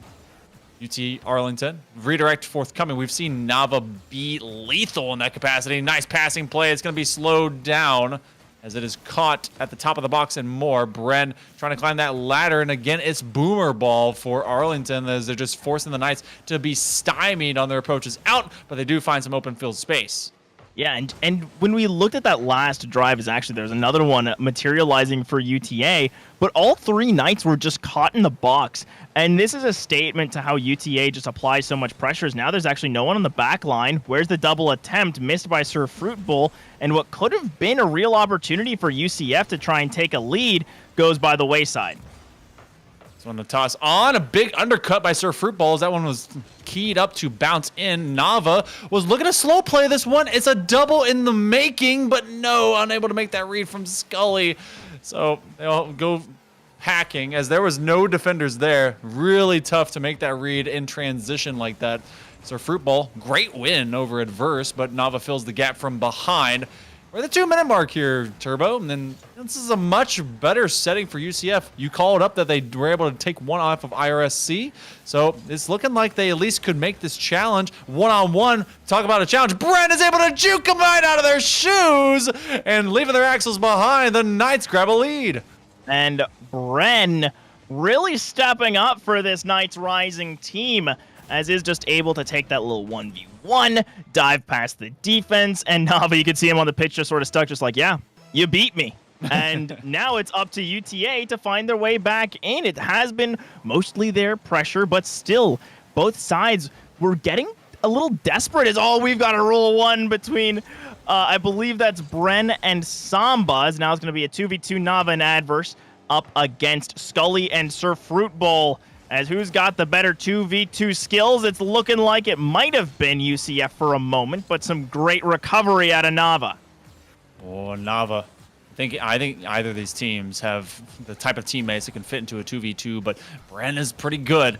So taking him right out of the works. Sir Fruit Bowl works into that 3v3 capacity. Scully, he's going to treat this exact same way all of my teammates do whenever I play twos. And they'll say, all right, let me run forward and you stay back. Now Fruit Bowl comes up late. Good deflection. They're going to try and play this wide. I like that they're playing it not just for where this ball is bouncing, but also to get away from that locked-in roll one. And it becomes a good goal for Scully as the Knights extend their lead. Respect across the board.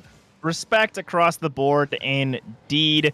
UCF find this goal, but still UTA were the team who forced, I think, 2 Rule 1s in their world sets. So really showing that they are dedicated to that, showing that they respect Rule 1 above all else.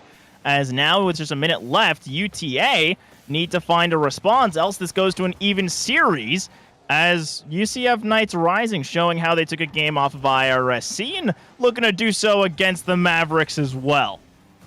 Bracket has Knights of of the same school, both on the same side of it. So it'd be interesting to see if that plays out into this kind of elimination obstacle. But right now, it's just going to be a venture towards a possible tie. Samba looking for the pickup. 20 seconds is remaining, and we've seen Arlington score in a hurry, but the defense being of keen mind and focus for UCF, that's all they got to do, and they're doing it well with that bang all the way downfield.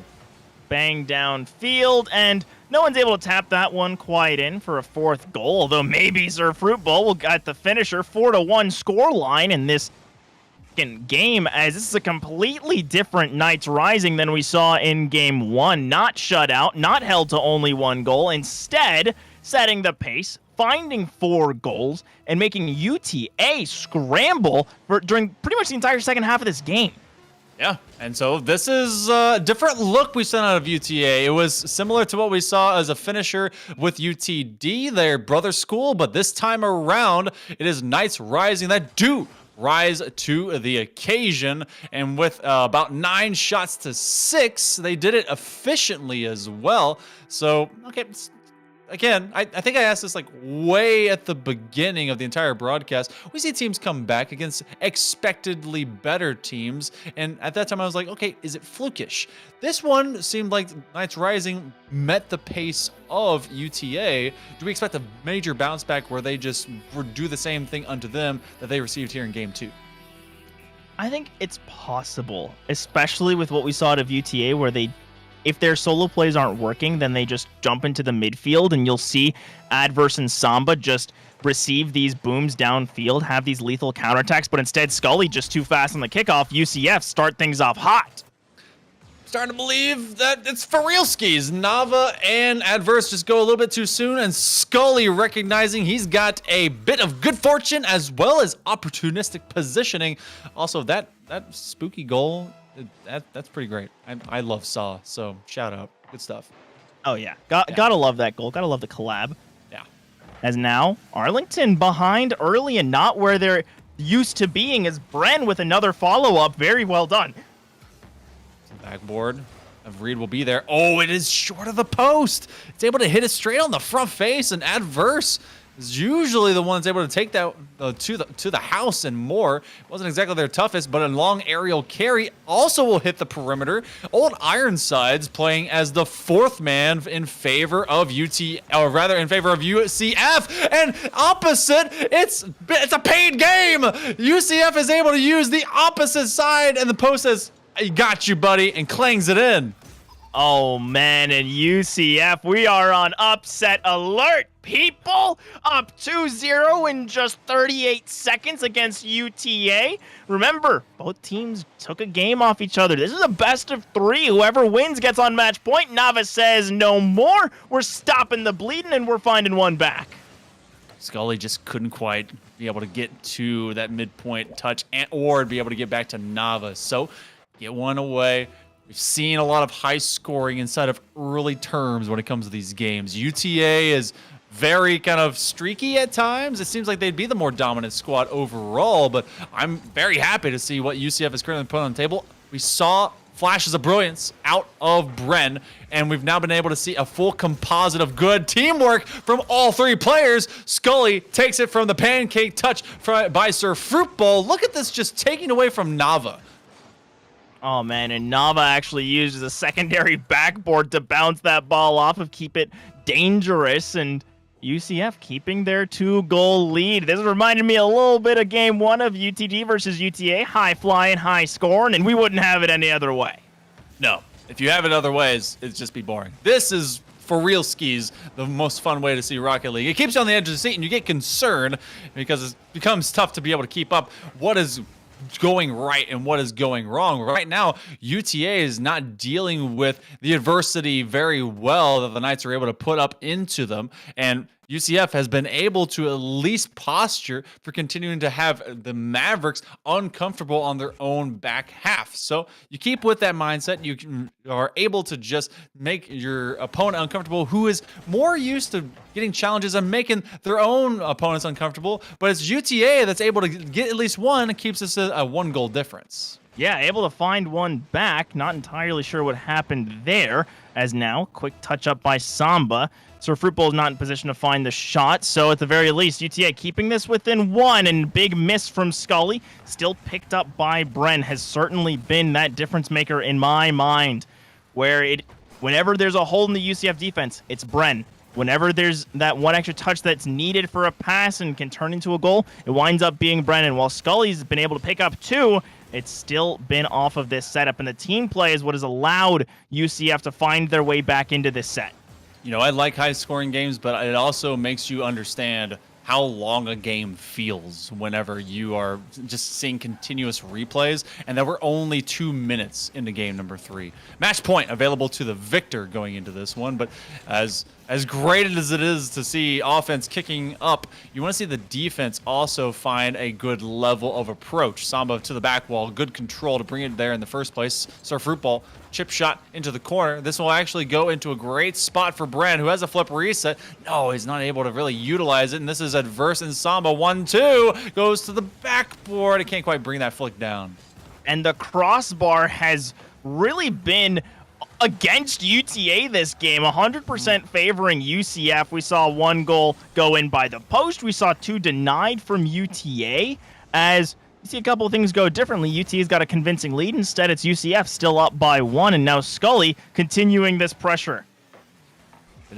Nice little level into the box. Samba will streak from right to left across it just to make sure that no one can crash through and get a shot on, be it a dunk or otherwise. Adverse will be that third man telling Nava they got to escape, but that is going to be a great challenge to take away that would-be lethal opportunity to tie this one up. Sub 100 seconds to go. Redirect. Nava's not on target, but they extend it to the sidewall. Samba again. It goes perimeter, and it finally bends against the post. They put so many dents into it. We're tied at 3. And Adverse, oh my goodness, I saw Samba miss that shot, and I was worried once again. I was like, UTA, not again. You can't just get shut down by the crossbar. But instead, it's going to be Adverse using the post to their advantage, finding an opportunity. Fruit Bowl not able to get the recovery once or the speed needed to find an opening goal, as we're all tied up, minute and a half, and we know how UTA can clutch up, but UCF have still been able to find and create opportunities out of nothing, really squeezing water out of stones sometimes when they need to. As we saw in last game, they had less shots than UTA. They had less possession, but were still able to come out with the win. For Fruit Ball, you make that tackle and slow things down. Do we see another OT? UTA seems to love OT. I guess. Why not? Just consistently find themselves in bonus Rocket League. They play the game they love, and they love the game they play. Bren with a takeaway, but it really just delays what could be the inevitable of an opportunity by Adverse, and it's a dart through traffic by Nava, and UTA finally find themselves in control.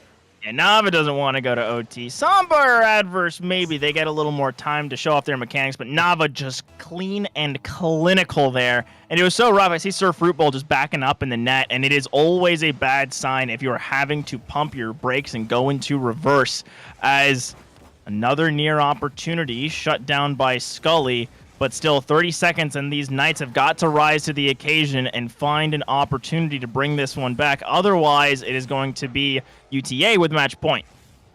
Samba will play it slow, at least chip shot it to that backboard. Not able to level it with a touch is Scully.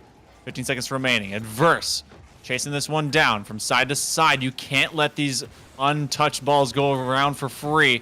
You got to be able to get back to him. Arlington is controlling this push. One extra Surf Fruit Ball. Is anyone near enough? You have Scully. Keeps it aloft. Maybe 0-second time. Arlington has seen this before. They've done it themselves. They've written the rule book on it. Oh, an OB. UTA that's able to get to match point. UCF Knights rising. They're all of 1 extra degree away from maybe giving us a game-tying overtime sending goal. Yeah, and Bren just a little too far forward to try and notch that one in. I think if Bren was a little bit slower on the approach, there's a world where that goes in and we go to overtime. But instead, it is UTA bouncing back from game number 2. But still, most of that game was under UCF's control. So it's a statement of how UTA are starting to falter, but also how UCF are really playing up to their opponents, and how bottom of Group A, still a formidable opponent. Yeah, this is a whole holistic view of what this South CECC regional is able to provide. They got here for a reason, able to top their groups through qualifiers and through the early rounds in the bracket qualifier. Well, they're right back to the same format, longer games and series of best of 5s, but This one now is all the marbles. You want to be able to get to that semifinal into tomorrow, well, then you got to beat the Mavericks of UTA. This is your moment to force a Game 5. We've not seen one of those tonight. This will be the second time we've gotten to a Game 4 here live on stream, and I want to know if the Knights are able to dig deep and be able to take on one of the best teams in this entirety, including some that might say even CRL, but, you know, they're always fighting for that seat of control. It really feels like they were reeling, but it doesn't feel like this is the type of team that lets that kind of pressure affect them in UTA. We go to the first 5 minutes. Well, maybe the last 5 minutes of the day. Exactly, as this is our final set of the day. One game out of the round of 8. As we started the day with 8 teams, we will end the day with 4 and come back tomorrow for more. As UCF, a couple of shots, none of them able to find purchase. And it is UTA surviving for this opening 30 seconds. Verse is a 1v mini, just like he likes it. Able to get a flip reset. No one there earlier as Samba comes in a step 2.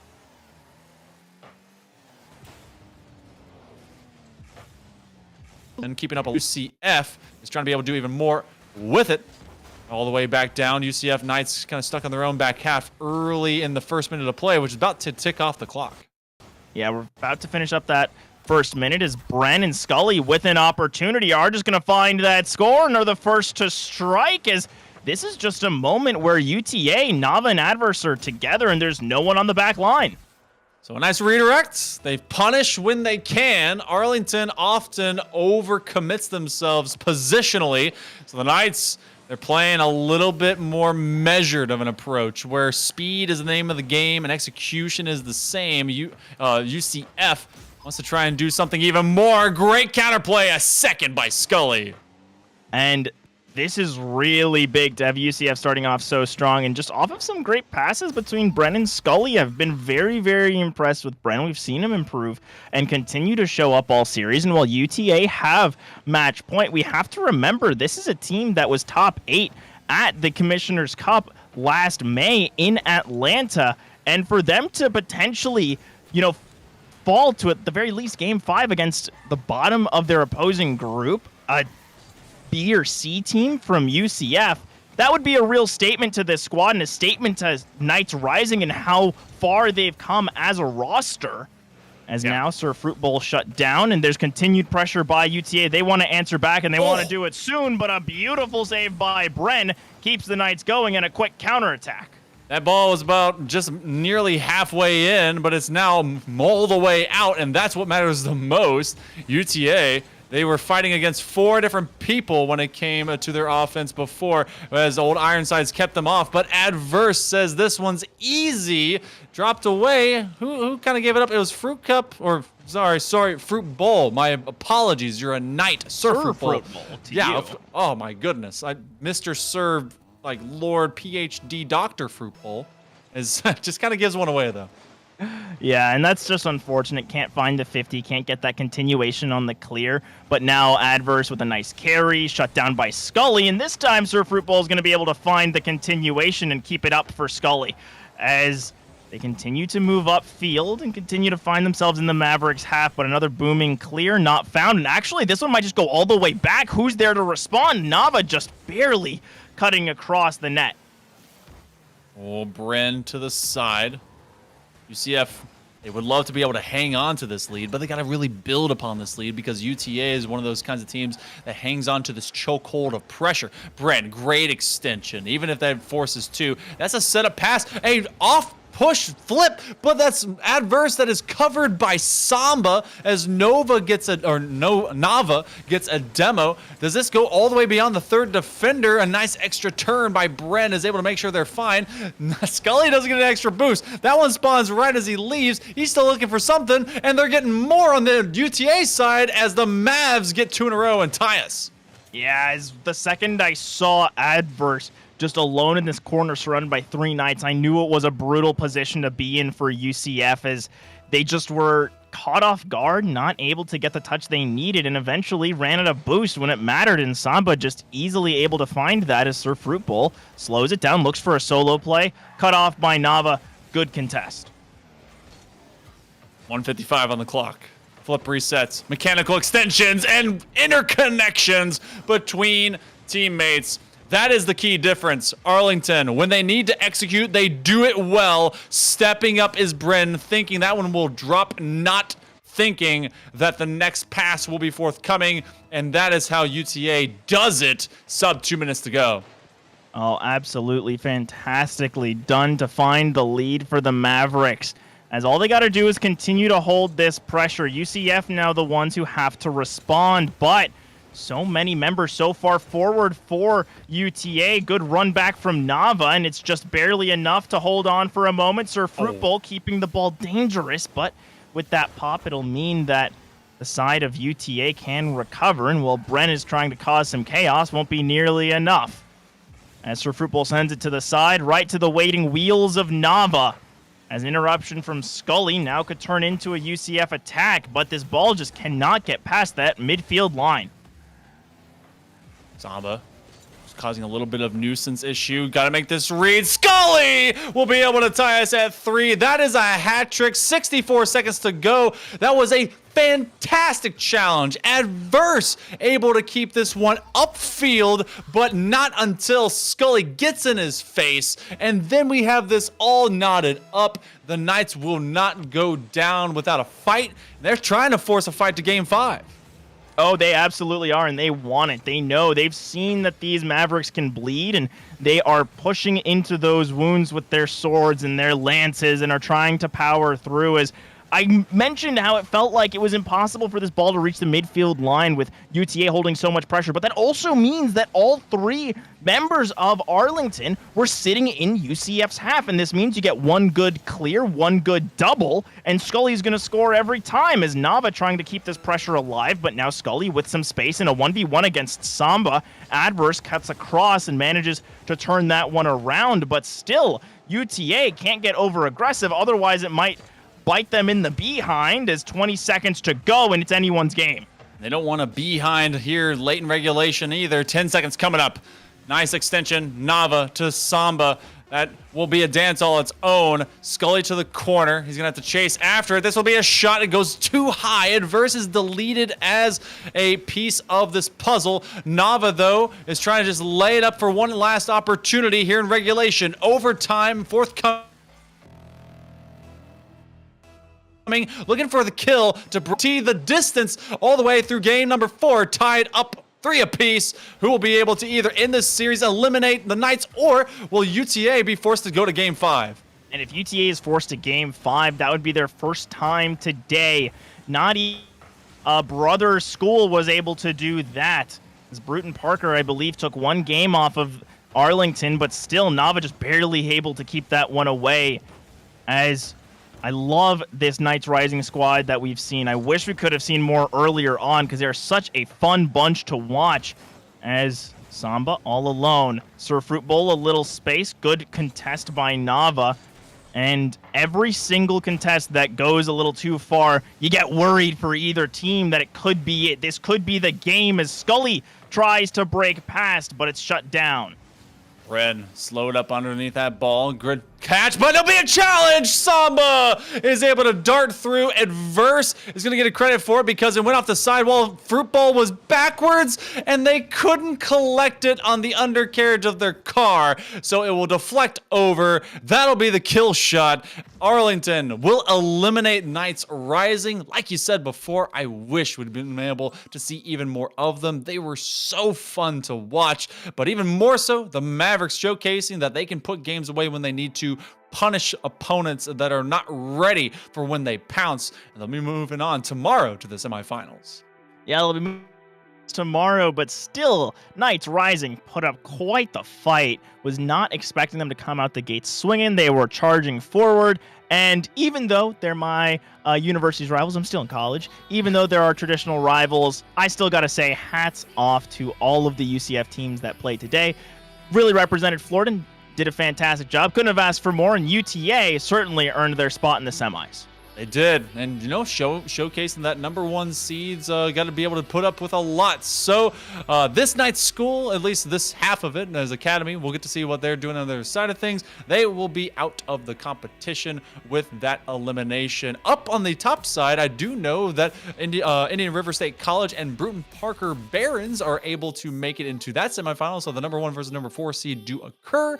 So it's all about what happens with UCF Academy as going up against UTD. We could have the battle for Texas going to the semifinals tomorrow, but we have a battle to get to our final interview of the day. So we're gonna take a short break to make sure you stay excited, keep that hype, and we're gonna get into this one after this short moment. Especially if I'm going against a player who I know is very high ranked, very well known, very good. In tense situations, I just get nervous, and it just doesn't go well if that happens. Yeah, I still get nervous. Yeah, I think that's natural though. Are there any specific teams or schools that your team kind of watches out for, or that you really want to beat? Iowa State, their team is crazy. So they have most of the top ranking players in Iowa. So those guys they have a big target on their backs.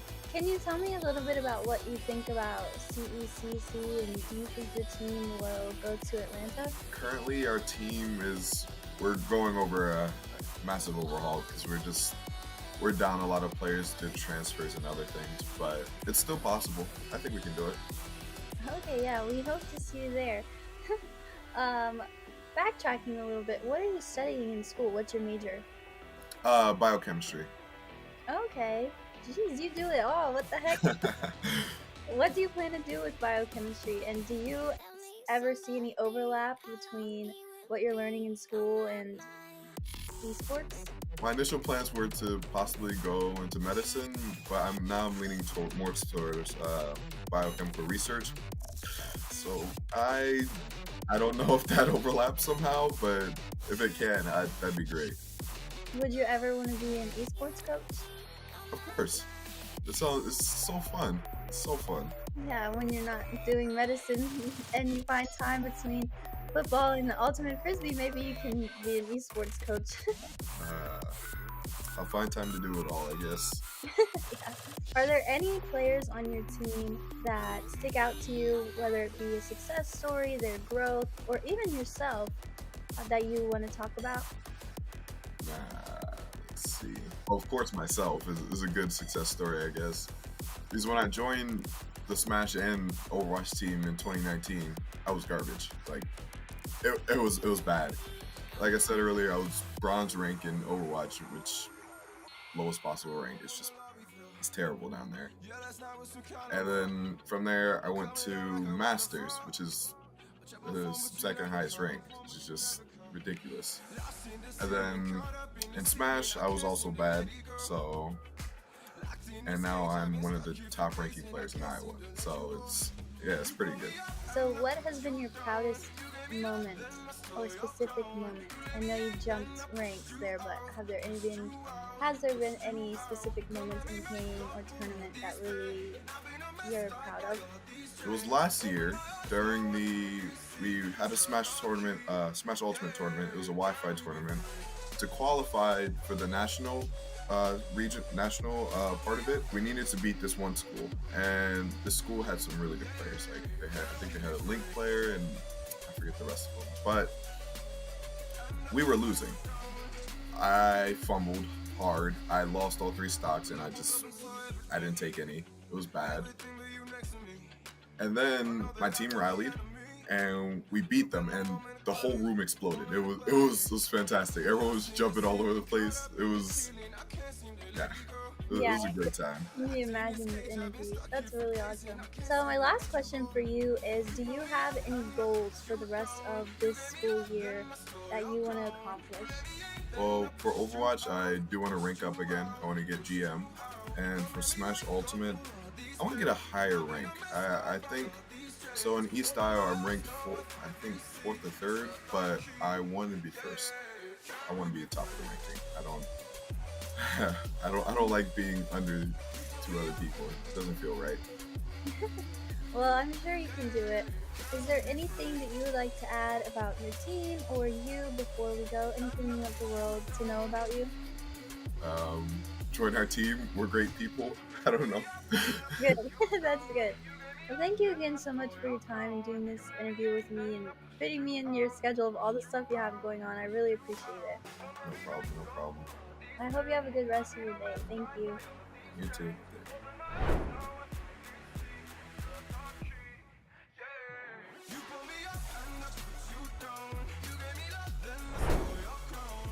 My name's Jacob. I'm 21 and it's my first year in this school. I already been to community college for the last 2 years, but I transferred here. It's a whole new program.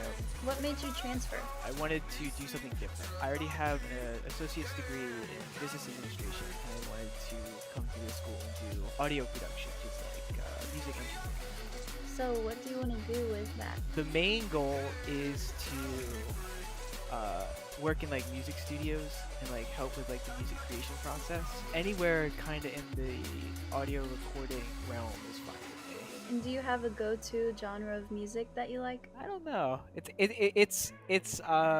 all over the place, to be honest. Yeah, no judgment. It's all over the place. So how do you like the program that you're in now? Do you like your school? Yes, I really do like this school, and with this whole esport thing, I think it just made it a little bit better because like it's new, you know. You don't do it. Not everyone has it, and it's something that I'm very interested in and have been interested in for a while. You didn't have esports at your old school? I want to say there was a club, but I didn't know anything of it. This is your first time being part of a collegiate esports team then? Yes. And how do you like it? Like how do you feel about it? I love it, to be honest. Growing up, I played baseball through senior year of my high school. I wasn't like doing anything traditional sport-wise in college. It wasn't until this year that I was like, oh, because like I saw it like I saw like a poster hanging up. And I was like, oh, esports. Let's just go do it. I really like it though. It's something cool, something new. My friends like it, so like cool. What are your games that you play? I play Valorant for the school. On like the side, I've been playing Fortnite recently, and I play Osu sometimes. So how does it feel being a part of the team? Do you like your team? Yes, I do. I pretty much made friends with all of them. Obviously, I have met them. Since a lot of things have been remote recently, I still have met them, and they're very nice kids. Our arena is being built at the moment. The Valorant team should be getting in there first, so I'm very excited to play in there. What do you do to improve yourself in game, and do you take that strategy into your everyday life as well? For in-game, I try and play every day. That's kind of like the one thing I try to do. Even if I have like a little burnout from it, maybe from like the previous day, I still try to get on and do something. Of course, you watch YouTube. There's a million of things that you can watch on YouTube. I like to watch different content creators in that niche, just to like inspire me to play a little bit more, you know. Do I carry it into my everyday life? I do. I'm very into like music production. There's a lot of things you can do like the same thing. You do it every day. You watch YouTube in that niche. You take things you learn and you apply it. There's a lot of similarities of things like if you want to do something, you very much have to dive deep into that niche of things you want to do. If you had to guess, or just kind of spitball here, how many hours a week do you think you spend gaming? Honestly, I've never thought about it. I'm on my computer almost every day. It's up there. It's up there.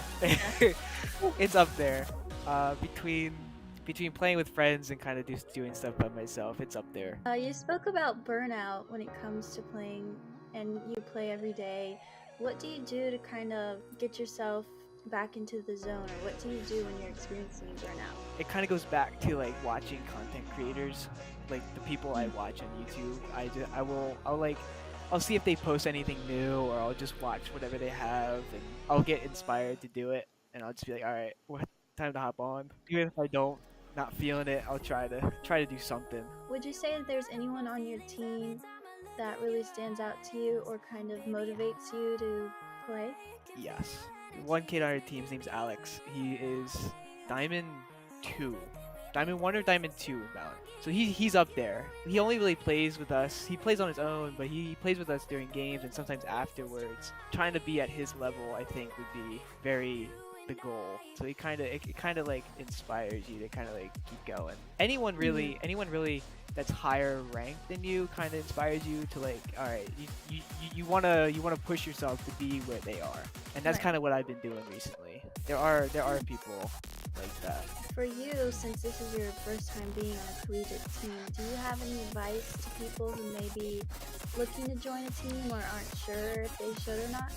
I say just go for it. When I saw the poster in the school, I was like, maybe they have like, Valorant team, whatever. At the time, I kind of doubted my ability, right? I kind of doubted my ability because like I was a low rank. I know I could hold my own in the game, but I didn't know how I would like compare. But I think you just have to go for it, because if you don't, how would you know if you don't go for it? Would you say that the people on your team helped you out? Yeah, for sure.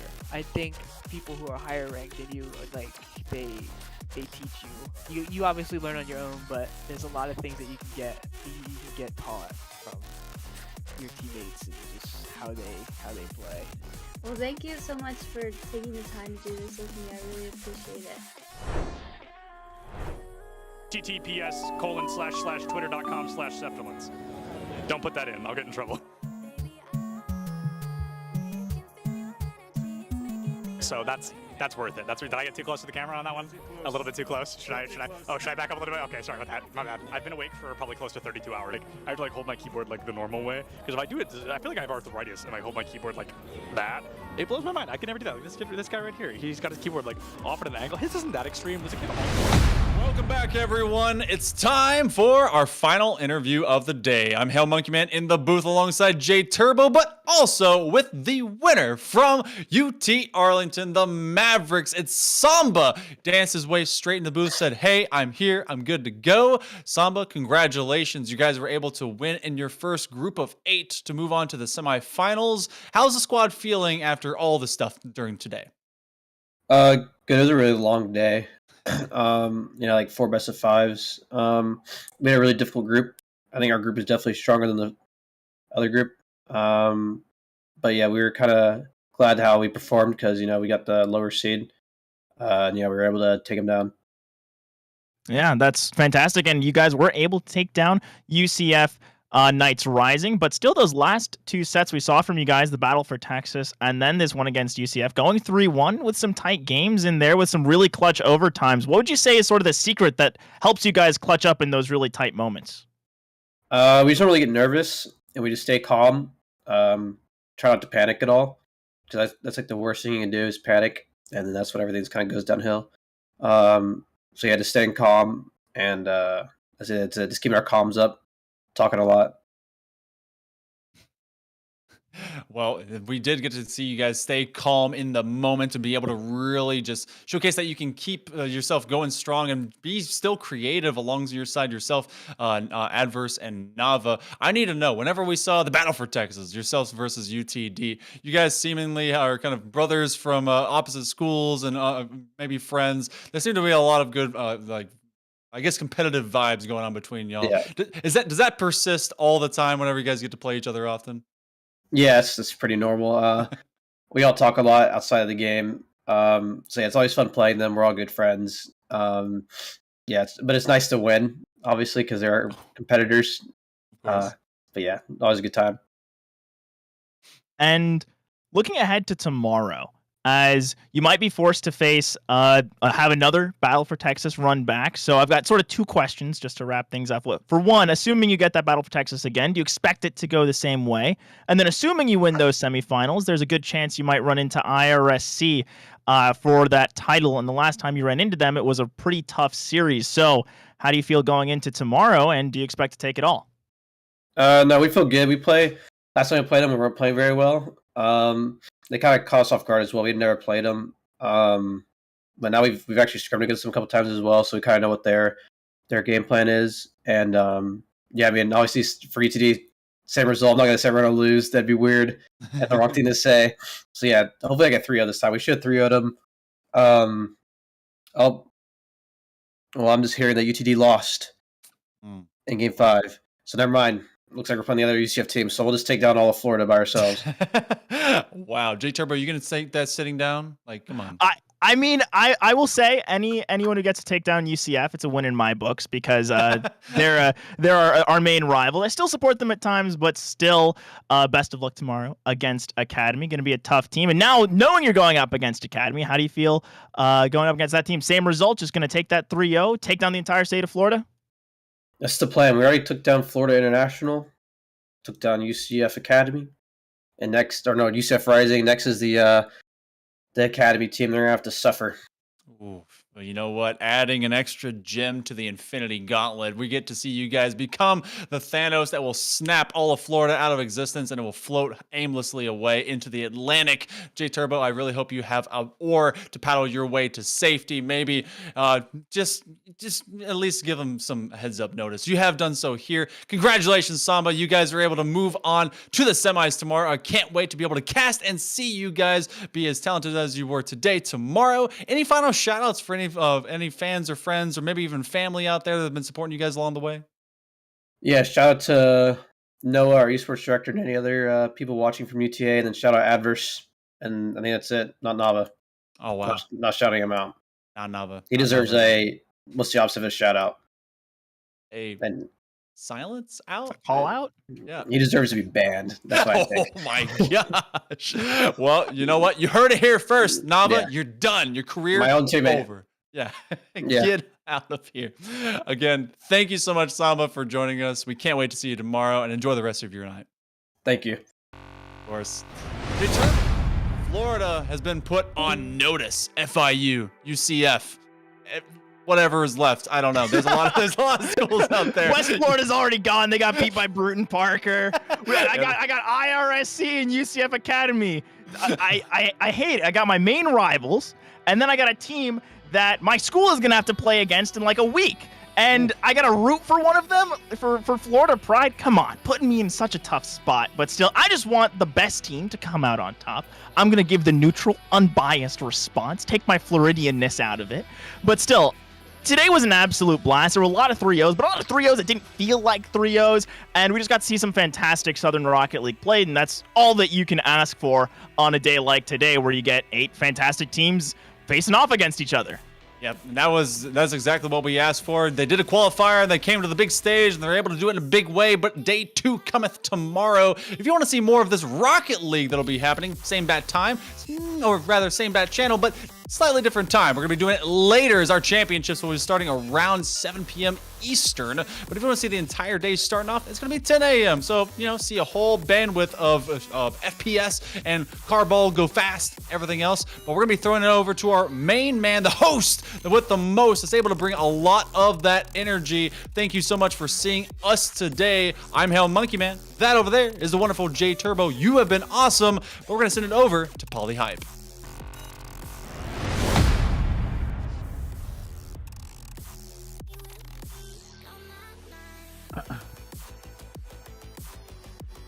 Hello, everyone. Thank you so much for that interview, Hail Monkey Man and J Turbo. That was the conclusion here at the CECC South event. I'm your host, like always, Pauly Hype, and we've just seen some amazing college Valorant and Rocket League throughout the day here for day number 1 of the South Regional. That all took place here on Esports U. I just want to kind of update everyone on the standings. I know it's been a long day of competition, so I do just want to take a minute to update everyone on the standings on what we'll see tomorrow here for day number 2, the finals. Remember, the winning team will be invited to our CECC Mayland 2023, the largest collegiate esports event series ever. And as we take a look at Valorant, it looks like Texas A&M University Maroon came through in the upper side here. They'll be going against Winthrop tomorrow to start day number 2. And then we have Blaine College stepping it up in a big way for the 2-year anniversary, 2-year colleges, and they'll be going against Georgia Tech Gold. So those top 4 teams will be competing in the semifinals starting off the day tomorrow. That'll be for Valorant. Now over to Rocket League to catch everybody up. The semifinal action is some amazing one here as we have IRSC. They'll be competing against BPC tomorrow in the semifinals, and then University Texas at Arlington will take on University of Central Florida Academy team. So Academy just beat UT Dallas in the quarterfinal, and they will be advancing against UT Arlington tomorrow for Rocket League. So that's going to do it here. Thank you so much to the casters. We had Chad Lantis and Nerdy, Hail Monkey Man, and Jay Turbo for day number 1. Tomorrow is day number 2 for all the finals action right here on Esports U. It has been an amazing night. Thank you all so much for tuning in to the CECC South Regional event presented by CSMG, Esports U, and the Army National Guard. That's going to do it. I'm Paulie Hype, and we'll see you tomorrow for some more professional collegiate action right here on Esports U. No, it doesn't matter. It's not live, but like you and I know. Yeah, we know. I'm not gonna tweet it. Awesome. What game do you play? Smash Bros. Who do you play? Is it embarrassing? Is it like Villager? Yeah. Is Villager? Am I spot on? Oh my god. Is it the Ice Climber? No. Is it Game & Watch? No. Is it Pichu? No. Is it Wario? No. I can keep going. I think I can name every character in the game. Is it, did I say the Ice Climbers already? Yeah, you said them. Is it them? No. Is it them a second time? No. Okay. All right. Oh, is it one of the links? Yes, it is. Is it Toon Link? It is. Oh, that is pretty embarrassing. That is rough. Who do you play? I'll give you $20 if you guess correctly right now. First try? Give me a single hint. It's an obscure character. Obscure character. Not played very often. Is it Wii Fit Trainer? Oh my god! I'm the interviewer for a reason, baby. I do what I do. I don't need the money. I appreciate it, though. I appreciate it. So Bowser Jr., Wii Fit, and I forgot already.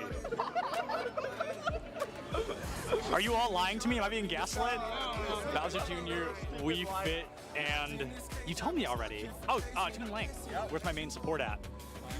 Who are we playing this weekend? A lot of Brig. A lot of Brig, really? Brig Lucio, probably. Brig Lucio, really? I shouldn't say that too loud. I don't want to give all your strategies. Over under? What do you mean over under? Like, do we think we're gonna podium? Do we think we're gonna come in last place? Not last place. Not last place. Certainly not. What about like 5th place? That's doable. That's doable. That's winnable. 3rd place.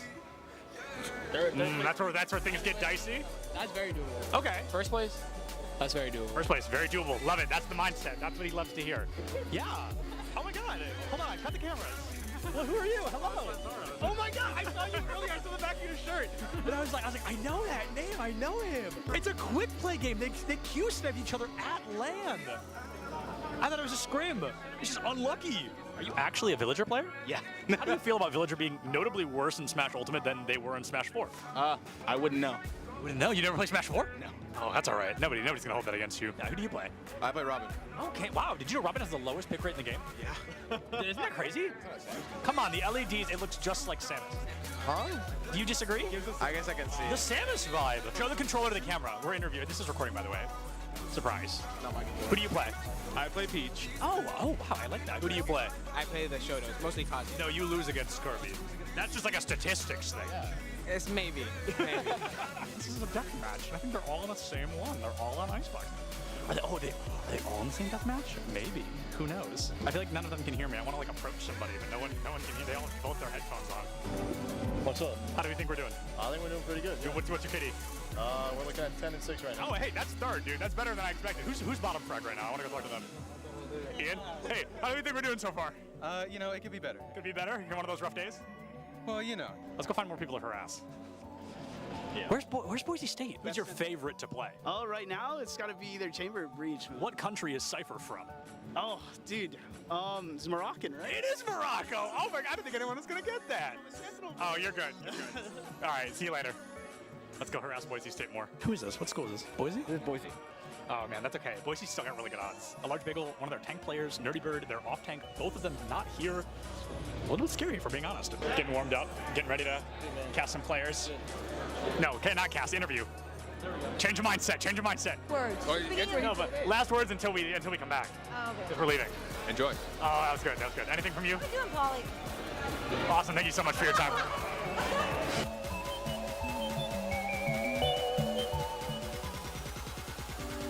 I can't say that. I'll get in trouble. There's one for each game, so teams this weekend. Somebody's going to have to explain to TSN whether they're coming home with an extra trophy. Fine. We're fine. This is going to be great. Why is everybody staring at me? I'm not even doing anything yet. Is it because I'm in a suit? It looks nice. It's new. I'm stressing. I'm stressing. It's all right. We win these. We absolutely win these. I've never seen us lose these. I love him. don't remember his name. What is going on, everybody? And oh, are we ready? I'll start over. Okay. What's going on, everybody? We are here at the Collegiate Esports Commissioners Cup 2022 in Atlanta, Georgia. The players are just now entering the arena for day one. A lot of them had the opportunity to be here yesterday to get jerseys, to get familiar with the area, and to get to know one another. But today, the friendly gloves have to come off, and they are all here. Earlier, I was talking to these guys. This mannequin, when they didn't have anything else set up, I could see it from all the way down there, and I thought it was a person. And I stood there for like 5 minutes, and I was like, why is he standing like that? And I thought it was like a smooth criminal. I thought somebody was giving us like a Michael Jackson impression, and then it was a mannequin. I was really embarrassed to admit that. Oh my God, that's a lot of people. Hold on, let's go over this window. Let's go over this window. It just keeps going. There's so many people outside. There are so many people outside. We're gonna interview people when they come in. I don't really want to go outside. It looks like it's gonna rain, and the suit is new. So, oh, there's Doc Haskell. Hi, Doc. How are you? He brings a full notebook with him and like writes notes down. It was pretty insane. He had it yesterday. He's gonna be coming through this metal detector right here. I don't know his name though, but I recognize his hair. Jen. You're Jen. All right, we're gonna interview Jen, who's supporting Kennesaw. I'm gonna ask you a couple of very simple questions. Okay. Are we ready? All right, great. College. I really like Georgia College's color scheme. It's just red, white, and blue, I think, but I think they did it in a really clever way. Mineral area, wearing hoodies, even though it is 75 degrees outside here in Atlanta, Georgia.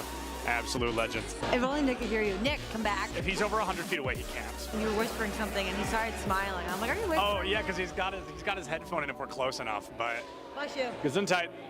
Gesundheit again. You're welcome. I'm gonna go find him. Oh, there he is. Oh my. Oh, okay. Real stuff is starting. Real stuff. Competitive integrity needs to be upheld. We gotta get out of here. Yeah, I don't want to get in trouble. I get really embarrassed when I get yelled at. 30 is Okay. Wow, it's not 10:30 yet. It's only barely 10. Woo! All right, it's gonna be a long. Hey, what's up? Surprise interview. Join me over here, though, so we have a cool backdrop. What are we here for? Rocket League. Awesome. I'm not gonna ask what school you go to because unless you swapped hoodies, that seems pretty clear. No, you know I got my jersey on with my name on it. Oh, you do? Show us your jersey. Look at John T. Turbo here. Yeah, That's not his name. I just keep calling him that. Yeah. His name is John, but My name is John Turbesi. Yeah, That's not John T. Turbo. Yeah, I get the message that I'm going to Nebraska where I met you. Oh, that's so crazy! So, context, if we're probably never going to use this, but we're going to talk about it. Turbo and I met at a LAN like over a year ago. That's so crazy. What is going on, everybody, and welcome back to the Collegiate Esports Commissioners Cup. I am Sebdolence, joined by a man I have interviewed probably well over 10 times. It's going to be my good friend Neb, here from Bay State Overwatch team. Neb looked at me before he started his last series, and he said, we are not dropping a map for the rest of the day. And so far, he has lived up to that title. But Neb, is there anybody you're thinking, we've got to get them out of the way, we've got to take them down? No. No? Just looking at it, each fight's its own, every game, going into it, just taking it as it comes? I have the confidence right now that we're not going to drop a single map. I love Neb because not only is he confident, but he's correct. Bay State is one of the best Overwatch teams I've ever seen. So it's always good to hear. I love the confidence, and I love Bay State, so I hope they do a great job this weekend. So what qualifier, did you win a qualifier to get here? At large bid. We're looking at Rocket League, we're thinking high odds, low odds, where do we think we're walking away? I think pretty high. I think we're doing pretty good. Is there anybody that you're looking at, you're like, please do not let us go up against them unless we absolutely have to? I mean, really, everybody's good competition, so. And sorry, what was your name? Ethan. Ethan from Mineral area. Yep. Very exciting. Well, Ethan, good luck. Thank you. We'll see you soon. What kind of pass? A player pass? Let me get your lanyard. No, you actually have to like tape it to your chest, like really awkwardly with masking tape. Okay. And it's gonna fall off. Yeah.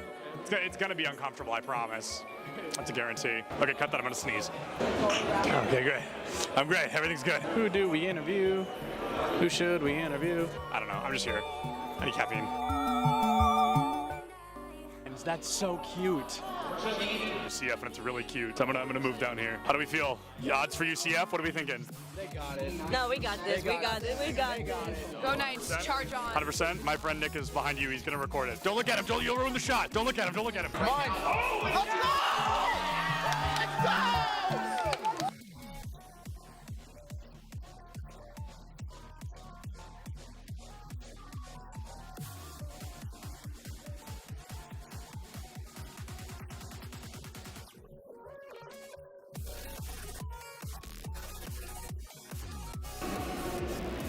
My smile's probably really creepy. I was just being weird. Oh, I love being in the shadows, though. Big shout out to the shadows. We could interview Dilly just because I think he's handsome. You weren't supposed to hear. Here's the thing about the event. I'm the greatest that's ever lived. Literally true. I know him. I think everyone knows that. I think everyone's aware of that. Hey, do you have a VIP access badge on? I actually have an all access. Oh, an all access. I thought it said VIP access. And that's only available for the best. That's true. He's right. That's a main stage TO right there. If this goes live, I'm suing doing everybody. It's all right. A video of me. The first clip is me saying, "Don't put that in," and then it was the first. Cut the cameras. Cut the cameras. Oh, you're recording already? Great. So this is this is Bay State versus UCF. I believe something that we saw yesterday on day one of the tournament, but instead we're gonna have that run back here. I think they're fighting for a spot in Grand Finals. Anarchy, one of the best Greninja players in the United States, currently struggling against a Terry. Terry notorious for that DLC privilege, being a very strong character with some very strong abilities. Greninja, not so much, considered one of the weaker characters in the game. A Falco player, one of the best in the United States, and he just got spiked by a Terry. Same Terry that took out Anarchy literally minutes ago. UCF still up by 2 stocks. This guy is looking to rip this team apart single-handedly. That is, I mean, nuts, to say the very least. Absolutely absurd. That was a disgusting spike. I cannot believe that happened. Will you hold the microphone so I can sign this? Sorry. For context, he's got a fan. He's actually signing something. He's so excited. What was it like to not hear my voice for 2 minutes? For 30 seconds, maybe. What was it like? Probably bliss. I was signing a mouse pad, which is really cool. I've never done that before. Nobody's ever asked me for a signature, so I'm going to start blushing, but I'm really excited about that. And then he wants a picture. Can you take a picture of us? I said, is it bad? She went, no. I'm going to go ahead and take that as a yes.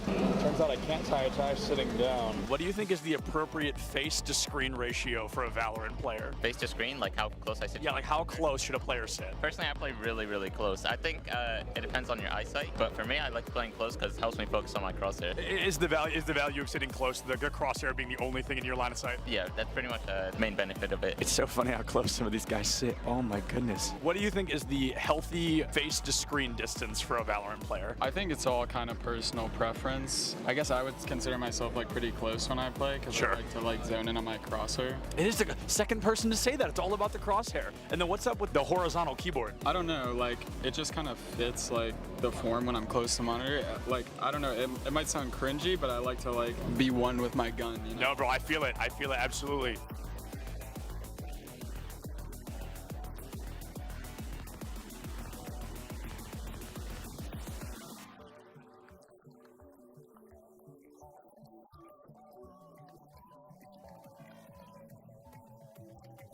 What is going on, everybody? I am here with some UCF fans. How are we feeling about UCF? Let's go! Let's go! We've got a bunch of UCF fans in the crowd right now. UCF, they are up by a single game. They're looking to find their third and possibly final, secure a spot moving forward. Things looking great for them against Northwood here today. This guy's playing Minecraft right now. He keeps double building instead of placing the dirt. Pressure's on, man. Everybody's watching. Just kidding. Just me. Cameraman's not over here. Just kidding. He's behind you. There's actually always cameras on you if I'm around. Do you double build all of those? No excuses, bro. I can't play Minecraft. Your college esports Minecraft team absolutely rolled. L after L here. Let's hope UCF has a little better luck on stage, huh? What is going on, everybody? I am Septilence. I have the honor of welcoming you to the Collegiate Esport Commissioners Cup here in Atlanta, Georgia. All right, that was good. That was good.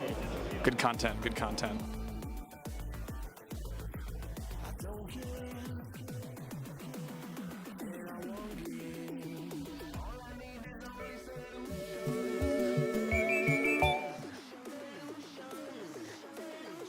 Hello, hello, hello.